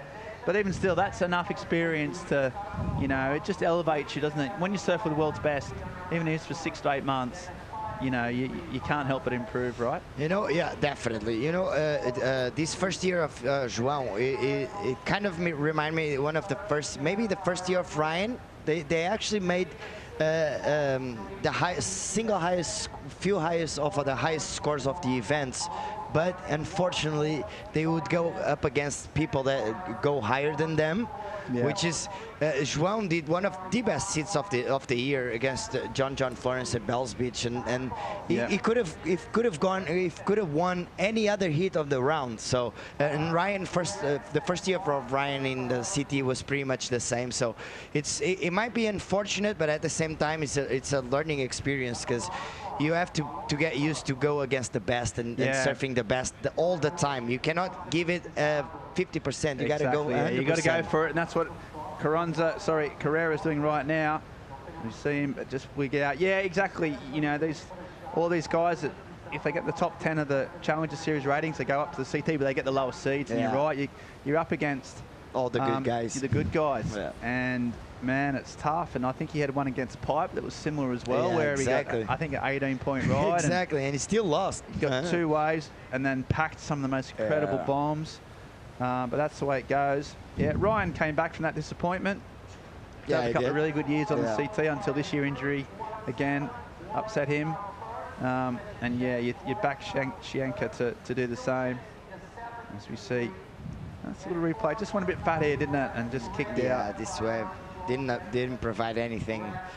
So he went for all the way to 4th priority, which is not good with 16 minutes remaining. So he might be looking for. There's a couple insides. I was looking from the beach, and there's some really cool insides coming a little bit from the west. And since we're competing here, since we're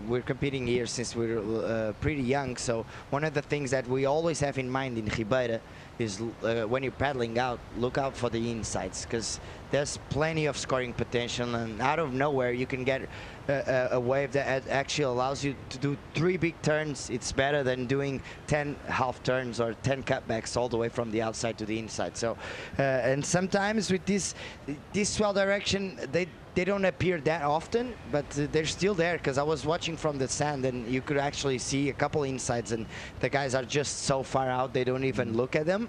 But I totally understand you want to surf from the outside, not from the inside. But if you're paddling out, that might be a good idea to keep an eye on it.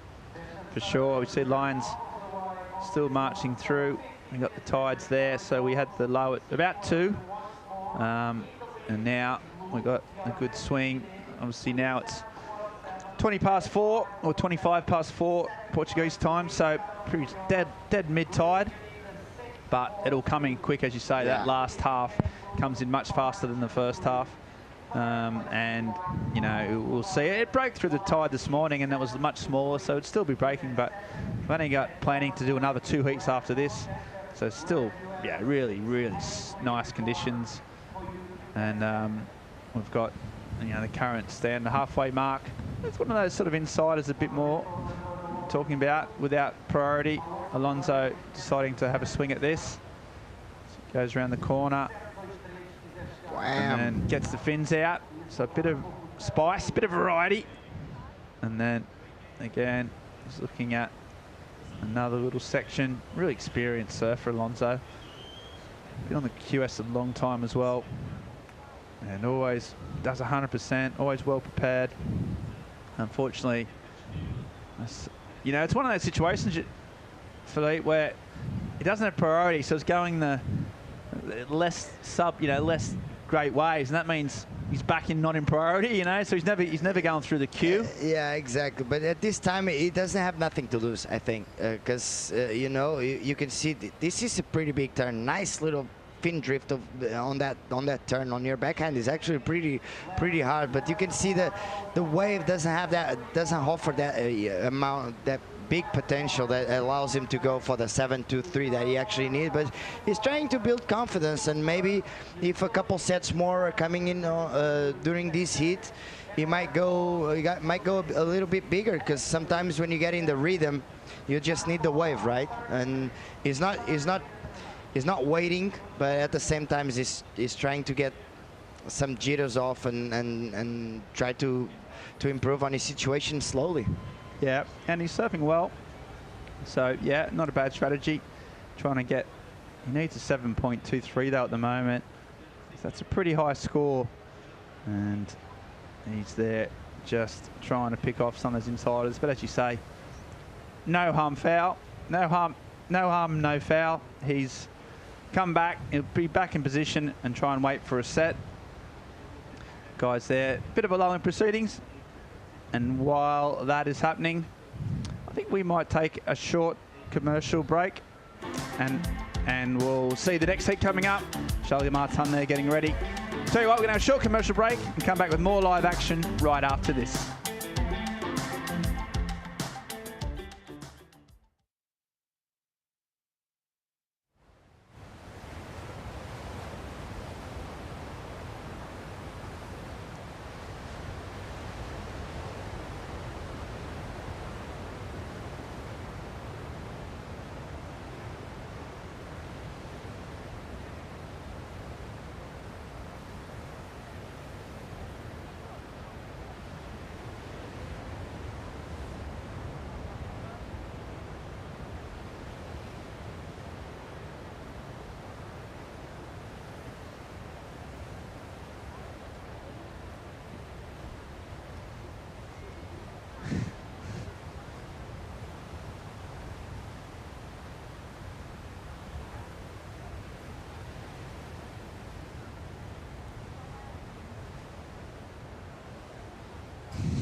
Welcome back to the Atlantic Ocean, the deep blues, the dark greys, the lovely blue skies of the western shores of Portugal.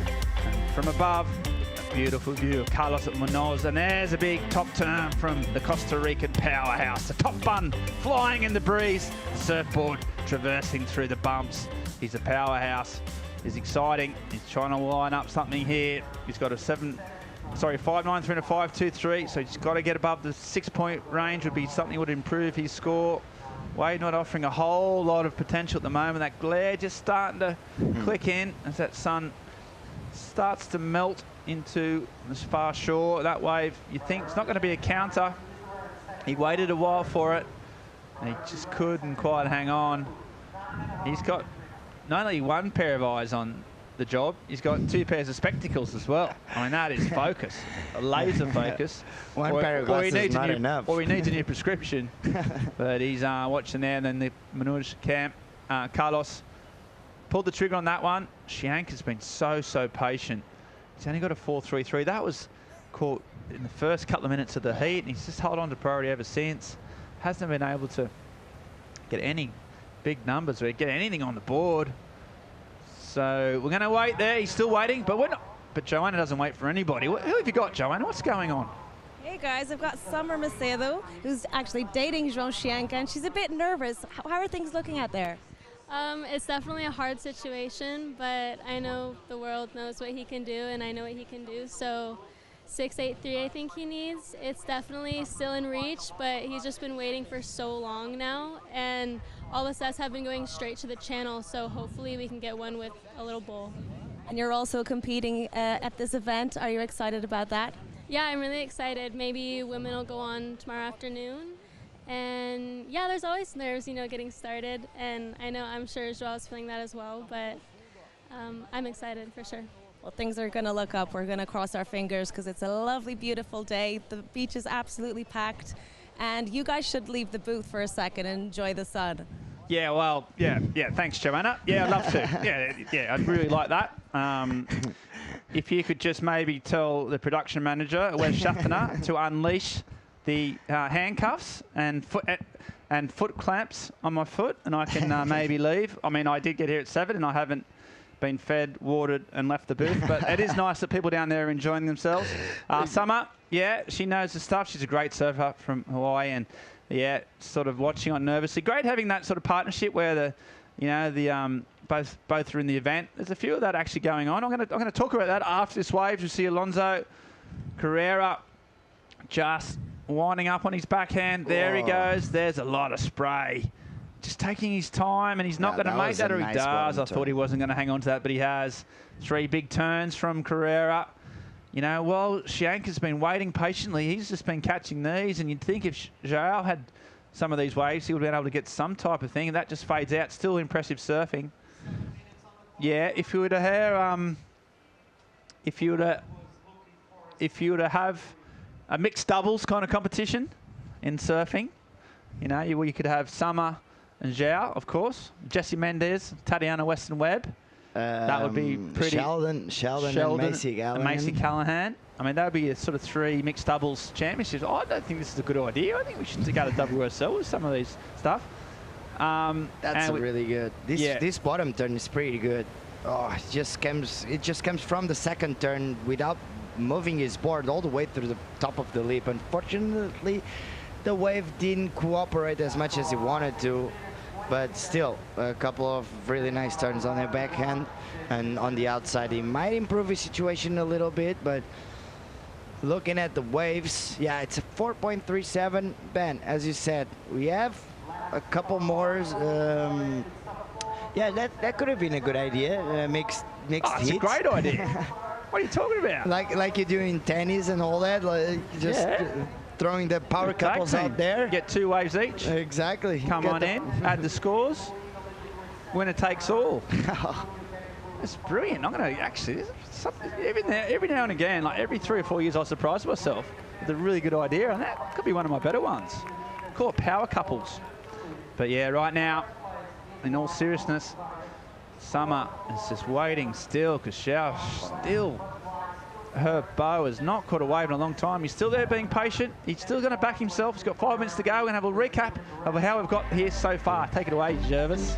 Yeah, Jorgen started really strong with a couple of really good waves. He started off with this 5.17 with a couple of really nice and really loose turns. On this one, he's going to go pretty big on the last few turns. Here, the wave just waiting.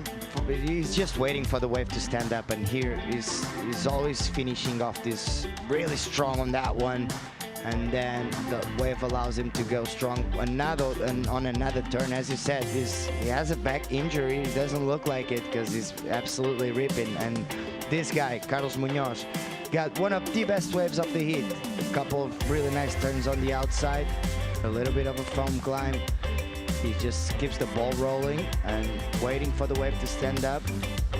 The tide is getting higher. As you can see, the wave just hasn't that steep wall anymore, but still some really nice turns done by the surfers, and this one, wow, nice little finishing turn by Carlos Munoz, and this is the best wave of the heat, Ben. Some really strong turns like this by Jorgen, a nice snap layback straight into another roundhouse cutback. It's gonna go for a little lip line floater over here to get around the section, and this nice, well-designed cutback straight into another cutback. He holds the rails so well. It's pretty impressive, and then he finished this one off.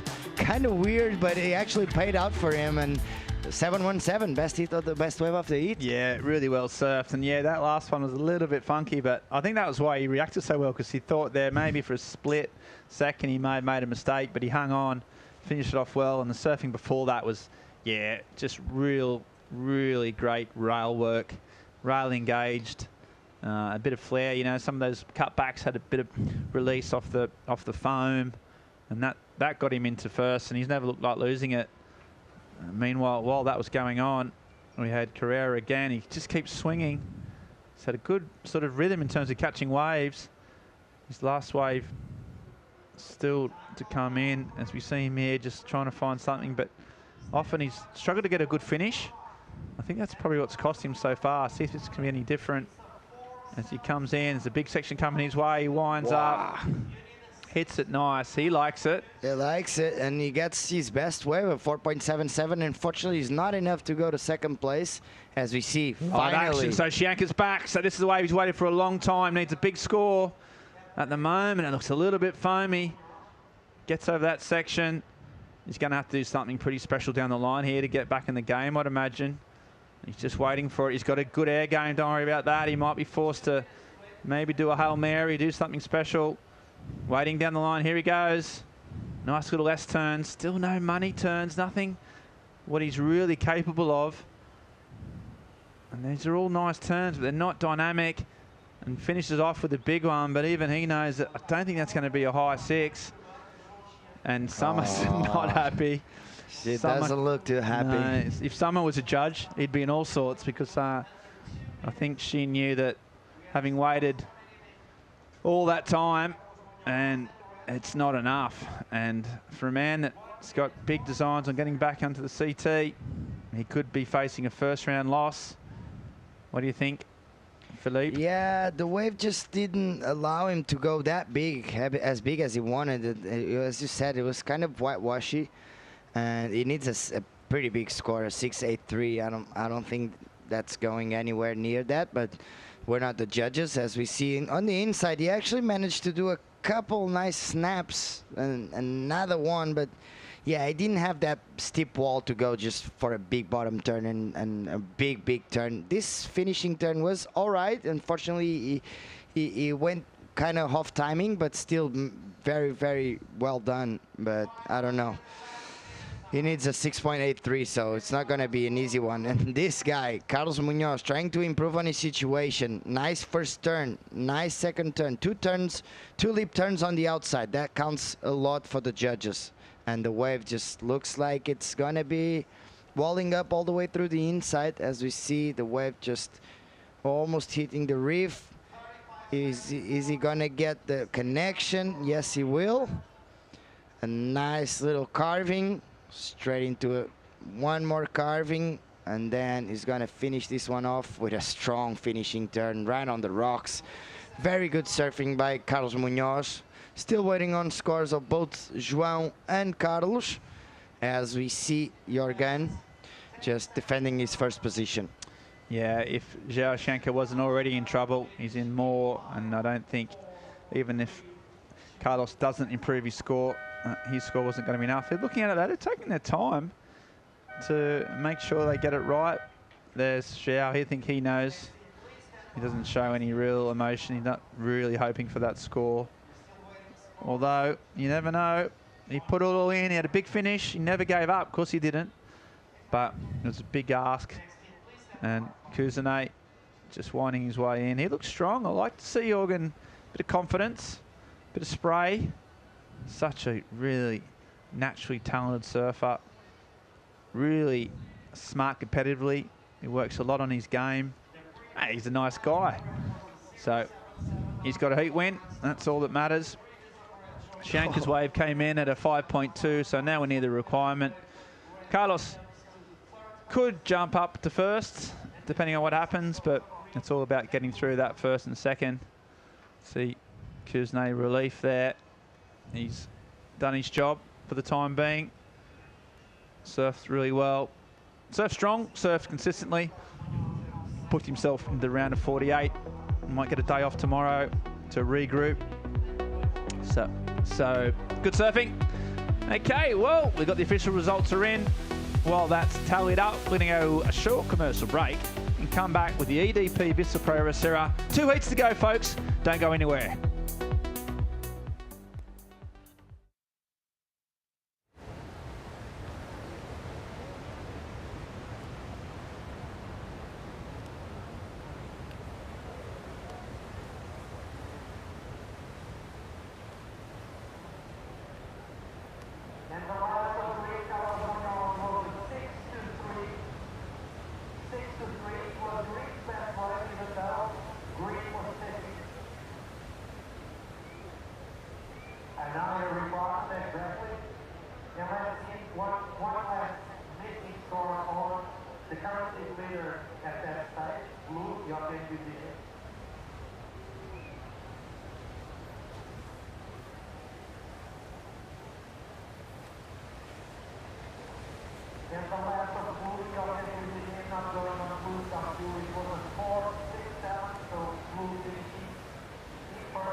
Welcome back. The official results there from the previous heat, the heat 16 around 96 of the EDP Vissla Pro Ericeira. Jorgen Kuznay and Carlos, the Costa Rican, Munoz is through. Joel Shanka, one of the top seeds, one of the most electric surfers in the world, and he bows out. Alonso Carrera, he went down swinging, but didn't have quite the quality to match those top guns. We're progressing here. 2 more heats to go today. Going to go through the heat 18 of the round of 96. Big names again. Ramsey Bukaim, Moroccan. Mikey McDonough, Australian up-and-comer. Crosby Colapinto. Well, the Colapinto clan making waves all over the world. And that man, Charlie Martin. Charlie, originally from Guadeloupe. Been living in France and actually more and more down Portugal these days. He gets around, doesn't he?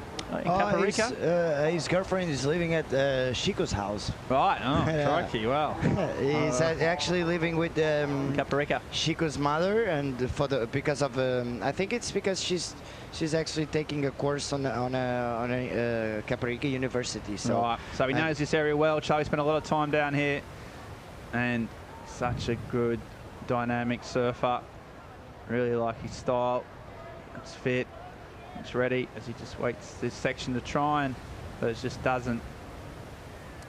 I'll tell you what knows this area. We were here, I think it was last year, and we managed, actually it was earlier in the year, we managed to score a swell just after the CT, I think. Anyway, it was probably 8 to 10 foot on this stretch of coast, dead offshore, and Koshos was absolutely firing, like as good as it gets, as big as it gets, I think. And he was surfing that ledge. It's a bit further up to the north of Koshos, which is a heavy I wave. broke my head there. I got 16 stitches. No, it's so shallow, huh? Yeah, but actually I pull up into a barrel and just I got the fin hit my head. Yeah, right. It was pretty big mission because it's pretty far away from land. And I didn't want to climb all the way up to the rocks, so I went paddling all the way to the end of course. To walk back. Yeah, and then walk back, but it was all good. I still have the scars, but it's part of the game. And that wave, I really like it. It's a bit more slappy than cautious, but it's a pretty sick one. Yeah, well, I sat and watched Charlie just thread these 8 to 10 foot slab barrels. He's on his own out there, and it's just really impressive.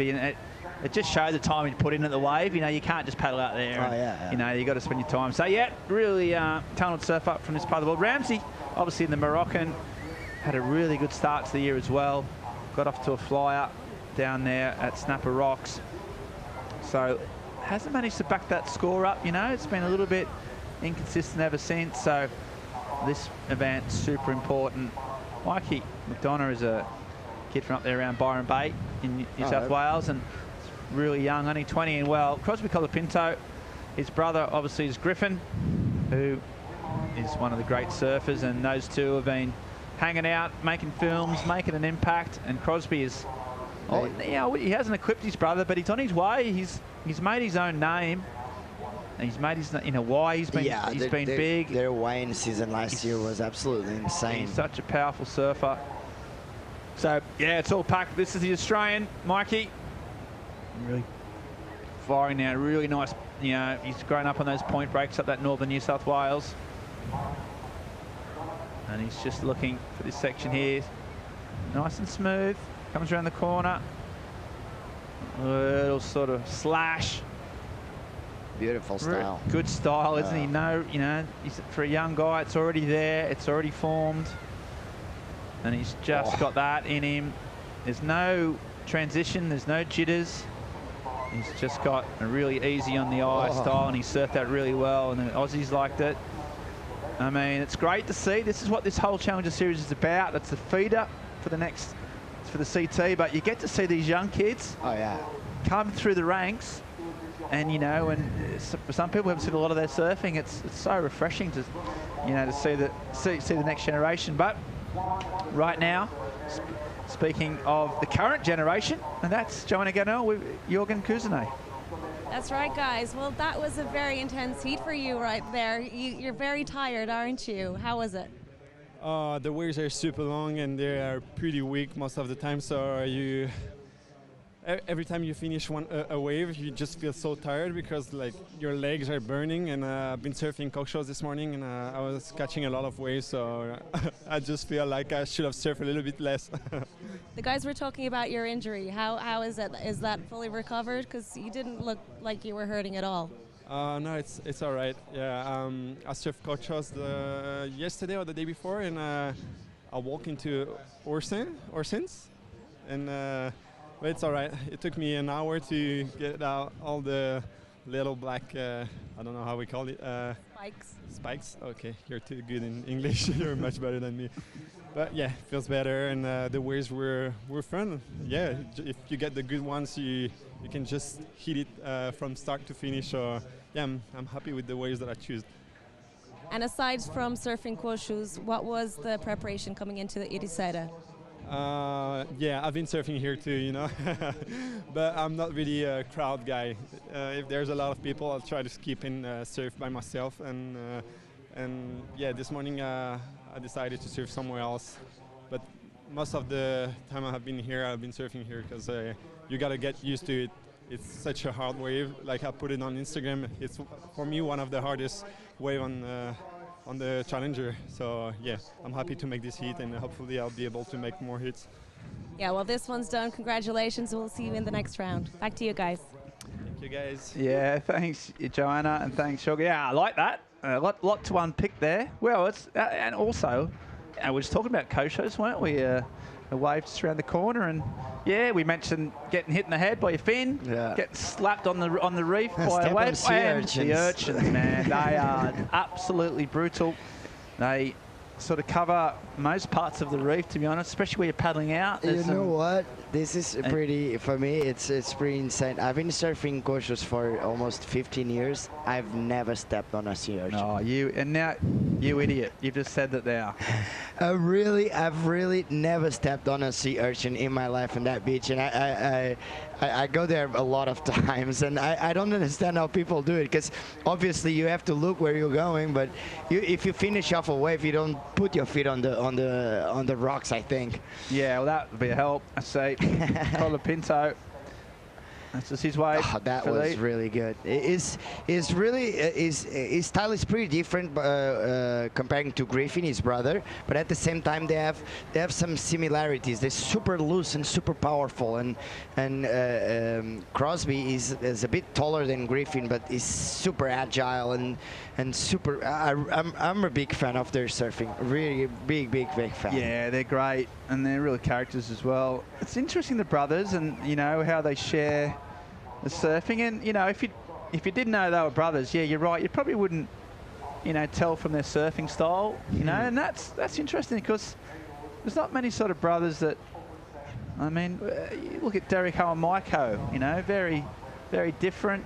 Andy Bruce, very different. Andy and Bruce, you know, share some similarities. To see Martin out the back, this looks like a good wave. Oh, and he went for it too. He didn't hang back, and that's commitment from Charlie. Unfortunately, he's just waiting for the next section. And Mickey is absolutely destroying the wave in front. So what a good angle there, the two waves. You see, that's why it's tricky, that big dead section. But here he goes again. There's another one from Martin. And the crowd like that. He's popular around these parts. He's a guy that always got a strong opinion. You never know, never die wondering with Charlie. Now he's going to try and finish it off. He's only had 2 turns. They've both been great. He's near the rocks here and whacks it and does it. So incredible surfing from Charlie. Like the commitment. Meanwhile, Ramsey, the Moroccan, the powerhouse, and his backhand is such a strength. He's moved up from his native Morocco. He's around 14 to 15 to Anglet, but goes back home regularly. And real strength of his surfing. It's just coming non-stop now. We see Crosby, Colapinto. You know, he's just builds differently. He's obviously bigger than Griff, and getting bigger as well. Still only 21, I think. So young. I mean, look at this surfing. They're so loose. It's so impressive. The weight change from the back foot to the front foot on both of them. It's pretty impressive, because they're so loose, but at the same time they're super controlled. Everything they do is under control, and that's what impresses me the most, because they put an extra spice in every turn. It feels like it's a point of difference, I think. Yeah, we'll see that here. Talking through it, these nice little first turn, and then just comes back around. He has really, both of them, and Crosby, he has a really good connection with the wave, any wave, and you can see just his timing is absolutely perfect. Let's see this one. He just waits on the bottom turn and hits it really hard. And check out this foam climb. It just goes all the way up to the foam and just drifts the fin out the back. So it's pretty incredible. And he's gonna finish this one off and put one more. That's really good surfing by Crosby. That's gonna be a really tight heat. All the surfers, and there's plenty of opportunity. As we see, this one is Mikey on the wave. Whoa, that's a really nice snap layback by Mikey. And unfortunately, I think the wave just, the wave just eases on them. And then we have Charlie Martin on the wave behind. But this is Ramsey's first wave now, second wave. A wave a little bit fat. It's not allowing him to go vertical. And another snap off the top. One more carve.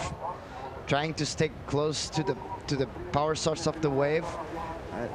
Unfortunately, the wave just doesn't give him that power wall that he actually needs, because we really like to see him just go for broke on those big walls on his backhand. Yeah, that was a colossal waste of time, unfortunately. Yeah. You know, he surfed well, but this is a much bigger wave, and this first turn was bang. That was so good. Really good. And he just read this wave really well. He was looking back, just check out if there's another wave coming, but I think he did the right call. Just keep going with this one. because he came from the inside and just wham, another one, drifting the tail. It just keeps on going. The wave, even with this tide, the wave just keeps on providing him, and he's going to finish this one off right on the rocks, but still risky, but totally worth it, because I think this is going to be a pretty nice score. Another one, drifting the tail. Very good surfing by Charlie. This is going to be a really tight heat. Yeah, really different surfing and different type of waves from those three surfers. Oh, definitely. Colapinto had that sort of runner, and he got some magic done out the back, well, a little bit, and then but sort of wound up on the inside. Charlie just had 3 sections, and he dealt with them all very well, but there was no, it was all downtime between those 3 big turns. Ramsey's was a small wave, but he just kept, doing backhand hooks. So, yeah, real different sort of approaches, and that's why the judges are going to have quite a difficult task to try and work out which was better. You'd think that Crosby and Charlie will get some really good numbers. Oh, yeah, me too. I think maybe Crosby may have edged it, but those big manoeuvres out the back. We saw Michel Perez get the highest heat score of the day so far, with one massive turn out the back and a couple on the inside. So the judges have been liking that as well. And we'll just see how it all falls into place. Really impressed with Mikey's style. Just come into the sort of, the senior ranks, almost fully formed. And that's the thing about surfing style. You're born with it, aren't you? You can work on it, you can refine it, and you can improve it, but it's just like, it's just a part of who you are. Yeah, you can change a few technical aspects, like a knee a little bit bender to the inside, or your feet positioning, but yeah, the overall style, just it's born with you. And I read somewhere that I don't know who said that, but actually your style of surfing, it's a representation of how you are and who you are on the land. Right. And it's pretty interesting if you see like Crosby is a mellow guy with some funny things about him, and you see him surfing, it's a mellow surfing, but then he explodes on the right timings, and sometimes I think that actually is a pretty nice it's a pretty nice way of seeing it. Charlie is a big guy. He has a big personality, and his surfing is raw and powerful. So you can make that comparison. I don't know who said that. It was a surfing journalist. It's really interesting. It is, yeah, for sure. Very much so. Your approach to a wave and what you want to do. Ramsey, sort of, really strong, clean lines. And big impacts. I'm going to go, and you see Mikey he opted out of that. So while we've got a bit of a break in the proceedings, we're going to go to a short commercial break and come back the last half of this heat, right after this.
And welcome back to the bird's eye view of Ribeira de Ilache. famous contest site in here in Ericeira. We are into heat number 17, a round of 96. Big day of action, the first day of action at this Challenger Series event here in Portugal. We've got 12 minutes in this heat. We've seen a lot of action. Those scores filtering through while we're on that short break. Crosby Colapinto got the better of the exchange, a 6.5 for that wave of his.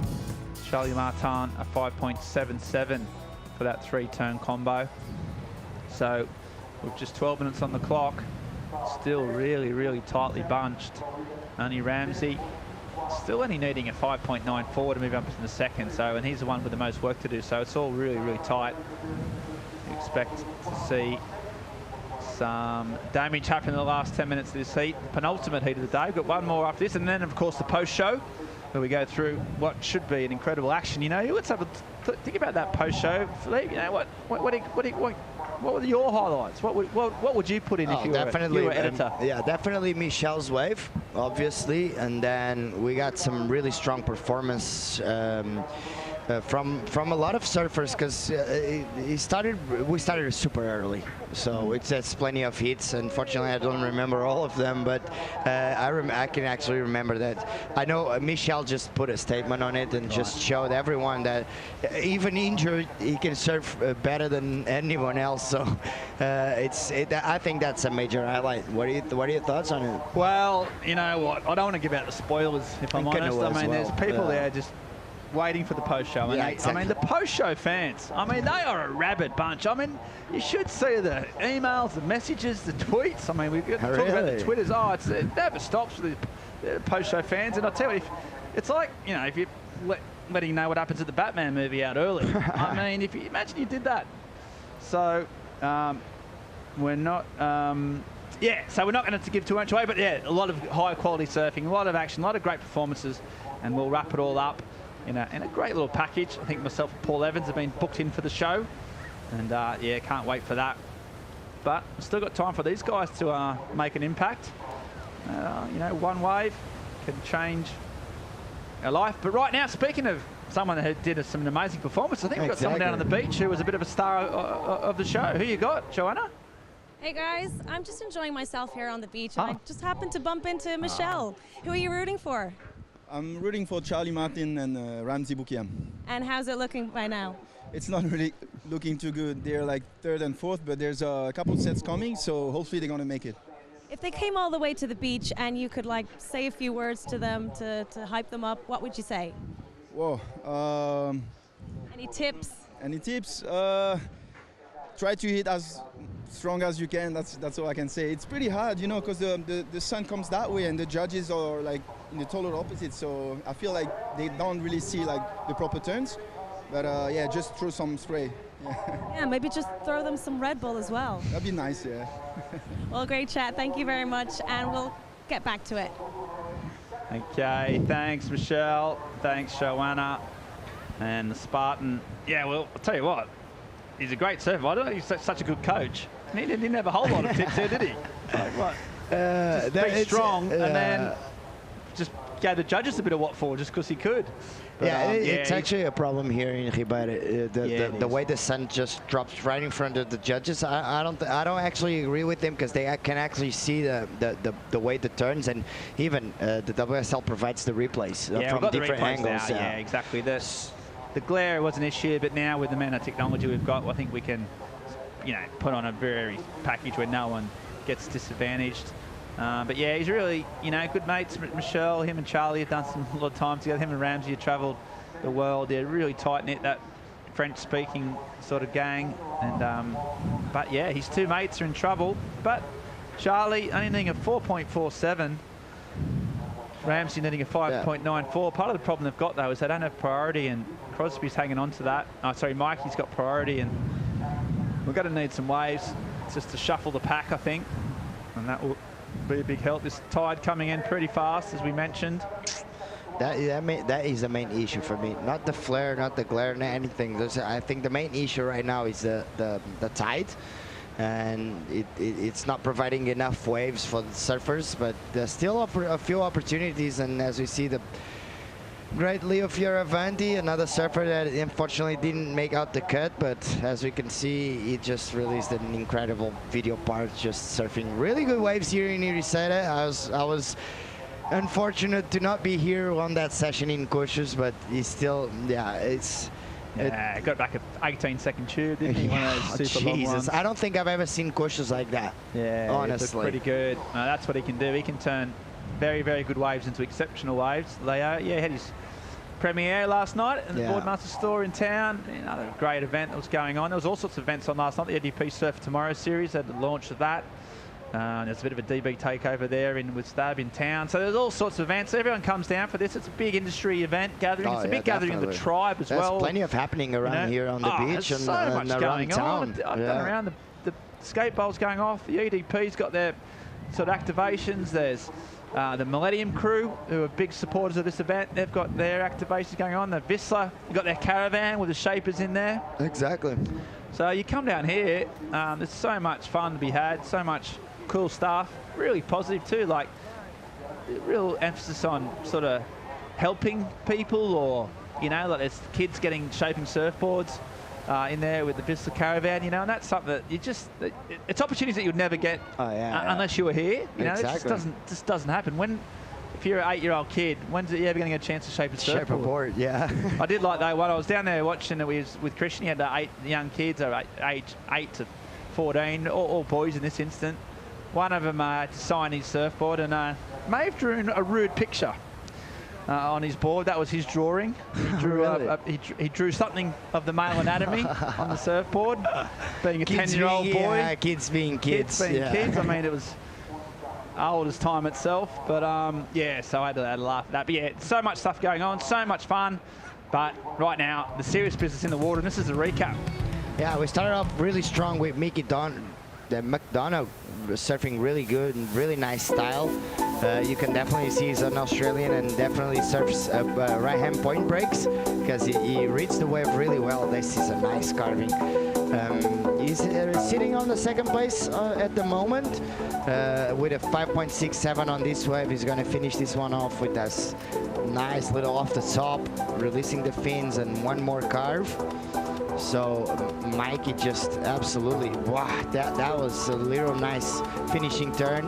And this guy just putting some really good scores on the board, just surfing really fast, really loose, really, really powerful. Check this one, bam. It's just throwing the fins, throwing a lot of spray. Unfortunately, there's not too many opportunities, and Crosby and Mickey right now they're just taking advantage of the few opportunities that we have. Yeah, surfed really well. Mikey, straight off the bat, was really informed, and that was Crosby just milking that one, but this is the wave that's got him into the lead. Yeah, that's this first turn, really nice off the top, straight into a nice roundhouse cutback, just hitting the foam, just staying close to the power source of the wave, just waiting for the wave to provide him something bigger. As we see here, this inside will be really nice carving. He's gonna do a 2-turn combo here. Nice off the top, really strong, and this foam climb is impressive for me. That was pretty insane. You have to have a lot of speed to do that, and then he manages to finish this one off on the rocks. And 6.5, best wave of the heat so far with 3 minutes and 55 seconds remaining. Yeah, strong surfing. It doesn't look like there's much coming on the outside, and it's gonna be pretty frustrating for Charlie and Ramsey. Yeah, Ramsey needing, you know, he hasn't had really any opportunities whatsoever. Charlie got that one wave, but hasn't been able to back it up. Still, you know, there's such small scores that it's still wide open, of course, but it's just running out of time. And we've got some sets though approaching out the back. Mikey's got priority. He's in good position. He's going to try and hang on to that as this set comes in. Ramsey and Charlie needing scores. And we might get some action just in the very last part of this heat. Crosby there, having that. He doesn't have priority, so he can just sniff around, try and get some leftovers. Ramsey in position. Mikey there as well. They're going to have to pull the trigger. 3 minutes to go. I mean, you just haven't got any time. And it looks like you can't be too picky. this is white. That's Crosby. So there you go. He had third priority. Had a look at it. Not much use to him. Meanwhile, that's set. Sometimes they go wide, so you wait 5 minutes. But Ramsey, he took off, needing a 5.94 when he took off. And that's the trademark swoop. He's such a great surfer, real powerful. Just the size of the wave again is against him. You could tell that didn't have much on offer. You can't resist. Well, he would have been out the back for these ones though, so whether that's a mistake or not, and that's Crosby. Mikey's been patient for a young man. He's shown a lot of maturity. Now he's going to pull the trigger. So Crosby, now you think these would have been the waves that Ramsey might have had a crack at. See Mikey McDonough up and riding. So 2 minutes ago, this is probably his last wave. Trying to get up into first place, but that wave is high tide. We're listening a lot of whistles. Make it. There's some whistles going on out the back, and that's for Charlie Martin. If there's a man that doesn't mind a clutch event, doesn't mind all eyes on him as the pressure comes down, it's him.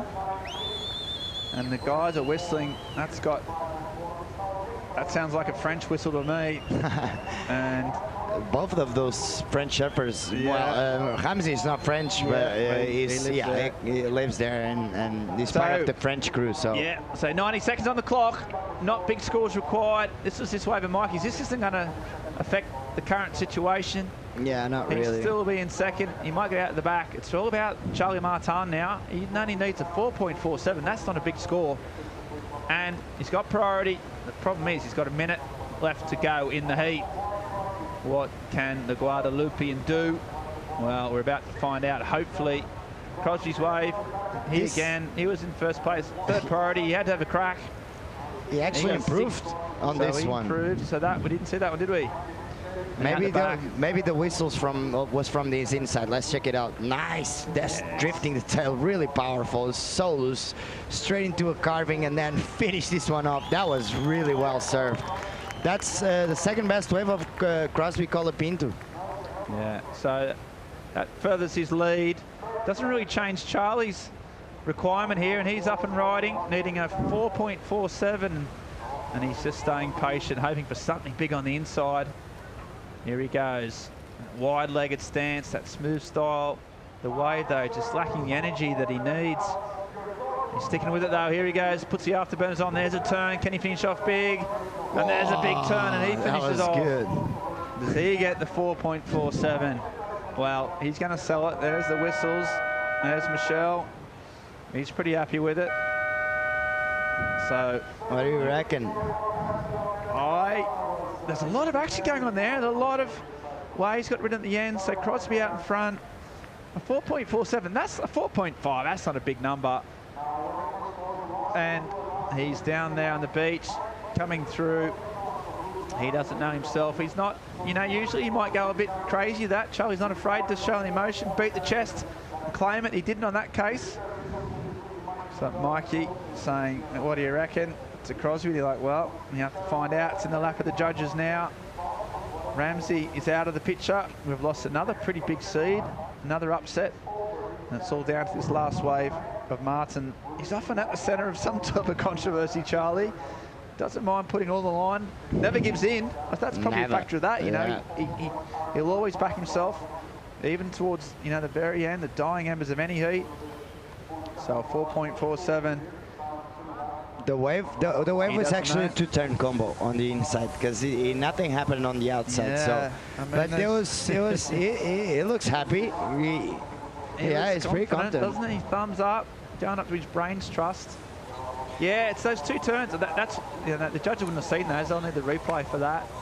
Yeah, but the finishing turn was really, really powerful and really, really strong. So this guy will be upset for sure, as we see Michelle and Charlie exchanging a few ideas. Yeah, no one's really confident. They can't. Yeah, which means it's going to be kind of there or thereabouts. It's right on the money. Such small margins. There's Mikey, the young Aussie. He'll be. Yeah. So Ramsey in 6th on the rank. I'll tell you what, there's some real estate starting to pop up on that Challenger Series rankings board now. Ramsey's gone. We saw Freddie Murray's gone. Maxime Husno gone. Joe Shianka out. Matthias Hurdy. See you later. So, you know what? There's some big names getting dropped right now. Will Martin go through. The judges are taking their time. He's doing the classic manoeuvre with the finger manoeuvring. Finger turn. The finger turn. Kuzno's sticking his beak in. Everyone's having a say. Let's see the There's replay. only one say. Yeah, Jarvis, you talk through this because you know more than me. Yeah, nothing happened on the outside. He was actually looking behind his back just to make sure he chose the right wave. But the wave, it looked like he was going to wall up on the inside, but actually nothing happened. The first cutback was halfway through the wave, and then he saw this inside. He goes for a little snap here, but this finishing turn, the bottom, that was really nice. That's pretty sick. That was really, really good. He just exploded and released. So I'm going to call it a yes. No, I don't know. Right, okay. Yeah. You've got a yes from Jervis. I'm going to say, yeah, I reckon I'd be unsurprised if he doesn't get this score. I think that it was a big turn. You're right. It was only 2 turns at the very end, but the last one was dynamic. Fins out.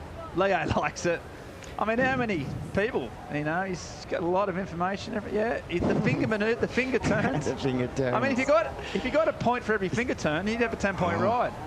As we see, the score's coming in, and it's going to be 4.20. It's not enough. It's a 4.2. And it was needed a 4.47. The and Aussie's happy. So that's a 2-sided coin, that one. And there's elation to spare, and Charlie on the wrong side of that one. Just got home, and he only had two turns on the inside. And, you know, there hasn't been many ways with no turns whatsoever. But there's the judges, and he's just gonna have a chat to him, do a few more finger turns maybe, and he's gonna say what's going on. He's chatting away. Anyway, it's a lock. So drama, excitement, all happening here in Ericeira. We've got 1 heat to go. It's not over, folks. So we're going to go to a short commercial break, come back to the last heat of the day, the final heat, the round of 96, sorry, heat 18 and round of 96. There's more waves, more action, and the post-show after that. Don't go anywhere, folks. Come back more right after this.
Massive day of competition draws towards its conclusion. Before we get there, we will contest the matter of Heat 18 of a round of 98. Let's check out Nolan Raposa, Edgard Grogia, Josh Burke, Shun Murakami. And another stacked heat, intense in that last encounter with that drama coming in via the judging panel towards the end. Let's hope for more of that, more entertainment, more sets. Decent stage of the tide as it fills back in. Some nice looking walls. Here to break it all down for you, joining myself, Paul Evans, is Chico Owls. How you feeling, mate? Feeling good. Long day of action. A lot of waves to unpack, and a lot of good waves ridden. So great call today, and a lot of good surfing, as we see here. Edgar Grogia starting off this heat really well with a quick snap there, winding off the bottom again. Another snap. getting a quick cut back there. Let's see what he can do on the inside. Quick snap there again. Just working really hard to get something out of this wave. The wave was kind of flat, but Edgar there with a lot of pizzazz and go for it. We know he's a fearless competitor. He kind of like showed up from nowhere like 2 years ago and kind of took the stage on the Brazilian side of things. And yeah, Nolan Raposa, not a strange name to anyone who is watching. Really good surfer from United States, and Nolan, well known by his air game and also for his fin throw. So can't wait to see what he can do here on the inside. Good fin throw there, and a lot of bumps and laps on this wave, but he's doing a good job to make it all the way through and to finish it off here on the inside. So a long wave and 4.33 for that. So great work there from Nolan Raposa. Put in a lot of effort for those 4.33 points, riding that thing all the way through to the bricks. In the meantime, let's go down and hear from a man who put in a pretty commanding performance in the tough heat. Crosby Colapinto is with Joanna Garnell. Yeah, Paul, it was a really tough heat. Like, the scores were really close. Do you agree with the other surfers that this is probably one of the hardest waves on the Challenger Series? Yeah, it's a really hard wave. It's kind of like a puzzle. So like once you figure it out, it's like you kind of got it dialed and you get your landmarks and kind of figure all that stuff out. But it's definitely a hard wave with all the fat spots. But if you like can read the waves pretty well, then you're pretty psyched, and it's pretty much just like a wave catching contest. And your brother's been coaching you from back home, right? Yeah, we've been doing some FaceTimes. He was helping Jet and I out from the same town, so it's nice having him to call before a heat and talk to him. And he's on the CT, so he's got all like the good advice. So. But you've also got a pretty good support system here, right here with you, right? Oh yeah, we got a good crew. We got Eli Hanneman, Kalani Minahan, our filmer, and Gabe Garcia, Jet Schilling. So it's a good little crew from California. Well, it seems to be working. Great job and congratulations. Thank you. Colapinto, as cool as you like in the interview, found some good ways and squeezed the juice out of them, hitting the sections hard, putting together really nice combinations of maneuvers, and able just to take advantage of opportunities that came to him. Really long waves out there, and if you've been waiting to surf this heat all day, you'd be buoyed to see basically things kind of come together in the last hour or so. Getting that really sweet spot at the tide there with just the energy coming back in, just seems to fill in. This is quite an uneven reef here. We've seen some of those rocks sticking out. We've got gullies and weird little rips going. It feels like the flooding tide just kind of smooths things a little bit, Chico. Yeah, the middle tide is the best, right? Or going up or going down. The middle tide always works well here in Ribeira. And I think, yeah, they should be happy to be right now in the water, because it looks really fun when the waves come in. A bit of wind now.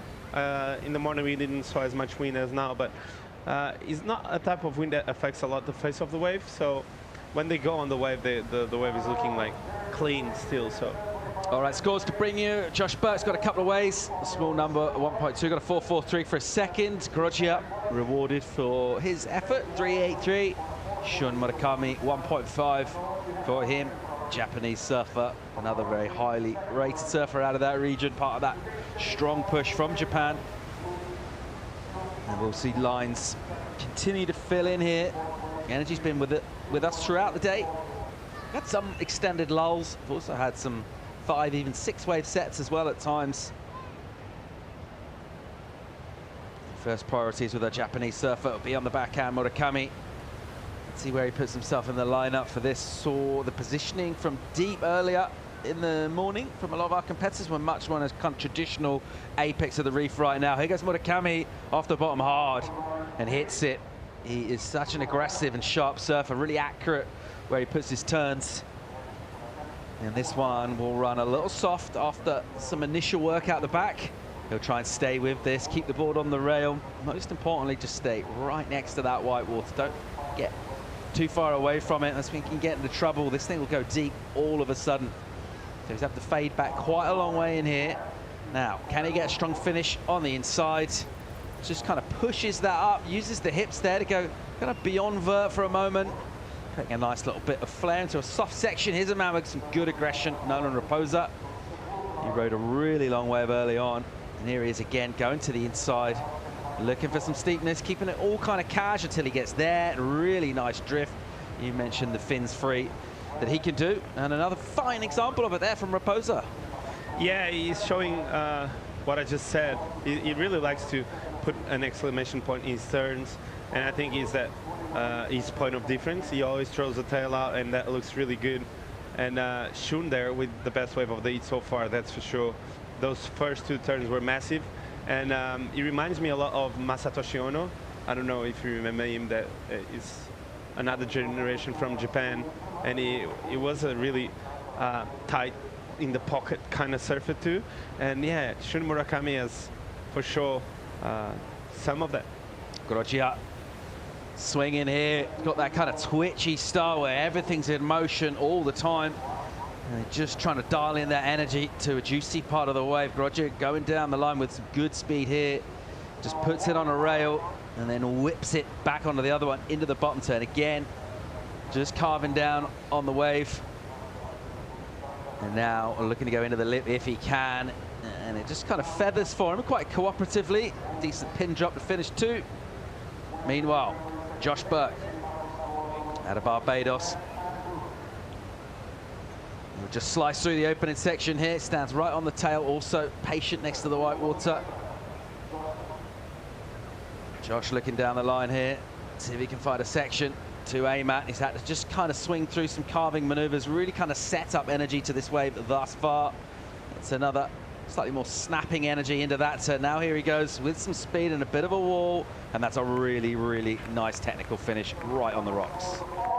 Great wave there from Josh. I really like the second half of that wave, where the wave stood up a little more and helped him. As you see, he's standing right on the rocks and the wave coming, so we can see where our surfers are finishing it off their waves, and how critical it is to finish that turn. This looks quite uninviting from this angle, but bear in mind, Josh Burke comes from Barbados, where Soupbowl's got one of the most uninviting sort of dry, sharp shelves in the surf world at the end of the wave. So that will be relatively easy for him to make his way back out and navigate those dry rocks. Josh Burke with that 4.43 early on. It is the high score from the opening exchange. Now we've got this exchange just come through. Scores to come in for everybody. Really strong finish from Josh. Also Raposa doing good work. The work out the back of Murakami impressed Yushiko Alves. And he was a surfer that got a big result early on towards that qualification story for the Tokyo Olympics. He actually secured that spot, and he was qualifying for a while towards that event. He actually got overtaken by his compatriots, just the way the system works. Obviously, you can have 2 from each country. And in the end, didn't actually take part. So he's a surfer that we mainly heard about through that, actually. And he kind of exploded onto the QS that season early in 2020. Had a good result over in China. Haven't seen loads of him since then. It's good to see him back in Europe on the Challenger Series. And another surfer that just give him a little bit of form, a little bit of luck as well to get through heats, get him on a roll, because he can take on absolutely anyone. He's definitely got the tools. 18 minutes and 15 seconds to go here. And we talked about the endurance, that long old paddle back, and it's going to take it out of you. Long paddles, if you make the final, you're going to paddle a lot. What's the best way for training for paddling, mate? I think it's the pool. I think the pool can help you a lot. Or just the paddling. Just paddling as well. I think mainly if you can surf a lot, that's a good way to be a good paddler. And yeah, because you don't get tired as much. But I think we can say that maybe the worst part of surfing is how much you need to paddle to catch a wave, right? No arguments from me there, mate. 17.5 to go in this one. Wait for scores to come in for everybody, essentially. I reckon a decent one for this guy, Josh Burke, for a strong finish in there as well. Find out how we finish up this last heat of the day. The post show coming too. We'll be right back after the break.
Welcome back to live coverage from Portugal. EDP Vissla Pro Ericeira, final heat of the day.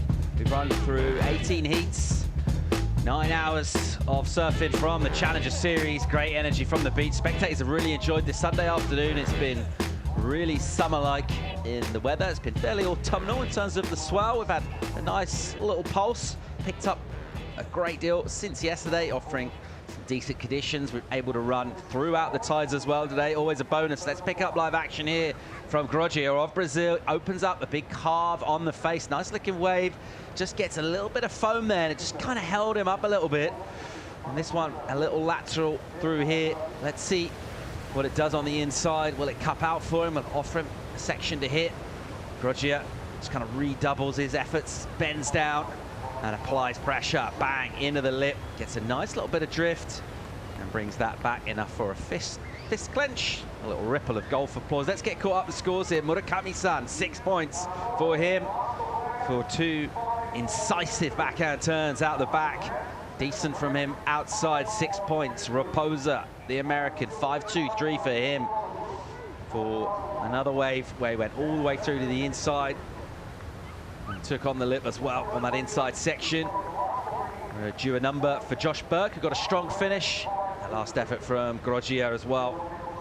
So judges with the work cut out here, as we'll do a little flyby essentially over the paddle out. You can get an idea of the kind of geography of this reef and some of the distances traveled. There's a bit of push behind this wave, and it will carry you a long distance down. So do have a little bit of time to get your breath back, paddling back out, but you see these waves coming at you, and there are various takeoff points as you make your way back out. Let's get another look at our Brazilian surfers' effort here. Grogia. I loved it. I thought the last turn was the money turn on this wave. I thought was the wave at the start looked way better than it was when he was surfing it. But yeah, he did what he could, actually. I really enjoyed this last turn. I think was the best turn of the wave. The first carve was really cool too, but this turn was the turn of the wave so far. So great to put him back in the heat. 4.3 for that one. I think mostly because the wave at the start didn't really offer him the lip at the back. So as I've said all day, I think the judges are loving when you get really critical out the back. Got the numbers in for Grogia. 4.93 prior to his last effort. That was a 4.3, so an improvement for him. Second place right now. Still waiting on a number for Josh Burke, but a couple of throwaways for him. That's going to be shrapnel, sub-ones. But prior to those, he did get a legitimate wave with a strong finish. And that, just as I say, that number drops. 5.13. Puts him into second place. So Grogia enjoyed around about 20 or 30 seconds in second. Bumps back down to third. His requirement is still low. Just over 12 minutes and 15 seconds to go in this. Murakami with priority. He's got the high score with the 6. His backup is low. That's why he's in fourth right now. He does not need a big number, though, to move back up into advancing positions. And now that everyone's got a couple of ways in, we've got our first kind of legitimate scenarios. Who do you want to be right now? Who do you rather be? Do you rather be leading this one or have the high score and be sitting in fourth? I would love to be Shun in this situation. I think he's in the hot seat. He's not in fourth. He's actually in first. If you look at it, things clear. He's got 11 minutes priority and a 6 on the back. So he's right on the money to make this hit. And the other 3, they are really, really close. And I don't really like to be in the mix like this. It gets me a bit confused, kind of thing. It gets really close. Just going to flip that, mate. Tide's coming in. We have seen long lulls. Cast your mind back to Kika's heat, where he sat for a long time with priority, needing a pretty modest number, something around a 3 or a 4, didn't it? It didn't come to him. Just going to throw that out there, mate.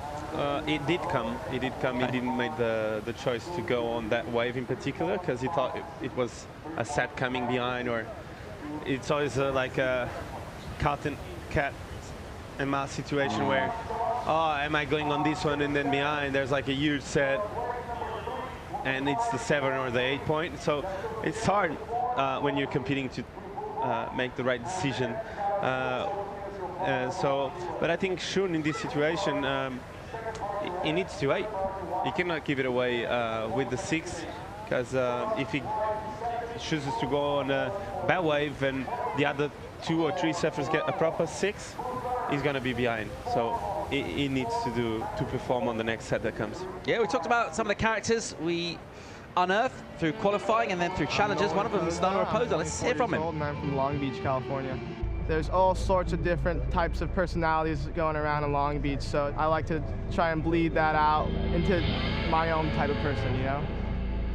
Consistency is key, and, you know, pressure is a privilege. So that's what it comes down to, is just trying to, you know, not ever giving up, really, you know, and just keep stacking, making heats, you know? Keep grinding.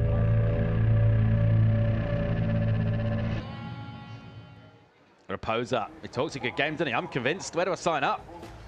Makes me want to go for a run or just do something. Never give up. Keep the grind alive.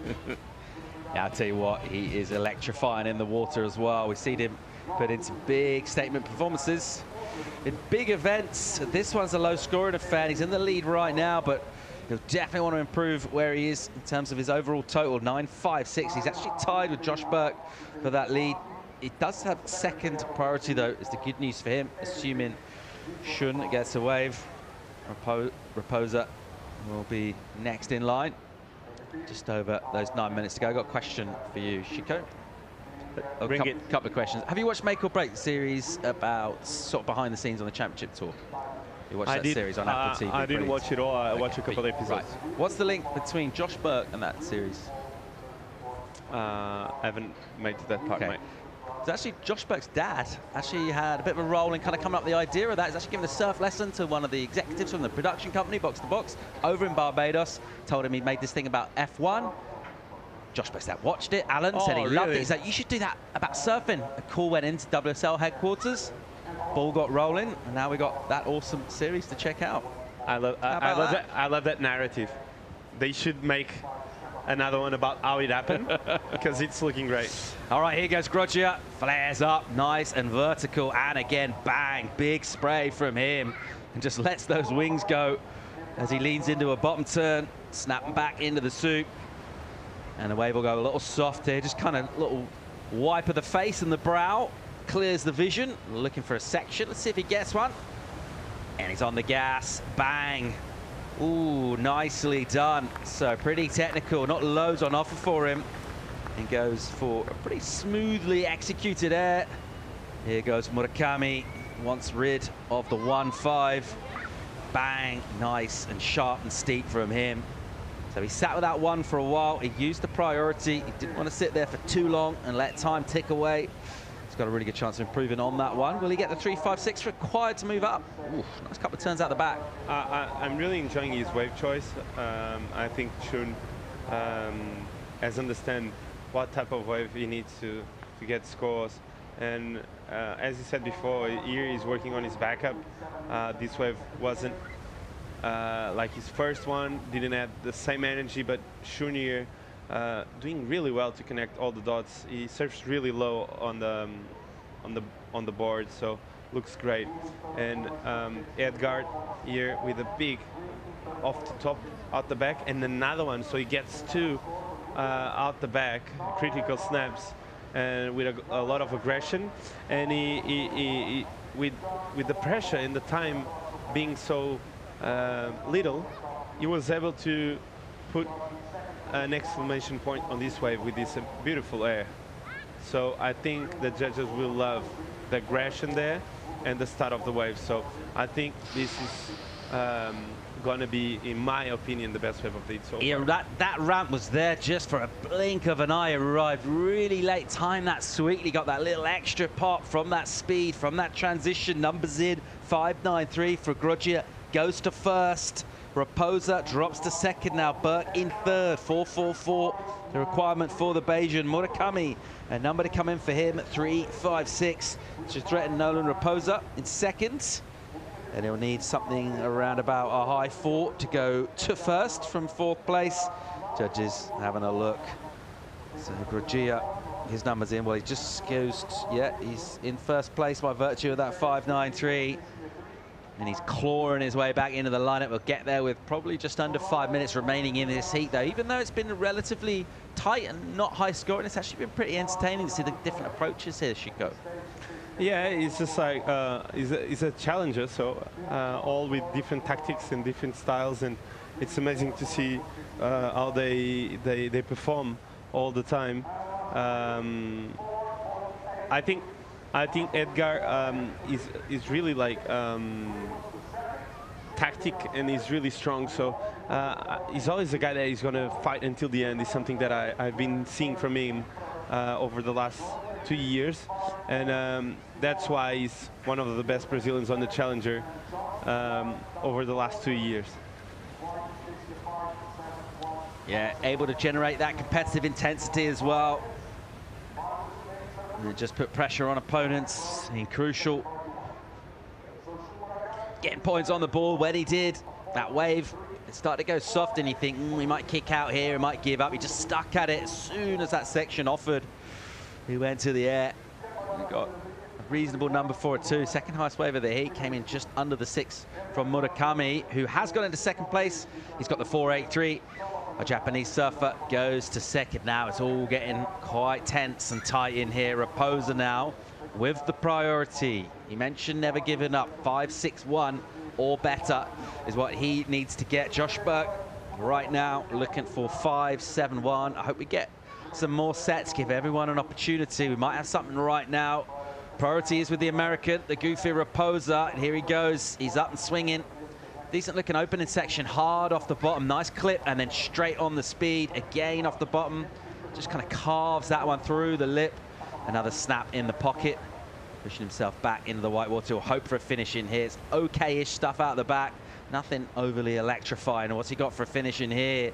This one will go a little deep and soft on him, and he will want this little double up, and he'll take on the lip really nice, and just about hangs on to it. So not an easy wave to get through that deep water, get into the lip, and he managed to do it. Yeah, this was a really beautiful wave from Nolan. I think it's his best wave so far, in my opinion. I really enjoyed the first part of the wave where he really unloaded some big turns out the back. I think the judges will have a close look on that. And yeah, he threw everything at it. With 3 minutes to go, he needs a score. It's crunch time. The grind never ends, and he knows that. Josh Burke will use priority here. 3 on the clock. 5.71, the requirement right now. We could get an improvement from Raposa. That might change. Here goes Burke swinging a first turn. He'll get an awkward little crumbly section, so that one didn't offer him loads out the back. It might well harm the score. Let's see what he's got for the finish here. Nice snap, pushes hard, sets himself up. Just has to kind of prod and poke at that section, and he will need a pretty strong finish, having to stand on the tail again. So just the energy of the wave a little bit lacking, and he knows that, and it just kind of ran out of gas, that one. It'd be disappointing from him, and with under 2.5 minutes, he's not got time on his side here, Chico. Yeah, 2 minutes to go, and that wave was not a good one. So Josh might be looking to a better wave, that's for sure. Edgar starting off strong. He's in first, so he's the true grinder, you know. Like, I feel like he's in the heat. He knows what is happening. He's building on his house. He's really powerful, and he never falls, apparently. So Edgar here with a few medium range scores, but managed to be in first. So a good strategy overall, and good surfing by Edgar, finishing it off his waves and making sure he's well and truly in this heat. This is the best wave of the heat so far. I love this bottom turn, bam, vertical snap, and this one is beautiful too. Great body movement by Shun there, and in my opinion, this wave was all about those 2 turns out the back, and we've seen Ryan do a 7.33 out the back with 2 turns. We've seen a couple of surfers doing that, so I think he didn't need to actually milk it all the way through the inside, but he did it, and he finished it off strong here with a kind of a foam climb there. And this is the second best wave of Edgar with a fin throw there, another snap, quick snap there. Here the wave flattens out a bit, and he was able to milk it all the way, and actually gave him a bonus section and a fun one, which is rare, and he made sure he had all the tricks on the pocket. And here we go, air reverse for good measure, and the lead. So great eat by Edgar, putting all on the line, and Yeah, 30 seconds to go, and looks like a great heat on our hands. Saw that opportunity, absolutely took it. Nothing to bring you in terms of movements and scores while we were on that recap. It's as we were last few seconds, 15 on the clock. We got some movement towards the outside. Priorities with your leader, Groggia. We got the last set approaching of a big day competition. Let's see if this one will get here in time. I'm not sure it will. We're going to count down here. Groggia is in the lead anyway, and he also has priority. He'll take this wave and stand up after the horn, and he'll look just to bring this one in. So it will be this man here, and really, you got to say, if it's all about taking opportunities, he has grasped them with both hands here. You give him any kind of a chance, and he will back himself to take on these sections. Really impressive from him. Had to battle on scrap at times, made it, put a bit of polish on it as well. There's our scores from our last heat of the day. Groggia, Murakami, a tight heat. Raposa will be disappointed, as will Josh Burke. And that's the way things wrap up on the Challenger Series. It is brutal. So that's official for our last heat of the day. It's not the end of the broadcast by any means, though. We've got loads of talking points in the breakdown. This is a crucial part of the season, Chico. Loads of implications. We saw a few upsets, people going out of competition early at this stage who needed a result. We're going to bring all of that to you, so loads of talking points to come. We'll get a quick commercial break. When we come back, we will bring in Ben Mundy, and we'll bring you the post-show. Loads of big talking points from a great opening day at Ribeira Dilhaz. Join us for the post-show right after the break. We'll be right back.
Welcome to the post show from the EDP Vissla Pro Ericeira. A ton of talking points to bring you from a packed day of competition. It's been an eventful affair, chaps. Yeah, there's a lot to unpick. Paulie Evans, 18 heats. That's a lot of surfing, good waves, incredible day at the beach. So yeah, I can't wait to sort of get into the nitty-gritty of it. Been some surprises, a few upsets as well. You get that on the big jobs. Yeah, especially on these kind of conditions. This wave is a tricky one, so you'll see a lot of upsets on this one. All right, well, before we get to those talking points, let's go and hear from the winner of the last heat. Edouard Grodja is with Joanna Garnell. Winner of the last heat and of the day. This was a long day. Yesterday there was nothing, but today finally you got to surf. And are you glad that's over? Yeah, I'm super. I'm very happy with my performance in my heats. The last heat of the day, so the wave is so a little bit small, and yeah, I'm very happy. They passed my heat in the first, so yeah, that's it. Let's go to the next heat, and I'm very happy. How do you find the good waves?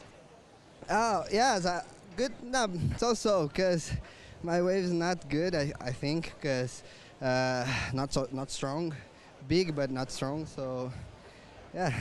I just happy with my. Do you want to say a few words in Portuguese for everyone watching back home? Bom, tô o dia inteiro aqui, bem cansado, o pessoal aqui atrás metendo louco aqui, mas pô, essa bateria foi bem difícil. Não sei nem muito o que dizer, eu só fui pegando onda ali, surfando, e minha prancha não senti que estava muito boa nas ondas que eu peguei maior e estava um pouco mais gorda. Mas eu também não escutei muito bem como é que estava a situação. Fiquei um pouco adrenalizado, porque cheguei aqui agora perguntando para ele se tinha passado ou não. Mas deu tudo certo e é isso, vamos que vamos para a próxima. Well, Edgar was saying that it was a long day. He's very tired. There was a few issues with his board, and he was very confused. He didn't even know that he won first place, but he won, and he's very happy.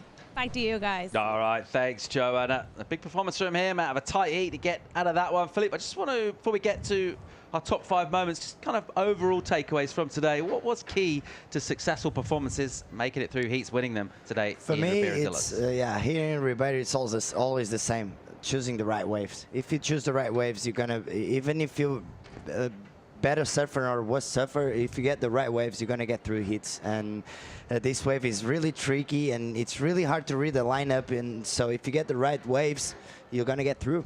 Ben, in terms of what you saw today from conditions, also from performances as well, how would you just sort of rate the overall standard of things on the Challenger Series? Good, yeah, very high performance. I mean, there was some standout performances. I think the waves today sort of evened out. You know, in terms of standard deviation, it was quite a thin bulge. But you know, I thought some people made mistakes in waiting too long. I think people were overly patient. If it was anything that people made the mistakes that lost their thing. But yeah, there was some really high moments of quality. And when those sections sort of presented themselves, they really took advantage of them, which is high quality surfing. All right, let's take a look at some of our top 5 moments of the day. Quite a lot of talking points to pick through, but obviously surfers with big performances, getting big scores, generally get the nod towards that. Our moment number 5 was one of our young American surfers who just came with so much power, Ben. Yeah, Cole Hauschman, sporting a leopard hairprint, came into this event always with so much power, so much style, and this wave was just really linked. He just lost, even there, he lost his footing, but regained really quickly. He was throwing a lot of spray. This offshore breeze was on early in the morning. That made life actually more difficult than even onshore breeze, as my good mate Flip Jarvis explained to me.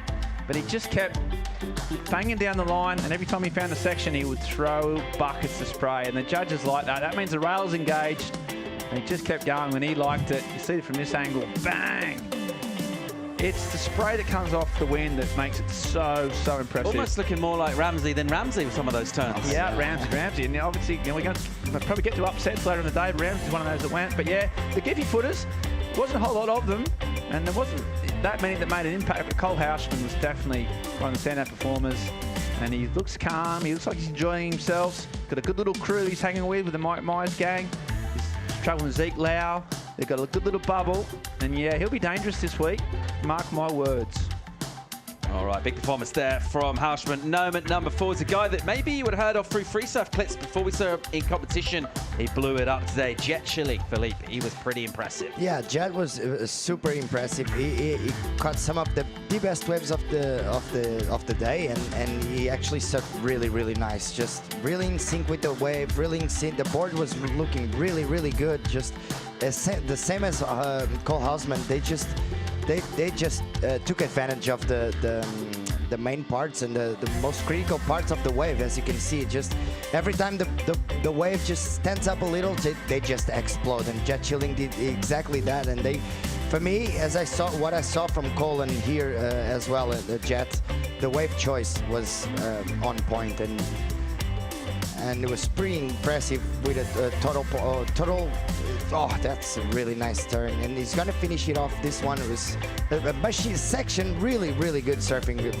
It's pretty impressive. 40.23 point total for him. Ben, we see our CT surfers. No one's overly surprised when they come and blow up here. That's exactly what Igarashi did today. Smooth and calculated. Yeah, you know, even had a bit of a slow start to this heat, but then once he found his groove, I mean, there's just a golfing class, really.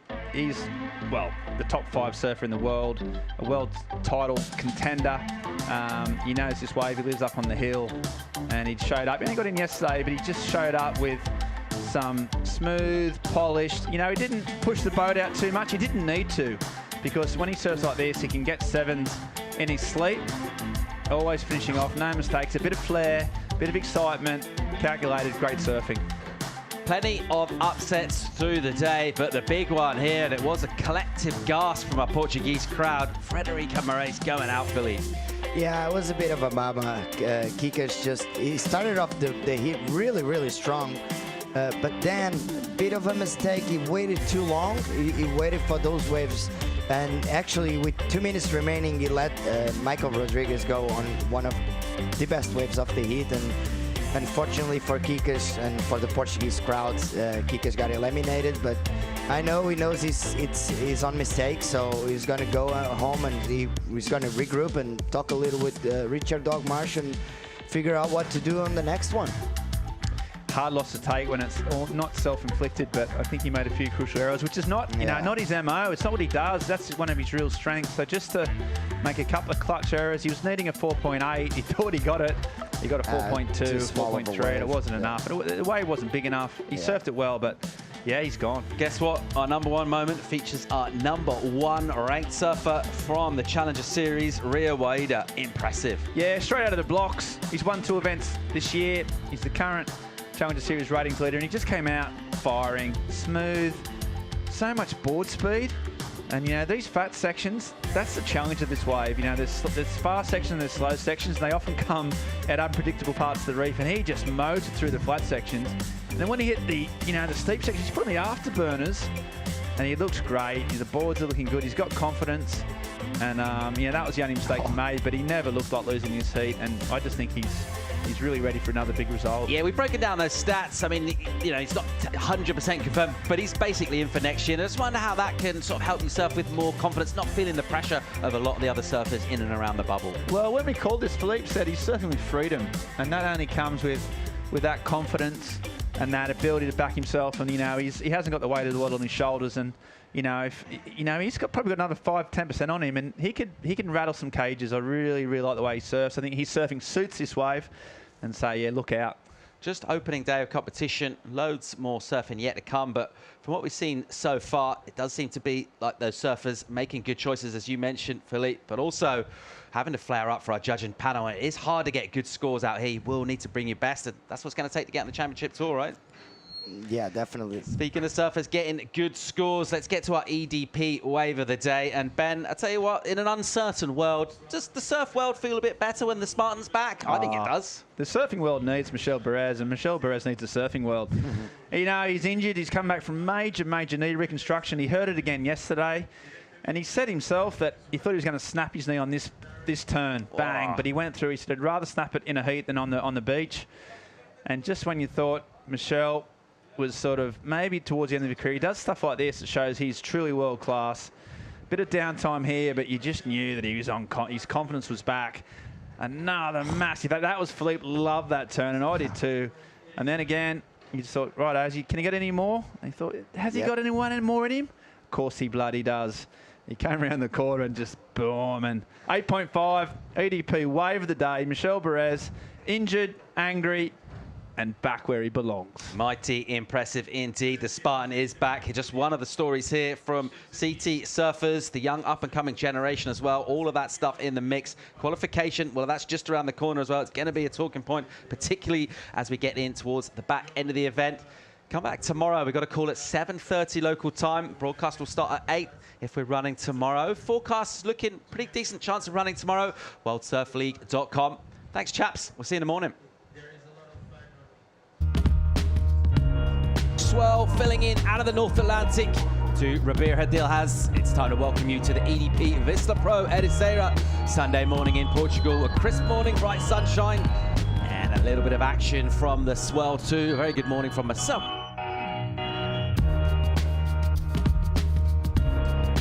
Already with a ton of speed built up from the first hit, and he flares up nice and tail high. He hit that section, that was probably the money turn. That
This copyrighted event broadcast is produced by the World Surf League for broadcast around the world and may not be retransmitted, reproduced, rebroadcast, or otherwise distributed or used in any form without the written consent of the World Surf League.